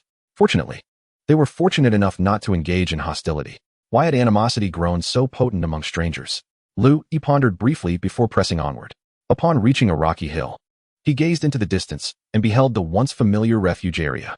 The perimeter of the refuge was now encircled by a fence constructed of thick tree stumps, with watchtowers at intervals that hinted at the presence of guards. A wooden gate was visible at one point in the fence, where sentinels scrutinized those entering and exiting with apparent rigor. Each interrogation lasted over 2 minutes, often accompanied by searches, and the flow of individuals was scarce. Lu Yi frowned, sensing that the situation was more dire than he had anticipated. Previously, he had obtained a resident card from a corpse, intending to use it repeatedly to gain entry into the refuge. However, he had not foreseen such stringent checks, forcing him to reconsider his original plan to infiltrate. The leader of this self-rescue association was no simple adversary. Their plans were meticulous and executed swiftly, whether through sudden assaults or the sealing of the refuge. They left little room for maneuvering.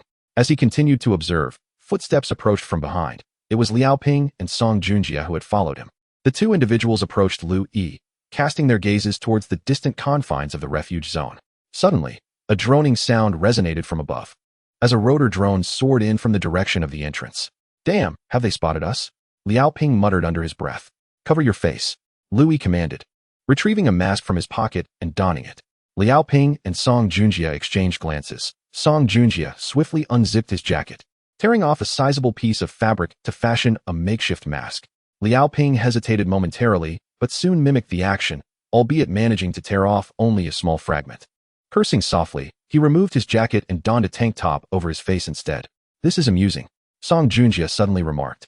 The drone, indeed, was heading their way, and within half a minute, it had approached disturbingly close, its buzzing proving quite irksome. Lu Yi drew a short spear from behind and hurled it, but it veered off target. He launched 2 more, both missing their mark. Frowning, Lu Yi retrieved his final spear and sprinted down the hillside, racing towards the drone. At that moment, the drone began to retreat. However, Lu Yi had already closed the distance to within 20 meters. With a lightning-quick strike, he struck. The drone wobbled and plummeted into the trees below. Chapter 53. Waiting for the rabbit, the drone had broken 2 of its rotors, but continued to buzz on the ground. Lu Yi glanced at the device, suspecting that its camera was still recording. He stepped back a few paces and located one of the spears that had fallen to the ground. "Boss." Song Junjie and Liao Ping caught up with him, with Song Junjie curiously inquiring, "Aren't you going to retrieve it?" "No. Help me find the other 2 spears, and then we must retreat quickly," Lu Yi ordered. The two scoured the area and soon returned with the spears, joining Lu Yi back atop the hill. This time, the trio did not remain overtly visible, instead concealing themselves behind the rocks. "What about that drone? If we repair it, it might still be useful. Even if not, it still has a battery and a camera," Liao Ping lamented, somewhat reluctant to abandon it. "What do you think, Song Junjie?" Lu Yi inquired. "Isn't it a matter of waiting for the rabbit?" Song Junjie replied. Lu Yi nodded in agreement. "Boss, do you mean we should wait until someone comes for the drone before we strike?" Liao Ping questioned. The title of boss had first been uttered by Song Junjie, and at this moment, Liao Ping mimicked him, naturally adopting the term. Even though he was several years older than Lu Yi, having witnessed Lu Yi's formidable combat prowess in their previous encounter, even a fool could discern that in this apocalypse, strength reigned supreme, and the strongest was regarded as the leader. Lu Yi paused, acknowledging the title with a nod before continuing. "It seems they have only 1 drone, so they are likely reluctant to abandon it. There's a high probability they will send someone to retrieve it. We shall conceal ourselves and observe from the shadows. If too many approach, we shall withdraw. If few, we will attempt to eliminate them." Are we truly engaging the Self-Rescue Association in this manner? Shouldn't we prepare further? Liao Ping appeared somewhat uncertain. Lu Yi turned to survey his companions by his side. "Boss," Liao Ping murmured, "I'm not afraid. I merely suggest we consider our tactics." Song Junjie furrowed his brow, seemingly displeased with Liao Ping, yet he remained silent. Despite the tragic loss of his wife at the hands of the Self-Rescue Association, Liao Ping held back due to his daughter, rendering him incapable of embracing death entirely. This limitation, however, was not a grave flaw. In contrast, Song Junjie was more unadulterated. Perhaps a touch psychologically twisted, yet a certain madness often leads to success, particularly in the realm of violence. Luo Yi took several deep breaths, gradually regaining clarity. As he shot down the drone, an insatiable bloodlust, which had lain dormant for many days, surged back within him. It felt akin to an addiction, gnawing at his sanity, rendering him restless, as if every cell in his body yearned for a fierce battle, leaving him with no choice but to succumb to this primal call. Finally, Luo Yi recognized that this persistent abnormal mindset that had tormented him was, in fact, an insatiable hunger for conflict. What was happening? When he had dispatched those two with a spear before, he hadn't experienced such an anomaly, he mused. Nevertheless, this was not the time for deep contemplation. He must heed the instinctive summons. He pondered whether he could truly trust the two individuals before him. With no other options, he recalled Yangmi. If she were present, despite her lack of combat prowess, he would feel more at ease. When the fight breaks out, keep your distance from me. If I don't call for you, don't come near. Boss, Song Junjie questioned, his expression one of confusion. Luo Yi peered from behind the rock, spotting a group of 10 approaching from the direction of the gate. His heartbeat quickened. The sound of thumping resonated in his mind, slow yet powerful, reminiscent of war drums signaling the impending clash. The atmosphere had transformed, irrevocably charged. This battle, he would not miss. Liaoping, retreat. Your task is to create a diversion. Make them believe you are fleeing. Draw them into the woods behind us, but don't run too fast. Keep them engaged while they still possess their wits. Luo Yi swiftly devised their strategy. Liaoping hesitated, wanting to voice his concerns, but ultimately nodded and replied, understood. Song Junjie follows suit. Let them see you escape. Then hide and strike when the moment is right. Aim to eliminate as many as you can in your preferred manner. Understand? Retrieving my weapon, right? No problem. Song Junjie grinned mischievously, patting the hilt of his blade at his waist. Even through the mask, Luo Yi sensed the exhilaration emanating from him. In this moment, Luo Yi realized that this young subordinate, barely in his 20s, might have seemed eccentric in the pre-apocalyptic world, yet in the current reality, he could very well be a talent. Minutes later, the hostile group surged toward the base of the hill, now less than 50 meters away. Everything unfolded as previously orchestrated. Liaoping emerged cautiously from behind the rock, uttering a curse before turning and fleeing into the woods. Song Junjie swiftly followed suit, rising from his hiding spot to retreat. Luo Yi took several deep breaths, his mind racing like a torrential downpour. If he did not engage in battle soon, he felt he might explode from pent-up energy. He stood up, feigning a retreat, though he veered sideways instead of backward. Suddenly, a sharp sound pierced the air, and Luo Yi's hair stood on end as he instinctively leapt aside, narrowly avoiding danger. Stop! Someone shouted from behind. Luo Yi sprinted forward for several more meters, seeking refuge behind a large tree. Peering out, he observed two pursuers hastily approaching, closing the distance with alarming speed. His heart raced as he stepped out from behind the tree, raising his arm to hurl a short spear. Before the first spear could reach its target, he launched a second within mere seconds. Oh my! Two startled cries rang out. Both enemies were struck down. Struggling to suppress the urge to rush forward and finish them off, Luo Yi glanced at the two writhing on the ground and turned his gaze towards the distance.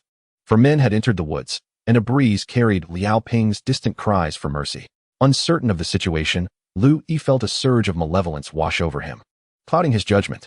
Two more figures emerged, heading towards the thicket where Liaoping and the others were. Luo Yi shouted, "Hey!" The two paused momentarily before altering their course towards him, their crossbows already drawn. In the midst of their sprint, one suddenly halted, took aim, and released a bolt. Luo Yi's pupils constricted as he inexplicably focused on the incoming projectile. He realized it was aimed directly at him. Yet, he found himself unwilling to evade. With a primal roar, Luo Yi hurled his spear in retaliation. A scream echoed in response, but simultaneously, he felt a weight on his left shoulder. He turned to see an arrow embedded in his flesh. Surprisingly, instead of pain, an indescribable exhilaration surged through him. It felt as if he had been anticipating that very arrow, his vision beginning to tint with crimson. Drawing his last spear, he did not throw it but instead charged forward. Damn it, are you insane? The remaining enemy, trembling, discarded his crossbow and turned to flee desperately. Luo Yi pursued relentlessly. No, please. The man cried out in despair. Here lies a desolate wilderness, the terrain rugged and uneven, beneath his feet a chaotic mix of weeds and scattered stones. Yet, Luo Yi feels as though he has transformed into a primitive man, traversing mountains and valleys with the ease of walking on flat ground. Suddenly, the man's body comes to an abrupt halt, His flight is halted by a crimson wooden spear jutting from his chest. He clutches the spear tightly. Yet his body involuntarily ascends, his feet nearly leaving the ground. Lu Yi stands behind him, firmly grasping a short spear less than a meter in length, lifting the enemy's body high. However, this fragile wooden implement ultimately snaps with a resounding crack, causing the adversary to tumble forward onto the rocky ground, clearly mortally wounded. In this moment, Lu Yi's vision is engulfed in a blood-red haze, his mind a blank slate, unsure of the direction to take. What am I to do next? He strains to recall, yet his thoughts escape him. Suddenly, a faint, haunting scream drifts through the wind. Lu Yi whirls around, his gaze fixed upon the woods behind him. Chapter 54. This forest does not belong to them. The battle rages like potent liquor. 1 sip, 2 sips, 3 or 4, intoxicating. Yet Lu Yi craves more. The unfortunate reality is that he has lost his long spear. Lu Yi vaguely remembers having concealed it somewhere before the conflict, intending to draw it unexpectedly against his foes. Yet, in the heat of battle, he has forgotten entirely. Nevertheless, this is of little consequence, much like the crossbow bolt still lodged in his shoulder, only serving to heighten Lu Yi's fervor. He draws the machete from his waist. At this moment, this ever-present, humble tool feels most familiar, akin to an extension of his own being. With his feet barely touching the ground, he dashes into the woods. The surroundings dim, the light shifting from a pale red to a deep crimson, rendering many details indistinguishable, yet it matters not. Not far ahead, a lifeless form lies in the underbrush, decapitated.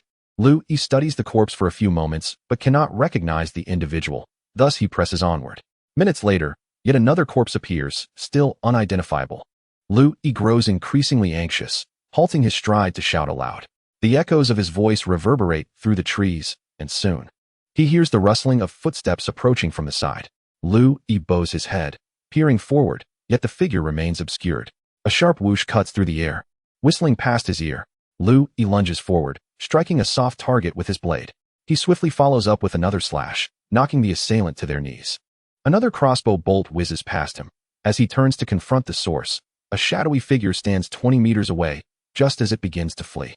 Suddenly, another figure leaps from behind a great tree, delivering a fatal blow to the archer, bringing him down. Lu Yi presses on, undeterred, letting out a furious roar as he charges forward. Boss! Boss! No! He faintly hears someone calling out, yet he continues his relentless pursuit. The figure a mere dozen meters ahead vanishes in an instant. Lu Yi missed his target, standing beneath the tree, while a shadowy figure on the ground nearby wailed in despair. Yet, Lu Yi had no desire to strike down this adversary, who had already succumbed to defeat. He wandered aimlessly through the woods, panting heavily, the fervor of his blood still surging within him, unable to find a way to quell it. If only Yongmi were here, he mused dreamily, eventually squatting down, resting on one knee, and propping himself up with his knife. Darkness encroached upon his vision, and the rhythmic pounding in his mind crescendoed, akin to a torrential rain hammering against his eardrums. He exerted every ounce of strength to remain conscious, sensing an ominous premonition. If he were to plunge into darkness, it would not be a fainting spell, but rather a descent into madness. Amidst the enveloping darkness, a flicker of light seemed to emerge, accompanied by a gentle voice whispering in his ear, assuring him, "It's all right, we are safe now." What is that enchanting fragrance? The scent of flowers and herbs wafted through the air, reminiscent of a soothing body wash. At that moment, as he inhaled the refreshing aroma, a semblance of his sanity began to return. He took deep breaths, 1 minute, then 2, as his heart rate gradually slowed. The bloodthirsty state within him finally began to recede. In this desolate world, even those devoid of combat prowess possess value. For even the mightiest individuals require solace for their souls to stave off the brink of insanity, to muster the courage to endure. Just like now, a fleeting memory of that woman had pulled Lu Yi back from the edge of chaos. However, this process of recovery felt interminable. It was only after several minutes that he slowly opened his eyes. His vision remained tinged with a faint red, perhaps due to the engorgement of his blood vessels. But his rationality had returned. He felt utterly weak, and a dull ache pulsed from his shoulder. He extracted the arrow lodged within him and cast it aside, blood seeping from the wound and saturating his clothing, though it would likely remain unnoticed externally. He surmised the arrow hadn't penetrated deeply, thus he paid little heed to the injury. He rose to his feet, pacing back and forth while continuing to breathe deeply. In the distance, 2 figures emerged from behind a tree, and this time Lu Yi recognized them. The one raising his hands was Liao Ping, while the other was Song Junjie, his sword sheathed, both appearing unarmed. "Boss, Liao Ping called out timidly from 30 meters away. Luo Yi nodded, remaining silent. The two team members approached cautiously, and Luo Yi sensed their trepidation. All right, let us move quickly, he urged, gasping for breath. Liao Ping jogged over, a smile on his face. Boss, you were incredible just now. You went on a killing spree. Boss, you must be in a berserk state, right? Song Junjie suddenly inquired. Luo Yi chuckled softly, shaking his head with resignation. Don't overthink it. I tend to lose myself in battle. Hurry up and take inventory. I took down two. And old Liao got hit by an arrow, but he is fine. Song Junjie succinctly reported. Luo Yi reflected on the battle. His mind had been in a primal state during the fight, rendering his memories somewhat hazy. I killed 4 outside, and there were 4 pursuing you. I took down 2, making a total of 6. Liao Ping and Song Junjie displayed expressions of incredulity. Boss, you killed 6. Liao Ping exclaimed. Wait, there should be 2 more. Didn't they follow us? Luo Yi suddenly realized. The 3 of them swiftly moved towards the edge of the woods. And as they passed the man still groaning on the ground, Song Junjie delivered a final blow. Upon reaching the initial rocky hill, Luo Yi looked down, surprisingly making eye contact with individuals below. At the edge of the woods, 30 meters away, 2 women crouched on the ground, fiddling with a drone. Hearing movement above, they instinctively looked up. Upon seeing the 3 men exuding a murderous aura, they immediately stood and began to flee. Hiss, why are they women? Liao Ping gasped. Should we kill them? Song Junjie posed a succinct question, his hand already resting on the hilt of his knife. I can't catch up. I was hit by an arrow in the back of my thigh and can't run fast, Liao Ping admitted somewhat sheepishly. Luo Yi nodded and replied, it's all right. Quickly bind it up, your pants are soaked. Liao Ping chuckled helplessly, hiding behind a rock as he pulled a strip of cloth from his pocket to start bandaging himself. Boss, what about your shoulder? Song Junjie inquired. Luo Yi shook his head, choosing not to respond, and Song Junjie ceased his questions. Luo Yi glanced around and finally remembered that he had concealed his spear beneath a large tree several meters away, but there was no time to retrieve it now. At this moment, the fervor from the battle had waned, and he suddenly felt a wave of fatigue wash over him, indicating he had entered a period of weakness post-conflict. It's beyond reach, Luo Yi stated. They still managed to take the drone, Liao Ping lamented, having secured his thigh. There is no fundamental difference. We have already triumphed, Luo Yi asserted. What if they send someone to hunt us down in the future? Liao Ping queried. Are you foolish? With the boss's prowess, what is there to fear? Song Junjie exclaimed. Boss, are you a master of weapons? Can you teach me? He added with admiration.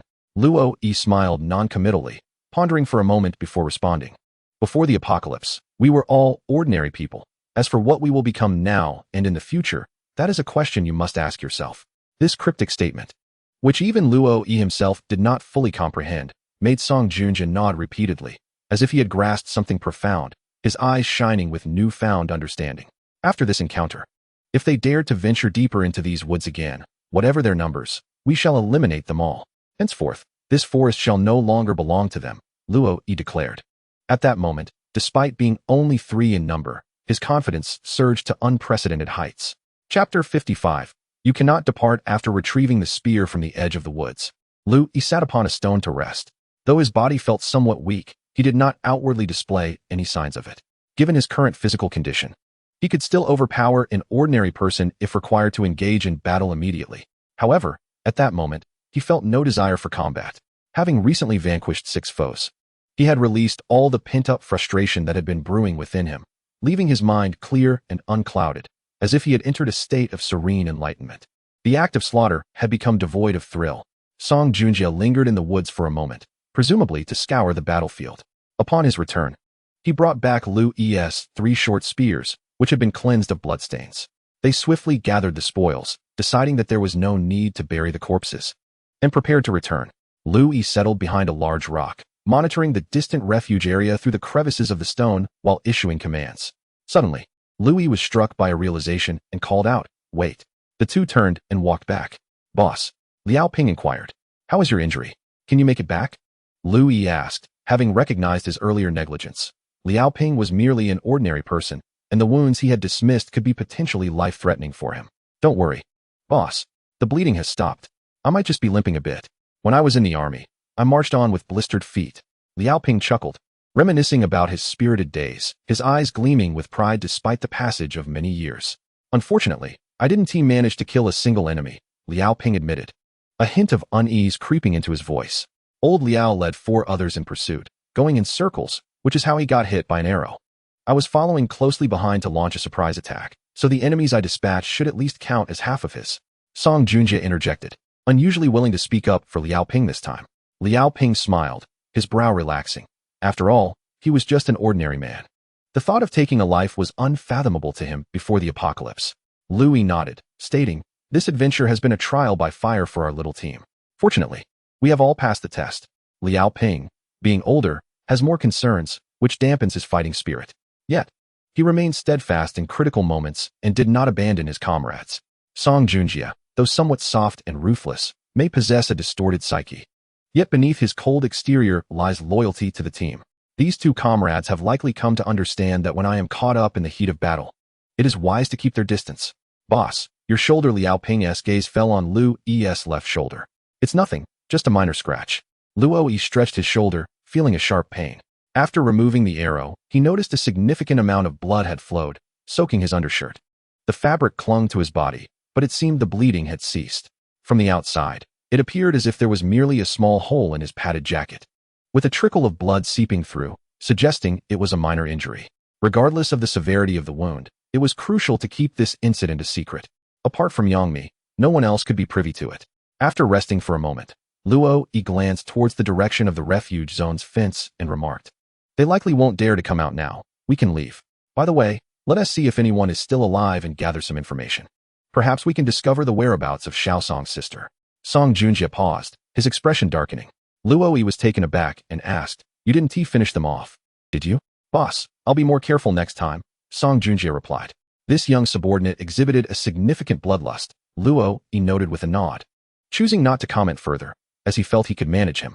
Just as the three of them stood up, a voice called out nearby, "You can't leave." Luo turned to see several figures emerging from behind the trees in the forest. The speaker was a young woman, appearing to be in her 20s, of petite stature with a pleasing complexion. She looked quite spirited, her cheeks flushed with indignation. In reality, Luo had already sensed their presence. They were merely a group of desperate refugees and posed no real threat. "You can't leave," the woman repeated, gathering her courage as she approached, though she halted 10 paces away.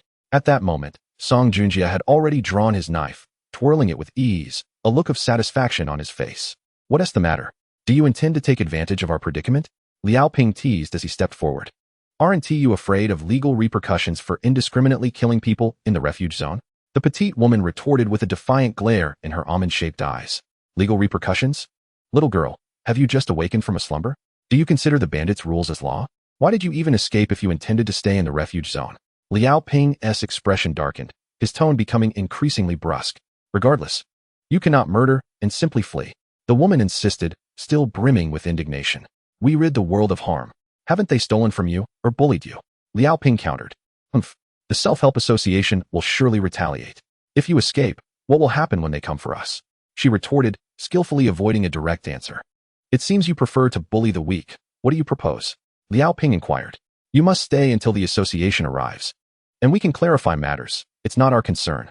As she spoke, she gestured for those behind her to approach, and soon a group of over 20 individuals gathered, making this the largest assembly Luo had witnessed recently. Luo furrowed his brow. Although there were many people, they were all refugees, most of whom exhibited clear signs of illness. Only 2 or 3 appeared somewhat robust, yet even they seemed frail after days of wandering in the wilderness, enduring hunger, cold, and the perils of radioactive dust. Surviving to this point was a testament to their resilience. Assessing the situation internally, Luo concluded that this group posed no threat to him. However, the petite girl before him, with her round and delicate features, was a rare sight in this desolate landscape at such a time. "You cannot leave. You must clarify your stance with the association," one of the refugees shouted. "Yes. Disassociate yourselves from us. We are many, and you are injured. Don't force us to resort to violence. Do you dare to show your face? Just because you wear a mask does not grant you the right to kill indiscriminately. Enough talk. Let us take them down together. And the association will not hold us accountable." Liao Ping, from behind, unfastened his crossbow and positioned it in front of him, while Song Junjie drew a dagger from his waist, brandishing a weapon in each hand, adopting a dual-wielding stance. Luo gripped his spear tightly and stepped forward, prompting Liao Ping and Song Junjie to instinctively part ways. Luo slowly surveyed the surrounding individuals, smiled lightly, and spoke. "You may not fully grasp the situation. To me, you are akin to chickens and ducks. Therefore, I advise you, shut your mouth, you bastard. I don't want to hear it. A boisterous voice interrupted. Belonging to a man in his 20s wielding an orange-handled axe, his demeanor brimming with arrogance. Luo Yi pointed at the man and said, "We shall educate him shortly." "Understood, boss," Song Junjie replied, grinning with newfound enthusiasm. For a moment, Luo Yi hesitated, questioning whether his actions were excessively brutal. However, having already issued the command, retracting it would undermine his authority in leading the group. He shook his head, dismissing the wavering of his resolve. "What distinguishes you from those villains?" A woman glared at Luo Yi, her voice laced with venom. "The distinction is profound. We only slay evildoers, while they rob, kill, and have abducted numerous women." Luo Yi assessed the woman before him and continued, "Are you the only female among your group? Do none of these individuals behind you have wives, daughters, or sisters?" The crowd stirred, whispers circulating among them. "My brothers harbor enmity towards those bandits from the association. Is there anyone among you who shares this grievance? Raise your hand if you dare," Luo Yi inquired. "Does this even matter? The association has reached an understanding with us and no longer bullies us," the woman retorted. But Luo Yi's gaze transcended her, focusing on the crowd behind her. An elderly man with graying hair was the first to raise his hand. Murmurs of discussion escalated. And soon, others began to lift their hands. "My wife was taken. My girlfriend is missing. My sister was abducted. Who can help me?" The last plea came from a high school student, tears streaming down his face, as several individuals began to weep. A young man raised his hand and shouted, "I am alone, yet they force me to work and even beat me. I barely managed to escape, and I despise them.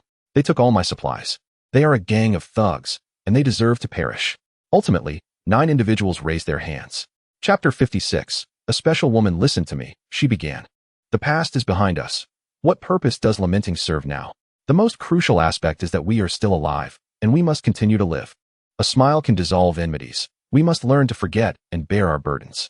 As the leading woman turned to address the crowd, Song Junjie moved slightly. But Louis extended his arm to restrain him. "This young brother has become addicted to underhanded tactics. I now offer you an opportunity to no longer be oppressed by the Self-Rescue Association. There will be meat to eat and clean water to drink. Those willing to follow me, step aside. My demands are simple, no betrayal, and absolute obedience to commands. Do not listen to his nonsense. He wants to deceive you into becoming cannon fodder. When the association arrives, you will be the first to perish." The woman exclaimed, stretching her arms wide. "Yes. Who do you think you are? Just a blusterer. Your shoulder is bleeding." A man shouted. Suddenly, Lu Yi raised his arm and brandished the spear in his hand, and an eerie silence enveloped the crowd.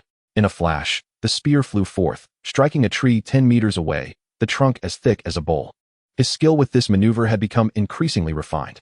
With a resounding crash, the tree splintered like bamboo, its center torn apart and slowly toppling over.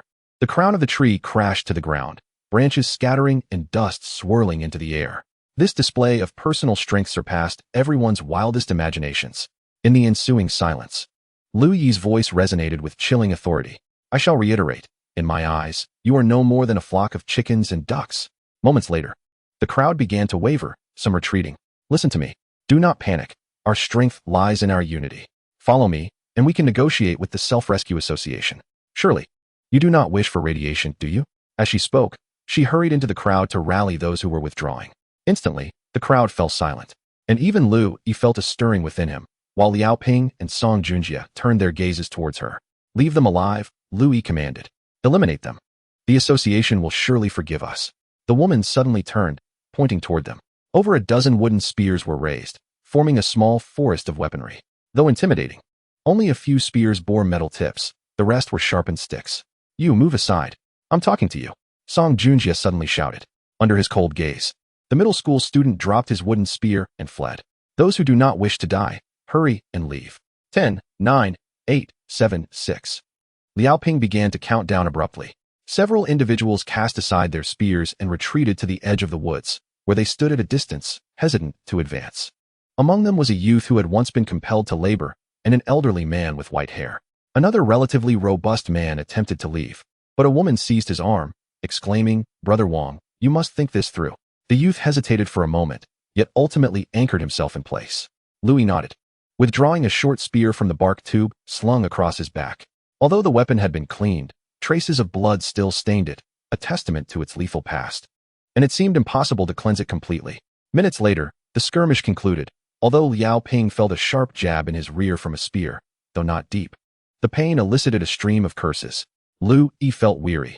This time, he did not succumb to a bloodthirsty state, which weighed heavily on his conscience. After all, he was confronting mere mortals in an apocalyptic world. The words of diplomacy had been exhausted, and intimidation had been employed. Only the stark reality of survival remained. When Lu Yi made his first strike, he pierced through the throat of the loudest protester, silencing him for good. The second spear was not thrown. Instead, it transformed into a club, striking down anyone daring to charge, their cries of pain echoing through the chaos. A display of mercy on Lu Yi's part. Amidst the turmoil, someone lunged at his back with a spear. Though it did not breach his defenses, it still throbbed painfully. Upon turning to retaliate, Lu Yi discovered that his assailant was Brother Wang. The man who had claimed his wife was taken. He could have been an ally, yet in his folly, he chose to be an adversary, and thus he met his end. The remaining rabble, witnessing the death, scattered in disarray, leaving behind 2 corpses and several injured souls. Song Junjie emerged unscathed, escorting the woman back from the woods, forcing her to the ground. She lay there, unable to move, her leg wounded by his blade. Suddenly, a piercing scream erupted from nearby, followed by another, as Song Junjie approached, holding 2 bloodied ear fragments. "Boss, I took care of that insolent fool's ears." Lu Yi furrowed his brow. He had anticipated that Song Junjie might deliver a beating, but he had not expected such brutal execution. Nevertheless, the deed was done, and Lu Yi could only nod in acknowledgement. Song Junjie discarded the severed ears and stepped aside, while the mutilated man writhed on the ground, wailing in agony. Lu Yi turned his gaze to the woman. "Are you satisfied now? You can use these corpses to account to the association, correct? I was wrong, please spare me." The woman pleaded, tears streaming down her face. "How did you manage to gather this group?" Lu Yi inquired, genuinely curious. Observing the gaunt faces of the people, they certainly did not appear to be well fed. What authority did this woman possess to command them, even to the extent of inciting an attack against him? After a moment's contemplation, the woman replied, "I spoke the most reason. They chose to follow me willingly." Yet, before she could finish, a scream of anguish escaped her lips as Song Junjie pressed down on her wounded leg and held a blade to her throat, blood trickling forth. "Ah, you cannot kill me," she shrieked. "I shall speak now. Do not torment her further." An elderly man with graying hair approached, sighing deeply. Lu Yi cast a knowing glance, prompting Song Junjie to retract his foot and step aside with a faint smile. "You truly cannot harm this girl. Her name is Wang Qiuping, and she is the administrator. From the very beginning, she has been under our jurisdiction," the old man stated. Lu Yi nodded. Having anticipated that this woman held a unique position, his suspicions were confirmed. "You must be arch-nemeses of the Self-Rescue Association. You are the authorities, while they are the outlaws. How has your stance shifted?" Liao Ping remarked disdainfully, observing Wang Qiuping seated on the ground. "Brother, times have changed," Wang Qiuping replied, her face pale from pain as she gasped for breath. "These individuals belong to my camp. I brought them out, and I must take responsibility for them. The association is powerful now. Avoiding conflict with them is the only way to survive." "How many did you bring out?" Lu Yi inquired. The woman fell silent, and the old man interjected. "Initially, there were over 50.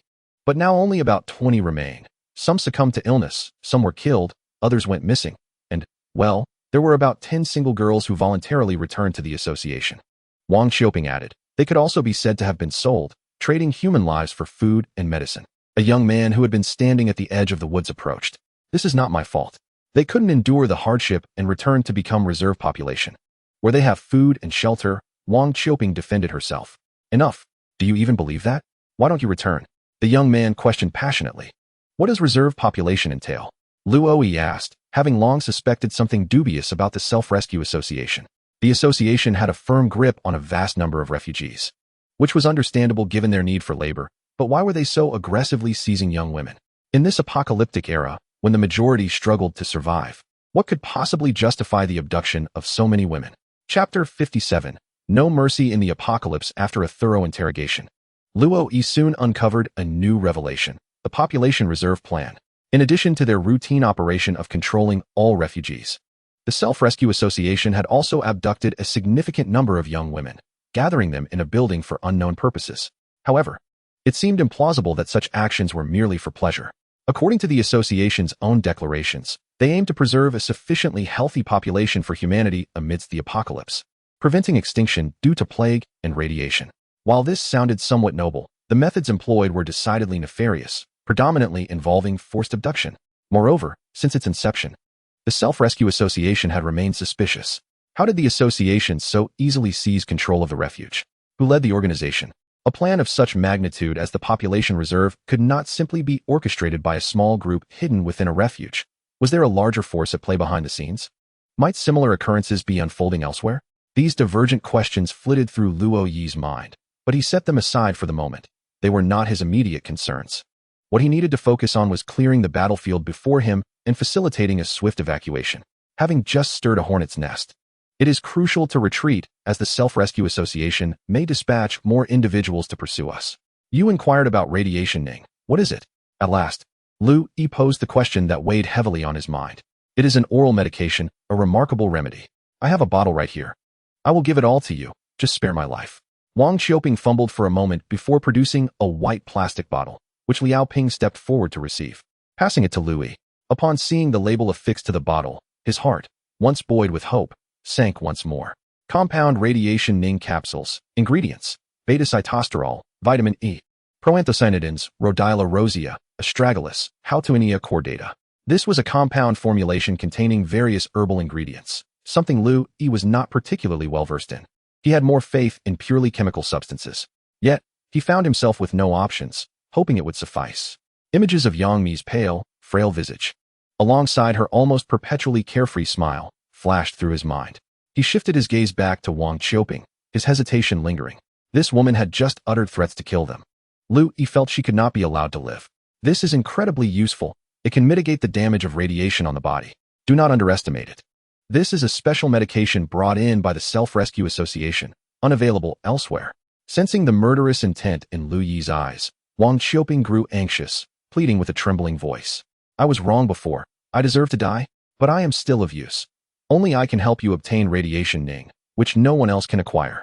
Why can only you procure it? I can seek others just the same, Lu Yi scoffed coldly. At that moment, Song Junjie stepped forward, raising his blade. Do not kill me. I am one of the association's members. Wang Qiuping cried out, trembling all over, closing her eyes in fear. Lu Yi raised a hand, prompting Song Junjie to step back. I have a partnership with the association. Too many people have escaped from the refuge. They cannot manage them all. I can assist in overseeing the outsiders. I can organize them, influence their thoughts, keep them from causing unrest. I am still the administrator. And only administrators can obtain radiation Ning. Lu Yi pondered for a moment, then poured a capsule from the bottle and handed it to Wang Qiuping, who swallowed it without hesitation. It is not poisonous. If you do not believe me, ask them.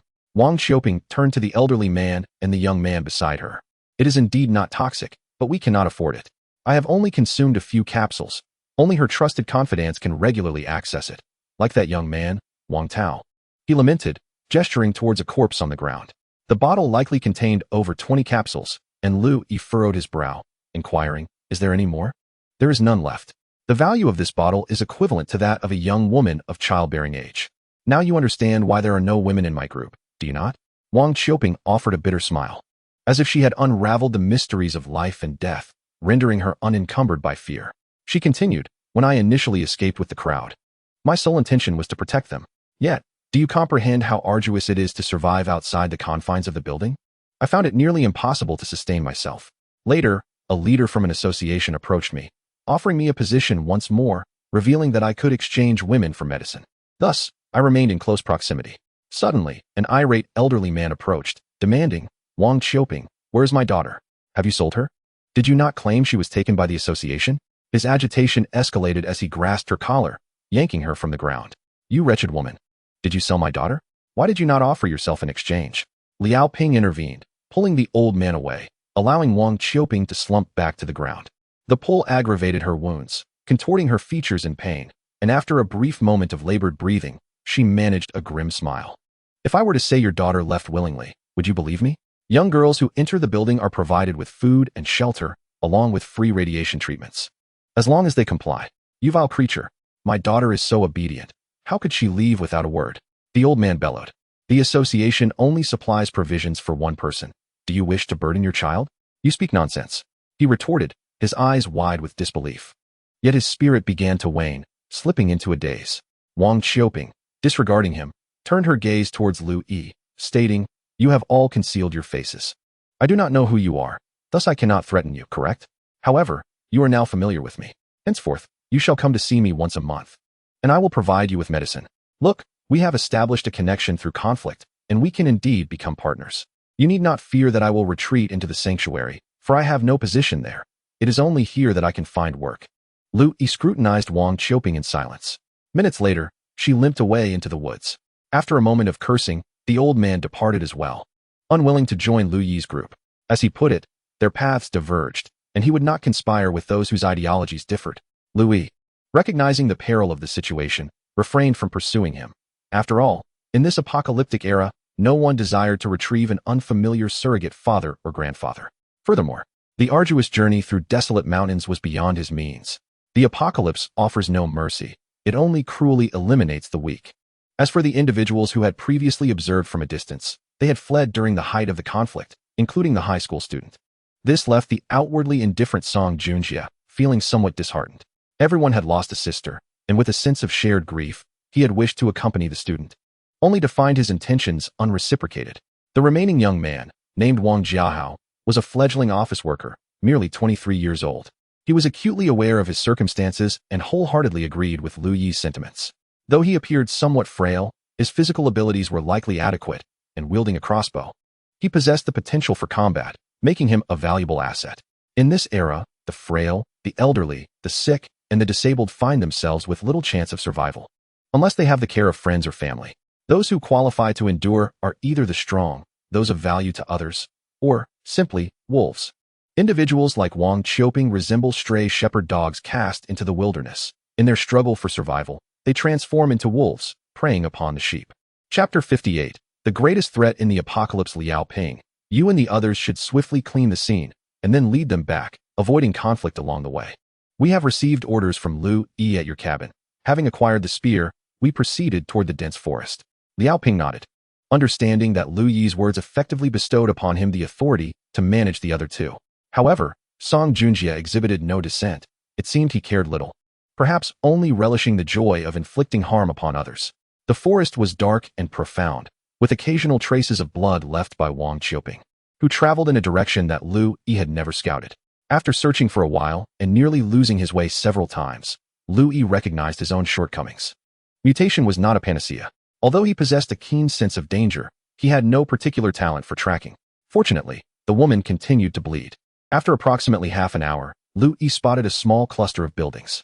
It was a narrow valley, with a stream flowing through its center, and the terrain on both banks was flat, dotted with more than 20 wooden shanties. Lu Yi's gaze was immediately drawn to the largest wooden structure in the center. Skillfully crafted from stripped tree trunks, far more exquisite than the stone shelter he had built himself. In the valley, there were signs of life, smoke wafting through the air, and the sound of trees being felled nearby. This place was quite habitable. However, it lay perilously close to the refuge, less than a kilometer away. The refugees residing here were still akin to sheep, albeit free-range sheep compared to the pinned ones in the refuge. Regardless of the circumstances, they would ultimately face slaughter. This must be the camp of Wang Qiuping and her companions. Those who had previously scattered in fear had likely returned, and considering there were still those who remained, Lu Yi estimated at least 20 individuals were present. If he were to walk directly into their midst, the outcome could very well lead to their total annihilation. After circling the camp for several minutes, Lu Yi finally discerned an opportunity and stealthily approached the main wooden house. With a slight exertion, he forced the wooden door open. Inside, individuals sat upon the bed, and their eyes met his. Indeed, it was Wang Qiuping. She was using a towel to wipe the blood from her legs, her wounds already bandaged. Wang Qiuping was doomed. The horror-stricken expression frozen upon her face suggested that, perhaps in her final moments, she had never anticipated Lu Yi would forsake their long-standing partnership to specifically seek her demise. Yet, in this apocalyptic world, most individuals merely live for the day. Who dares to indulge in the luxury of long-term aspirations? For Lu Yi, Wang Qiuping was not only a trafficker of others, but also a spy for the association, representing a persistent threat to his existence. Outside, there was an unsettling silence. Lu Yi sat quietly for a moment before he began to rummage through the items in the room. He discovered several cans, compressed biscuits, a first aid kit, alcohol, iodine tincture, and various other necessities, all of which he hastily stuffed into his backpack. To his astonishment, he found a stone slab in the corner of the room that echoed hollowly when struck. Upon prying it open, he uncovered a small plastic storage box nestled within the pit beneath. Lu Yi lifted the box and opened it to reveal an abundance of medicines. In addition to common drugs such as antibiotics, pain relievers, and cold medications, there were 2 boxes of potassium iodide tablets and 14 bottles of Radiant Calm. Unscrewing the cap of a bottle of Radiant Calm, he noticed the mouth was still sealed with moisture-proof silver foil, indicating that these medicines were unopened. Lu Yi recalled a remark made by Wang Qiuping. The worth of this bottle is equivalent to that of a young woman. He exhaled slowly, his spirits lifting. Not only had he eliminated a potential threat, but he felt he had also avenged those betrayed women. His gaze returned to the unconscious Wang Qiuping, and the guilt he had felt for taking her life dissipated like mist. The storage box barely fit into his backpack. Just before leaving the wooden cabin, a sudden inspiration struck him. He tied a red cloth from an association around his arm. Upon stepping outside, he encountered a disheveled young man who, frightened, stepped aside. Unable to meet his gaze, Lu Yi merely scoffed and continued on his way. Once he entered the woods, he removed his mask. Although it had concealed his identity, it had also obstructed his breathing. The fresh air poured into his nostrils, imbued with a crisp coolness that invigorated his spirit. He oriented himself and chose not to retrace his steps, but instead ventured towards the opposite side of the mountain. From his cave to the refuge's perimeter, there was a straight line. From the perimeter to this small camp, another straight line hugged the fence. Lu Yi decided to begin at this camp, traversing the area between it and the cave to explore further. The number of refugees in the vicinity was noticeably higher, and Lu Yi encountered groups of people several times. However, pressed for time, he merely passed swiftly by, with some attempting to follow him but soon falling behind, a stroke of luck for them. Along the way, he frequently glimpsed corpses that had long since succumbed to death. After more than an hour of travel, he spotted 2 men squatting on the ground, hacking at a female corpse with an axe while shoving pieces of flesh into their mouths. Initially, he intended to pass by, but to his surprise, the 2 men pursued him. After running several hundred meters, they still closely followed. Lu Yi had no choice but to turn back and launch a spear at each of them. The 2 men fell to the ground, injured. Lu Yi had intended to finish them off, but soon discovered that they were not quite normal. Their faces and hands were marred by circular, rotting black spots, recessed in the center, evoking imagery of craters or bogs. Some of the dark spots were still moist, oozing a viscous, yellowish-red pus that made him recoil in disgust. The spears lodged in them were rendered useless, and Lu Yi had no desire to retrieve them. "Come on," he beckoned. A man, pierced through the chest by a short spear, struggled to rise, baring his teeth in a grimace of fierce yet desperate laughter. "I'll bite you to death," he rasped. Another individual, likely struck in the abdominal aorta, lay in a pool of dark crimson blood, his body convulsing as he fixated on repeating the same phrase. Mere seconds later, he fell silent. Lu Yi lowered his gaze for a moment before inquiring, "Are you a mutant? Come on, let me bite you. Bite, bite." The injured man writhed, yet could not rise, his life ebbing swiftly away. Lu Yi sighed. It was his first encounter with a mutant in such a state. Was this the advanced stage? "What is your name?" Lu Yi asked. I am Tang. I'll bite you. Bite." Lu Yi continued to observe until the mutant succumbed to death, never revealing his identity. It bore resemblance to rabies, frantic, consciousness fading, but the speed was remarkable. He had pursued Lu Yi for several minutes with surprising stamina. How long could they endure? Such frenzied mutants posed a terrifying threat to ordinary people. Even the young and robust might not escape. Lu Yi pondered his newly recruited teammates, Liao Ping, Song Junjie, and that other fellow. None would likely withstand such a foe. These mutants were perhaps the greatest peril in this apocalyptic world. Chapter 59. The mutant camp. This region felt distinctly ominous. Lu Yi continued onward for over 10 minutes, encountering another mutant whose features were grotesquely decayed. Before it could approach, Lu Yi dispatched it with a swift throw of his spear. After advancing a little further, he came upon a group of 4 mutants. One among them retained some clarity, shouting for Lu Yi to halt. Yet the others had faces so ravaged that bone was exposed. Fearing contamination of his weapon, Lu Yi had no choice but to retreat hastily. After more than half an hour, he finally found himself free of mutants. At the foot of the mountain, a cluster of wooden huts appeared, another settlement. At the edge of the camp stood a row of peculiar structures, large wooden cages, within which were mutants. "Stop! Don't come closer!" a woman suddenly shouted. Lu Yi halted, noticing a masked woman emerging beside him, her slender frame suggesting youth. "I mean no harm. I am merely passing through." Lu Yi spread his hands, revealing he bore no weapon. "This is not your association's territory. You must leave immediately." The woman's tone was icy. It was then Lu Yi realized a red cloth was still tied around his arm, which he promptly removed. "What do you mean?" the woman questioned. Louis smiled and replied, "It was merely a disguise. I am not with the association. I don't care who you are, just get lost." Another figure approached, a bald man wielding a rudimentary bow that resembled a child's toy. "I'll have you know I am trained. If you don't leave, I'll shoot you dead with one arrow." The bald man positioned himself protectively beside the woman. It appears that this woman is the one in charge here. Many individuals in the surrounding wooden cabins are peering out, but have yet to emerge. Louis sighed, stating that he had encountered the mutated beings nearby and had barely escaped. Upon discovering the unusual situation here, he felt compelled to investigate. "Aren't you afraid of being bitten? Such creatures are exceedingly dangerous. You encountered a mutated being? Was it male or female?" The woman took a few steps closer, signaling for the bowman to step back. They were all male. Most of them have succumbed to madness. One of them, when I inquired his name, claimed to be surnamed Tang. Teacher Tang? If he has encountered Teacher Tang, then his brother Xiao Hang must be here as well. The balding man turned to the woman. "Where are they?" she inquired. Louis hesitated before responding. "They are dead." "You killed them? How could you indiscriminately take lives? They were good people. You are a murderer." The balding man raised his bow and gritted his teeth. "Zhengbo, please calm down." The woman interposed herself between him and Louis, seizing the bow from his grasp. "They are beyond saving. Their deaths are a form of release. Please, remain calm." She placed her hand on Zheng Bo's shoulder, despite her slender frame.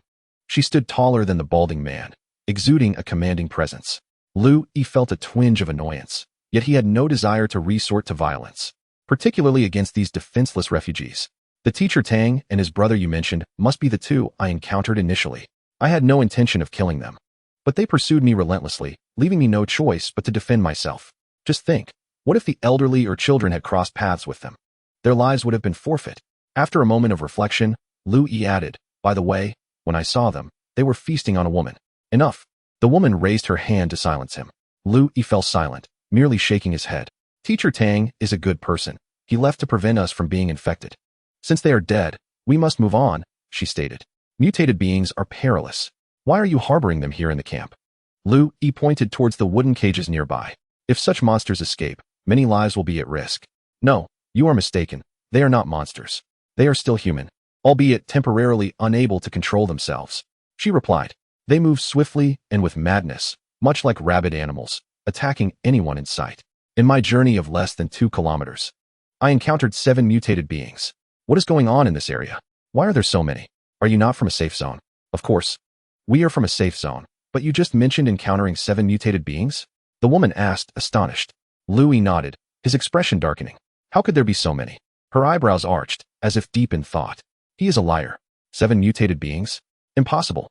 If that were true, he would have perished long ago," whispered Zhengbo, standing beside the woman. "Believe it or not, I was merely curious. However, my interest has waned, and I bid you farewell." Louis smiled faintly and turned to depart. Wait, the woman called out from behind. Louis, without so much as a glance, hastened toward the edge of the forest. It was not that he truly wished to leave, but during their conversation, an inexplicable chill had gripped him, as if he were being targeted by some unseen weapon. This intuition had not surged within him so intensely for a long time. Even now, his heart raced with trepidation, as if danger lurked nearby. "Don't go. Since you're here, why not stay for a while?" An unusually hoarse voice suddenly cried out from approximately 30 meters behind. Louis halted, pivoted, and drew the spear from his back. At the edge of the camp appeared a tall, gaunt man, his skin as pale as that of a gravely ill person, even his lips a ghostly white. Yet what instilled the greatest dread was the weapon he wielded, a bow nearly as tall as he was. It appeared primitive and devoid of sophistication, yet Louis sensed a profound threat emanating from it. "Jinbo, what are you doing out here? Return at once," the woman admonished, visibly displeased. "Sister, listen to me." The man turned toward her, his demeanor immediately less imposing. "Obey me. Your health is still fragile. Go back inside and rest." The woman approached him. "Sister, just trust me this once. You all must retreat to safety," Jinbo insisted with a raspy voice, his gaze fixed on Louis. "This man is no ordinary individual. Do not be deceived by his appearance. He may be akin to me. There's fun to be had today. Hey, did you sense me earlier?" Louis regarded Jinbo keenly. From the moment he had appeared, the earlier sense of foreboding had dissipated, replaced by an eager thrill. Nevertheless, he restrained this impulse. Encountering someone who might be a kindred spirit shouldn't lead to immediate conflict. He merely smiled coldly and replied, "Who would play with you? Are you unwell?" Chapter 60. The desire for combat and frenzy. Louis turned to leave this peculiar area, fraught with an indeterminate number of mutants. Strangely, there were individuals in this camp who had imprisoned mutants within wooden cages, compounded by the looming threat of Jinbo. To be precise, despite Jinbo's hoarse voice and tall stature, he was relatively young, likely not yet 20, his physique and vocal cords distorted. Lu Yi had no inclination to engage him in battle today. It was unnecessary, and he was nursing an injury to his shoulder, having exhausted his supply of short spears. Charging into combat now would leave him at a significant disadvantage. Yet, Jinbo's provocations were relentless. The moment Lu Yi turned, he felt the hair on the back of his neck stand on end. In an instant, he darted to the side, narrowly evading a massive arrow that whizzed past the spot where he had just stood, embedding itself in the ground, the feathered fletching still quivering violently. That shot was swift, precise, and merciless. Lu Yi dashed towards the nearest large tree. Whoosh! The second arrow whizzed past his body, tearing a gash in the side of his clothing. Just as Lu Yi reached the shelter of the tree, the third arrow struck. Crack! The outer bark splintered, sending wood chips flying into Lu Yi's eyes, stinging them until tears streamed down his face. After rubbing his eyes a few times, he managed to open them with great effort. Run so fast. How amusing, came Jinbo's hoarse voice, followed by a series of raucous laughter. Jinbo, stop shooting. A woman cried out anxiously. Lu Yi's head throbbed again, the urge to charge into battle gnawing at him, stoking his anger with every passing moment. If he could use the tree as cover and rush behind those wooden huts, he could engage in close combat, though the odds would be slim. His shoulder wound was serious and numb. He had been suppressing the pain, intending to address it later. Yet now, his anger surged, threatening to consume his thoughts entirely. In his mind, a fierce internal struggle ensued, to charge out and fight desperately or to flee. I have radiation medicine in my bag. I must bring it back. The image of Yang Mi flashed momentarily in his mind. Taking several deep breaths, Lu Yi began to run in the direction away from the camp. Don't run. Come face me.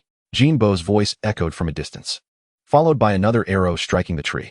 Lu Yi felt himself teetering on the brink of madness, the grass, bushes, and trees before him morphing into enemies as he furiously sprinted through the wilderness.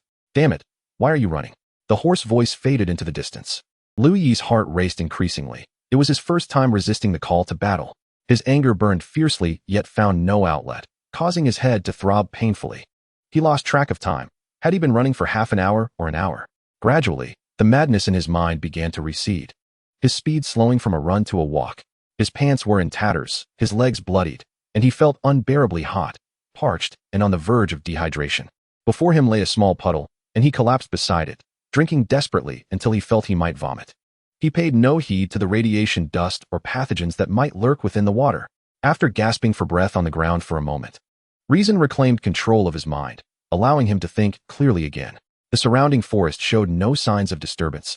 Jinbo had not pursued him. Lu Yi was uncertain of Jinbo's combat prowess, only aware that his arrows were heavy, with a shooting interval of about 3 seconds, a rather slow rate. Moreover, his physique was tall yet hunched, emaciated to the point of being skeletal, his bones severely distorted, and his skin and voice abnormal. This individual was a mutant. Truly a mutant with an appearance that defied normalcy. This man could sense me, Lu Yi pondered. Yet now, instinct told him that the crisis had passed. Lu Yi rose to his feet, feeling utterly fatigued. His body felt as heavy as stone. The frantic sprint he had just undertaken had drained all his energy. After discerning the direction, he began to walk slowly, his strength gradually returning. Thank heavens. Approximately 2 hours later, the surrounding terrain became familiar, and at last, a wooden cabin appeared before him, with someone seated at the entrance, gazing into the distance. Boss. Liao Ping hobbled towards him, extending a hand to assist Lu Yi, only to be gently rebuffed. Song Junjie emerged from the cabin, followed by a young man whose name seemed to be Wang Jiahao. Lu Yi's mind cleared considerably. Without offering any explanation, he issued a direct command. Let us go. His teammates obediently gathered their belongings and continued on their way. Suddenly, Lu Yi became acutely aware of his tattered clothing and the bloodstains marring his legs, which rendered his companion speechless. The group traversed silently for over 2 hours until dusk settled, finally coming upon the stone mountain once more and the little stone cabin by the edge of the forest. Yang Mi emerged from the cave, accompanied by Duo, and greeted the others. The presence of a beautiful woman amidst the desolate wilderness astonished the two new arrivals. Yet Liao Ping swiftly directed them to establish a temporary shelter. Lu Yi briefed Liao Ping on vigilance and other matters, instructing him to take Duo to stay in the stone cabin at night and not to come back unless necessary. He then entered the cave, blocking the entrance with a large stone. What happened? Are you all right? Yang Mi quietly inquired as she stood behind him. Luo Yi retrieved a box of medication from his backpack and handed it to her. Please boil some hot water for me. Perhaps having set down his burdens, he felt all his strength drain away. He removed his tattered coat. The cave was dim, obscuring his vision, and his undergarments were soaked and clinging, reeking of blood. Luo Yi lay on the stone stove within the cave, bare from the waist up, as Yang Mi tended to his wounds. You were far too careless this time, getting shot in a vein and losing so much blood without even realizing it. Are you made of wood? Yang Mi scolded softly while meticulously stitching his wound. In a daze, Luo Yi felt like a rag doll in her hands, being mended stitch by stitch. Although the pain was intense, he felt remarkably relaxed. He could finally affirm that returning today was the right choice. The radiation medication he brought back remained unopened, suggesting a low likelihood of poisoning. He hoped that Yang Mi would recover after taking this medicine. In this dark apocalyptic world, being alone would surely sap one's courage to endure. For the most terrifying of all fates is solitude. You certainly won't be leaving today, will you? Yang Mi suddenly asked in a hushed tone. With the entrance blocked, where else could I go? Yang Mi smiled warmly. By the way, I've discovered a way to control my anger. I won't lose control so easily anymore. Oh, do share. That's still a secret for now. Let me share an extraordinary encounter I had today. I came across a genuine mutant. Unmistakably not of normal human ilk. Oh, and there's more? In that moment, as I beheld the mutant, a fleeting fantasy crossed my mind. How splendid it would be to incorporate this being into our ranks. In contrast, ordinary humans seem but mere kittens and puppies. Yet, what followed were the lethal arrows, unmasked malice in full view. Had I, in a moment of reckless fervor, charged forward to confront the arrows, perhaps I would not find myself in this very predicament. So, what does it matter if they are of the same kind? This vendetta must be avenged. I shall surely bring that mutant to his end, Lu Yi declared with a calm demeanor. Yang Mi's hand trembled momentarily, taken aback, before regaining her composure. She reached for scissors nearby and severed the thread. What is the point of killing? Is it truly so significant? She inquired softly, illuminated by the firelight. Her slender neck appeared exquisite, her cheeks aglow with a soft radiance. Lu Yi lifted his arm, the fervor within him now impossible to suppress. Chapter 61. Slaying the mutant. The wind swept through the forest, chilling and biting, yet invigorating Lu Yi. Returning from the hunt, he felt a surge of warmth envelop him. And with the breeze upon him, his spirits lifted. It was the 6th day since his injury. The wound on his shoulder had healed at an accelerated pace compared to before. However, due to significant blood loss, he had remained weak for several days. Only today rediscovering a sense of vitality. Liao Ping was still recuperating in the stone hut. Accompanying Lu Yi on this hunting expedition were Song Junjia and Wang Jiahao, each bearing a wild boar, staggering slightly under the weight, for both boars were no trifles, exceeding 60 pounds. Lu Yi had indeed fulfilled his promise. Those who followed him would feast upon meat. Upon returning to the camp, Lu Yi sat atop a large stone outside the cave, where the terrain slightly elevated, affording him a view over the entire encampment. On a nearby hillside, the first cave had been excavated and, after reinforcement, had become home to Song Junjia and Wang Jiahao. Now roommates, Liao Ping, hindered by his injury, remained at the camp engaged in various crafts, surprisingly displaying a remarkable talent for furniture making, far surpassing Lu Yi's own efforts in aesthetics. In a corner by the forest's edge, a wooden toilet had also been erected. What was even more fortunate was the discovery of underground water in this region. After multiple excavations between the hillside and the woodland, they finally unearthed a spot where the wild grass thrived, albeit mostly withered. Yet, upon digging down, the soil was evidently moist. When the pit reached a depth of over half a meter, water began to seep forth.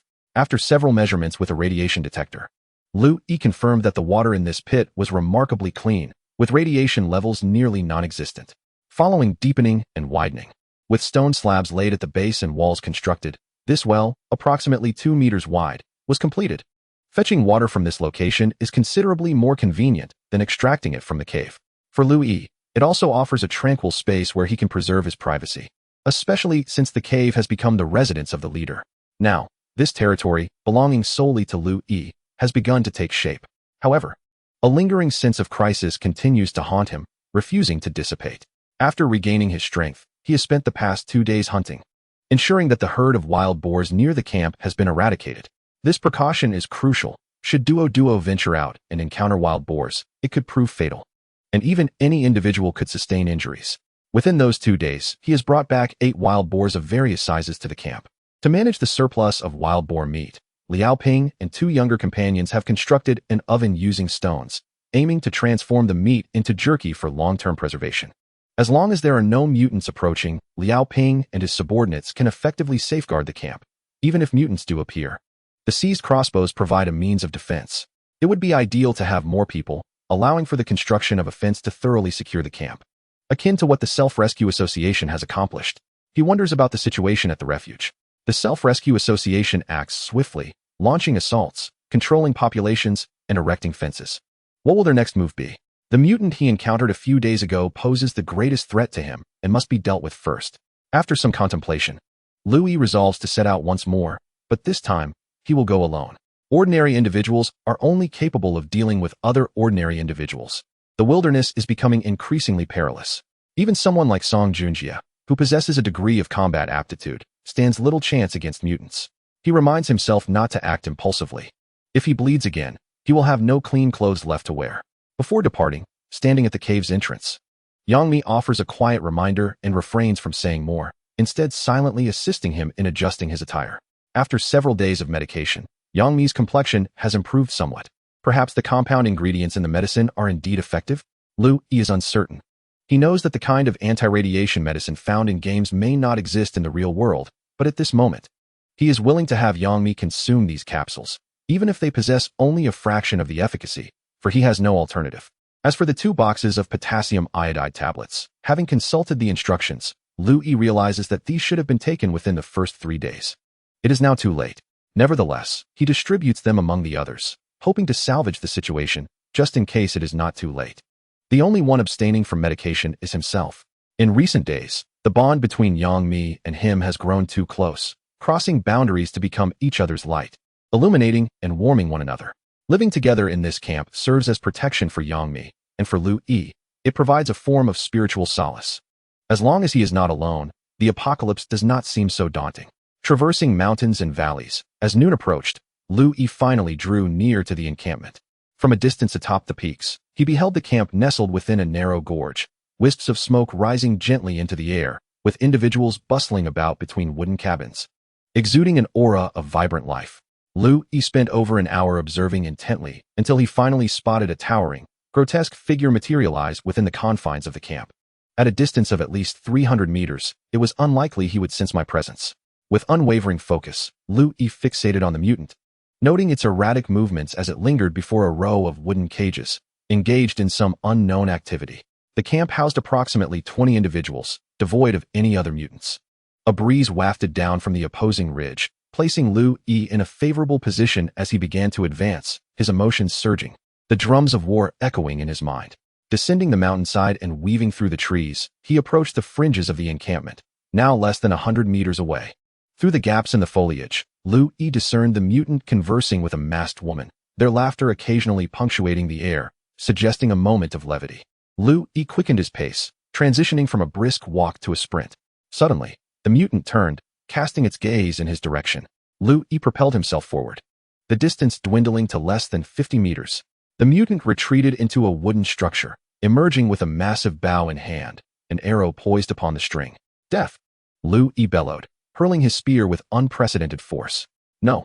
Cried the tall woman in alarm. The spear, like a bolt of lightning, streaked from the edge of the forest towards the heart of the encampment, striking the mutant. A sickening thud echoed, reminiscent of fruit being crushed. As Louis realized it was the sound of human flesh rupturing, the spear pierced through the mutant Jean Beau's body, propelling him backward, landing supine upon the ground. The sudden, lethal strike had succeeded. An overwhelming rush of exhilaration coursed through Louis, igniting a fervor within him as he rushed forward, brandishing his machete. Stop! The tall woman dashed forward, arms outstretched in an attempt to shield him. Louis swept his arm, casting her aside. Ah! The mutant on the ground howled, somehow rising with the spear still embedded within him, drawing back the bowstring. Buzz! An arrow shot forth. Simultaneously, the bow fell to the ground, and a severed arm soared through the air, blood spraying like rain. The mutant's left arm had been cleaved asunder. Do not kill Jean Beau, the woman wailed, her cries piercing the air. Blood oozed from the mutant's mouth as he knelt, glaring menacingly at Louis. This does not count. It was my oversight. Puff! Lu Yi's blade descended with lethal intent. Chapter 62. The repugnant camp in the struggle for survival amidst the apocalypse. Fairness is a mere illusion. In this game of life and death, the outcome reigns supreme. Jinbo is dead, regardless of his abilities or the potential he might have reached. It is now of no consequence. In matters of life and death, a single misstep leads only to demise. Lu Yi, wielding a knife, slowly surveyed his surroundings. A tall woman cradled Jinbo's lifeless body, weeping sorrowfully, while others emerged from the dwelling, yet none dared to intervene, nor could they meet Lu Yi's fierce gaze. After ending Jinbo's life, the tumult within Lu Yi began to wane. His self-control had ascended to a new level in recent days, allowing him, at this moment, to refrain from raising the knife again and instead regain his composure. At that juncture, an unusual event transpired. A balding man hurried towards them, clutching an oversized syringe. "Stop your weeping. Hurry, or it will be too late," he urged, disregarding the woman's cries as he knelt and plunged the needle deeply into the corpse's chest. "Quick, bring me a bottle," he shouted. Two individuals rushed over, holding empty glass bags. The man filled one with the blood he had drawn, cautioning, "Make sure it remains uncontaminated," and continued his extraction. Lu Yi furrowed his brow, feeling a revulsion he had not experienced even when confronting Jinbo. What is the purpose of this? Drawing blood from a corpse? While perplexed, he chose to remain silent, observing coldly. The woman, who had previously been crying, lifted her head, casting a look of resentment at Lu Yi. After a prolonged silence, her hatred dissipated, replaced by an indescribable numbness. "Do you realize you have shattered everyone's hopes?" she despaired. "Get lost," someone shouted from the shadows of the wooden cabin. "Murderer, leave at once. Why did you kill Jinbo? You are a villain. Jinbo has always saved us, and you have doomed us." The ordinary people began to curse, yet Lu Yi ignored their outcries and turned to the woman. "What is happening? Why are you extracting his blood?" She stood, wiping her tears, her voice cold. "What difference does it make if you know? Jinbo's blood can neutralize toxins and heal us wretched souls." Suddenly, she ripped the cloth from her face, revealing her features marred by several ring-like scars. Pale pink in hue, likely signs of mutation, yet not decayed, rather healed. Jinbo was a good man. Upon discovering that his blood could save us, he had been transfusing it to aid us. "Now do you understand the folly of your actions, you fool?" Her eyes turned icy as she fixed her gaze upon Lu Yi. "Why did you return? Why did you harm us?" Lu Yi finally comprehended why they had confined the mutated individuals in wooden cages. They had been utilizing Jinbo's blood for treatment all along. "You have slain Jinbo. You must compensate us," a voice called from the distance. The woman glared coldly at Lu Yi, as if recalling something, and suddenly lunged forward, clutching his arm. "You cannot leave. Jinbo said you are of the same kind. What is your blood type?" Lu Yi shook off her grasp, regarding her with disdain. "Don't let him escape," someone suddenly shouted. This person was extraordinary. Jinbo had instructed them to capture him and test his blood. Everyone emerged. This was their final opportunity, for they could not be deprived of precious blood. From the surrounding wooden huts, individuals rushed out, brandishing crude bows, arrows, wooden spears, and axes. It was then that Lu Yi noticed that some among them bore circular scars upon their faces. "You seek death." Lu Yi's gaze turned ferocious as he strode to Jinbo's corpse, causing the balding man, who was drawing blood, to retreat in fright. Lu Yi wrenched a spear from the body, glaring at the encroaching crowd. If they were intent on meeting their demise, he would not hesitate to eradicate these blood-sucking insects.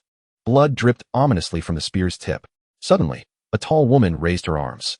"Everyone, do not approach. Step back, let me handle this." She turned to Lu Yi, her expression complex, and sighed. "I know you are formidable. Jinbo spoke of you again last night. Regrettably, we were careless and failed to seek you out. That was our mistake." As she spoke, her gaze softened. "If you and Jinbo are indeed of the same kind, we could very well unite. Alas, ever since his mutation, he has not dared to leave this camp. He cannot control himself. He suffers from a mental affliction, but I can apologize on his behalf, even though he is now deceased." Lu Yi was somewhat taken aback. This woman exhibited an unexpected level of forgiveness, relinquishing her hatred so swiftly. "Jinbo is dead. Your grievances with him have vanished. We are now without enmity. Why not get to know one another anew?" The woman gestured to the crowd, instructing, "Do not gawk. Assist Jinbo with Jinbo." She turned back to Lu Yi, forcing a faint smile as she sighed. "Alas, it is unfortunate we did not meet sooner. Let us not miss this chance again, shall we? Come to my room to talk." Lu Yi hesitated. He felt no remorse for killing Jinbo. Yet this camp piqued his interest, prompting him to delve deeper. However, the woman's subsequent words aroused his wariness. "This time, you have caused us much suffering. But that is all in the past. My name is Li Lihua. We could actually become friends. This sentiment felt oddly familiar, as if she sought to manipulate him. Louis chuckled coldly. No need for that.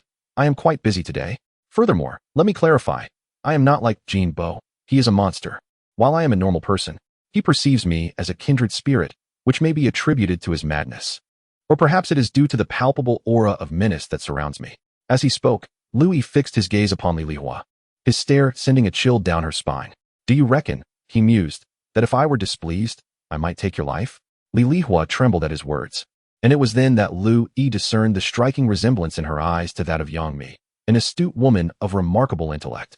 Yet, while Yang Mi exuded an air of relaxation, this woman instilled a sense of dread. Cease your mind games with me. I am not Jean Bo. Lu Yi interjected sharply.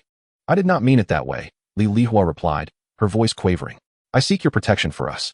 Without Jean Bo, we lack any means of safeguarding ourselves. There are often mutants lurking in these surroundings, she explained, attempting to glean his interest. Noticing Lu Yi's disinterest, she forced a smile. These individuals can accompany you, myself included. We will follow your lead. You could become our cornerstone. Lu Yi surveyed the vicinity, noting that half of the individuals present were infected. Although Jean Bo's blood had previously managed to control the affliction, who could say whether they would continue to mutate in the future? The prospect of being targeted by them left him with an unsettling feeling, even in the realm of sleep. Moreover, this woman, tall and striking despite the traces of infection on her visage, possessed an allure that he found unappealing. The fearsome undertones hidden within her gaze made him wary. Whatever she claims, she undoubtedly covets my blood, Lu Yi concluded in his mind, a wave of revulsion washing over him. Chapter 63. Equality under radiation. Lu Yi departed from the camp, without anyone daring to impede his path, save for that persistent woman, Li Lihua, who pursued him for an extended period. Yet, Louis remained resolute, not glancing back. He yearned to sever all ties with these individuals, not wishing to become the next Jean Bo. Their mere existence repulsed him. Having inspected the camp and gleaned further insights, he could only lament the fate of Jean Bo. Perhaps the side effects of mutation had muddled his mind, rendering him incapable of rational thought, thus allowing Li Lihua to manipulate him into becoming not only the camp's security, but also a communal blood source, extracted every few days. This was likely why Jean Bo, despite his imposing stature, appeared frail. The O-type blood coursing through his veins had turned into a curse. Jean Bo's blood was deemed a potential antidote against the plague, a defense against radiation, and a means to bolster health. As for his bow, its formidable power was merely a result of its size, yet Lu Yi found it unwieldy, unable to shoot accurately, and thus discarded it. Furthermore, he had already honed his skills in spear throwing and saw no need to practice another similar ranged weapon, unless it were firearms. As he distanced himself further from the camp, it became evident that the inhabitants would likely perish unless they found another Jean Bo. Today's excursion had finally dispelled the looming threat that had plagued his thoughts for days. Lu Yi walked through the mountains, his spirits considerably lifted. As thoughts swirled through his mind, he pondered whether the blood of Jean Bo could reverse the mutations in others, and if he himself might possess the same potential. Why? Upon their first encounter, did a profound animosity arise between him and Jean Bo? Was it perhaps due to his incompletely transformed state? Would he find himself in a similar clash with other mutants? These questions tangled in his consciousness, yet no answers emerged, and he soon set them aside. Today, Lu Yi's second objective was to approach the perimeter of the refuge zone, continuing his observations while also engaging in some trade. Unlike the cavernous area, the region within a kilometer outside the fence was populated with numerous refugees, some settled in clusters, others residing alone. However, many solitary shelters stood abandoned, their fires long extinguished, indicating their occupants had vanished. In the wilderness, the closer he drew to the fence, the more graves and fallen bodies appeared. The surrounding vegetation had begun to wither. This subtropical area, once home to towering evergreen trees, now displayed a sickly yellow hue. As he ascended a ridge, Lu Yi surveyed the landscape, noting patches of withered foliage amidst the green, as if the forest itself were suffering from alopecia. The sky loomed ominously, akin to a vast leaden metal shroud imprisoning the earth. Lu Yi tilted his head back, feeling icy particles in the wind against his face. What was happening? Had it begun to snow? Yet these white specks were not flakes of snow, but tiny grains, even smaller than rice.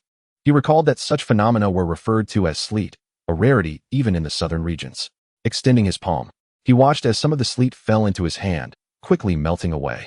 Upon closer inspection, he realized these particles were not pure white, but mingled with numerous black specks. Damn it! Lu Yi cursed, for no innocent human should endure such calamity.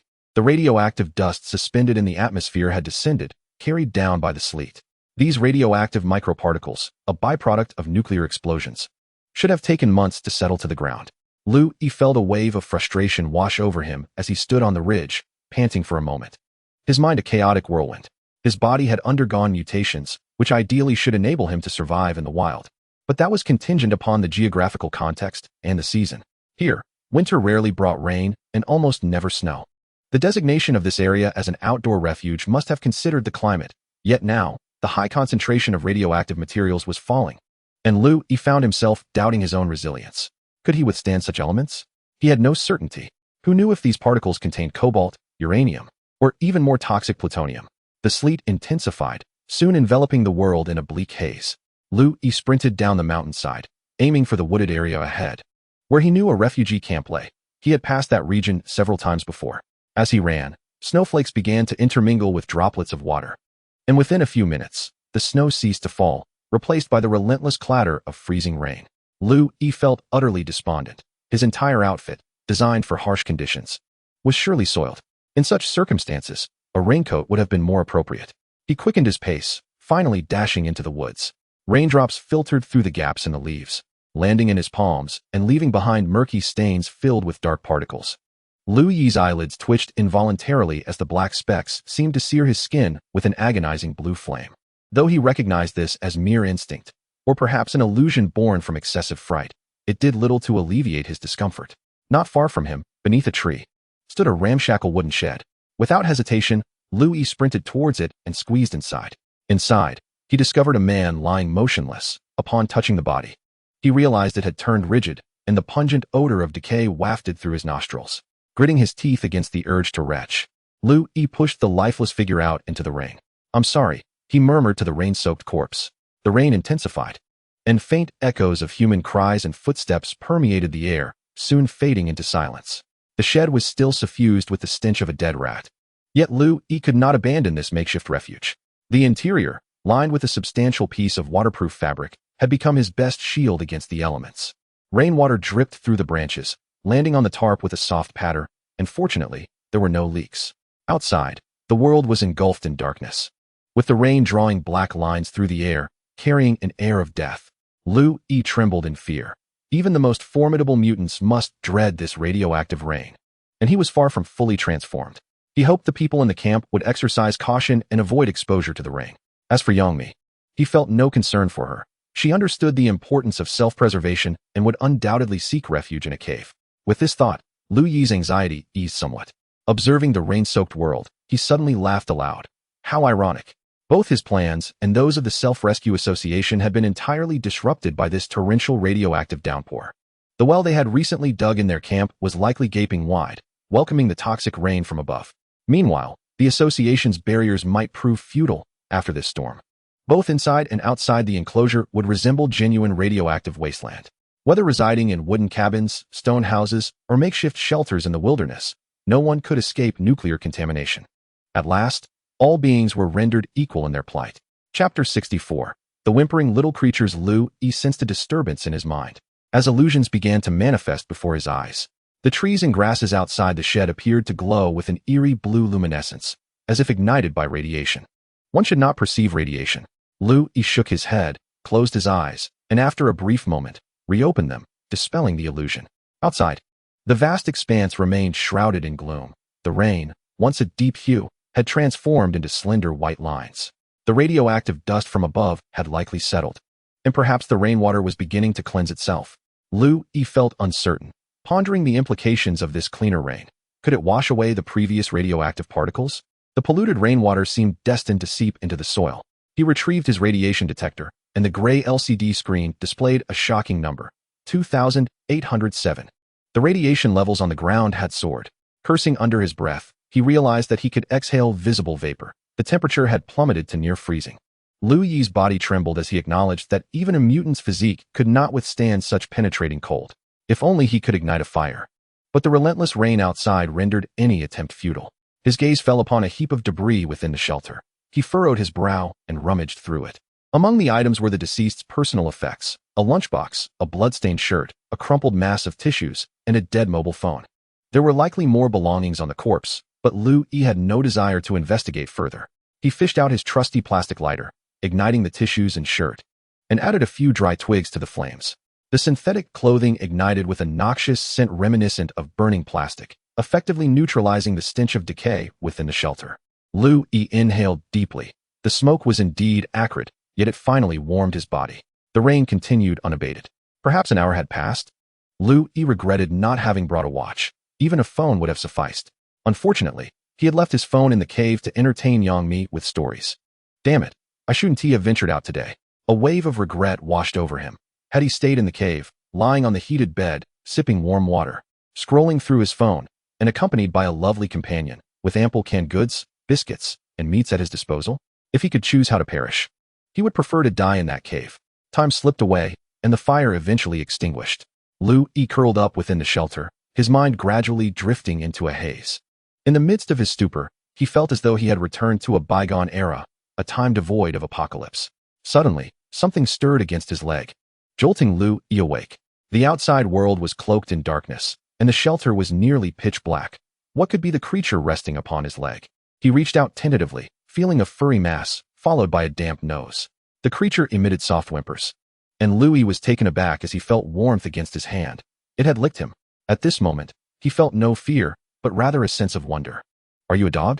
The small creature emitted a few more sounds, indeed resembling the barks of a puppy. Lu Yi extended his hand to stroke the little dog. Its fur dampened by the rain, quivering slightly. Who had brought this dog here? It was not uncommon for one to carry a dog while fleeing. In such a vast world, one could encounter all sorts of individuals and circumstances. This dog was fortunate, having survived despite the apocalypse that had transpired so long ago. Surrounding them were countless refugees. How had this creature not been captured and consumed, especially when there were even those resorting to cannibalism? Lu Yi's spirits lifted upon discovering the dog, and his mind gradually began to clear. With radiation descending upon them, all life seemed doomed. Yet encountering this creature felt like fate. Perhaps they were destined to face death together today. The dog leaned against Lu Yi's leg, gradually ceasing its tremors, its fur drying and fluffing up once more. Had the rain lessened? The outside world appeared less shrouded in darkness, as if transitioning from night back to dawn. After a while, the air became clear and transparent, and the sky brightened anew. It was then that Lu Yi discerned the creature resting against his leg, a fluffy, tawny puppy, perhaps only a month or two old. Its breed was uncertain. It had black ears and a black back, possibly a wolf dog or a mutt. It mattered little. After all, this creature would not survive long. Lu Yi retrieved the radiation detector once more, and the numbers had escalated to 3,549. Lacking a manual, he understood the implications of this figure. Even in such a remote location, the surroundings might have transformed into a standard wasteland of radiation with hundreds, thousands, or even tens of thousands of units. Earlier, when traversing the wilderness, Lu Yi had been anxious about the radiation levels rising from 4 to 5 Roentgens. But now he mused that the vast majority of life should have perished, save for the rats and cockroaches. The puppy at his feet whimpered again, prompting Lu Yi to glance at it. He fished a piece of compressed biscuit from his pocket and offered it to the pup. The little creature crunched on the biscuit, but perhaps finding it too hard, it paused and whimpered again. Not to your liking? If you manage to survive, I shall provide you with meat aplenty.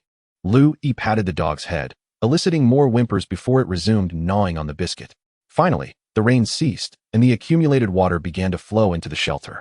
Lu Yi crawled out, standing in the muddy puddles. The dog whimpered, eager to join him outside. Lu Yi bent down and scooped up the puppy, cradling it in his arms. Nearby, a lifeless body lay soaked, now facing the sky, its face surprisingly clean and serene in death. Clutching the dog and bearing his spear, Lu Yi waded through the water, departing the forested area. The afternoon has arrived, the rain has ceased, and the air now carries a refreshing quality. However, Lu Yi is acutely aware that radiation permeates the environment, inflicting harm on each of his cells. His heart feels simultaneously empty, filled with hope yet devoid of expectation. Approaching the fence, he notices that the nearby watchtower is desolate and devoid of personnel. Around the enclosure, there is not a single member of the association in sight. The patrols have vanished. Cradling his dog, Lu Yi wanders aimlessly, mirroring the gaunt figures emerging from the forest, their expressions equally lost. Yet, inexplicably, he senses that hope may not be entirely extinguished. Arriving at the gate of the enclosure, he peers inside to find it unguarded. Even the sentry has fled. At this moment, Lu Yi suddenly hesitates to enter. Instead, he longs to return home, to that cozy cavern. Chapter 65. Let us all hide away. The warm water cascades down from above, enveloping him in steam, and as Lu Yi tilts his head back, he experiences a dizzying yet pleasurable sensation. Upon returning from the wilderness to the cave, he becomes acutely aware of his physical state, fatigue and dizziness indicating that he has suffered from excessive radiation exposure. Retreating into the small bathing alcove, Lu Yi takes an invigorating shower. Fortunately, Yang Mi has prepared ample firewood within the cave, heating 2 barrels of water, allowing him to cleanse himself thoroughly. Regrettably, his jacket has become contaminated, yet he cannot bear to discard it. For now, he tosses it into a basket, hoping to wash it clean later. Henceforth, he can only traverse the wilderness clad in a vest, if there is to be a future at all. Dressing in a clean set of thermal undergarments, the last of his stock, Lu Yi returns to the inner chamber and sits on the heated platform. After his shower, his radiation levels have dropped below 5. He is certain to have inhaled some radioactive particles, but he chooses to ignore it, allowing his body to endure. He dries his hair, mindful of the chill in the air. Today is particularly cold. Yang Mi hands him a dry towel, which carries a faint, pleasant aroma. As he dries his hair, he feels his spirits lift. The little dog you brought back seems to have some issues, Yang Mi remarks, sitting beside Lu Yi and glancing at the dog by the fire. What is it? He inquires. This doesn't seem to be a dog at all. She responds. It appears to be less than 2 months old. Consider it. It's been nearly 2 months since the apocalypse. Where could such a small dog come from? Perhaps someone brought a larger dog in, and this one was born here? Lu Yi suggests. True, but why is it eating raw meat? She questions. At this, Lu Yi turns his gaze to the dog, which is gnawing on a sizable piece of wild boar bone, its front paws gripping it tightly as it tears into the flesh, emitting muffled sounds of enjoyment. The meat is indeed raw. Could it be? Is this creature a wolf? Are there still wild wolves in the country? They must be extinct by now. Lu Yi exclaims. No, in the south, there are indeed wild wolves, particularly in our Guangdong province and the neighboring Guangxi. I once came across a video that mentioned a wild wolf entering a school, drawing the attention of students. Yang Mi remarked. You truly have a sharp eye. You've once again uncovered my blind spot. Lu Yi chuckled. Indeed. Yang Mi smiled gently, linking her arm with Lu Yi's in a natural gesture. An indescribable joy enveloped Lu Yi, who suddenly realized that he had entirely bid farewell to the disappointments of his past romantic endeavors. The image of his ex-girlfriend could be completely erased from his mind. One should be with those who cherish them, rather than unilaterally offering oneself. Having the right companion not only facilitates healing of the spirit, but also mitigates one's tendencies toward madness. Ami, I've come to a realization. I don't think I can be considered a mutant in the conventional sense, Lu Yi stated. Only now do you understand? You are certainly not. You will always be a normal person, Yang Mi said, resting her head on his shoulder. Let us hope so, Lu Yi thought quietly, still feeling somewhat uncertain. Yet he did not wish to voice any discouraging words. The two sat in silence, and Lu Yi felt warmth enveloping his body, the discomfort from the radiation gradually waning. Suddenly, someone at the cave entrance called out, Boss, are you free? It was Liao Ping.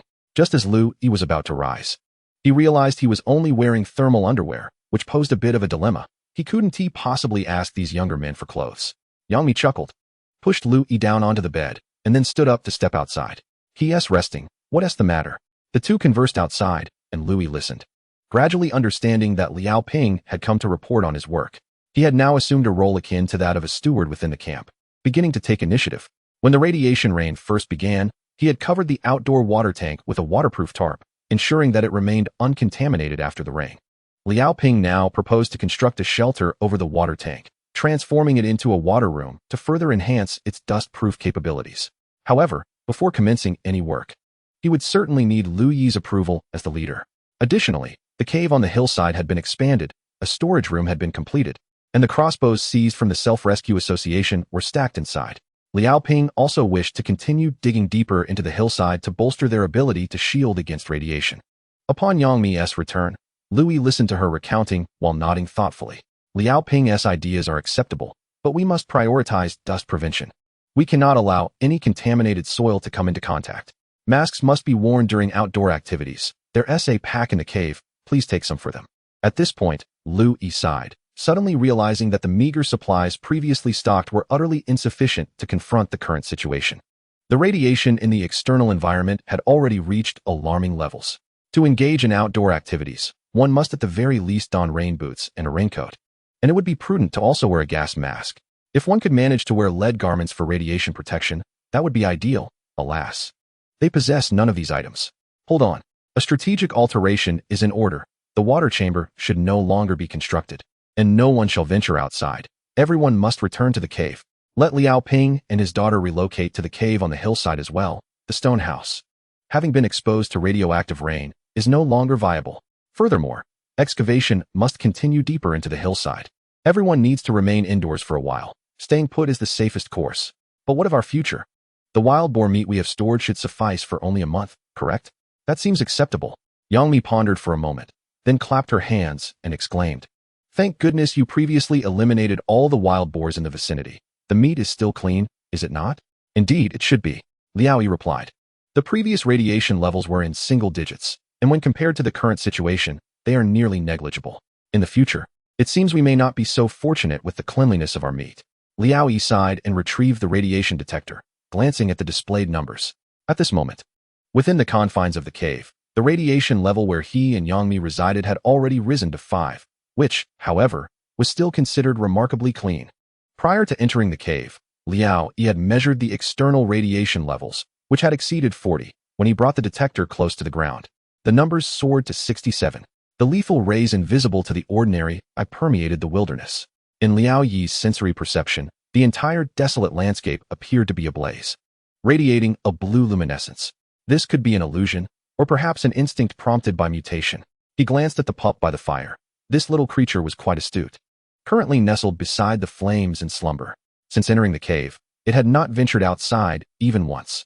Initially, Liao Yi had worried that this little one might take flight after satisfying its hunger. If even dogs dare not tread upon the irradiated wasteland, what chance do ordinary people have? Perhaps it is best to allow their leader to recuperate before making any further judgments. Chapter 66. The Bald Beauty in the following days. Liao Yi and Yang Mi remained ensconced within the cave, subsisting on the wild boar meat and canned goods previously stored, hardly ever emerging from the cave entrance. Their days within the cave drifted by in a daze, until one morning, Yang Mi leaned close and whispered, "Happy New Year." This jolted Liao Yi awake, as if from a dream. So passed the first spring festival in this apocalyptic era. Yet, how many souls remain alive to witness this holiday? The suspiciously bred pup astounded Liao Yi. This little creature scurried about the cave, yet upon reaching the entrance, it would promptly retreat, refusing to set its paws outside. Whimpering in evident fear. Could it be that this small creature is also sensitive to radiation? Liao Yi even speculated that the pup might have undergone mutation. Yet, it appeared to be merely an ordinary little dog, its yellow and black fur soft, and its ears drooping helplessly. In recent days, Liao Ping has reported several times that a branching cave has been excavated on the hillside. Unfortunately, as they continued to dig deeper, they encountered large boulders, forcing them to halt their progress. The excavated soil has been spread outside the cave entrance, effectively isolating the contaminated earth. Liao Ping even suggested utilizing this soil for paving paths within the camp. However, Louis advised him to remain indoors as Liao Ping's complexion had changed. His face appeared as though it had been sunburned, with a faint reddish hue that, while seemingly benign, could easily be mistaken for a healthy glow or elevated blood pressure. In reality, it was a clear indication of radiation exposure. Fortunately, Liao Ping had not exhibited any other symptoms. Perhaps his body had a commendable tolerance to radiation. Nevertheless, he remained an ordinary person, and could he truly compare himself to the mutated beings? Only Lu Yi's physique had the potential to fully recover after adequate rest. He had not displayed any symptoms such as skin burns, vomiting, or diarrhea, merely experiencing initial weakness for a day. Thus, the survival of this small group relied heavily on their leader. The contaminated jacket was ultimately discarded, and now Lu Yi donned a peculiar black coat, fashioned from waterproof fabric resembling a raincoat. The stitching was coarse, crafted from bark rope, a material derived from the thin inner layer of bark, skillfully twisted by Yang Mi. The needle was fashioned from a spiny pig bone. Life within the cave had grown increasingly primitive. Yang Mi found a peculiar fondness for this primal existence, even becoming somewhat immersed in the role. Once, while stroking a small dog, she suddenly expressed a desire to create a leather vest, albeit lacking the necessary materials. Outside, the radiation stabilized at a level of 40 rems. After evaluating his health, Lu Yi resolved to venture out of the cave once more. The supplies within the camp were insufficient for prolonged survival. It was imperative to seek opportunities beyond. They could either continue north, traversing 20 kilometers of desolate wilderness, or head south back to the refuge valley, where resources were more abundant. Louis opted for the direction of the refuge. After several days, The landscape beyond the cave transformed, the forests and mountains all adopting a hue of desolation. This radioactive rainfall had harmed not only animals, but also plants. As they traversed the woodland, yellow leaves cascaded from the trees, resembling the onset of autumn. Such a sight was unprecedented in the southern regions. Could this be termed a nuclear autumn? Along the way, as they neared the refuge, the number of corpses increased, while the living seemed to dwindle. These survivors are not necessarily the most robust. Some appear emaciated, unmistakably suffering from prolonged malnutrition. Their survival may stem purely from a heightened tolerance to radiation, or perhaps they have experienced slight mutations, granting them some degree of resistance to radiation, especially after the Great Plague. However, mutations are unpredictable. Their bodies have not grown stronger. Rather, most have been weakened, reduced to a state of illness. It may be that henceforth, those who can endure in this world are merely the sickly survivors, rendering the concept of the sick obsolete, as all would be considered normal, albeit frilier, with shorter lifespans. Whether in the pre-apocalyptic news or the observations made post-catastrophe, humanity itself seems irrevocably altered. The majority have been diminished. While a rare few have emerged as powerful yet grotesquely distorted, their appearances mutated, even driven to madness, becoming entities that are reproductively isolated from humans, no longer truly human. Luo harbors a hypothesis. Perhaps those like himself, in this particular form of humanity, are the true fortunate ones? Am I truly a mutant? If there is no reproductive isolation, then I remain a normal individual. A thought suddenly crossed Luo Yi's mind, albeit fleetingly dismissed. In this time of pervasive radiation dust, amidst the chaos of survival, those who dare to reproduce must be the utmost fools. Nevertheless, it matters little. Outwardly, no one can discern my mutations. A sense of ease washed over him, as traversing the wilderness this time felt less arduous. Evidently, the rest he had taken in recent days had served him well. Before long, the wooden barriers of the refuge came into view. Outside the enclosure, numerous individuals lay motionless in the woods, their fates uncertain. Nearby, only a scant few could be seen, some wandering aimlessly, while others huddled around a fire, whispering in hushed tones. Yet, despite their proximity, they seemed to have coalesced, sharing a semblance of life in this forest. After the radiation rain, these survivors appeared to have unified. Those who were once scattered began to congregate, perhaps driven by the omnipresence of death, as the living grew fearful. Still, Luo felt an unsettling abnormality. The number of people outside the enclosure was still alarmingly sparse. Good sirs, may I inquire why there are so few individuals active in this area? Luo approached a fire where 3 individuals huddled for warmth, one of whom was roasting a string of rats over the crackling flames. Of course, it's due to illness. After the rain, everyone has fallen ill. Those who can still rise, as you can see, are gathered here, replied the man roasting the rats. Brother, you appear quite well. It seems you are the strongest among us, another remarked, scrutinizing Luo. Perhaps it is simply our good fortune, Luo responded. Indeed, those who have weathered this storm are undoubtedly favored by destiny. Allow me to share with you that when the rain first began to pour, it was utterly terrifying. The water itself was a deep, ominous black. I witnessed a fool daring to catch the rainwater in his mouth, despite my attempts to dissuade him, ignoring my warnings. He soon succumbed to both vomiting and diarrhea, and within 2 days, he perished.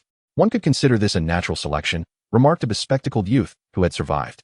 Natural selection? My foot. This is a manufactured apocalypse, retorted another man. Things could be worse. The metropolis has already transformed into a living hell, chimed in a newcomer, who had squeezed closer to the fire, rubbing his hands together while letting out a sigh. Do not rejoice too soon.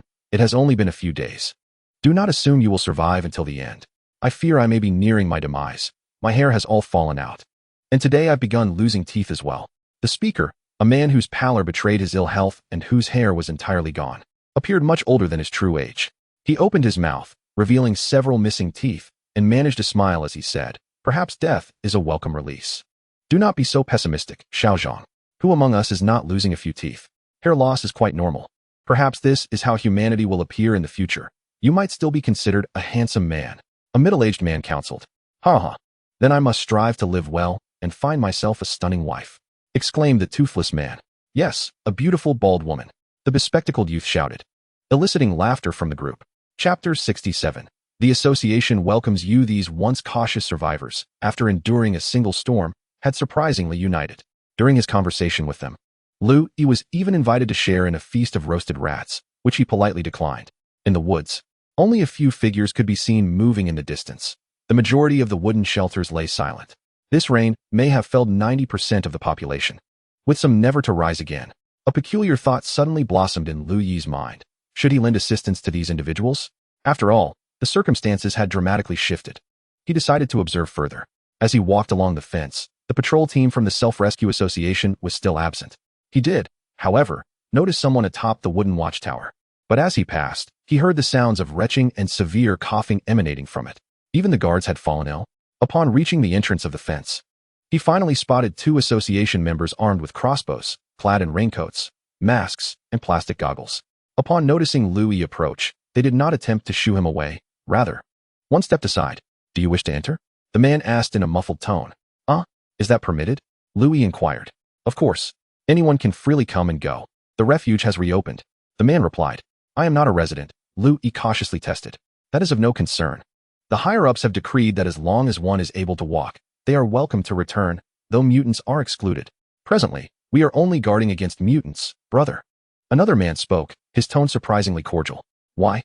I'm a bit uneasy," Lu Yi remarked. "Are you joking with me, brother? I'm not blind. With your appearance, what do you have to fear?" As he spoke, the guard reached out and pinched Lu Yi's arm. Quite strong. Helping the association is surely better than starving and freezing outside." Lu Yi remained hesitant, and another man impatiently pushed back his hood, revealing a bald head, and said, "See? We've all lost our hair. How many can withstand the radiation now? Our leader has stated that the shelter is in dire need of labor. There are numerous tasks suited for you. Indeed, come on. Earn enough points, and you can reside in the building, surrounded by plenty of beautiful women, reveling every night. Oh, and no taxes. Who would have thought such changes could occur?" Lu Yi mused. "Hey, there's hardly anyone left. Blame the rain. If it keeps up like this, humanity will be wiped out," a deep-voiced man lamented. "My friend, if you wish to enter, head to the security office on the first floor of the central building and ask for Captain Zhao. Just mention that Li Mingliang referred you. If I can receive a recruitment bonus, I'll treat you to a drink later," the bald man added. After a moment's contemplation, Lu Yi finally stepped inside. The scene within the shelter had transformed. Along the banks of the small river, the previously scattered wooden shacks and shelters had vanished. The entire valley at the heart of the shelter was now filled with neat rows of wooden houses, appearing remarkably clean and orderly, evoking in Lu Yi a sense of having entered a rustic town from a Western film. However, at that moment, the residential area was remarkably sparse.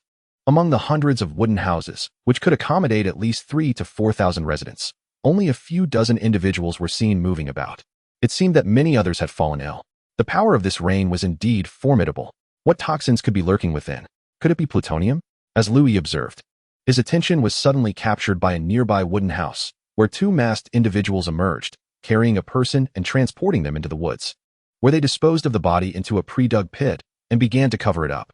Obscured by the trees, Lu Yi could not see clearly, but he discerned that the woods were dotted with elongated mounds of earth, likely numbering over 100, while some workers nearby were digging. Further away, along the edges of the valley of the shelter, similar earth mounds were visible throughout the woods, with many individuals engaged in digging pits. Have so many perished? Lu Yi furrowed his brow. No wonder the Self-Rescue Association had thrown open its doors. A large portion of the inhabitants in the valley had fallen ill, leaving them with no one to rely on. These wooden houses must be compromised. After being drenched by the rain, the radiation dust had adhered to the wood, making it difficult to wash away, and the porous material would leak. The concrete structures should be in better condition. As Lu Yi approached the building, he noticed slightly more activity in this area, yet still only a few dozen individuals, nearly all clad in raincoats and masks, moving hurriedly. The security office on the first floor is easily located. It is the first room at the corridor's entrance. Captain Zhao, a middle-aged man with sparse eyebrows and hair, possesses a refined demeanor reminiscent of a teacher, making it difficult to fathom that he once participated in seizing the refuge zone. "I was introduced by Li Mingliang at the entrance," said Lu Yi. Soon enough, Lu Yi received a red plastic magnetic card, using the alias Wang Cheng for this occasion. Captain Zhao typed a few keys on the keyboard and chuckled. "You've previously held a resident card. Haven to you? It has returned full circle, but fortuitously. The old cards are now void. Henceforth, there will be no distinction between residents and members." Lu Yi smiled non-committally, skeptical, for he understood that beneath the surface, many complexities lay hidden. Captain Zhao further explained, "This magnetic card is registered to your name. Do not misplace it. It can be recharged, and all transactions within the building will require card swiping." "Weren't we using point cards before?" Lu Yi inquired. "All have been abolished. Too many have fallen in recent days. Someone brought over 1,000 cards to purchase goods. Where do you think they acquired them? Thus, all old cards are invalidated. We will exclusively utilize rechargeable cards from now on. Lu Yi chuckled. Evidently, the association would not suffer losses, having reaped another harvest. Ironically, he still possessed a stash of confiscated cards, worth several thousand points, which had now been reset to 0. In future dealings with the Self-Rescue Association, one must avoid accruing points and spend them promptly. Young man, your physique appears robust. Do you dare to venture outside without protective gear? Would you like to undertake a high-point task? Captain Zhao suggested. What kind of task? Lu Yi asked. Gathering supplies. Accompany the vehicle outside, generally returning before dark. Of course, should you need to stay overnight, points will be calculated for 2 days, with a basic reward of 1,000 points per day. Additional rewards will be given for specified supplies listed, while any materials outside the list will belong to you, and the association can buy them back at a premium. After a moment of contemplation, Lu Yi nodded. All right. The association will provide you with a raincoat and mask for free. The rest of the equipment will be your responsibility. Let me check. There's a team heading to Qingyang town this afternoon. Wait while I inquire. Captain Zhao retrieved a walkie-talkie from the drawer, causing Lu Yi's eyes to brighten with the fleeting thought of seizing it on the spot, yet he suppressed the impulse. Hello? Team 9, Zhao Jia, do you copy? Captain Zhao called out. After a crackling sound from the walkie-talkie, a male voice responded, Team 9, Zhao Jia here. I have a newcomer. Does your team need more members? Yes. The more, the merrier. We can depart shortly. Chapter 68. Disposable supplies. Lu Yi felt that today's daring venture represented a significant leap forward. At this moment, he found himself seated in a modified pickup truck, its windows reinforced with steel bars, yet devoid of glass, including the windshield. Beneath him, shards of glass littered the vehicle's floor. As the cold wind swept in through the openings, it sent shivers down his spine. Fortunately, Lu Yi's constitution held up relatively well, while the other team members appeared to fare worse. Seated in the front passenger seat was a young man with shoulder-length hair, exuding an alternative aura, yet he huddled beneath a raincoat, shivering uncontrollably. His face was flushed, devoid of a mask, as if he were burning with fever. In the back seat with Lu Yi were 3 individuals.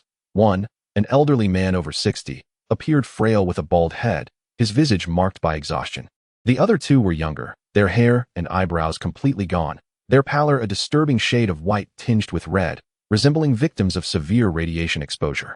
The driver, Zhuang Jia, the captain of the 9th search team, maintained a commendable state of mind, seemingly unaffected by the radiation.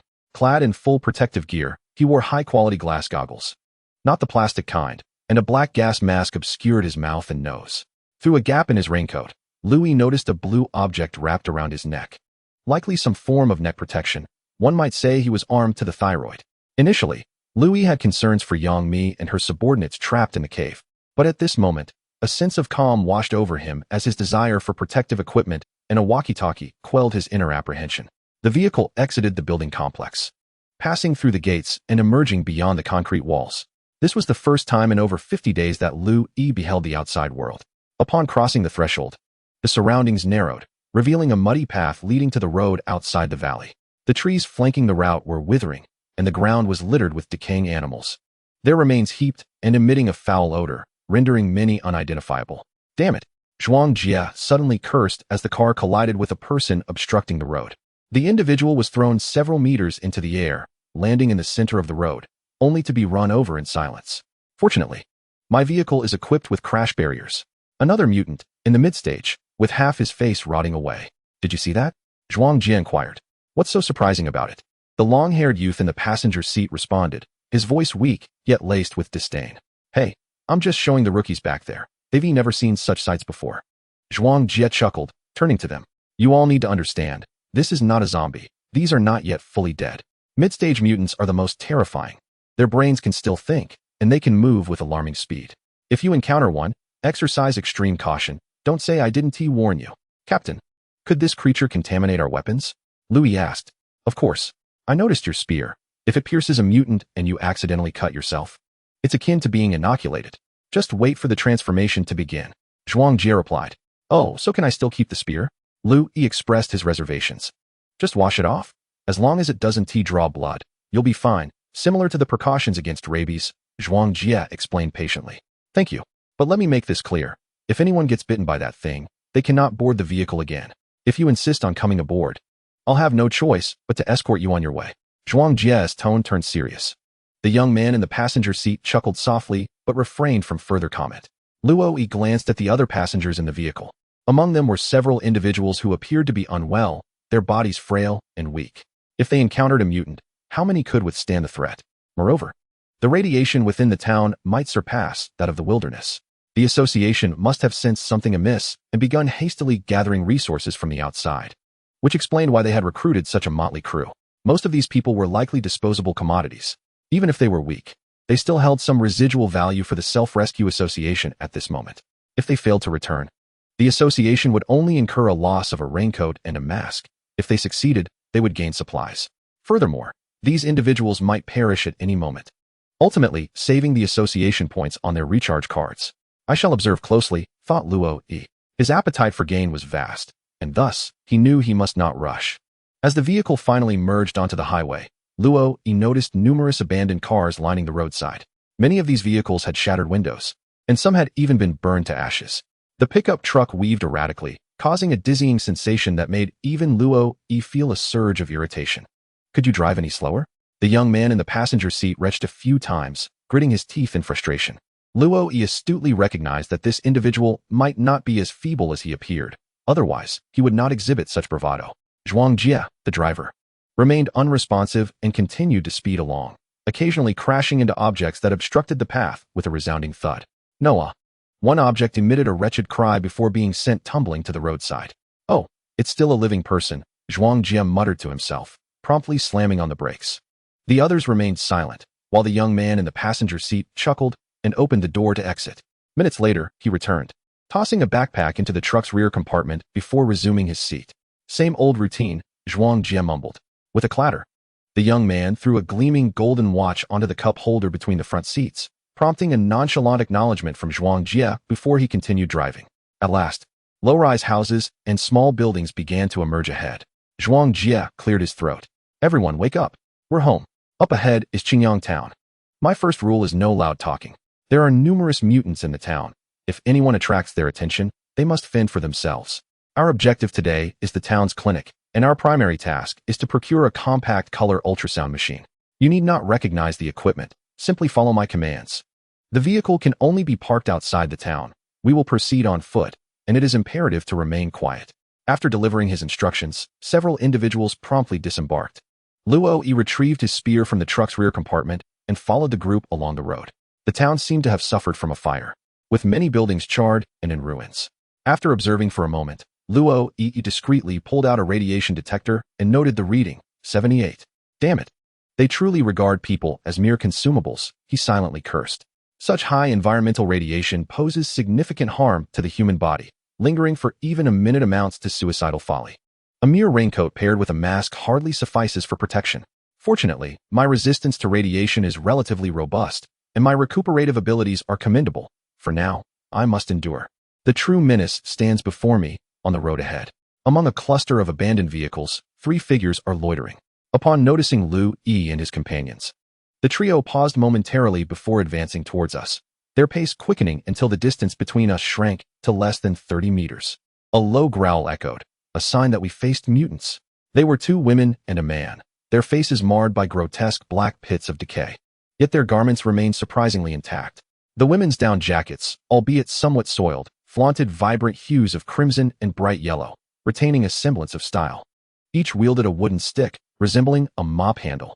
Intriguingly, the man sported a black German-style helmet, emblazoned with the 2 stark white characters, security. His upper body was clad in a dark green uniform, overlaid with a thick black riot vest, and he brandished a U-shaped riot fork with intent. Good heavens, is that an armed zombie? Or perhaps an armed mutant? Exclaimed a bald youth in astonishment. Rookie, refrain from drawing attention. Eliminate them swiftly, admonished Zhuang Jie. Lu Yi's gaze fell upon the security guard's waist, where a walkie-talkie was affixed. Chapter 69, No one shall steal from me. Indeed, seeking opportunities was a wise choice. Lu Yi's heart swelled with delight. Today, this walkie-talkie shall not be snatched from my grasp. The 3 mutants charged forward, while the 2 bald youths hesitated, reluctant to engage. Just as Lu Yi grasped his spear and took a step forward, the long-haired youth acted first. He loosed a bolt from his crossbow, striking the guard squarely in the left chest. To his surprise, it did not penetrate but instead fell harmlessly away. The vest's exterior proved quite resilient against piercing attacks. Interesting. The long-haired youth began, but Lu Yi, a gust of wind, was already upon them. With a sweeping motion, he felled the security guard, swiftly kicking the riot fork from his grasp and pinning him to the ground. The guard writhed in a frenzy, attempting to bite Lu Yi's foot. But he could not reach, his chest firmly restrained as he clawed at Lu Yi's pant leg. In a heartbeat, Lu Yi bent down, liberated the walkie-talkie, and stowed it in his backpack. The entire exchange took scarcely 5 seconds. Wow, came the long-haired youth's astonished voice from behind. Suddenly, an arrow whizzed past, striking one of the women in the face and knocking her down. Zhuang Jie was the archer. Stay focused, Zhuang Jie urged quietly, retreating 2 steps as he readied his crossbow once more, releasing another arrow. Thwack! This time, it struck the second female mutant squarely in the face, causing her to collapse as well. Lu Yi contemplated briefly before thrusting his spear, ending the life of the male mutant. Dark crimson blood flowed forth, staining both the helmet and the stab-proof vest. Lu Yi shook his head. Having pondered the matter, he resolved to abandon these 2 items. They occupied too much space, and his backpack must be reserved for more valuable possessions. If others wished to take them, they were welcome to do so, for they were already soiled. The long-haired youth continued to walk ahead in silence, while the old man and the 2 bald youths remained in a state of trepidation. It was only when Zhuang Jie called out to them that they regained their senses and followed suit. Zhuang Jie appeared to be in good spirits, his steps light and buoyant. The group proceeded along the road for several dozen meters when 2 more mutants lunged out from the roadside, both of which Zhuang Jie dispatched with remarkable accuracy, each falling to his arrows. Previously, Zhuang Jie had mentioned that the blood of the mutants was contaminated. Thus, Lu Yi observed that he refrained from retrieving the crossbow bolts stained with blood. Should they encounter a multitude of foes, ammunition might become scarce. Nevertheless, Zhuang Jie's aim was impeccable. As they continued on their way, more mutants emerged, yet perhaps due to prolonged infection, they had lost their ability to speak, resorting only to low growls, their eyes devoid of any semblance of intelligence. Lu Yi felled each mutant with a spear thrust, occasionally feeling a tremor within. These were once humans. He understood that hesitation was not an option, yet a flicker of compassion surfaced. Once humanity reached the stage of becoming a mutant, there was little hope of return. They could only decay slowly, marching towards annihilation, unless there existed a variant like Jean Bo, who could continuously provide blood transfusions to those mutants with milder symptoms, potentially reversing this grim fate. Perhaps he too could, however, despite his sympathy. Lu Yi harbored no illusions of sacrificing himself to save others. After all, when Jean Bo perished, the first thoughts of the people were not of vengeance, but rather the urgent extraction of his last precious vials of blood and the demand for compensation. Were such beings truly worthy of salvation? Gradually, over a dozen mutants had succumbed beneath his spear. Your name is Wang Cheng, is it? Quite skilled, Zhuang Jie remarked as he walked alongside Lu Yi, offering quiet praise. This time, Lu Yi had assumed a pseudonym upon returning to the refuge. He merely nodded in acknowledgement, saying nothing further. Behind them, the long-haired youth chuckled softly, raising his weapon to take down a cross-dressing mutant by the roadside. Not bad, it's rather akin to hunting, Lu Yi commented. You are being modest. Hunting with a spear is inherently challenging. What did you do before the apocalypse, a professional hunter? Zhuang Jie inquired with curiosity.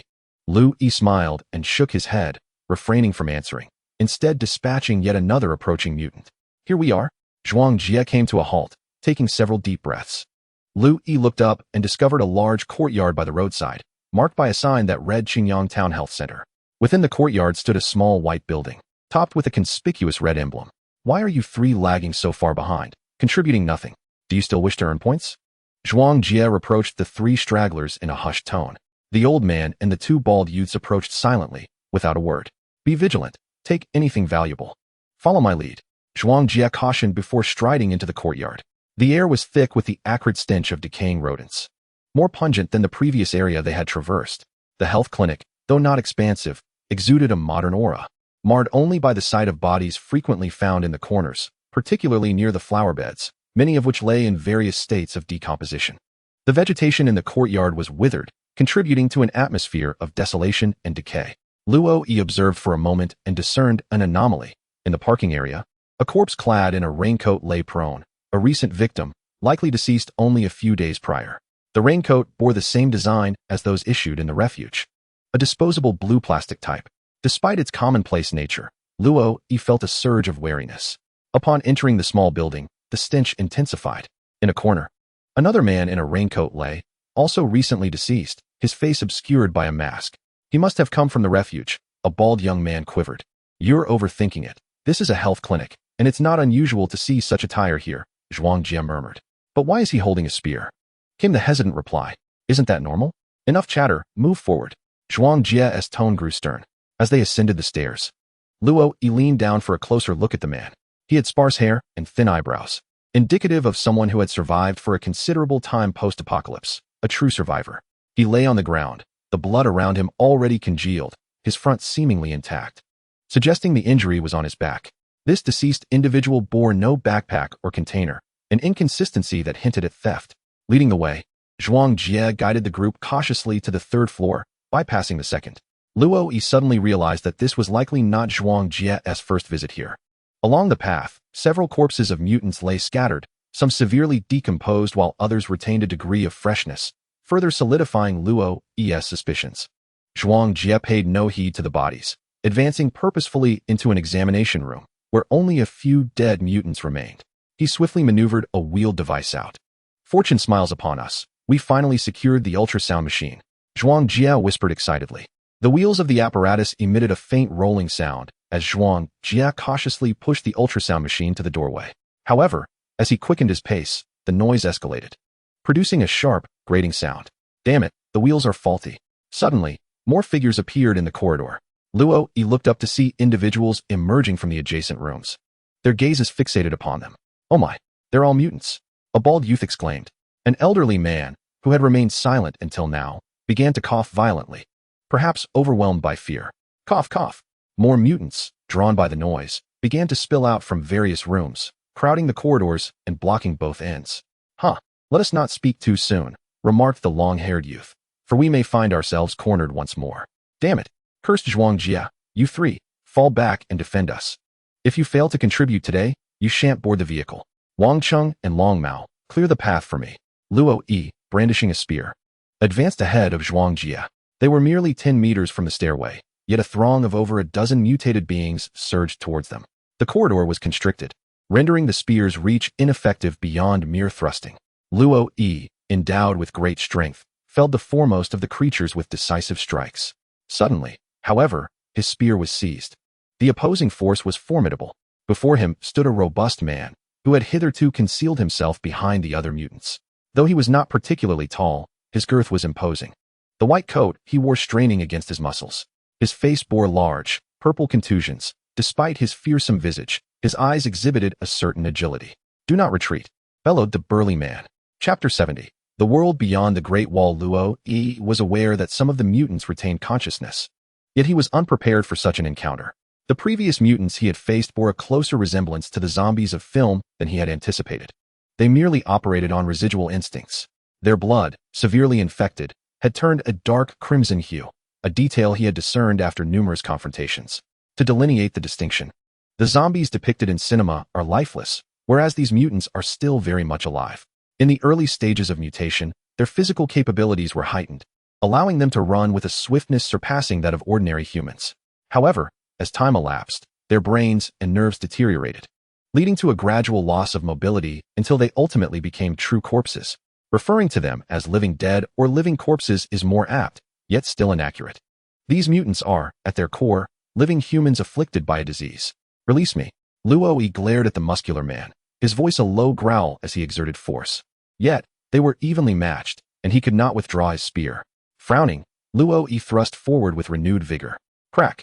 The spearhead pierced the man's attire, embedding itself in his chest, yet it was halted by sheer tenacity. The man's physique was remarkably resilient. The spear had struck bone, an unusually hard barrier. With a roar, the burly man reacted, just as the long-haired youth finally released an arrow that struck the man's forehead, only to ricochet and fall to the ground. The density of the mutant's bones was abnormal. Are you a mutant? Luo Yi inquired, but the man offered no reply, gripping the spear firmly as he endeavored to overpower Luo Yi. Meanwhile, other mutants squeezed past the burly man, lunging towards Luo Yi. The long-haired youth fired another arrow before discarding his crossbow, drawing a short sword from beneath his raincoat, and fiercely countering the onslaught that ensued. Damn it! This big fellow is blocking the way. Reverse! Zhuang Jie shouted, pivoting with a creak as he maneuvered the ultrasound machine towards the other side of the corridor. The two bald youths and the elderly man were desperately fending off several mutants behind them with their spears, but they were flustered. Fortunately, their cowardice prevented anyone from taking reckless risks. Whenever an enemy approached, the three of them worked together to push back with their spears. Although they had not slain a single mutant, they remained unscathed. The apocalypse had commenced nearly 2 months ago, and those ordinary individuals who had survived until now were certainly not fools. Can you all put in some effort? Zhuang Jie bellowed in frustration. Luo Yi was still engaged in a stalemate with a massive brute when suddenly, with a crack, his spear snapped in two. I'll hit you. I'll smash you. The hulking man grasped one half of the spear and brought it crashing down. Damn! The long-haired youth was struck so hard that his short sword flew from his grasp. Cursing under his breath, he darted into the adjacent ultrasound examination room. Zhuang Jie pushed the ultrasound machine and followed him inside. But just as Luo Yi turned to squeeze in, the door slammed shut. Open the door, let us in. The people outside pounded desperately on the door. However, the long-haired youth and Zhuang Jie acted swiftly, pushing an office desk over and piling cabinets and iron beds against the door to barricade it. The cries from outside turned into desperate screams, soon overshadowed by growls. Luo Yi drew a machete from beneath his raincoat, glaring at his two teammates inside the room. Ultimately, these Self-Rescue Association members were not virtuous. They had no moral compass, and if he had hesitated even a moment longer, he would have surely been left outside as fodder. The long-haired youth was panting heavily. His skills were commendable, but his physical condition was regrettably poor. Zhuang Jie approached the window and pushed it, discovering it could only open halfway. He kicked it several times, yet the window did not shatter. Wang Cheng, lend a hand. Zhuang Jie yelled. The screams outside had ceased, and the door was being pounded with increasing force, showing signs of imminent collapse. Luo Yi kicked the window frame, distorting the entire window, and with a second kick, the window frame fell away, resulting in a thunderous crash as glass scattered everywhere. Momentarily stunned, Zhuang Jie retrieved a bundle of colorful rope from his backpack, each end equipped with a loop. He secured one end around the iron bed in the room and the other around the ultrasound machine, fastening it with a loop. However, when he attempted to lift the machine, it proved too heavy. You have greater strength, help me. Zhuang Jie implored Luo Yi. Luo Yi hoisted the ultrasound machine and positioned it at the window. Long-haired, do you still want to watch the commotion? Zhuang Jie shouted angrily. The long-haired youth approached, and together with Zhuang Jie, they gradually lowered the ultrasound machine down using the rope. The rope was long, and as soon as the device hit the ground with a clang and toppled over, Zhuang Jie swiftly jumped out of the window, with the long-haired youth closely following suit. The two of them found themselves grasping the same rope as they descended together. Are you not afraid of falling to your death? This rope can only support one person. Zhuang Jie exclaimed, panting and cursing as he climbed. The young man with long hair remained silent, even going so far as to kick Zhuang Jie's head with his foot. Lu Yi leaned out the window, observing for a few seconds as the door behind him was breached, a gap forming as several hands reached in, attempting to push aside the furniture barricade. This rope is indeed too slender. Lu Yi realized he could not descend immediately. The rope would not bear the weight of 3 individuals. It was not that he was foolish enough to linger at the back, but rather that circumstances did not permit it. Since the mutation, his muscle mass had increased, rendering his body heavy enough to suffocate. Lu Yi dashed to the doorway, wielding his knife to slash at the hands reaching in. Those hands recoiled, but moments later, the door emitted a thunderous crash, being forced open halfway, and a massive head protruded. Lu Yi struck with all his might, but merely managed to inflict a superficial wound, the blade bouncing back, now warped and even curled at the edge. Is this fellow's head made of metal? Strike! I will slay you, the burly man bellowed, half of his body already intruding. Lu Yi discarded the damaged knife and vaulted over the windowsill. Zhuang Jie and the long-haired youth had already descended to the first floor, where the sound of squeaking wheels emanated from below. They were pushing the ultrasound machine in a hurried escape. Lu Yi grasped the rope and slid down, feeling the fibers scorch against his palms, a cloud of white smoke rising. Moments later, his feet landed heavily on the concrete floor, sending shockwaves through his body, leaving him momentarily dazed. Having never practiced rappelling before, he nearly fell, but after shaking off the initial dizziness, he broke into a run, sensing no injuries. Zhuang Jie and the long-haired youth had already sprinted 30 to 40 meters, pushing the ultrasound machine across the ground with a creaking sound, and in an instant, they burst through the clinic's entrance. Had they not already escaped? Why were they still running with such urgency? Lu Yi felt a pang of confusion. There were hardly any mutants on the streets. Just then, a terrifying roar erupted above him. Lu Yi looked up to see the burly man leaning out of the window, bellowing like a bull. Catch them, seize them. Moments later, another roar echoed from a nearby building, a few dozen meters away. The sounds of human cries reverberated through the town, one after another. Lu's expression finally shifted. Previously, he had encountered mostly normal individuals. But stepping outside the refuge zone, he finally grasped the reality. The world beyond the colossal concrete walls was teeming with mutants. Chapter 71. The struggle for the walkie-talkie. Lu had originally intended to search the surroundings for valuable supplies since there was a pharmacy on the first floor. As he passed by, he had meant to take a look inside. However, the burly mutant from upstairs suddenly climbed out of the window and leaped down. Bang! The first floor was adorned with a concrete surface.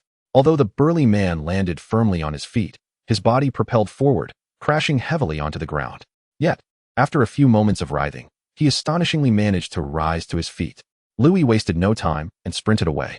With each hurried step, he glanced back, noting that the mutated giant behind him was limping, evidently injured, which afforded Louis a slight sense of relief. At this moment, he was unarmed. In an effort to conceal his capabilities, he had not even brought a short spear this time. He was not keen on engaging in close combat with this brute, who appeared to be prone to erratic aggression. Thus, fleeing was his only option. Although his own body had undergone mutations, perhaps akin to Jean Beau's, which enabled him to withstand the toxic mutations, there remained the unsettling possibility that he might not be so fortunate. Zhuang Jie and the long-haired youth had already dashed over 100 meters away. However, more mutated beings emerged from the surrounding structures, pursuing the noise generated by the rolling wheels of the color Doppler ultrasound machine, which was alarmingly loud and attracted a multitude of mutants. Louis, now empty-handed, continued to run while surveying his surroundings. To his left, he spotted a clothing store and, seizing the moment, dashed toward it, delivering a powerful kick that shattered the locked glass door. Inside, several stainless steel racks stood horizontally, laden with an array of garments. Louis swiftly swept the clothes off one of the racks and extracted the uppermost metallic crossbar. It was a hollow metal pipe, gleaming silver, measuring 2 meters in length with a reasonably thick wall. He reminded himself to refrain from exerting too much force, for in his grasp, it felt remarkably light. Just then, a mutant appeared at the entrance, calling out briefly before Louis thrust the pipe into its chest, knocking it down. The creature struggled to rise, prompting Louis to furrow his brow and deliver a strike to its head, rendering it motionless. It should merely be unconscious, he mused. Louis had no intention of killing this mutant, for its facial discoloration was a vivid red and showed no signs of decay, indicating it was an early-stage infected individual, a living being. If he could spare a life, he would. With swift vigilance, Louis scanned the store, pulling a few garments from the neatly stacked piles and stuffing them into his backpack. His own clothing was nearly depleted, and without replenishment, he would soon find himself bare-chested. The store was shut tight, suggesting the clothes remained relatively clean. Nearby, he snatched several knitted hats, still in their plastic packaging, and added them to his pack. Exiting the store, Louis beheld Zhuang Jie and the long-haired youth already over 100 meters away, encircled by a horde of mutants. Louis raced toward them, wielding the metal pipe and targeting the legs of the advancing mutants. Crack, crack. One by one, the creatures were felled, their legs incapacitated, unable to rise again. Wang Cheng, you finally made it. Cover me. Zhuang Jie gasped, breathless. Louis remained silent, continuing to knock down the mutants. The long-haired youth had also lost his sword and now brandished a mop handle, appearing somewhat comical. However, each thrust he made struck true, revealing him to be a skilled combatant. Crack. Another mutant was brought down. Louis stepped forward, pressing his foot against the mutant's chest, extracting a walkie-talkie from his waist. This individual was clad in security attire, yet lacked a helmet or other protective gear. His face was grotesquely decayed, suggesting he had been mutated for quite some time. With 2 walkie-talkies in hand, Louis' support enabled them to swiftly subdue the approaching mutants. Zhuang Jie pushed the ultrasound machine forward, as more refugees appeared in the distance, and the 3 finally reached the pickup truck. Crouching down, Zhuang Jie raised the ultrasound machine and called out, Wang Cheng, lend a hand. Louis rushed over to assist him in securing the machine in the truck bed. The long-haired youth continued to fend off the advancing mutants, wielding a mop handle that was now stained crimson. A ferocious roar echoed from nearby, announcing the approach of a colossal mutant. The 3 of them hopped into the vehicle and sped away in a flash. Bursting out of the town, Zhuang Jie laughed heartily while driving. The interior felt significantly more spacious, with Louis now the sole occupant of the back seat. They had lost 3 individuals this time, but it appeared no one mourned their fate. These lives were merely disposable assets. Even if they returned, their survival would likely be short-lived, as the radiation levels in the town were alarmingly high. Among them, only Zhuang Jie might have donned protective gear, goggles, a neck guard, and potentially a lead vest. The long-haired youth, referred to as Chong Mao, seemed to possess formidable skills, yet his health was evidently deteriorating. He sat in the passenger seat, silent and gasping for breath. Wang Cheng, you performed admirably. Upon our return, you shall receive a quarter of the reward for the ultrasound machine. Do not underestimate this. According to our regulations, the captain takes half, and the remainder is divided among the rest. Chong Mao is a veteran, and you, as a newcomer, will receive the same share as him. I'm being quite generous, Zhuang Jie declared, believing he was being magnanimous, seemingly attempting to win over Louis. Louis responded, offering no further comment. In our team, we distribute other spoils in a similar manner, Zhuang Jie added. Louis furrowed his brow. This rule had not been disclosed to him beforehand. The most significant spoils he had acquired today were the 2 walkie-talkies, which now appeared to be coveted. Once we stop, let us inventory our items and divide them internally. I'll allocate the points for the machines to you, Louis mused aloud. Before we set out, Captain Sun from the security office mentioned that aside from designated items, everything else belongs to ourselves and can be sold to the resource center. Haha, and how much can you sell? The prices at the resource center are exorbitant. Just take the walkie-talkies, for instance. They are controlled items. Selling them to the resource center would yield approximately 5,000 points, yet repurchasing them would cost you 20,000 points.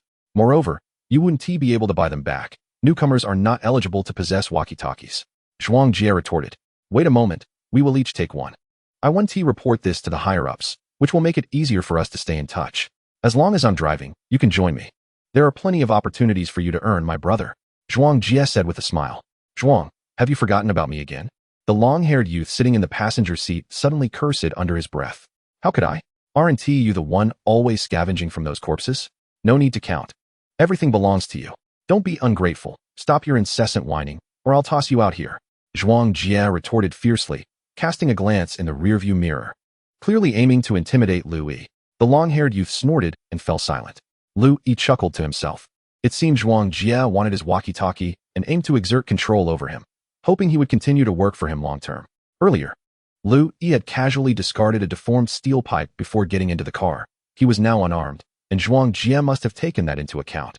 Ahead, a female mutant appeared, standing in the middle of the road and shouting. Zhuang Jie accelerated, crashing into her and sending her flying. How dare you block my path? Zhuang Jie cursed before asking, where's the walkie-talkie? Bring it out, I want to stop. That bulging backpack of yours must be filled with quite the haul. So this time it's all yours. Are you talking to me? Louis asked with a smile. Shut it. Don't play dumb with me, or I swear I'll kill you right now. Zhuang Jie suddenly slammed on the brakes, jumped out of the car, and retrieved a crossbow from the floor, aiming it at Louis. At the same time, the long-haired youth also jumped out of the passenger seat, wielding a 2-foot-long, sharply angled steel pipe, the origin of which was unknown. The truck's windows had long been shattered, with only a few steel bars welded in place, allowing the crossbow bolt to easily penetrate. See, I told you not to underestimate him. This kid is not easy to handle, is he? One walkie-talkie for each of us, the long-haired youth said to Zhuang Jie. Fine. Kill him, Zhuang Jie commanded. At that moment, he fired the crossbow. Chapter 72, Black Eating Black. Growing fatter by the day, Zhuang Jie made a fatal mistake.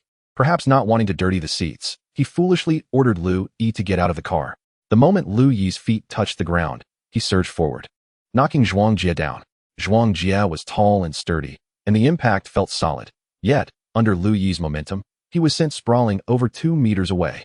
However, a crossbow bolt struck Louis, embedding itself in his left shoulder. Fortunately, he only felt a sharp sting as the bolt fell away. Damn it! Louis cursed under his breath, rushing forward to deliver a kick to Zhuang Jie's neck. Crack! One enemy down. Louis turned around and discovered that Chong Mao had seated himself in the driver's seat. Stay back. I warn you, this spear has been tainted with blood. A mere scratch could lead to infection. Don't come any closer. Chong Mao, now visibly anxious, had lost the arrogance of a hidden master. Louis dashed forward and forcefully yanked the car door open. The sharp steel pole lunged several times, and Louis, caught off guard, was pierced in the back of his hand, blood oozing forth instantly. This Chong Mao indeed had some skill. However, Louis managed to knock the steel pole away and dragged him out of the vehicle. You've been wounded.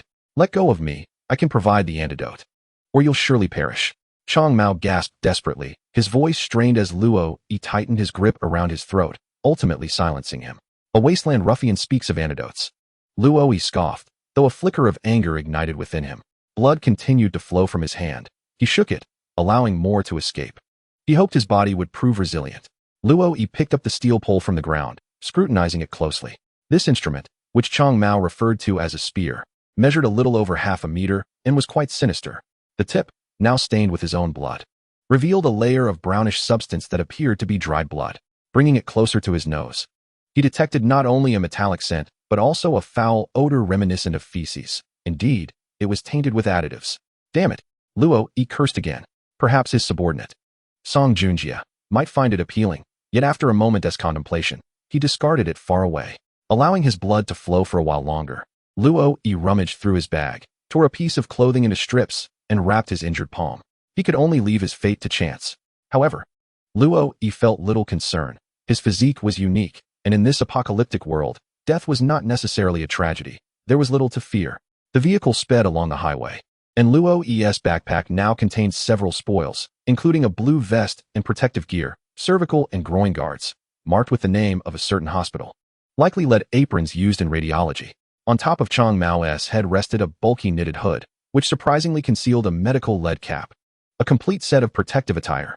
Luo Yi chuckled, momentarily overshadowing his earlier frustration with amusement. After removing the gas mask, Luo Yi beheld Chang Mao's true visage for the first time. He was merely an ordinary youth, albeit with a menacing appearance and a skull tattoo on the side of his neck, suggesting he was no saint even before the apocalypse. The golden watch that Chang Mao had placed in the cup holder now adorned Luo Yi's wrist. It was a stunning gold timepiece, its face encrusted with sizable diamonds serving as markers. Such an item would have been worth over 300,000 before the world fell into chaos. Yet now it served merely to tell time, perhaps even less valuable than a can of food. Luo Yi smiled, feeling an inexplicable sense of melancholy. The golden days before the apocalypse have vanished into oblivion. Those affluent individuals of a bygone era, regardless of the opulence of their mansions, automobiles, or luxury timepieces, ultimately succumbed to death, unless they managed to gain entry into the underground city. Ah, the underground city. I wonder what life is like for those residing within its confines. Perhaps they are able to live out their days in safety. Beyond this, the inhabitants of the surface have found little refuge, even in the depths of the ocean. Perhaps those with lavish yachts or private vessels still cling to life. Furthermore, those who constructed private sanctuaries, unless directly struck, may continue to exist in seclusion. The apocalypse has arrived, and the most unfortunate victims are precisely the innocent common folk. Even I, a mutated strongman, am at a loss as to where to seek shelter. It is profoundly unjust. As Louis drove, his mind wandered aimlessly. At last, he encountered the imposing concrete wall again. Guards inspected the vehicle, conducted a thorough interrogation, and after verifying with the security office via radio, they finally opened the gate and allowed Luo Yi to pass. The scrutiny was excessive. He surmised it was due to his non-affiliation with the association. Gaining access through this gate in the future appears to pose a significant challenge. It is not that he foolishly wishes to return. Rather, he is compelled to do so, as there are those he cares for. And a few subordinates are hiding on the outskirts of the refuge. The sole passage for ingress and egress is this very gate. No, there may be alternative routes. From the cavern, if one were to head north, they would enter an endless expanse of mountains. Prior to the rainfall, Luo Yi had contemplated further exploration of the mountains.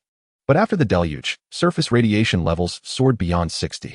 While he may withstand it, others would likely suffer grievously after traversing the 20-odd kilometers. Being the leader of others is no easy task. Perhaps collaborating with the Self-Rescue Association is the way forward? The association aims for unmitigated profit, and he, too, harbors similar ambitions. As long as one possesses the capability, engaging in opportunistic dealings could yield abundant rewards. After all, they have been cornered by the radioactive rain. Seeking to recruit anyone brave enough to venture outside, hastily amassing resources. This could be an excellent opportunity for him to explore. By the way, what do they intend to do with that ultrasound machine? Contemplating the device in the back of the vehicle, Luo Yi attempted to decipher the association's motives. This medical apparatus is presumably designed to examine internal organs or conduct prenatal checkups.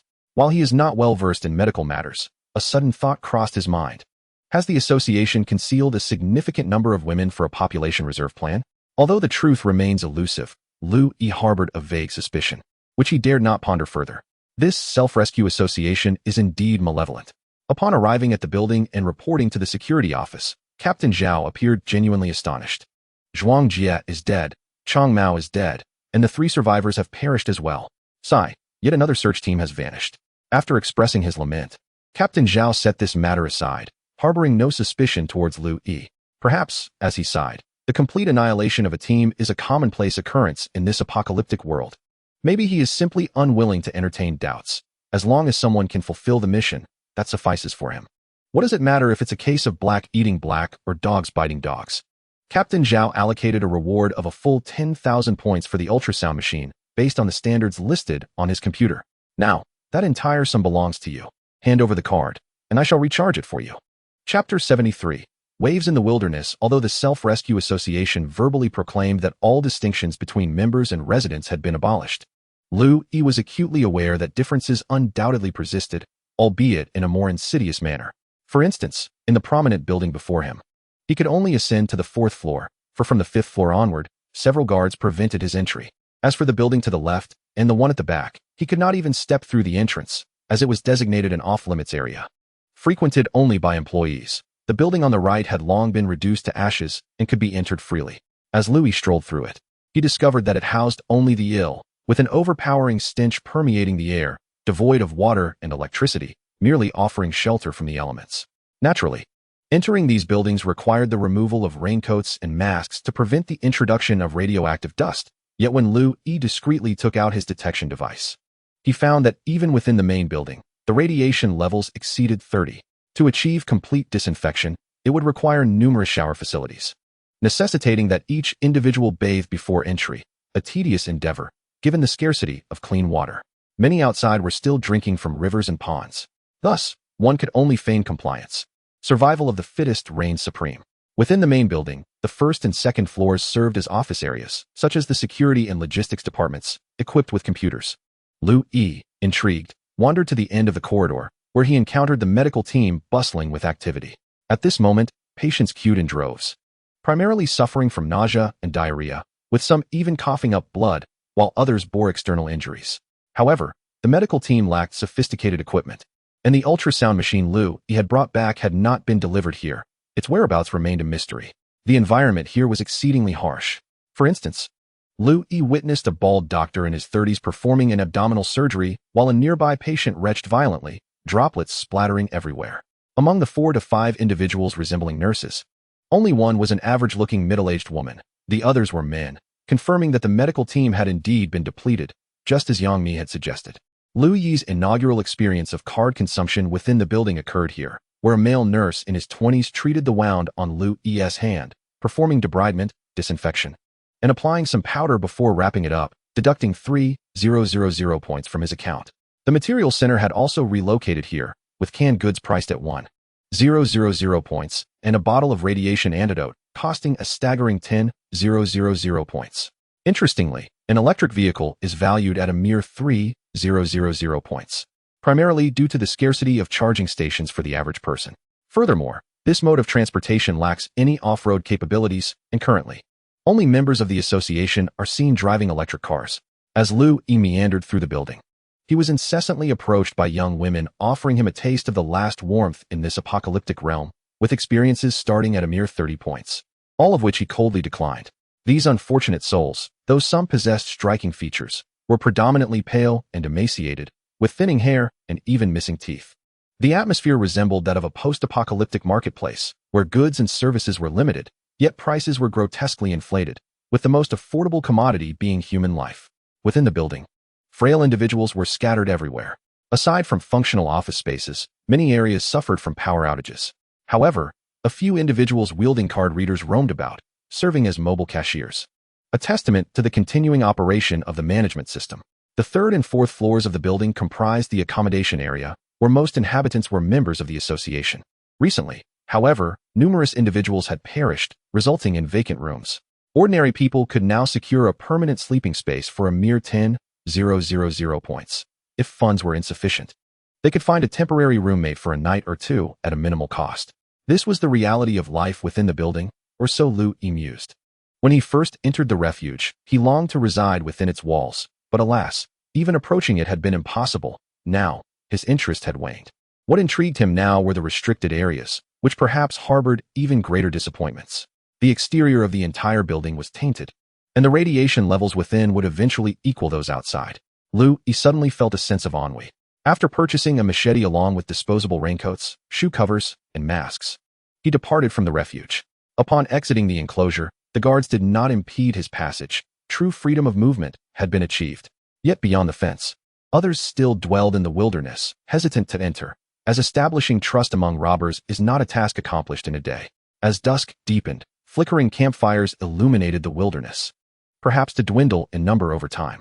By the time Lu Yi returned to his camp, night had fully enveloped the landscape.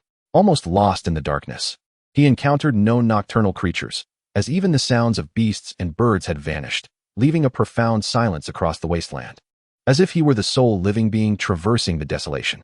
That night, as he lay upon the stone bed in a cave, Lu Yi finally found solace. Perhaps due to the excessive radiation, he felt an overwhelming fatigue, and despite Yang Mi's futile attempts to operate the walkie-talkies beside him, he lacked the motivation to assist. "Please, I can't manage this. I'm an art student," Yang Mi lamented, setting down the walkie-talkie with a frown. The puppy nestled by the fire grumbled in annoyance, likely disturbed from its dreams by Yang Mi's incessant fussing. Lu Yi chuckled helplessly, turned over, and sat up. In that town, he acquired 2 walkie-talkies of the same brand. Yet Yang Mi struggled for an extended period to power them on. Lu Yi glanced at them and remarked, "Both devices are out of battery. They were confiscated from a mutated individual. Consider how many days have passed since the apocalypse began. If they had been operational all this time, would they still function now? Why didn't you mention this earlier?" Yang Mi exclaimed, raising her fist and striking Lu Yi's shoulder a few times in frustration. All right. I was too exhausted to speak earlier. Hand me that black walkie-talkie. It's currently in use at the refuge area. We might be able to eavesdrop," Lu Yi suggested. Yang Mi retrieved a black walkie-talkie, which had been taken from Zhuang Jia. It was Lu Yi's first experience with such a device, and after several attempts, he found that perhaps due to the distance, adjusting the channels yielded only sporadic, indistinct sounds that were utterly unintelligible. "We're still too far away. There's a mountain between us. To listen in, we need to get closer," Lu Yi stated. "You don't want to move back to the refuge area, do you?" "After what you said today, I'm somewhat tempted," Yang Mi replied. "Let us hold off for now. That place is entirely contaminated, and the association is undoubtedly up to something," Lu Yi replied, feeling an overwhelming fatigue wash over him, almost succumbing to drowsiness. Yang Mi continued fiddling with the walkie-talkie, and suddenly, a clear voice emerged, startling Lu Yi awake. 1, 2, 3, 4. This is Nyogu Ridge Broadcasting Station. I am Survivor Nyogu. The following content is a recording. I currently reside in my private refuge facility, which is vast enough to accommodate 500 individuals for long-term living. It has water and electricity, and is completely free of pollution, completely free of pollution, completely free of pollution. I am now officially inviting qualified survivors to join my shelter. My location is near Ganyan County. There is artificial lighting here and the capability for agriculture. We urgently require professionals in engineering, medicine, nursing, agriculture, and animal husbandry, as well as young women who possess good looks and an admirable disposition. Interested individuals must first arrive at service area number 3 on National Highway 946. Upon passing the interview, you may move into the refuge. Should you encounter difficulties, despair not, for Nyogu will guide you through. Upon concluding, the recording began to play again.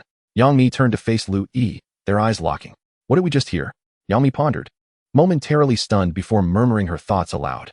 Chapter 74, Private Refuge. The mobile map showed no location by the name of Nyogu Ridge. It was likely a name concocted by Nyogu himself, serving as a form of concealment. However, Ganyan County did exist, located on the western coast of the province. According to the mobile map, it was approximately 500 kilometers from their current location. If the highway were operational, they could reach it in about 7 hours. Though this seemed nearly impossible. Checking the navigation software, Lu Yi noted that traversing to service area number 3 via the national road would require passing through several towns, theoretically taking about 20 hours. However, the mobile phone had long since lost its ability to connect to satellite signals. The current road conditions were indiscernible from the map, and various obstructions were inevitable on the way to the town they intended to visit today. This particular town already illustrated the gravity of the situation. It harbored at least hundreds, if not thousands, of mutants. Should they find themselves surrounded, escape would be impossible. If other towns were similarly afflicted, this world had undoubtedly come under the dominion of the mutants. Yet, how long could they maintain their reign? Once the mutants' brains succumbed to complete decay, their demise was inevitable.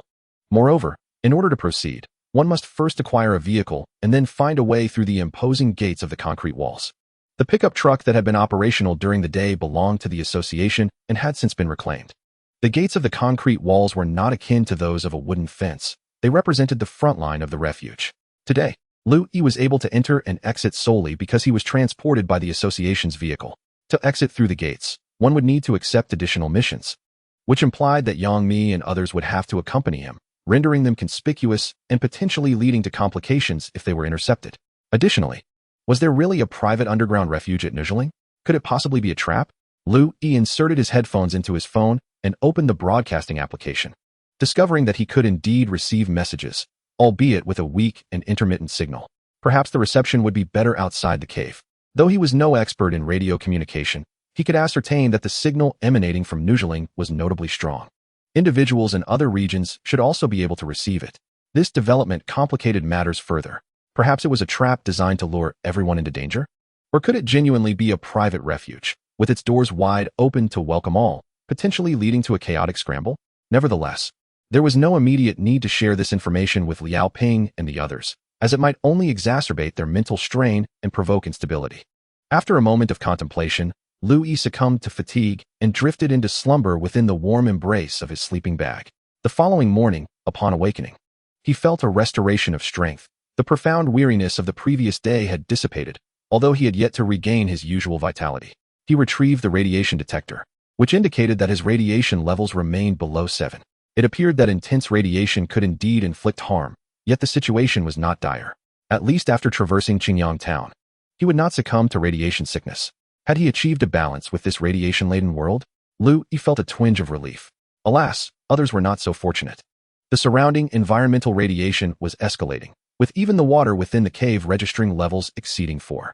The pool outside bore a radiation value surpassing 31, having succumbed to contamination from the surrounding soil. Now, all were enduring increasingly severe radiation exposure.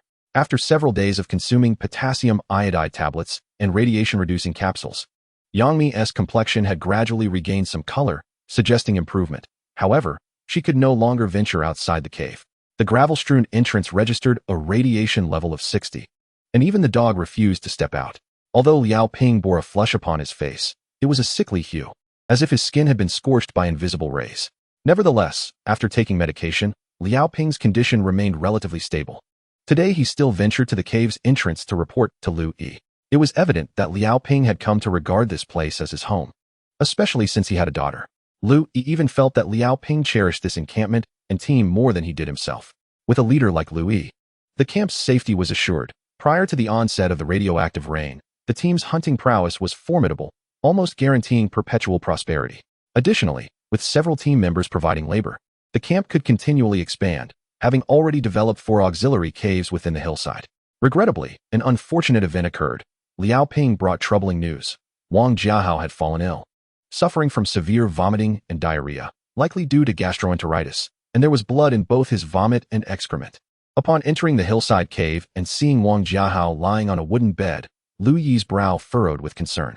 The young man was curled up in his sleeping bag, in a state of unconsciousness, his complexion pallid, and the cave was permeated with the stench of vomit. Xiao Wang had secretly gone outside and returned with a bamboo rat to roast. The next day, he was in this dire condition, and when asked about his whereabouts, he refused to speak.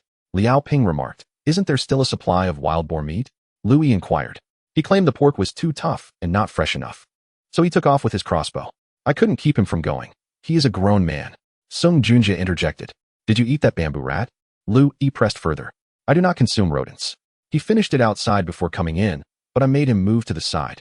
I did not want to share a cave with him," Sung Junjie replied coldly. Liao Ping glanced at Sung Junjie, sighed, and said nothing.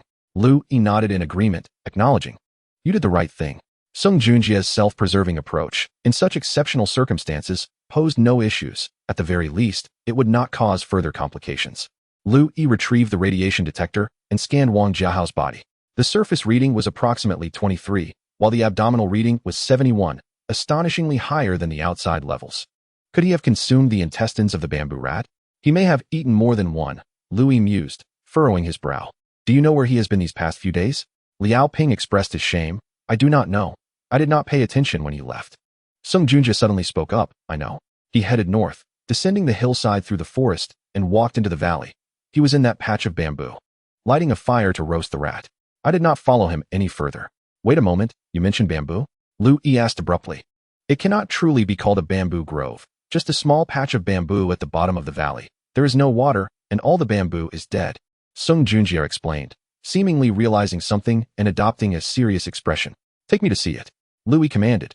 After more than half an hour, the three individuals arrived at the bamboo grove, deep within the valley as described by Song Junjie. Indeed, the bamboo had withered, and the ground was strewn with fallen leaves, a consequence most likely of radiation. This small patch of bamboo had not even had the chance to bloom or seed before facing extinction. There should have been a stream here, perhaps seasonal, Lu Yi remarked while walking along the mountain gully. After searching the surroundings for over 10 minutes, they found no new discoveries, only a few deceased bamboo rats and wild mice, some already beginning to smell. Boss, should we cut some bamboo to take back? It makes for excellent furniture material. Liao Ping inquired. Let us not rush. Let us continue heading north for a bit, Lu Yi replied, somewhat reluctant to give up. His current camp had become unsafe following the radiation rain. Even relocating to the earthen mound would be too cramped. And moving to a cave was impractical as more people would complicate matters and the air quality was poor. Continuing north along the gully, they were fortunate that there were few obstacles at the bottom, allowing them to move quickly.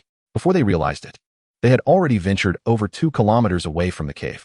Liao Ping was gasping for breath, and even Song Junjie appeared flushed and out of breath. The two team members were struggling to keep up. Boss, wait for me. Liao Ping finally succumbed and collapsed onto the ground, with Song Junjie following suit. If only we had a drone, we could assess the surrounding terrain, Lu Yi pondered. Relying solely on human endurance to navigate through these vast mountains was a formidable challenge. Yet, he felt an unwillingness to concede. Along the way, the occasional withered bamboo grove sparked a flicker of hope within him. After resting for a moment, the two team members mustered the strength to rise and continue forward.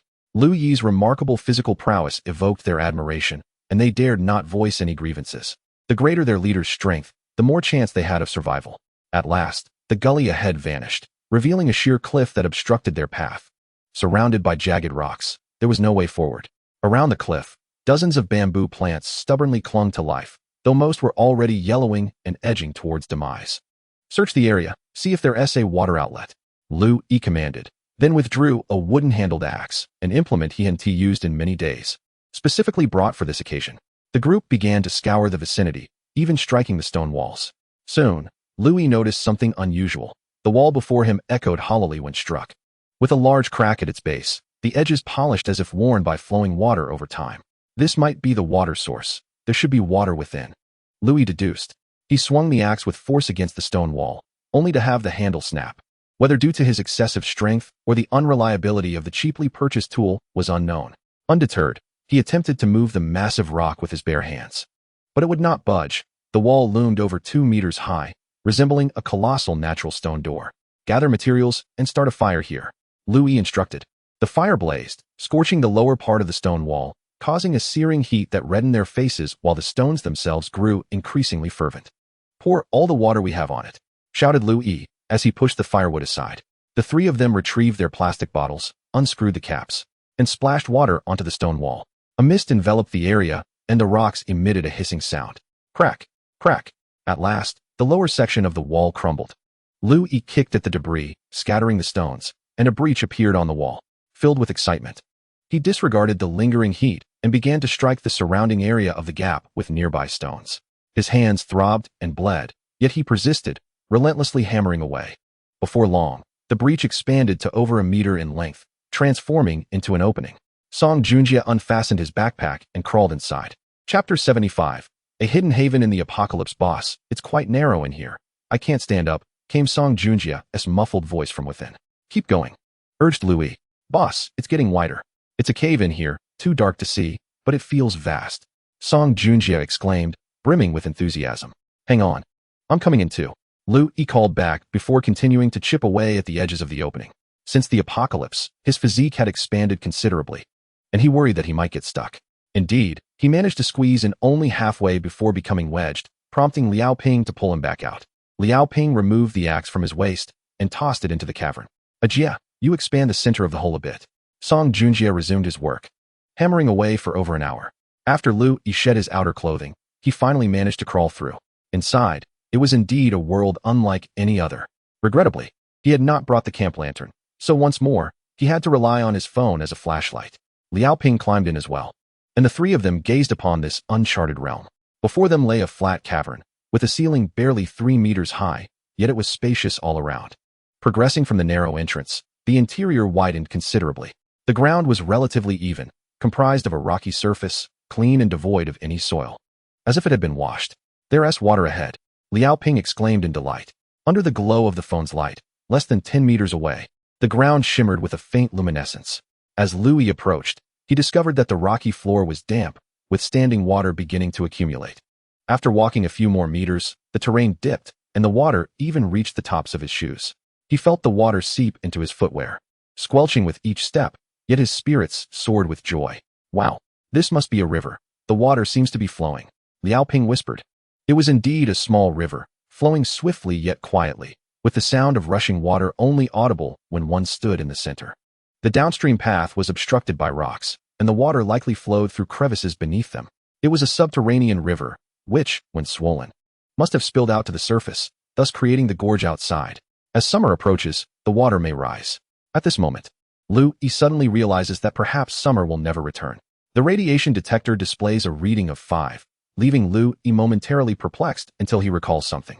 He extends his arm, keeping the device as far from his body as possible. The reading drops to 2, and Louis chuckles. This figure of 2 must also stem from his own presence. This place is pristine. Here, the source of radiation is merely the 3 humans who have just arrived. Continuing forward for another 10 meters, the standing water disappears, replaced by a damp ground. Under the glow of his phone, Louis notices some white, mycelium-like substance on the floor, the nature of which remains a mystery. He places the detector on the ground and steps back. The screen now reads 0.6, acknowledging that the detector itself is also a product of contamination. The cavern ahead rises above 3 meters in height and spans approximately 7 to 8 meters in width, with the surrounding stone walls remarkably smooth, likely shaped by prolonged water erosion. This cannot be a karst landscape, can it? Liao Ping remarked. My family once visited Guifeng City, where the caves resembled this. Louis nodded, responding, it is highly probable. We may very well be in a limestone cave. The government designated this area as the temporary refuge of 314, perhaps with long-term considerations in mind. Unfortunately, issues here have been exacerbated by the Self-Rescue Association. My wife's family resides in the southern mountains. Her parents once called, stating that the local county government organized the evacuation of residents to scenic areas, where numerous caves are located. It seems that over 100,000 people were relocated. Liao Ping suddenly exclaimed, as if awakening from a dream. Had I known, I would have accompanied my wife to her hometown. He lamented, sighing deeply and falling silent, his eyes glowing faintly in the dark. Louis felt a flicker of hope. If that were the case, many survivors must still remain. Yet, they must also be on guard against mutated infectors. All right, let us not dwell too much on it. What do you think? Could this cave serve as our new home? Louis inquired. Absolutely. Liao Ping and Song Junjie replied in unison. Louis smiled and continued onward. The cave twisted and turned, the terrain rising and falling unpredictably. Some areas underfoot were dry, while others were slick with gentle streams of water. Along the way, they encountered several forks in the path, and after exploration, discovered that only one was passable, the others led to dead ends. The cave floors in these branches were relatively clean, making them suitable as living quarters, and there were several expanded chambers that could accommodate habitation.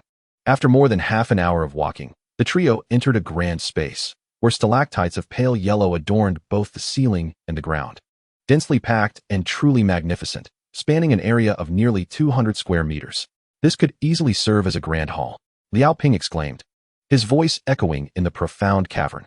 It is exceedingly damp here, Song Junjie suddenly remarked. At that moment, water droplets fell from the cave's ceiling, accompanied by the rhythmic sound of dripping all around them. Having a place to stay is already quite satisfactory. One should not be overly fastidious. Liao Ping chuckled. The path ahead still seemed endless.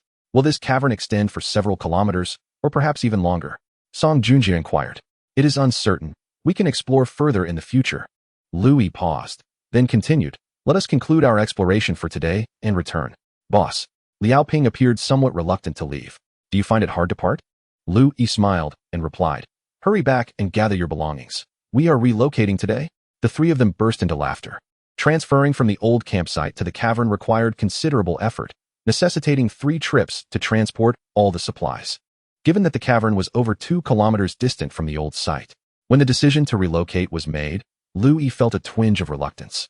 For this meant that he would be further from the entrance to the refuge. In the future, procuring supplies from the association would become increasingly inconvenient. After the radiation rang, anything brought back from the outside world would depend solely on one's own strength. Was this the role of a leader? A leader should not be a mere laborer, always burdened with the toil of a pack animal. Nevertheless, the benefits that this cavern could yield were immense. Other drawbacks could be addressed later. The group was in high spirits, but soon, an unfortunate event unfolded. At dusk, Wang Jiahao perished. He was the first casualty among the team. The cause might have been the consumption of toxic bamboo rats or other rodents. In this apocalyptic world, there is no mercy. It ruthlessly eliminates those with frail bodies or a lack of vigilance. He had defied Lu Yi's orders, who had clearly stated that they should refrain from venturing outside for the time being. Disregarding the safety of the team, he ventured into the wilderness to hunt, bringing back radiation contamination into the cavern. Lu Yi had been contemplating how to handle him once he recovered, but now that was unnecessary. The wasteland had already discarded him. The group buried him in the woods, marking his grave with a branch. Regarding Song Junjie, Lu Yi's assessment of this younger brother had risen. His high level of vigilance was commendable, as he had tracked Wang Jiahao, leading to this significant discovery. The team had undergone a trial and emerged more stable. Chapter 76. The first meeting within the cavern. A few individuals sat around a fire, situated less than 50 meters from the narrow entrance. Having crossed the river, they placed their belongings on a dry patch of ground by the riverbank, ignited a fire, and commenced their first communal night within the cave. Camping here, close to the entrance, allowed for easy vigilance. Should anyone or any creature approach, they could respond promptly. The puppy was currently sprawled by the fire, gnawing on a roasted wild boar bone, having been carried all the way by Yangmi. The little girl, Duo, also bore a backpack, transporting some supplies. She seemed to tolerate the external environment reasonably well. Aside from feeling dizzy and sleepy, she exhibited no other symptoms, and her hair remained relatively intact. As for Liao Ping, he was inherently bald. Apart from his reddened skin, no other issues were apparent. Song Junjie possessed commendable physical attributes, yet when he reached up, he could effortlessly pluck out several strands of his own hair, eliciting a rare expression of fear on his typically impassive face. 1, 2, 3, 4. This is Brother Nyo from Nyo Galing radio station, and I am a survivor. The walkie-talkie had been switched to reception mode, and this message had already been broadcast twice. What do you think? Lu Yi inquired, glancing at the individuals beside him. It's too far. This place is better. Song Junjie succinctly replied. Liao Ping nodded in agreement, adding, the dangers on the road are immense, especially with the possibility of encountering mutants. We might not even make it halfway before facing total annihilation. The boss has no issues. He can go alone, Song Junjie corrected. Indeed, you are right. Liao Ping quickly concurred. Lu Yi chuckled. Having already recounted his journey to Qingyang town, everyone felt a tinge of fear regarding the prevalence of mutants. Let us develop our presence here. We should keep an eye on Brother Nyo from Nyo Galing and listen regularly. Unfortunately, my power supply is insufficient. I need to devise a way to acquire a generator, Lu Yi remarked. His portable solar charger was woefully ineffective in the dim light of this apocalyptic world, and perhaps due to environmental radiation, it had recently ceased displaying voltage. The remaining power in his portable charger could only charge 2 white walkie-talkies to over 20, after which it was utterly depleted. The black walkie-talkie confiscated from association member Zhuang Jia operated on AA batteries, and Lu Yi still had a dozen or so batteries on hand. These 2 white walkie-talkies could communicate with each other, but regrettably, the black walkie-talkie could not network with the whites, Lu Yi noted. Liao Ping pondered briefly before stating, Boss, I know a bit about this. All 3 walkie-talkies are fixed frequency and cannot manually input frequencies. To adjust them, one would need computer software for reprogramming, which is beyond our current capabilities. I also do not recommend altering the black device, as its channels are preset. Any modification would render the original channels inaudible. Lu Yi nodded. Recognizing that his team still needed to recruit individuals with various skills, perhaps Brother Nyo on the radio faced a similar predicament? Next, let us discuss our future plans. Lu Yi paused, capturing everyone's attention. Our long-term objective is to find more people. This cave is expansive, and with too few individuals, we cannot adequately defend it. For now, we must remain concealed. Do not recklessly chop down the trees at the entrance to avoid being discovered. We can, however, bring in some bamboo, ensuring to uproot or break the roots to maintain a natural appearance. This requires strength, and I should be the only one capable of it. Laughter erupted among the group, and Lu Yi continued. Mi Jie and Duo should refrain from going outside. During this period, old Liao will stay back to guard the home. Your radiation sickness has worsened. You cannot venture out any longer, and the medication must not cease. Recover swiftly. Thank you, Liao Ping said, his expression tinged with a hint of embarrassment. The conditions in this cave are quite satisfactory. Upon entering, we must cross the river, which serves to cleanse our feet. Henceforth, let us leave our shoes by the riverbank, placing them on a higher stone to avoid being swept away by the current. Ami will be responsible for boiling water, ensuring that those returning from outside have access to hot water for bathing at all times. The weather is quite frigid, and we must all avoid catching a cold. Although we have ample medicine, it is best not to fall ill. Should anyone catch a cold, it may lead to further complications. The human body may harbor latent mutations, and if they manifest, it would be disastrous, Lu Yi remarked, deep in thought. The wound on Lu Yi's hand, inflicted by a long-haired individual wielding a forked pipe, had healed, leaving only a slight itch, which suggested he might possess a degree of resistance. Nevertheless, his nerves remained taut. He was unwilling to lose any teammates. Sister, I will assist you in boiling water. Duo chimed in from the side. Yang Mi smiled and gently caressed Duoduo's hair in response.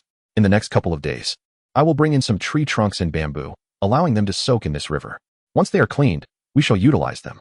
This river will henceforth be designated for washing off radioactive dust. Do not draw drinking water from here. Instead, seek pure water from deeper within. Be vigilant about bringing anything from outside the cave. Anything that can be washed must be cleaned, especially wild fruits. We must cultivate the habit of cleanliness, much like raccoons. Lu Yi instructed, producing a radiation detector and placing it on the ground. Items that cannot be washed, such as medicines, should be tested first and cleaned before being brought inside. Unfortunately, we possess only this one device. I have yet to see a second one in the past few days. In the future, all food within the cave must be tested prior to consumption. We cannot afford to have anyone become like Wang Jiahao. The group nodded in agreement, though they remained silent, possibly harboring a sense of regret. On the following day, Lu Yi toppled several large trees, exerting considerable effort to bring them into the cave, submerging them in the river at the entrance. It was likely the dry season, as the water level was quite shallow, barely covering the tree trunks. Song Junjie used an axe to sever the branches and cast them into the shallow water, ensuring they were thoroughly cleansed. The cleaned branches were then discarded on the opposite bank, where they would dry over the next few days, providing us with clean firewood for the cave. Lu Yi ventured far from the cave to gather some bamboo, also soaking it in the river as it would serve as raw material for furniture and supplies. Throughout the day, Lu Yi engaged in labor, feeling less like a leader and more akin to a laborer, toiling at arduous tasks. There was no choice. Everything needed to be rebuilt, and for now, he could only exert himself as the leader. Liao Ping spent his days industriously crafting furniture from the washed bamboo, his craftsmanship becoming increasingly adept. He quickly discerned the process for constructing bamboo chairs, followed by bamboo beds. He had transformed from a burly man driving a large vehicle into a skilled bamboo craftsman. On the third day, Lu Yi could no longer tolerate the cramped passageway and expanded it to a diameter exceeding 1.5 meters, allowing him to enter and exit with ease. Avoiding frequent snags, he also transported a massive slab of rock from outside to conceal the traces of burning at the cave's entrance. Liao Ping crafts furniture with remarkable speed. After all, bamboo is a truly extraordinary material. Nowadays, everyone possesses a bamboo bed, no longer forced to sleep upon the ground. Liao Ping has also commenced the creation of bamboo water cups, bowls, and various other utensils, alongside bamboo shelving units. On the fourth day, Lu Yi instructed Song Junjie to don an entire suit of lead armor, which he concealed beneath ordinary clothing, complemented by the confiscated goggles and a gas mask, thus fully equipping his subordinate. Upon their arrival at the refuge, if questioned, he was to assert, "I am Song Xiaojia, and I am Wang Cheng. Do not mistake it." Lu Yi cautioned. Given that Song Junjie had previously slain members of the Self-Rescue Association within the refuge, his actions might have been recorded. Although the association currently languished in chaos, prudence is the mother of safety, particularly since Lu Yi, too, was employing an alias. "Understood, boss." Song Junjie replied in a muffled tone, his voice altered by the mask. "If we are exposed, you understand," Lu Yi remarked. Song Junjie nodded, perhaps smiling beneath the mask. With a leader like Lu Yi, adorned in new attire and protective gear, he considered himself fortunate. Especially as today Lu Yi intended to take him to the building to find his sister. How could he not be elated? Chapter 77. The enemy's firepower has escalated. 2 white walkie-talkies were abandoned within the cave. This device was futile for communication across the mountain and lacking battery. It was best turned off and saved for a critical moment. After exiting, Lu Yi concealed the cave entrance with a large stone slab, effectively camouflaging his invaluable new base. He retained only the black walkie-talkie from the Self-Rescue Association, connected the earpiece, and as he approached within 3 kilometers of the refuge, he finally received a signal. Due to the lengthy trek and the heavy lead armor, Song Junjie became breathless, needing to pause for rest intermittently. When they were about a kilometer from the refuge's fence, he lay down to catch a moment's sleep. Lu Yi did not reproach him. Surviving in this apocalyptic world was already a considerable achievement for the young man. Had the apocalypse not occurred, he would likely still be a cheerful university student, indulging in personal hobbies. Lu Yi pondered the challenge of addressing the extensive commuting issues, as his camp required a substantial resupply of resources. Among the members, he alone possessed sufficient stamina and strength. For the others, merely arriving was commendable. A transportation route needed to be established and means of transport secured. Lu Yi settled down, gradually familiarizing himself with the walkie-talkie, successfully switching channels. He had already identified several communication frequencies within the entire association. The offices within the buildings operated on Channel 2, logistics personnel utilized Channel 3, and search team leaders communicated on Channel 4. As Louis meticulously searched, he suddenly intercepted a voice on Channel 9. Supplies warehouse. This is Laboratory 01. Supplies warehouse. Copy that. Send 2 supplies up. Understood. Any requests? Weighing around 50 kilograms and aged between 18 to 25, it was all over. A sense of finality enveloped the channel, sinking into silence as no one spoke again. Suddenly, an unsettling chill coursed through Louis. Did this dialogue bear any connection to the so-called population reserve plan of the Self-Rescue Association? He had once sensed something ominous, but had chosen to block it out, deliberately opting not to envision it, for the darkness of the truth might be unbearable. By the time Lu Yi and Song Junjie entered the confines of the refuge area, it was already afternoon. This journey had left Song Junjie utterly exhausted, his steps light and somewhat unsteady, resembling someone gravely ill.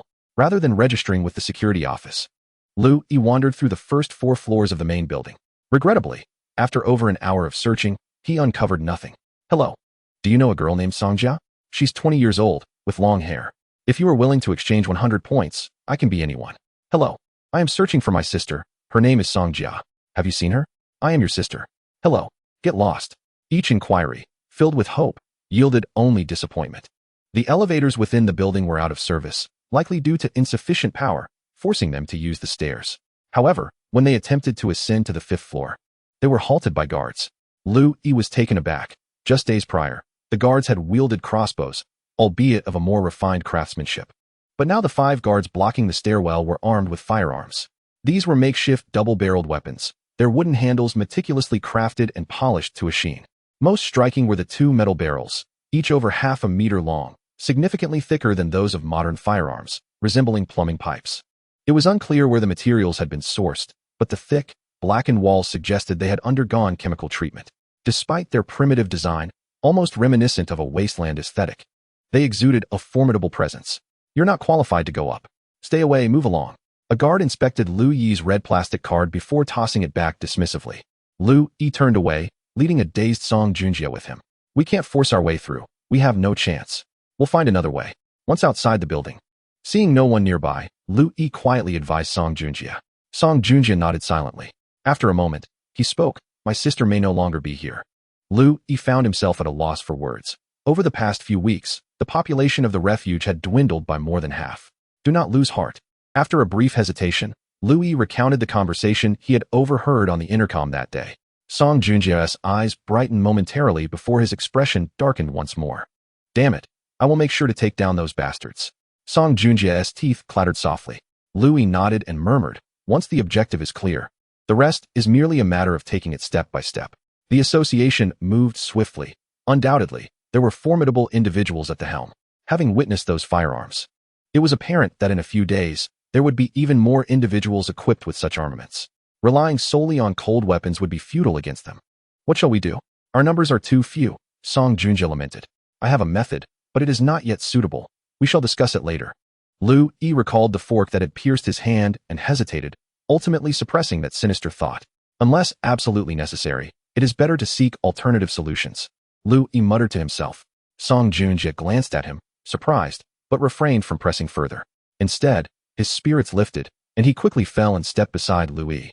The two made their way to an open space 100 meters from the building, gazing at the desolate and cold refuge area, momentarily at a loss for direction. Lu Yi could not possibly take Song Junjie to the security office. What if they were recognized? However, the refuge area was currently in a state of disarray, with most individuals incapacitated, thus increasing opportunities for others. Brother Hu's exploration team is about to set out. Hurry and sign up. With a powerful leader at the helm. Receive 2 cans of food daily upon boarding, no debts incurred. All loot will be auctioned. The more effort you put in, the more points you earn. Do not miss this chance. A young man with a loudspeaker was shouting near a metal shed 100 meters away, beside a slightly dilapidated blue truck, reminiscent of a vehicle once used at a construction site. What is happening?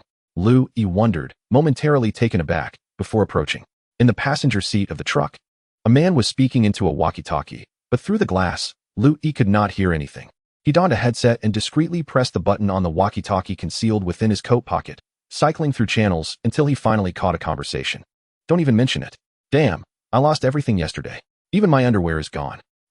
Fortunes in gambling may falter, but in love, you thrive. Brother Hu, you have the means. A little outing will restore your wealth.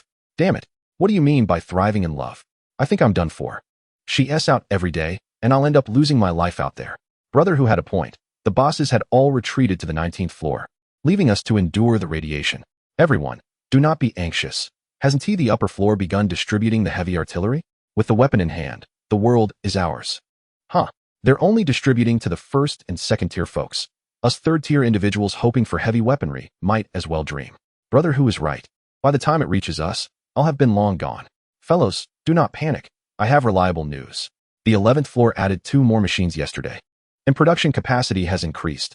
Our turn will come soon. Damn it, where did the third team acquire so many machines? We're going to strike it rich. Hey, is Old Yin around? Speak up. Let us all benefit together. No one should hoard it all. The machinery is insignificant.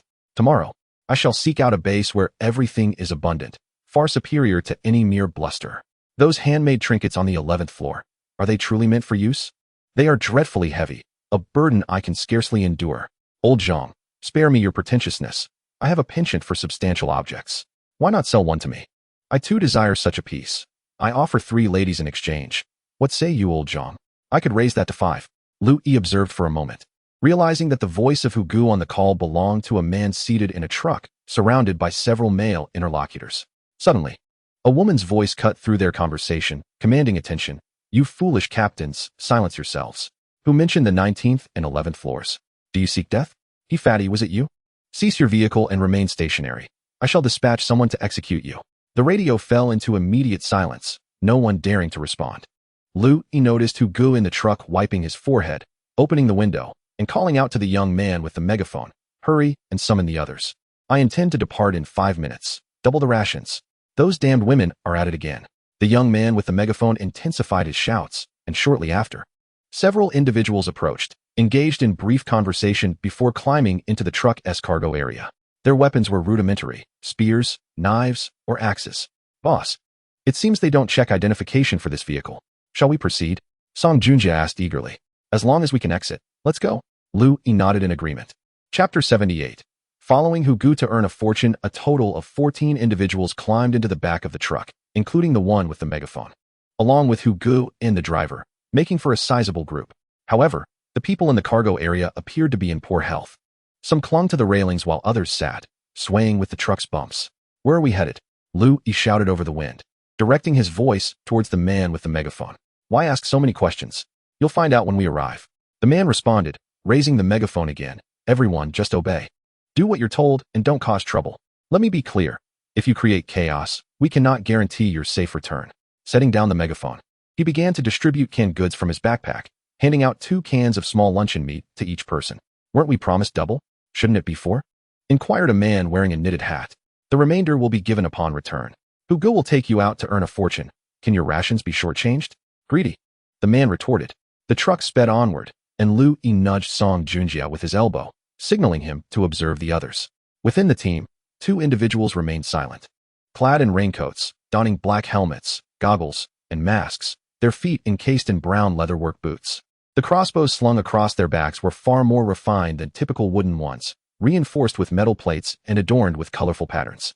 These 2 were well equipped, in stark contrast to others whose gear was considerably lacking, with some lacking even raincoats or masks. Among them stood a youthful man, seemingly no older than 20. without a hat or mask, and dressed only in an ill-fitting red short-down jacket, holding merely a rudimentary iron-tipped wooden spear. "Hey, brother, is that outfit your girlfriend's? How's she doing?" A man jested.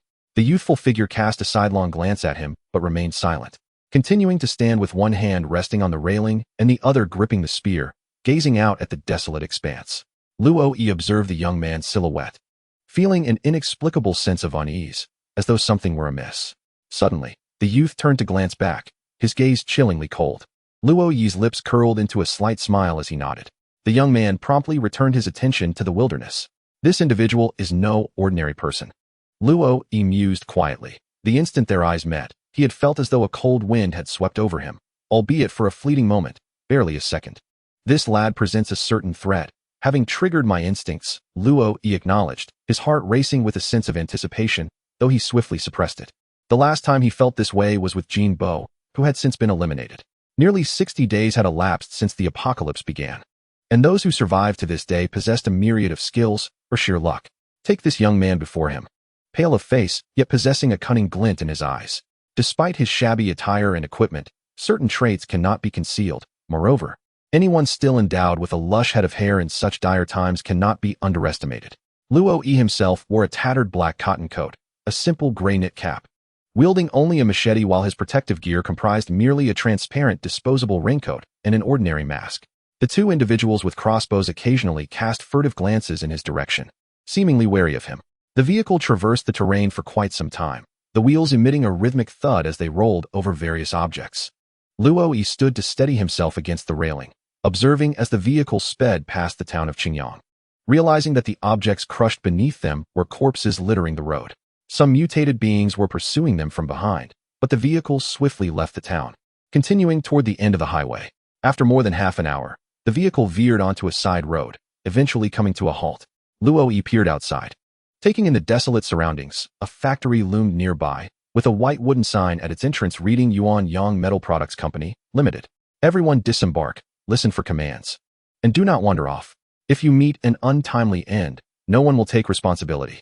The young man with the loudspeaker shouted a command, picked up the crossbow at his feet, and leaped down from the vehicle first. The crowd surged towards the factory as they approached the entrance. Several seemingly mutated security guards confronted them. After a few roars, they were swiftly overwhelmed by the throng. "Strength in numbers, do not be afraid, advance boldly," shouted Tiger Brother, who remained at the back, clad in a raincoat and mask, wielding a crossbow, as they entered a row of factory buildings. Even he found himself momentarily stunned by the scene before him. The spacious factory, infused with a faint odor, lay strewn with bodies, approximately 30 in total. Curiously, they were huddled in small groups, mostly sitting or lying down, with some even eating. Plastic bags and cardboard boxes littered the ground. "Are these people alive?" someone whispered. "Take a closer look," another replied curtly. "They are infected. Can't you see the large holes in their faces? Wow, so many. Fear not. I have sent scouts here. It is safe. These mutants are in the late stages of infection. Their minds are gone, no different from the zombies in movies." Tiger Brother loudly encouraged as he closed the door behind him. Tiger Brother was reckless. He locked himself and his assistant inside the factory, choosing to join the fray rather than remain a spectator. "Is he out of his mind?" Song Junja muttered under his breath, as Tiger Brother's voice echoed through the factory. The 30-odd mutants turned their heads toward them and all stood up. Just as Tiger Brother had said, their movements were sluggish. However, felt a twinge of concern. The mutants were all donning yellow plastic safety helmets. Some, while turning, even grabbed tools from the workstations, wrenches, pliers, hammers, and more. This hardly resembled the behavior of individuals whose minds were completely gone. If their minds were truly lost, could they still eat instant noodles and sausages? Suddenly, a loud roar erupted from one of the mutants, and their pace quickened.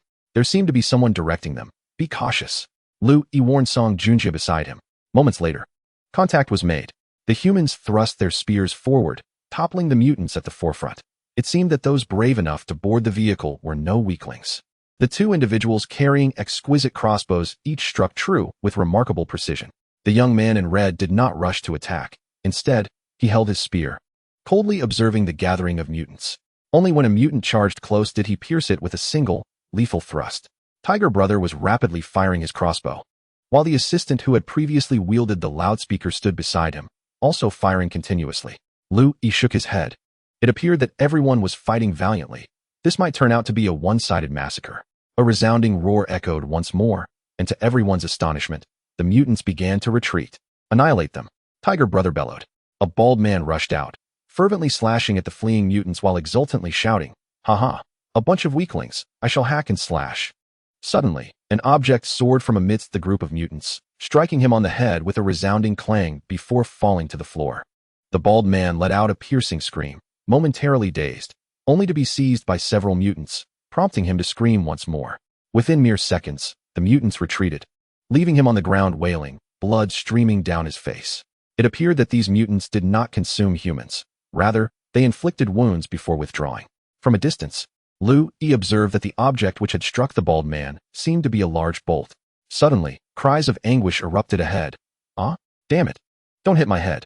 Various parts began to rain down, one of which zipped past Lu Yi and crashed onto the concrete floor, sparking several embers. These mutants exhibited great strength, understood the art of retreat, and were capable of ranged attacks. How intriguing. Chapter 79. The Great Resource Gathering Operation. Lu Yi had previously taken refuge in a safe zone in the wilderness, having encountered only a handful of mutants. Yet this was his first encounter with a group that not only consumed food, but also employed tactics. The recent volley of metallic parts had struck 4 individuals, including Song Junjie, who doubled over clutching his abdomen, groaning in pain. "Xiao Jia, are you alright?" Lu Yi inquired, positioning himself protectively in front of him. After a few seconds, Song Junjie managed to rise again. "I'm fine now, boss. Thankfully, I was wearing the protective suit you provided. It's quite thick." "Alright. Be cautious and stay behind me." Lu Yi gestured for Song Junjie to remain silent, emphasizing that the lead suit was intended for radiation protection, not physical defense, and was a valuable asset that could attract unwanted attention. As they conversed, another wave of metallic debris descended, striking 2 more individuals. Spotting a wooden table nearby, Lu Yi swiftly overturned it to create a barrier, while Song Junjie crouched behind, peering cautiously but unable to advance. The workshop was strewn with metal parts, and the enemy possessed ample weaponry. The relentless barrage of debris hindered their progress. 2 individuals lay on the ground, seemingly incapacitated from the blows, suggesting they had been knocked unconscious. Clearly, there was an organizer on the opposing side. Throughout the skirmish, a commanding voice from the enemy could be heard issuing orders. "Captain, we can't hold on any longer. We should retreat," cried a man with thinning hair. "Nonsense. No one is leaving. We cannot give up. If we can bring back a single machine tool, each of you will earn a permanent room in the building." "Slaughter them all," roared Hugo. Yet, this group of mutants maintained a distance of over 20 meters, refraining from charging in and instead opting for ranged attacks. After a tense standoff lasting over 10 minutes, 3 more individuals from their side fell, while fewer than 10 of the mutants were taken down. "Huge Brother, we can't take this down," the assistant remarked. "Damn it. What a waste." Huge Brother cursed, unbuckling his backpack and placing it on the ground. He retrieved 2 metallic boxes, inscribed with the words Nanling Famous Tea, which were, surprisingly, tea canisters. However, they had evidently been modified, wrapped in layers of black tape, with a hole drilled in the top and a fuse extending outward. Huge Brother ignited the fuse with a lighter and hurled one of the tea canisters away. Boom. The explosion reverberated in the confined space, causing a ringing in Lu Yi's ears. "How exhilarating," Huge Brother bellowed, tossing another tea canister into the fray. Boom. Another explosion sent a multitude of mutants sprawling. Lu Yi felt that accompanying the vehicle today and witnessing such a combat scene was worth it. Had he been caught unaware, he would likely have sustained severe injuries. "Charge. Annihilate them." Huge Brother rallied, brandishing a crossbow as he advanced. The others followed suit, as the mutants, nearly all thrown into disarray by the blasts, were eradicated within minutes. Under the overwhelming firepower, the mutants' previous tactical and numerical advantages were utterly crushed.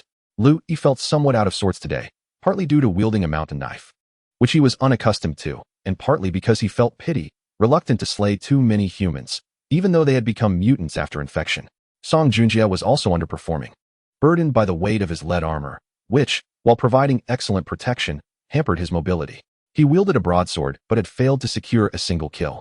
As Huge Brother passed by, he cast a sidelong glance at him, snorting in disdain, likely contemplating how to deduct points. "You all, hurry over and lift this machine out," Huge Brother shouted, holding a phone, examining images while searching the workshop for the machinery depicted.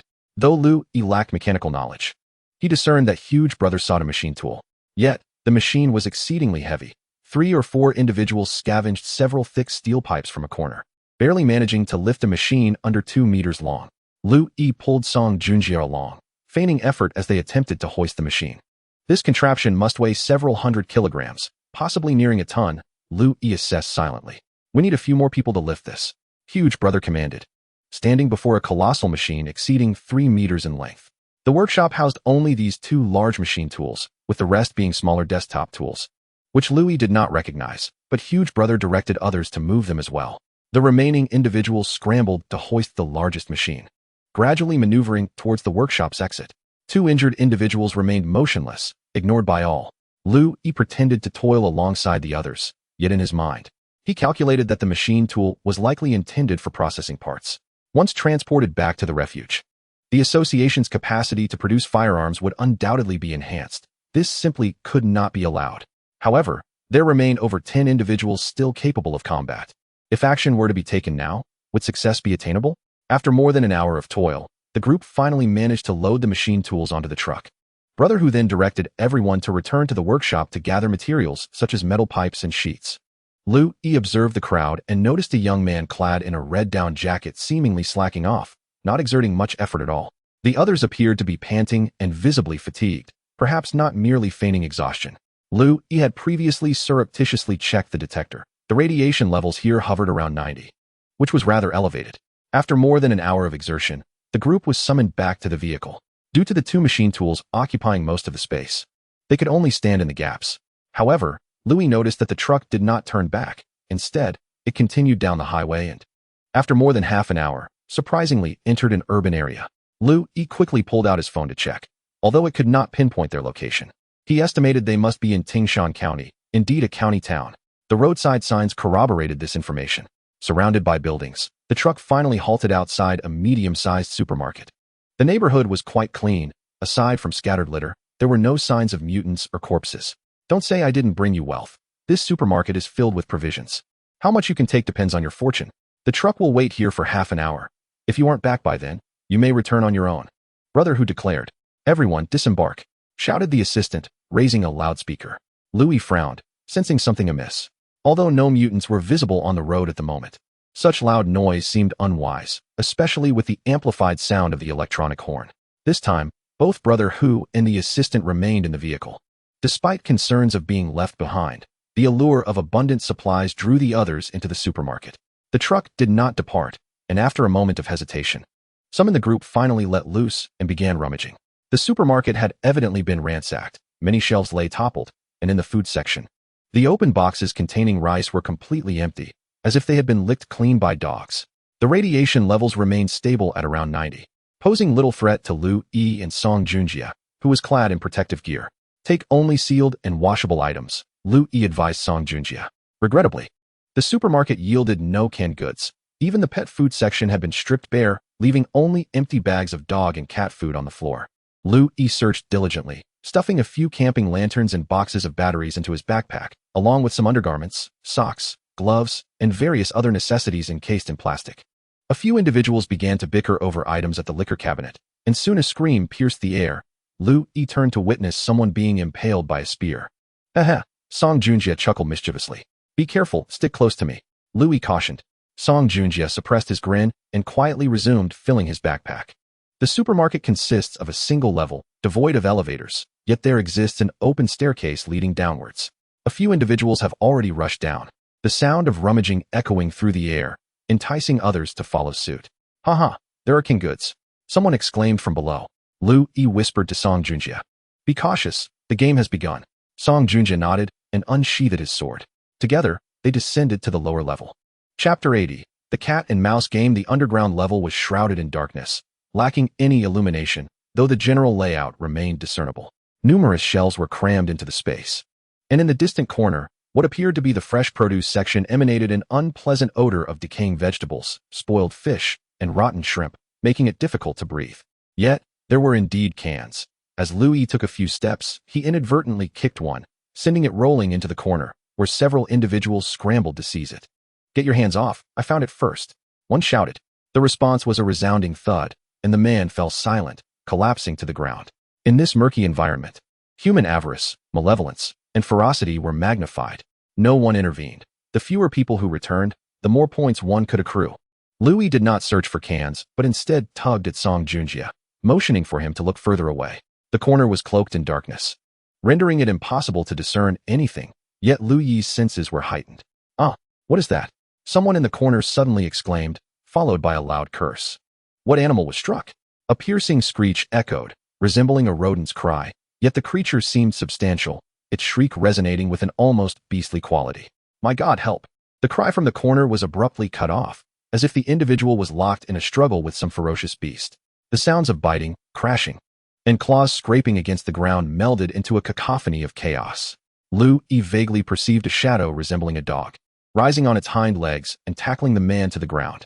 Suddenly, something broke with a loud crack, and a glow stick illuminated the corner, casting a green light that revealed a colossal rat, its size akin to that of a small dog, gnawing at a bloodied individual who lay motionless, blood gushing from his neck.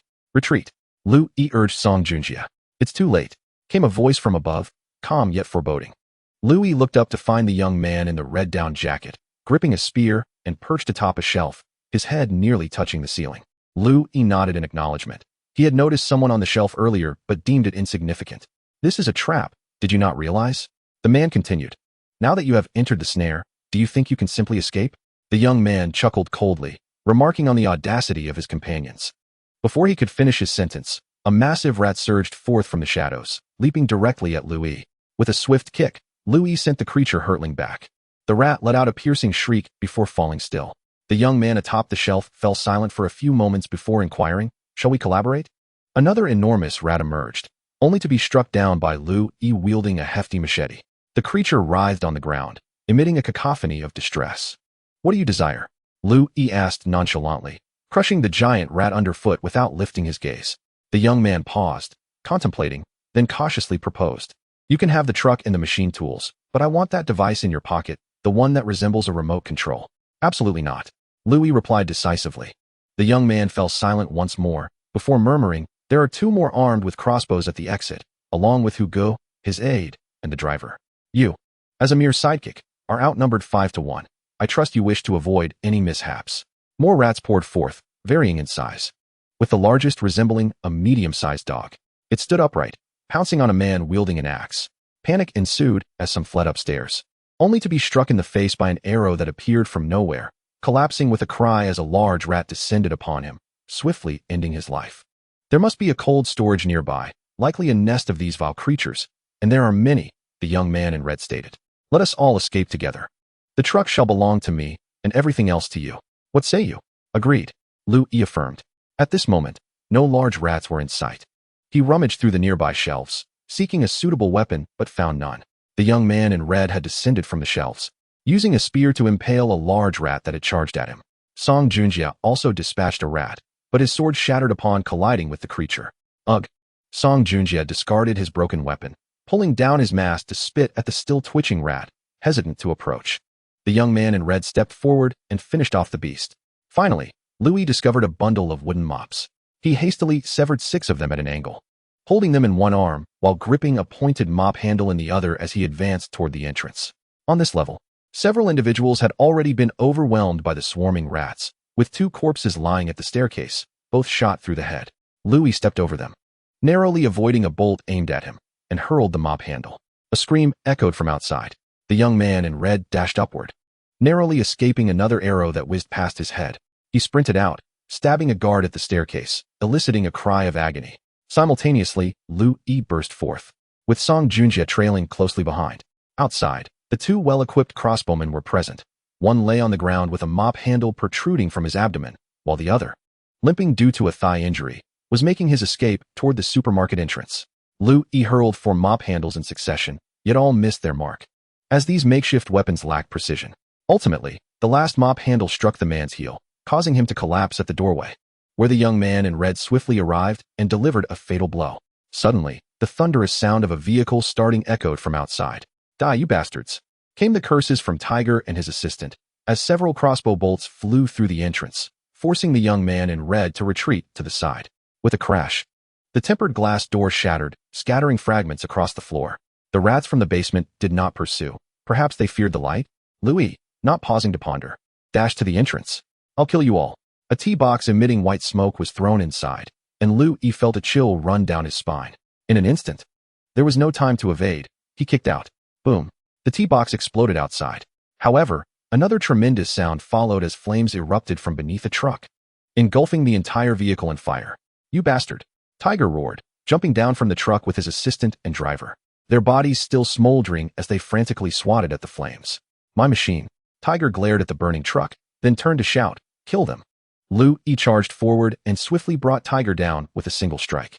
Tiger, a man of fortitude, uttered not a word. At the same time, the young man in red dispatched the assistant, who, lacking any fighting spirit, lay on the ground pleading for mercy, only to be silenced by a spear thrust to his chest. Song Junjie was struck by an arrow.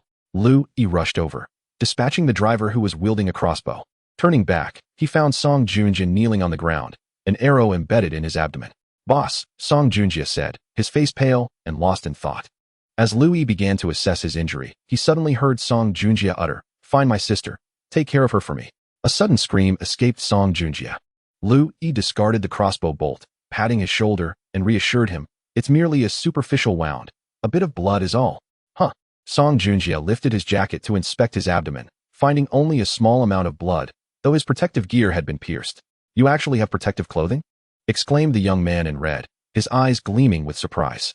"With the truck gone, could you spare me a piece of protective gear as well?" the young man in red asked. Lu Yi regarded him with a mix of exasperation and bemusement. "What are you looking at? This request isn't unreasonable, is it?" the young man in red said nervously. "Could you have dodged that bomb?" Lu Yi inquired. "I could, after all. I can't die. How about a protective helmet? Your brother's hat is so large, surely it contains something. Would it be possible to provide a neck guard? This item is meant to shield against radiation. Is it not?" The young man in red, undeterred, continued to circle around Song Junjie. "Brother, the vehicle is gone. The machine tools are lost. We are even now. Moreover, you do not require protective clothing, do you?" Lu Yi replied with a sense of resignation. "My mother needs it. In my situation, it would be rather inconsiderate of you to give nothing at all." Lu Yi sighed. The man's greed was excessive. If he had simply resorted to theft, it would have been easier to handle, but his persistent and insistent demeanor made it challenging to respond with force. "What about your previous haughty attitude?" After this failed negotiation, the young man in red turned his gaze to the corpse on the ground. Brother whose search team had been completely annihilated, yet a quick search yielded some rewards. "Can I have the walkie-talkie?" The young man in red reached out, but upon catching Lu Yi's glance, he fell silent. Brother who was eliminated by Lu Yi. Thus, everything on his person rightfully belonged to Lu Yi. The assistant's equipment was commendable. He wore 3 gold chains around his neck, a large golden ring on his finger, and a gold belt buckle. "What use do I have for these?" the young man in red lamented. The driver's green tactical jacket and vest were still serviceable, though unfortunately soiled. After some contemplation, Lu Yi decided to forego them. Fortunately, these individuals possessed point cards. "These cards are registered. Can they be utilized?" The young man in red hesitated while holding the assistant's card. "The association is currently understaffed and should have difficulty managing them. Just use the cards quickly. You won't leave empty-handed from this outing." Lu Yi assured him as he pocketed the point cards, addressing the dazed young man in red. "But I desire a vehicle." "What do you need a car for? Do you not wish to remain in the refuge?" Lu Yi inquired. "The people in the refuge are ill. Although I lack your equipment, I know we cannot stay there. I must escape with my mother. There are no clean places left in the shelter." The young man in red responded. "Without an association member leading the way, you cannot exit the main gate. I have tried before. Ordinary people are not allowed out." Lu Yi stated. "Is that so? Will you all return then?" the young man in red asked. "Of course we shall return. Unlike you, my living conditions are quite clean." Lu Yi replied with a smile, intentionally provoking a reaction to see how the other would respond. This individual seemed somewhat mutated, possessing greater combat prowess than the average person, along with a resistance to radiation, prompting Lu Yi to contemplate recruitment. The young man in red fell silent. "We should find a vehicle quickly. Night is approaching," Lu Yi said to Song Junjie, before turning to walk away. After taking several steps, Lu Yi glanced back to find the young man in red trailing behind at a leisurely pace, neither rushing to catch up nor choosing to depart. "He has taken the bait," Lu Yi thought with a subtle smile as he continued onward. The surroundings were eerily quiet, devoid of living souls, corpses, or mutated beings. Not even a rat could be seen. Lu Yi suddenly felt a twinge of unease, sensing that something was amiss in this county. He was currently unarmed, with only a machete hanging from his waist, lacking any suitable weaponry. Beside the road stood an expansive complex of buildings, enclosed by iron railings, within which lay a playground, presumably a school. Lu Yi's gaze fixated on the iron fence, its stout square bars topped with sharp, diamond-shaped points, flanked by downward curving hooks. This structure, if detached, could easily be wielded as a spear. The more he gazed, the more he appreciated it. At that moment, he had little choice. Approaching the fence, he grasped one of the bars and pulled with all his might, only to find it surprisingly sturdy, causing the entire row of railings to sway slightly. Gritting his teeth, he summoned all his strength for a second attempt. With a sharp crack, the weld at the top of the iron rod gave way. With a combination of pulling and twisting, he finally managed to detach the bar. After smoothing the rough edges on the concrete steps, he found himself holding a rough-hewn, apocalyptic-style spear, albeit with two crescent-shaped barbs that necessitated caution when thrusting, lest it become lodged in an adversary. As Lu Yi sharpened the spear tip against the steps, a young man in a red outfit approached, watching with keen interest. "You've got some strength," the young man remarked. Lu Yi replied. Not lifting his gaze from his task, the young man set down his wooden spear and grasped the railing with both hands, attempting to pull down another bar. After considerable effort, he succeeded in breaking a weld. "I suppose I can manage a bit of strength myself," he panted, finally catching his breath, then added with a sigh. "Actually, my greatest asset is my observational skills. In the dim environment of the basement supermarket, I could still see everything around me." "This sounds like a self-introduction. Are you seeking employment?" Lu Yi quipped, setting down his spear and pulling down the already loosened bar from the railing, offering it to the young man. The latter appeared momentarily taken aback, yet still reached out to accept the iron bar. Lu Yi gestured into the distance, saying, "I intend to head that way. Will you join me?" A few minutes later, Lu Yi, accompanied by the spear-wielding young man and Song Junjie, found themselves walking along the road. "Boss, should we test him further?" Song Junjie suggested reluctantly.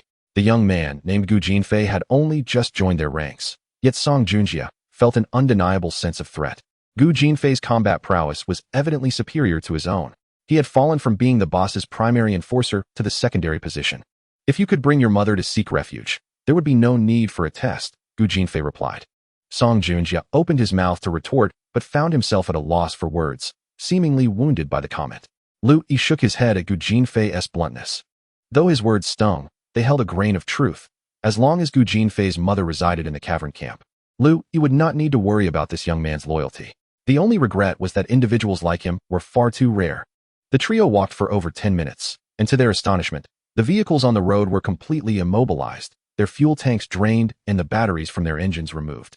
In the roadside shops and residences, food was conspicuously absent, seemingly looted clean, leaving only mundane daily necessities behind.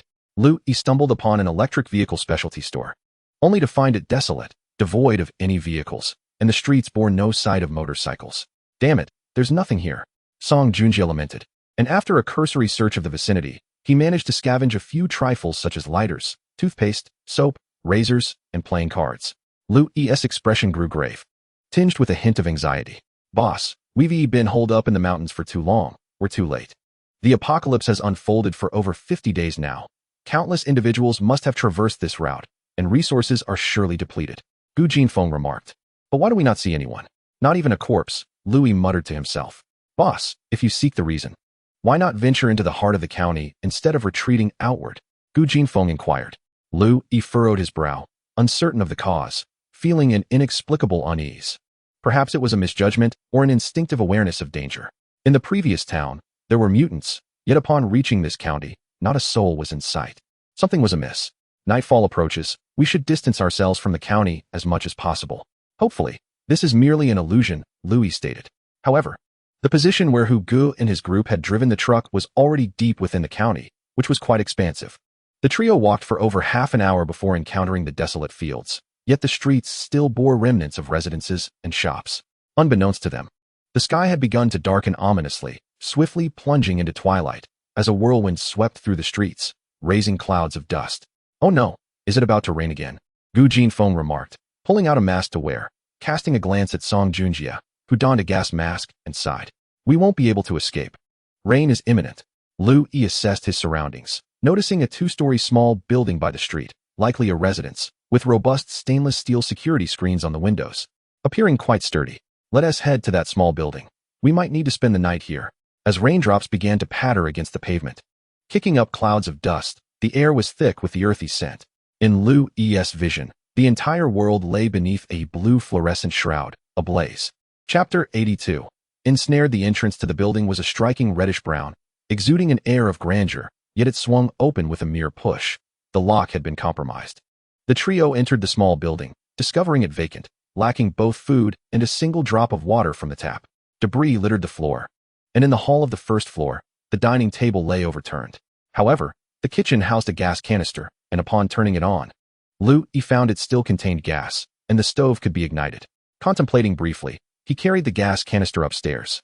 The second floor comprised 4 rooms and a hall, where some bedding lay on the bed. A quick pat sent dust swirling.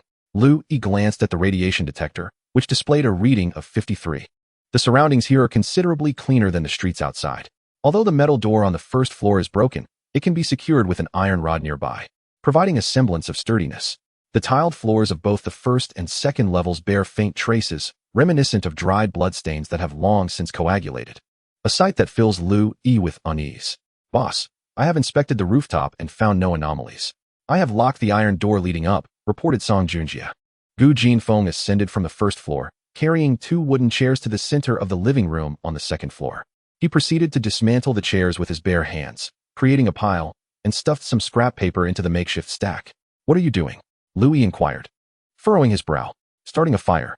It's freezing, and tonight might bring sleet," Gu Jinfeng murmured as he produced a lighter. "Hold on, let's wait a bit longer," He urged.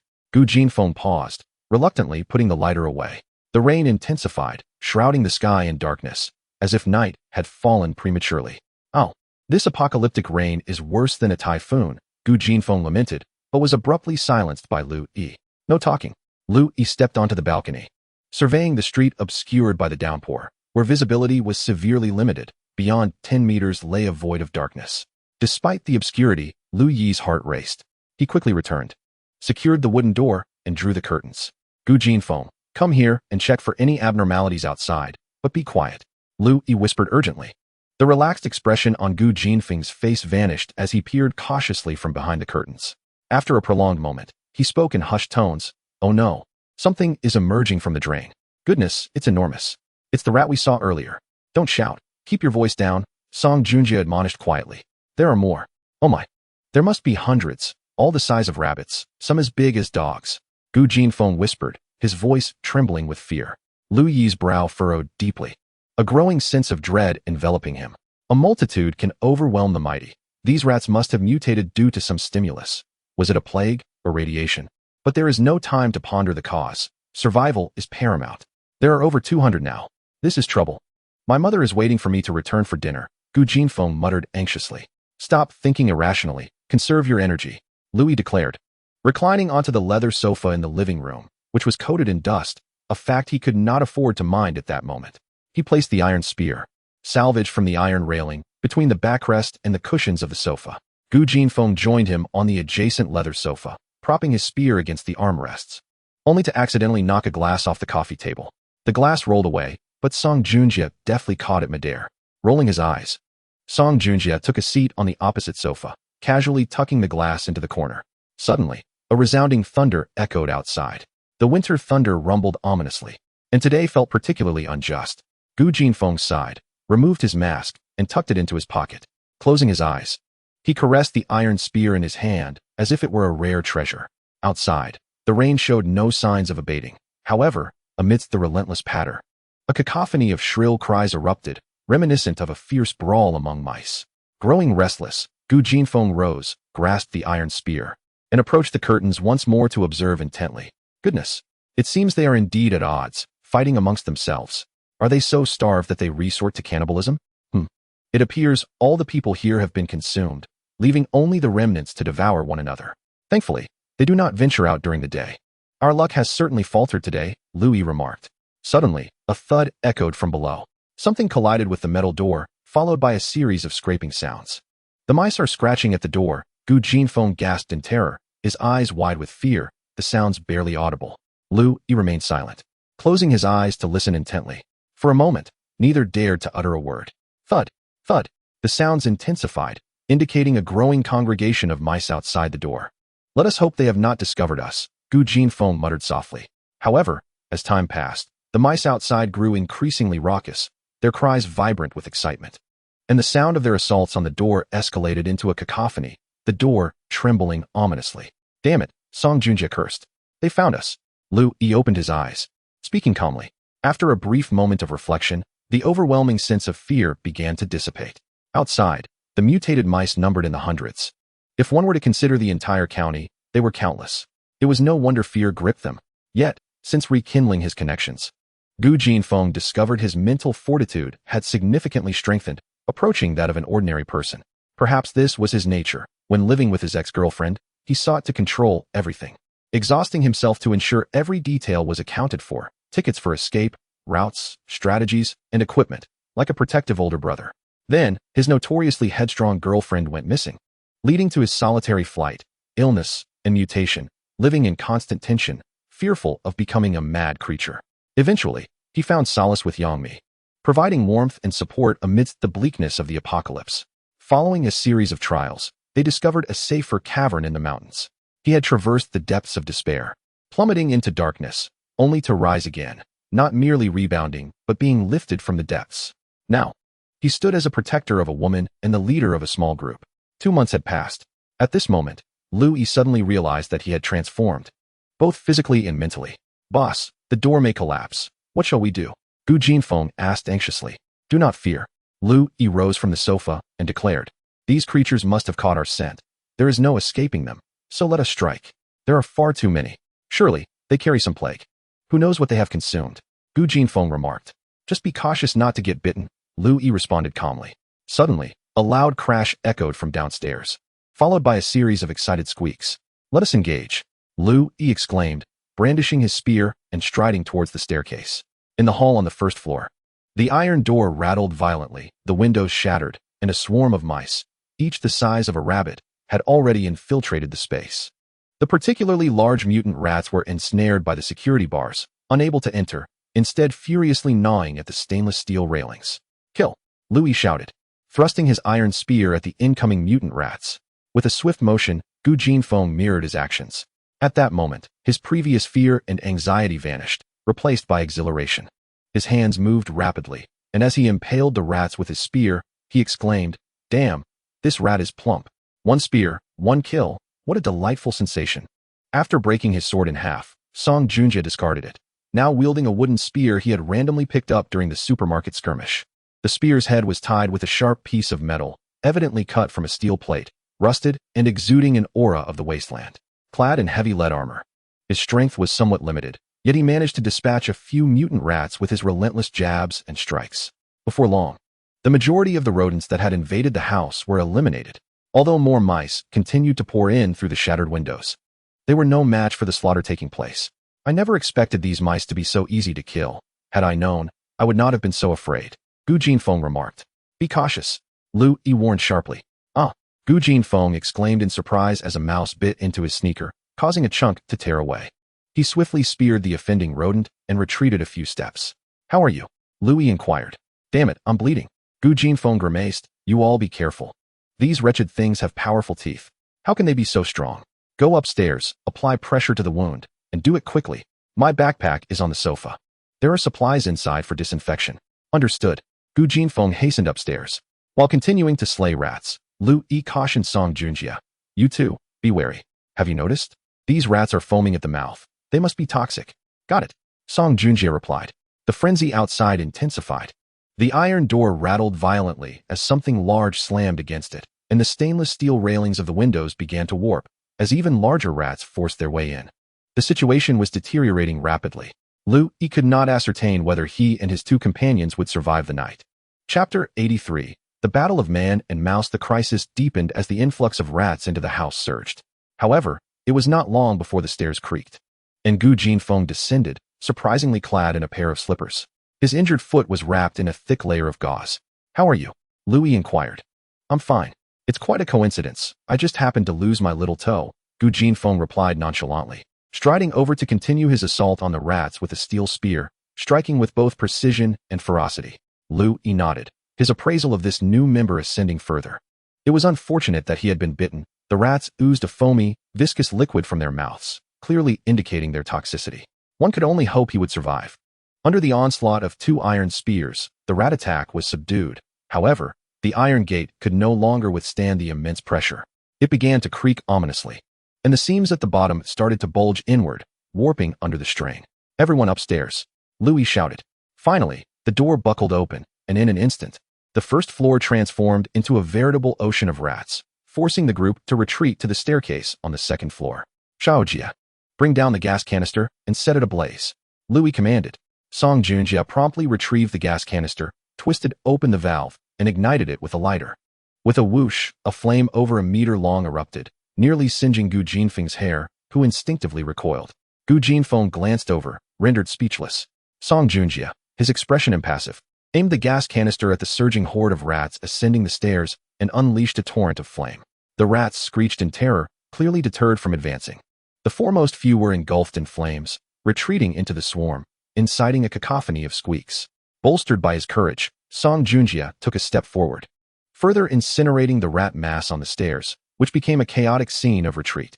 "Ah, it smells delightful," Gu Jinfeng inhaled deeply, adding, "These rats are considerably fatter than those in the refuge. They must be far tastier." "I do not eat rats," Song Junjia replied coldly. "Huh, what do you find so distasteful?" "The mountain rats are quite clean, deliciously crispy, and abundant. You must shift your perspective and adapt to this wasteland delicacy," Gu Jinfeng retorted. "These mutated rats are filthy. Do not eat them unless absolutely necessary," Louis cautioned. "I understand. Once we return to the refuge, I shall treat you to some clean roasted rat meat, as long as we remove the head and entrails." "Heh, Gu Jinfeng remarked. "The more corpses there are in the refuge, the more rats there will be. Consider the implications," Louis stated. Gu Jinfeng paused, as if grasping something profound, his expression darkening instantly, even prompting a few dry heaves. "It's a pity it's raining today. The rat's fur is all wet. Otherwise, it would be even more entertaining." Song Junjia mused. "Let us bring down all the furniture, bedding, and anything else that can catch fire from upstairs." Louis suddenly had a flash of inspiration. Soon, ignited bedding and sheets were tossed down the staircase to the corner, forcing the rat horde back into the hall. "Boss's plan is brilliant. With this bonfire, the rats won't be able to cross." "Xiaojia, please secure the gas cylinder. Be cautious to avoid an explosion," Louis advised. The gas cylinder had been brought back upstairs and was already heating up. A moment longer under the flames, and it might very well detonate. Louis noticed Song Junjia quietly clenching his fist, likely suffering from a burn, yet he remained silent, a true tough guy. Fortunately, the second floor was cluttered with furniture. Gu Jinfeng tended to the fire while Louis, with his considerable strength, dismantled wooden furnishings, and Song Junjia was responsible for transporting the combustible materials downstairs. Gradually, the swarm of rats quieted, their previous frenzy subsiding into low, murmuring chirps, as if engaged in conversation. The upstairs furniture had nearly all been dismantled and piled at the corner of the staircase, where Louis and his two companions sat vigilantly, taking the opportunity to warm themselves by the fire, as the night was exceedingly cold. Humans and mutated plague-infested rats coexisted harmoniously behind a firewall, reminiscent of a cozy campfire gathering. "Gu Jinfeng, how is your foot?" Louis inquired, noticing blood seeping from Gu Jinfeng's foot. "No problem. Losing a toe doesn't hinder my walking, just a bit painful at the moment," Gu Jinfeng replied with a smile. Despite his delicate appearance, this lad possessed an inherent fierceness. "The giant rat is coming," Song Junjia suddenly exclaimed. Through the flickering flames, a colossal rat emerged, distinctly different from the others. Its bulk was unwieldy, with sparse fur that revealed pale, tender skin beneath. "What on earth is that? A little pig?" Gu Jinfeng murmured in astonishment. "Howl!" The giant rat emitted a chilling cry, seemingly in response. The surrounding horde of rats stirred restlessly, chattering incessantly as if holding a meeting or protesting. "Howl!" The monstrous rat let out another cry, seizing a large rat before it, crunching and swallowing it whole. The swarm surged forward, some rats squealing in distress from the heat, yet propelled onward by their advancing companions, pushing them into the fire. "This behemoth can command," Gu Jinfeng remarked. Louis frowned, swiftly ascending the stairs to retrieve the gas cylinder once more. This time, he vigorously shook the canister before cranking the valve to its maximum, unleashing a flame that shot nearly 2 meters. "Howl!" The giant rat continued to incite the horde. The rats surged forward, seemingly intent on extinguishing the fire with their bodies. "Everyone, retreat upstairs," Louis bellowed. "Boss." Song Junjia hesitated, appearing uncertain. "Follow orders." "Yes, boss." Song Junjia promptly turned and ascended. Gu Jinfeng also made his way up the stairs, pausing at the second-floor entrance to observe. The formidable giant rat, indeed a rat monster, was the leader of these mutated creatures, displaying remarkable intelligence. Lu Yi raised the gas cylinder, exerting unprecedented strength, and brought it crashing down before the rat monster. Bang! The entire first floor erupted in an explosion. The small building swayed slightly, and Lu Yi felt a deafening roar in his ears. Darkness enveloped him, and he collapsed onto the staircase, as if someone had lifted him up and was dragging him backward, shaking his head vigorously. It took him a moment to regain his senses. He had been momentarily stunned by the blast. The hall on the first floor was ablaze, and the items piled in the corridor were emitting smoke. Song Junjie rushed forward, throwing those items down the stairs, reigniting the flames at the foot of the staircase, filling the air with acrid smoke. "Where's everyone?" Lu Yi inquired. "They've been knocked over," Gu Jinfei replied, finally managing to pull Lu Yi to the second floor. After inhaling a few breaths of relatively fresh air, Lu Yi felt fully awake. The oxygen on the first floor had nearly been depleted, leaving him gasping for breath. Suddenly, a series of anguished howls erupted from below, but they quickly subsided. Moments later, Song Junjie ascended, brandishing a bloodied knife and grinning triumphantly. "Boss, I've taken that fellow down." Lu Yi chuckled in response. Finishing off the wounded is a commendable habit. The flames in the first floor hall gradually extinguished, leaving only the fire at the staircase still burning. However, the remaining rats dared not approach. They merely squeaked from outside, as the smoke in the hall drove many of them to retreat. The battle had lasted over 2 hours, and both rats and humans were feeling fatigued. Lu Yi felt a burning sensation on his face, damp with blood. Upon inspection, he discovered blood streaming from his ears and nose, and a dull ache throughout his body, a clear sign of internal injuries from the blast. That gas canister certainly packed a punch. "Boss, have some water," Gu Jinfei offered, handing him a bottle. Lu Yi took a few sips. "We still have enough canned food and water. I'll dismantle those cabinets later. It should keep the fire going until dawn," Gu Jinfei stated. Lu Yi nodded in agreement. The group pushed a leather sofa near the staircase and sat down to rest, guarding the entrance, while Song Junjie occasionally went downstairs to tend to the fire. Some rats attempted to climb up the exterior walls, but the building's tiled surface, combined with the rats' heavy bodies, meant that even those who managed to ascend ultimately fell back down. Lu Yi felt grateful for his choice of this small building. The night stretched on, long and arduous. After a brief respite, Lu Yi gradually regained his strength and retrieved wet wipes from his backpack to clean the blood from his face.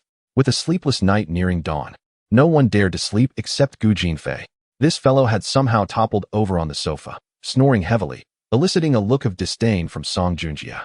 Lu Yi frowned, suddenly standing up to check Gu Jinfei's forehead. "You have a fever." Gu Jinfei's skin was burning hot. Though he lacked a thermometer, it was likely over 40 degrees. Worse still, Lu Yi noticed that the injured foot was still oozing fluid, and as he drew closer, a foul stench assaulted his senses. Inflammation should not manifest in such a manner, akin to decay, but why has it progressed so swiftly? He unwrapped the bandages encasing the wound, finally revealing its gruesome reality. Gu Jinfei's little toe had vanished entirely, his foot swollen to an alarming degree. The wound oozed a foul yellow liquid, mingling with dark, tainted blood, producing an exceptionally repugnant odor. Even more distressing, the edges of the injury had sprouted numerous granulation tissues, writhing like tentacles, rendering the wound reminiscent of the maw of a catfish or an anemone, a sight most macabre.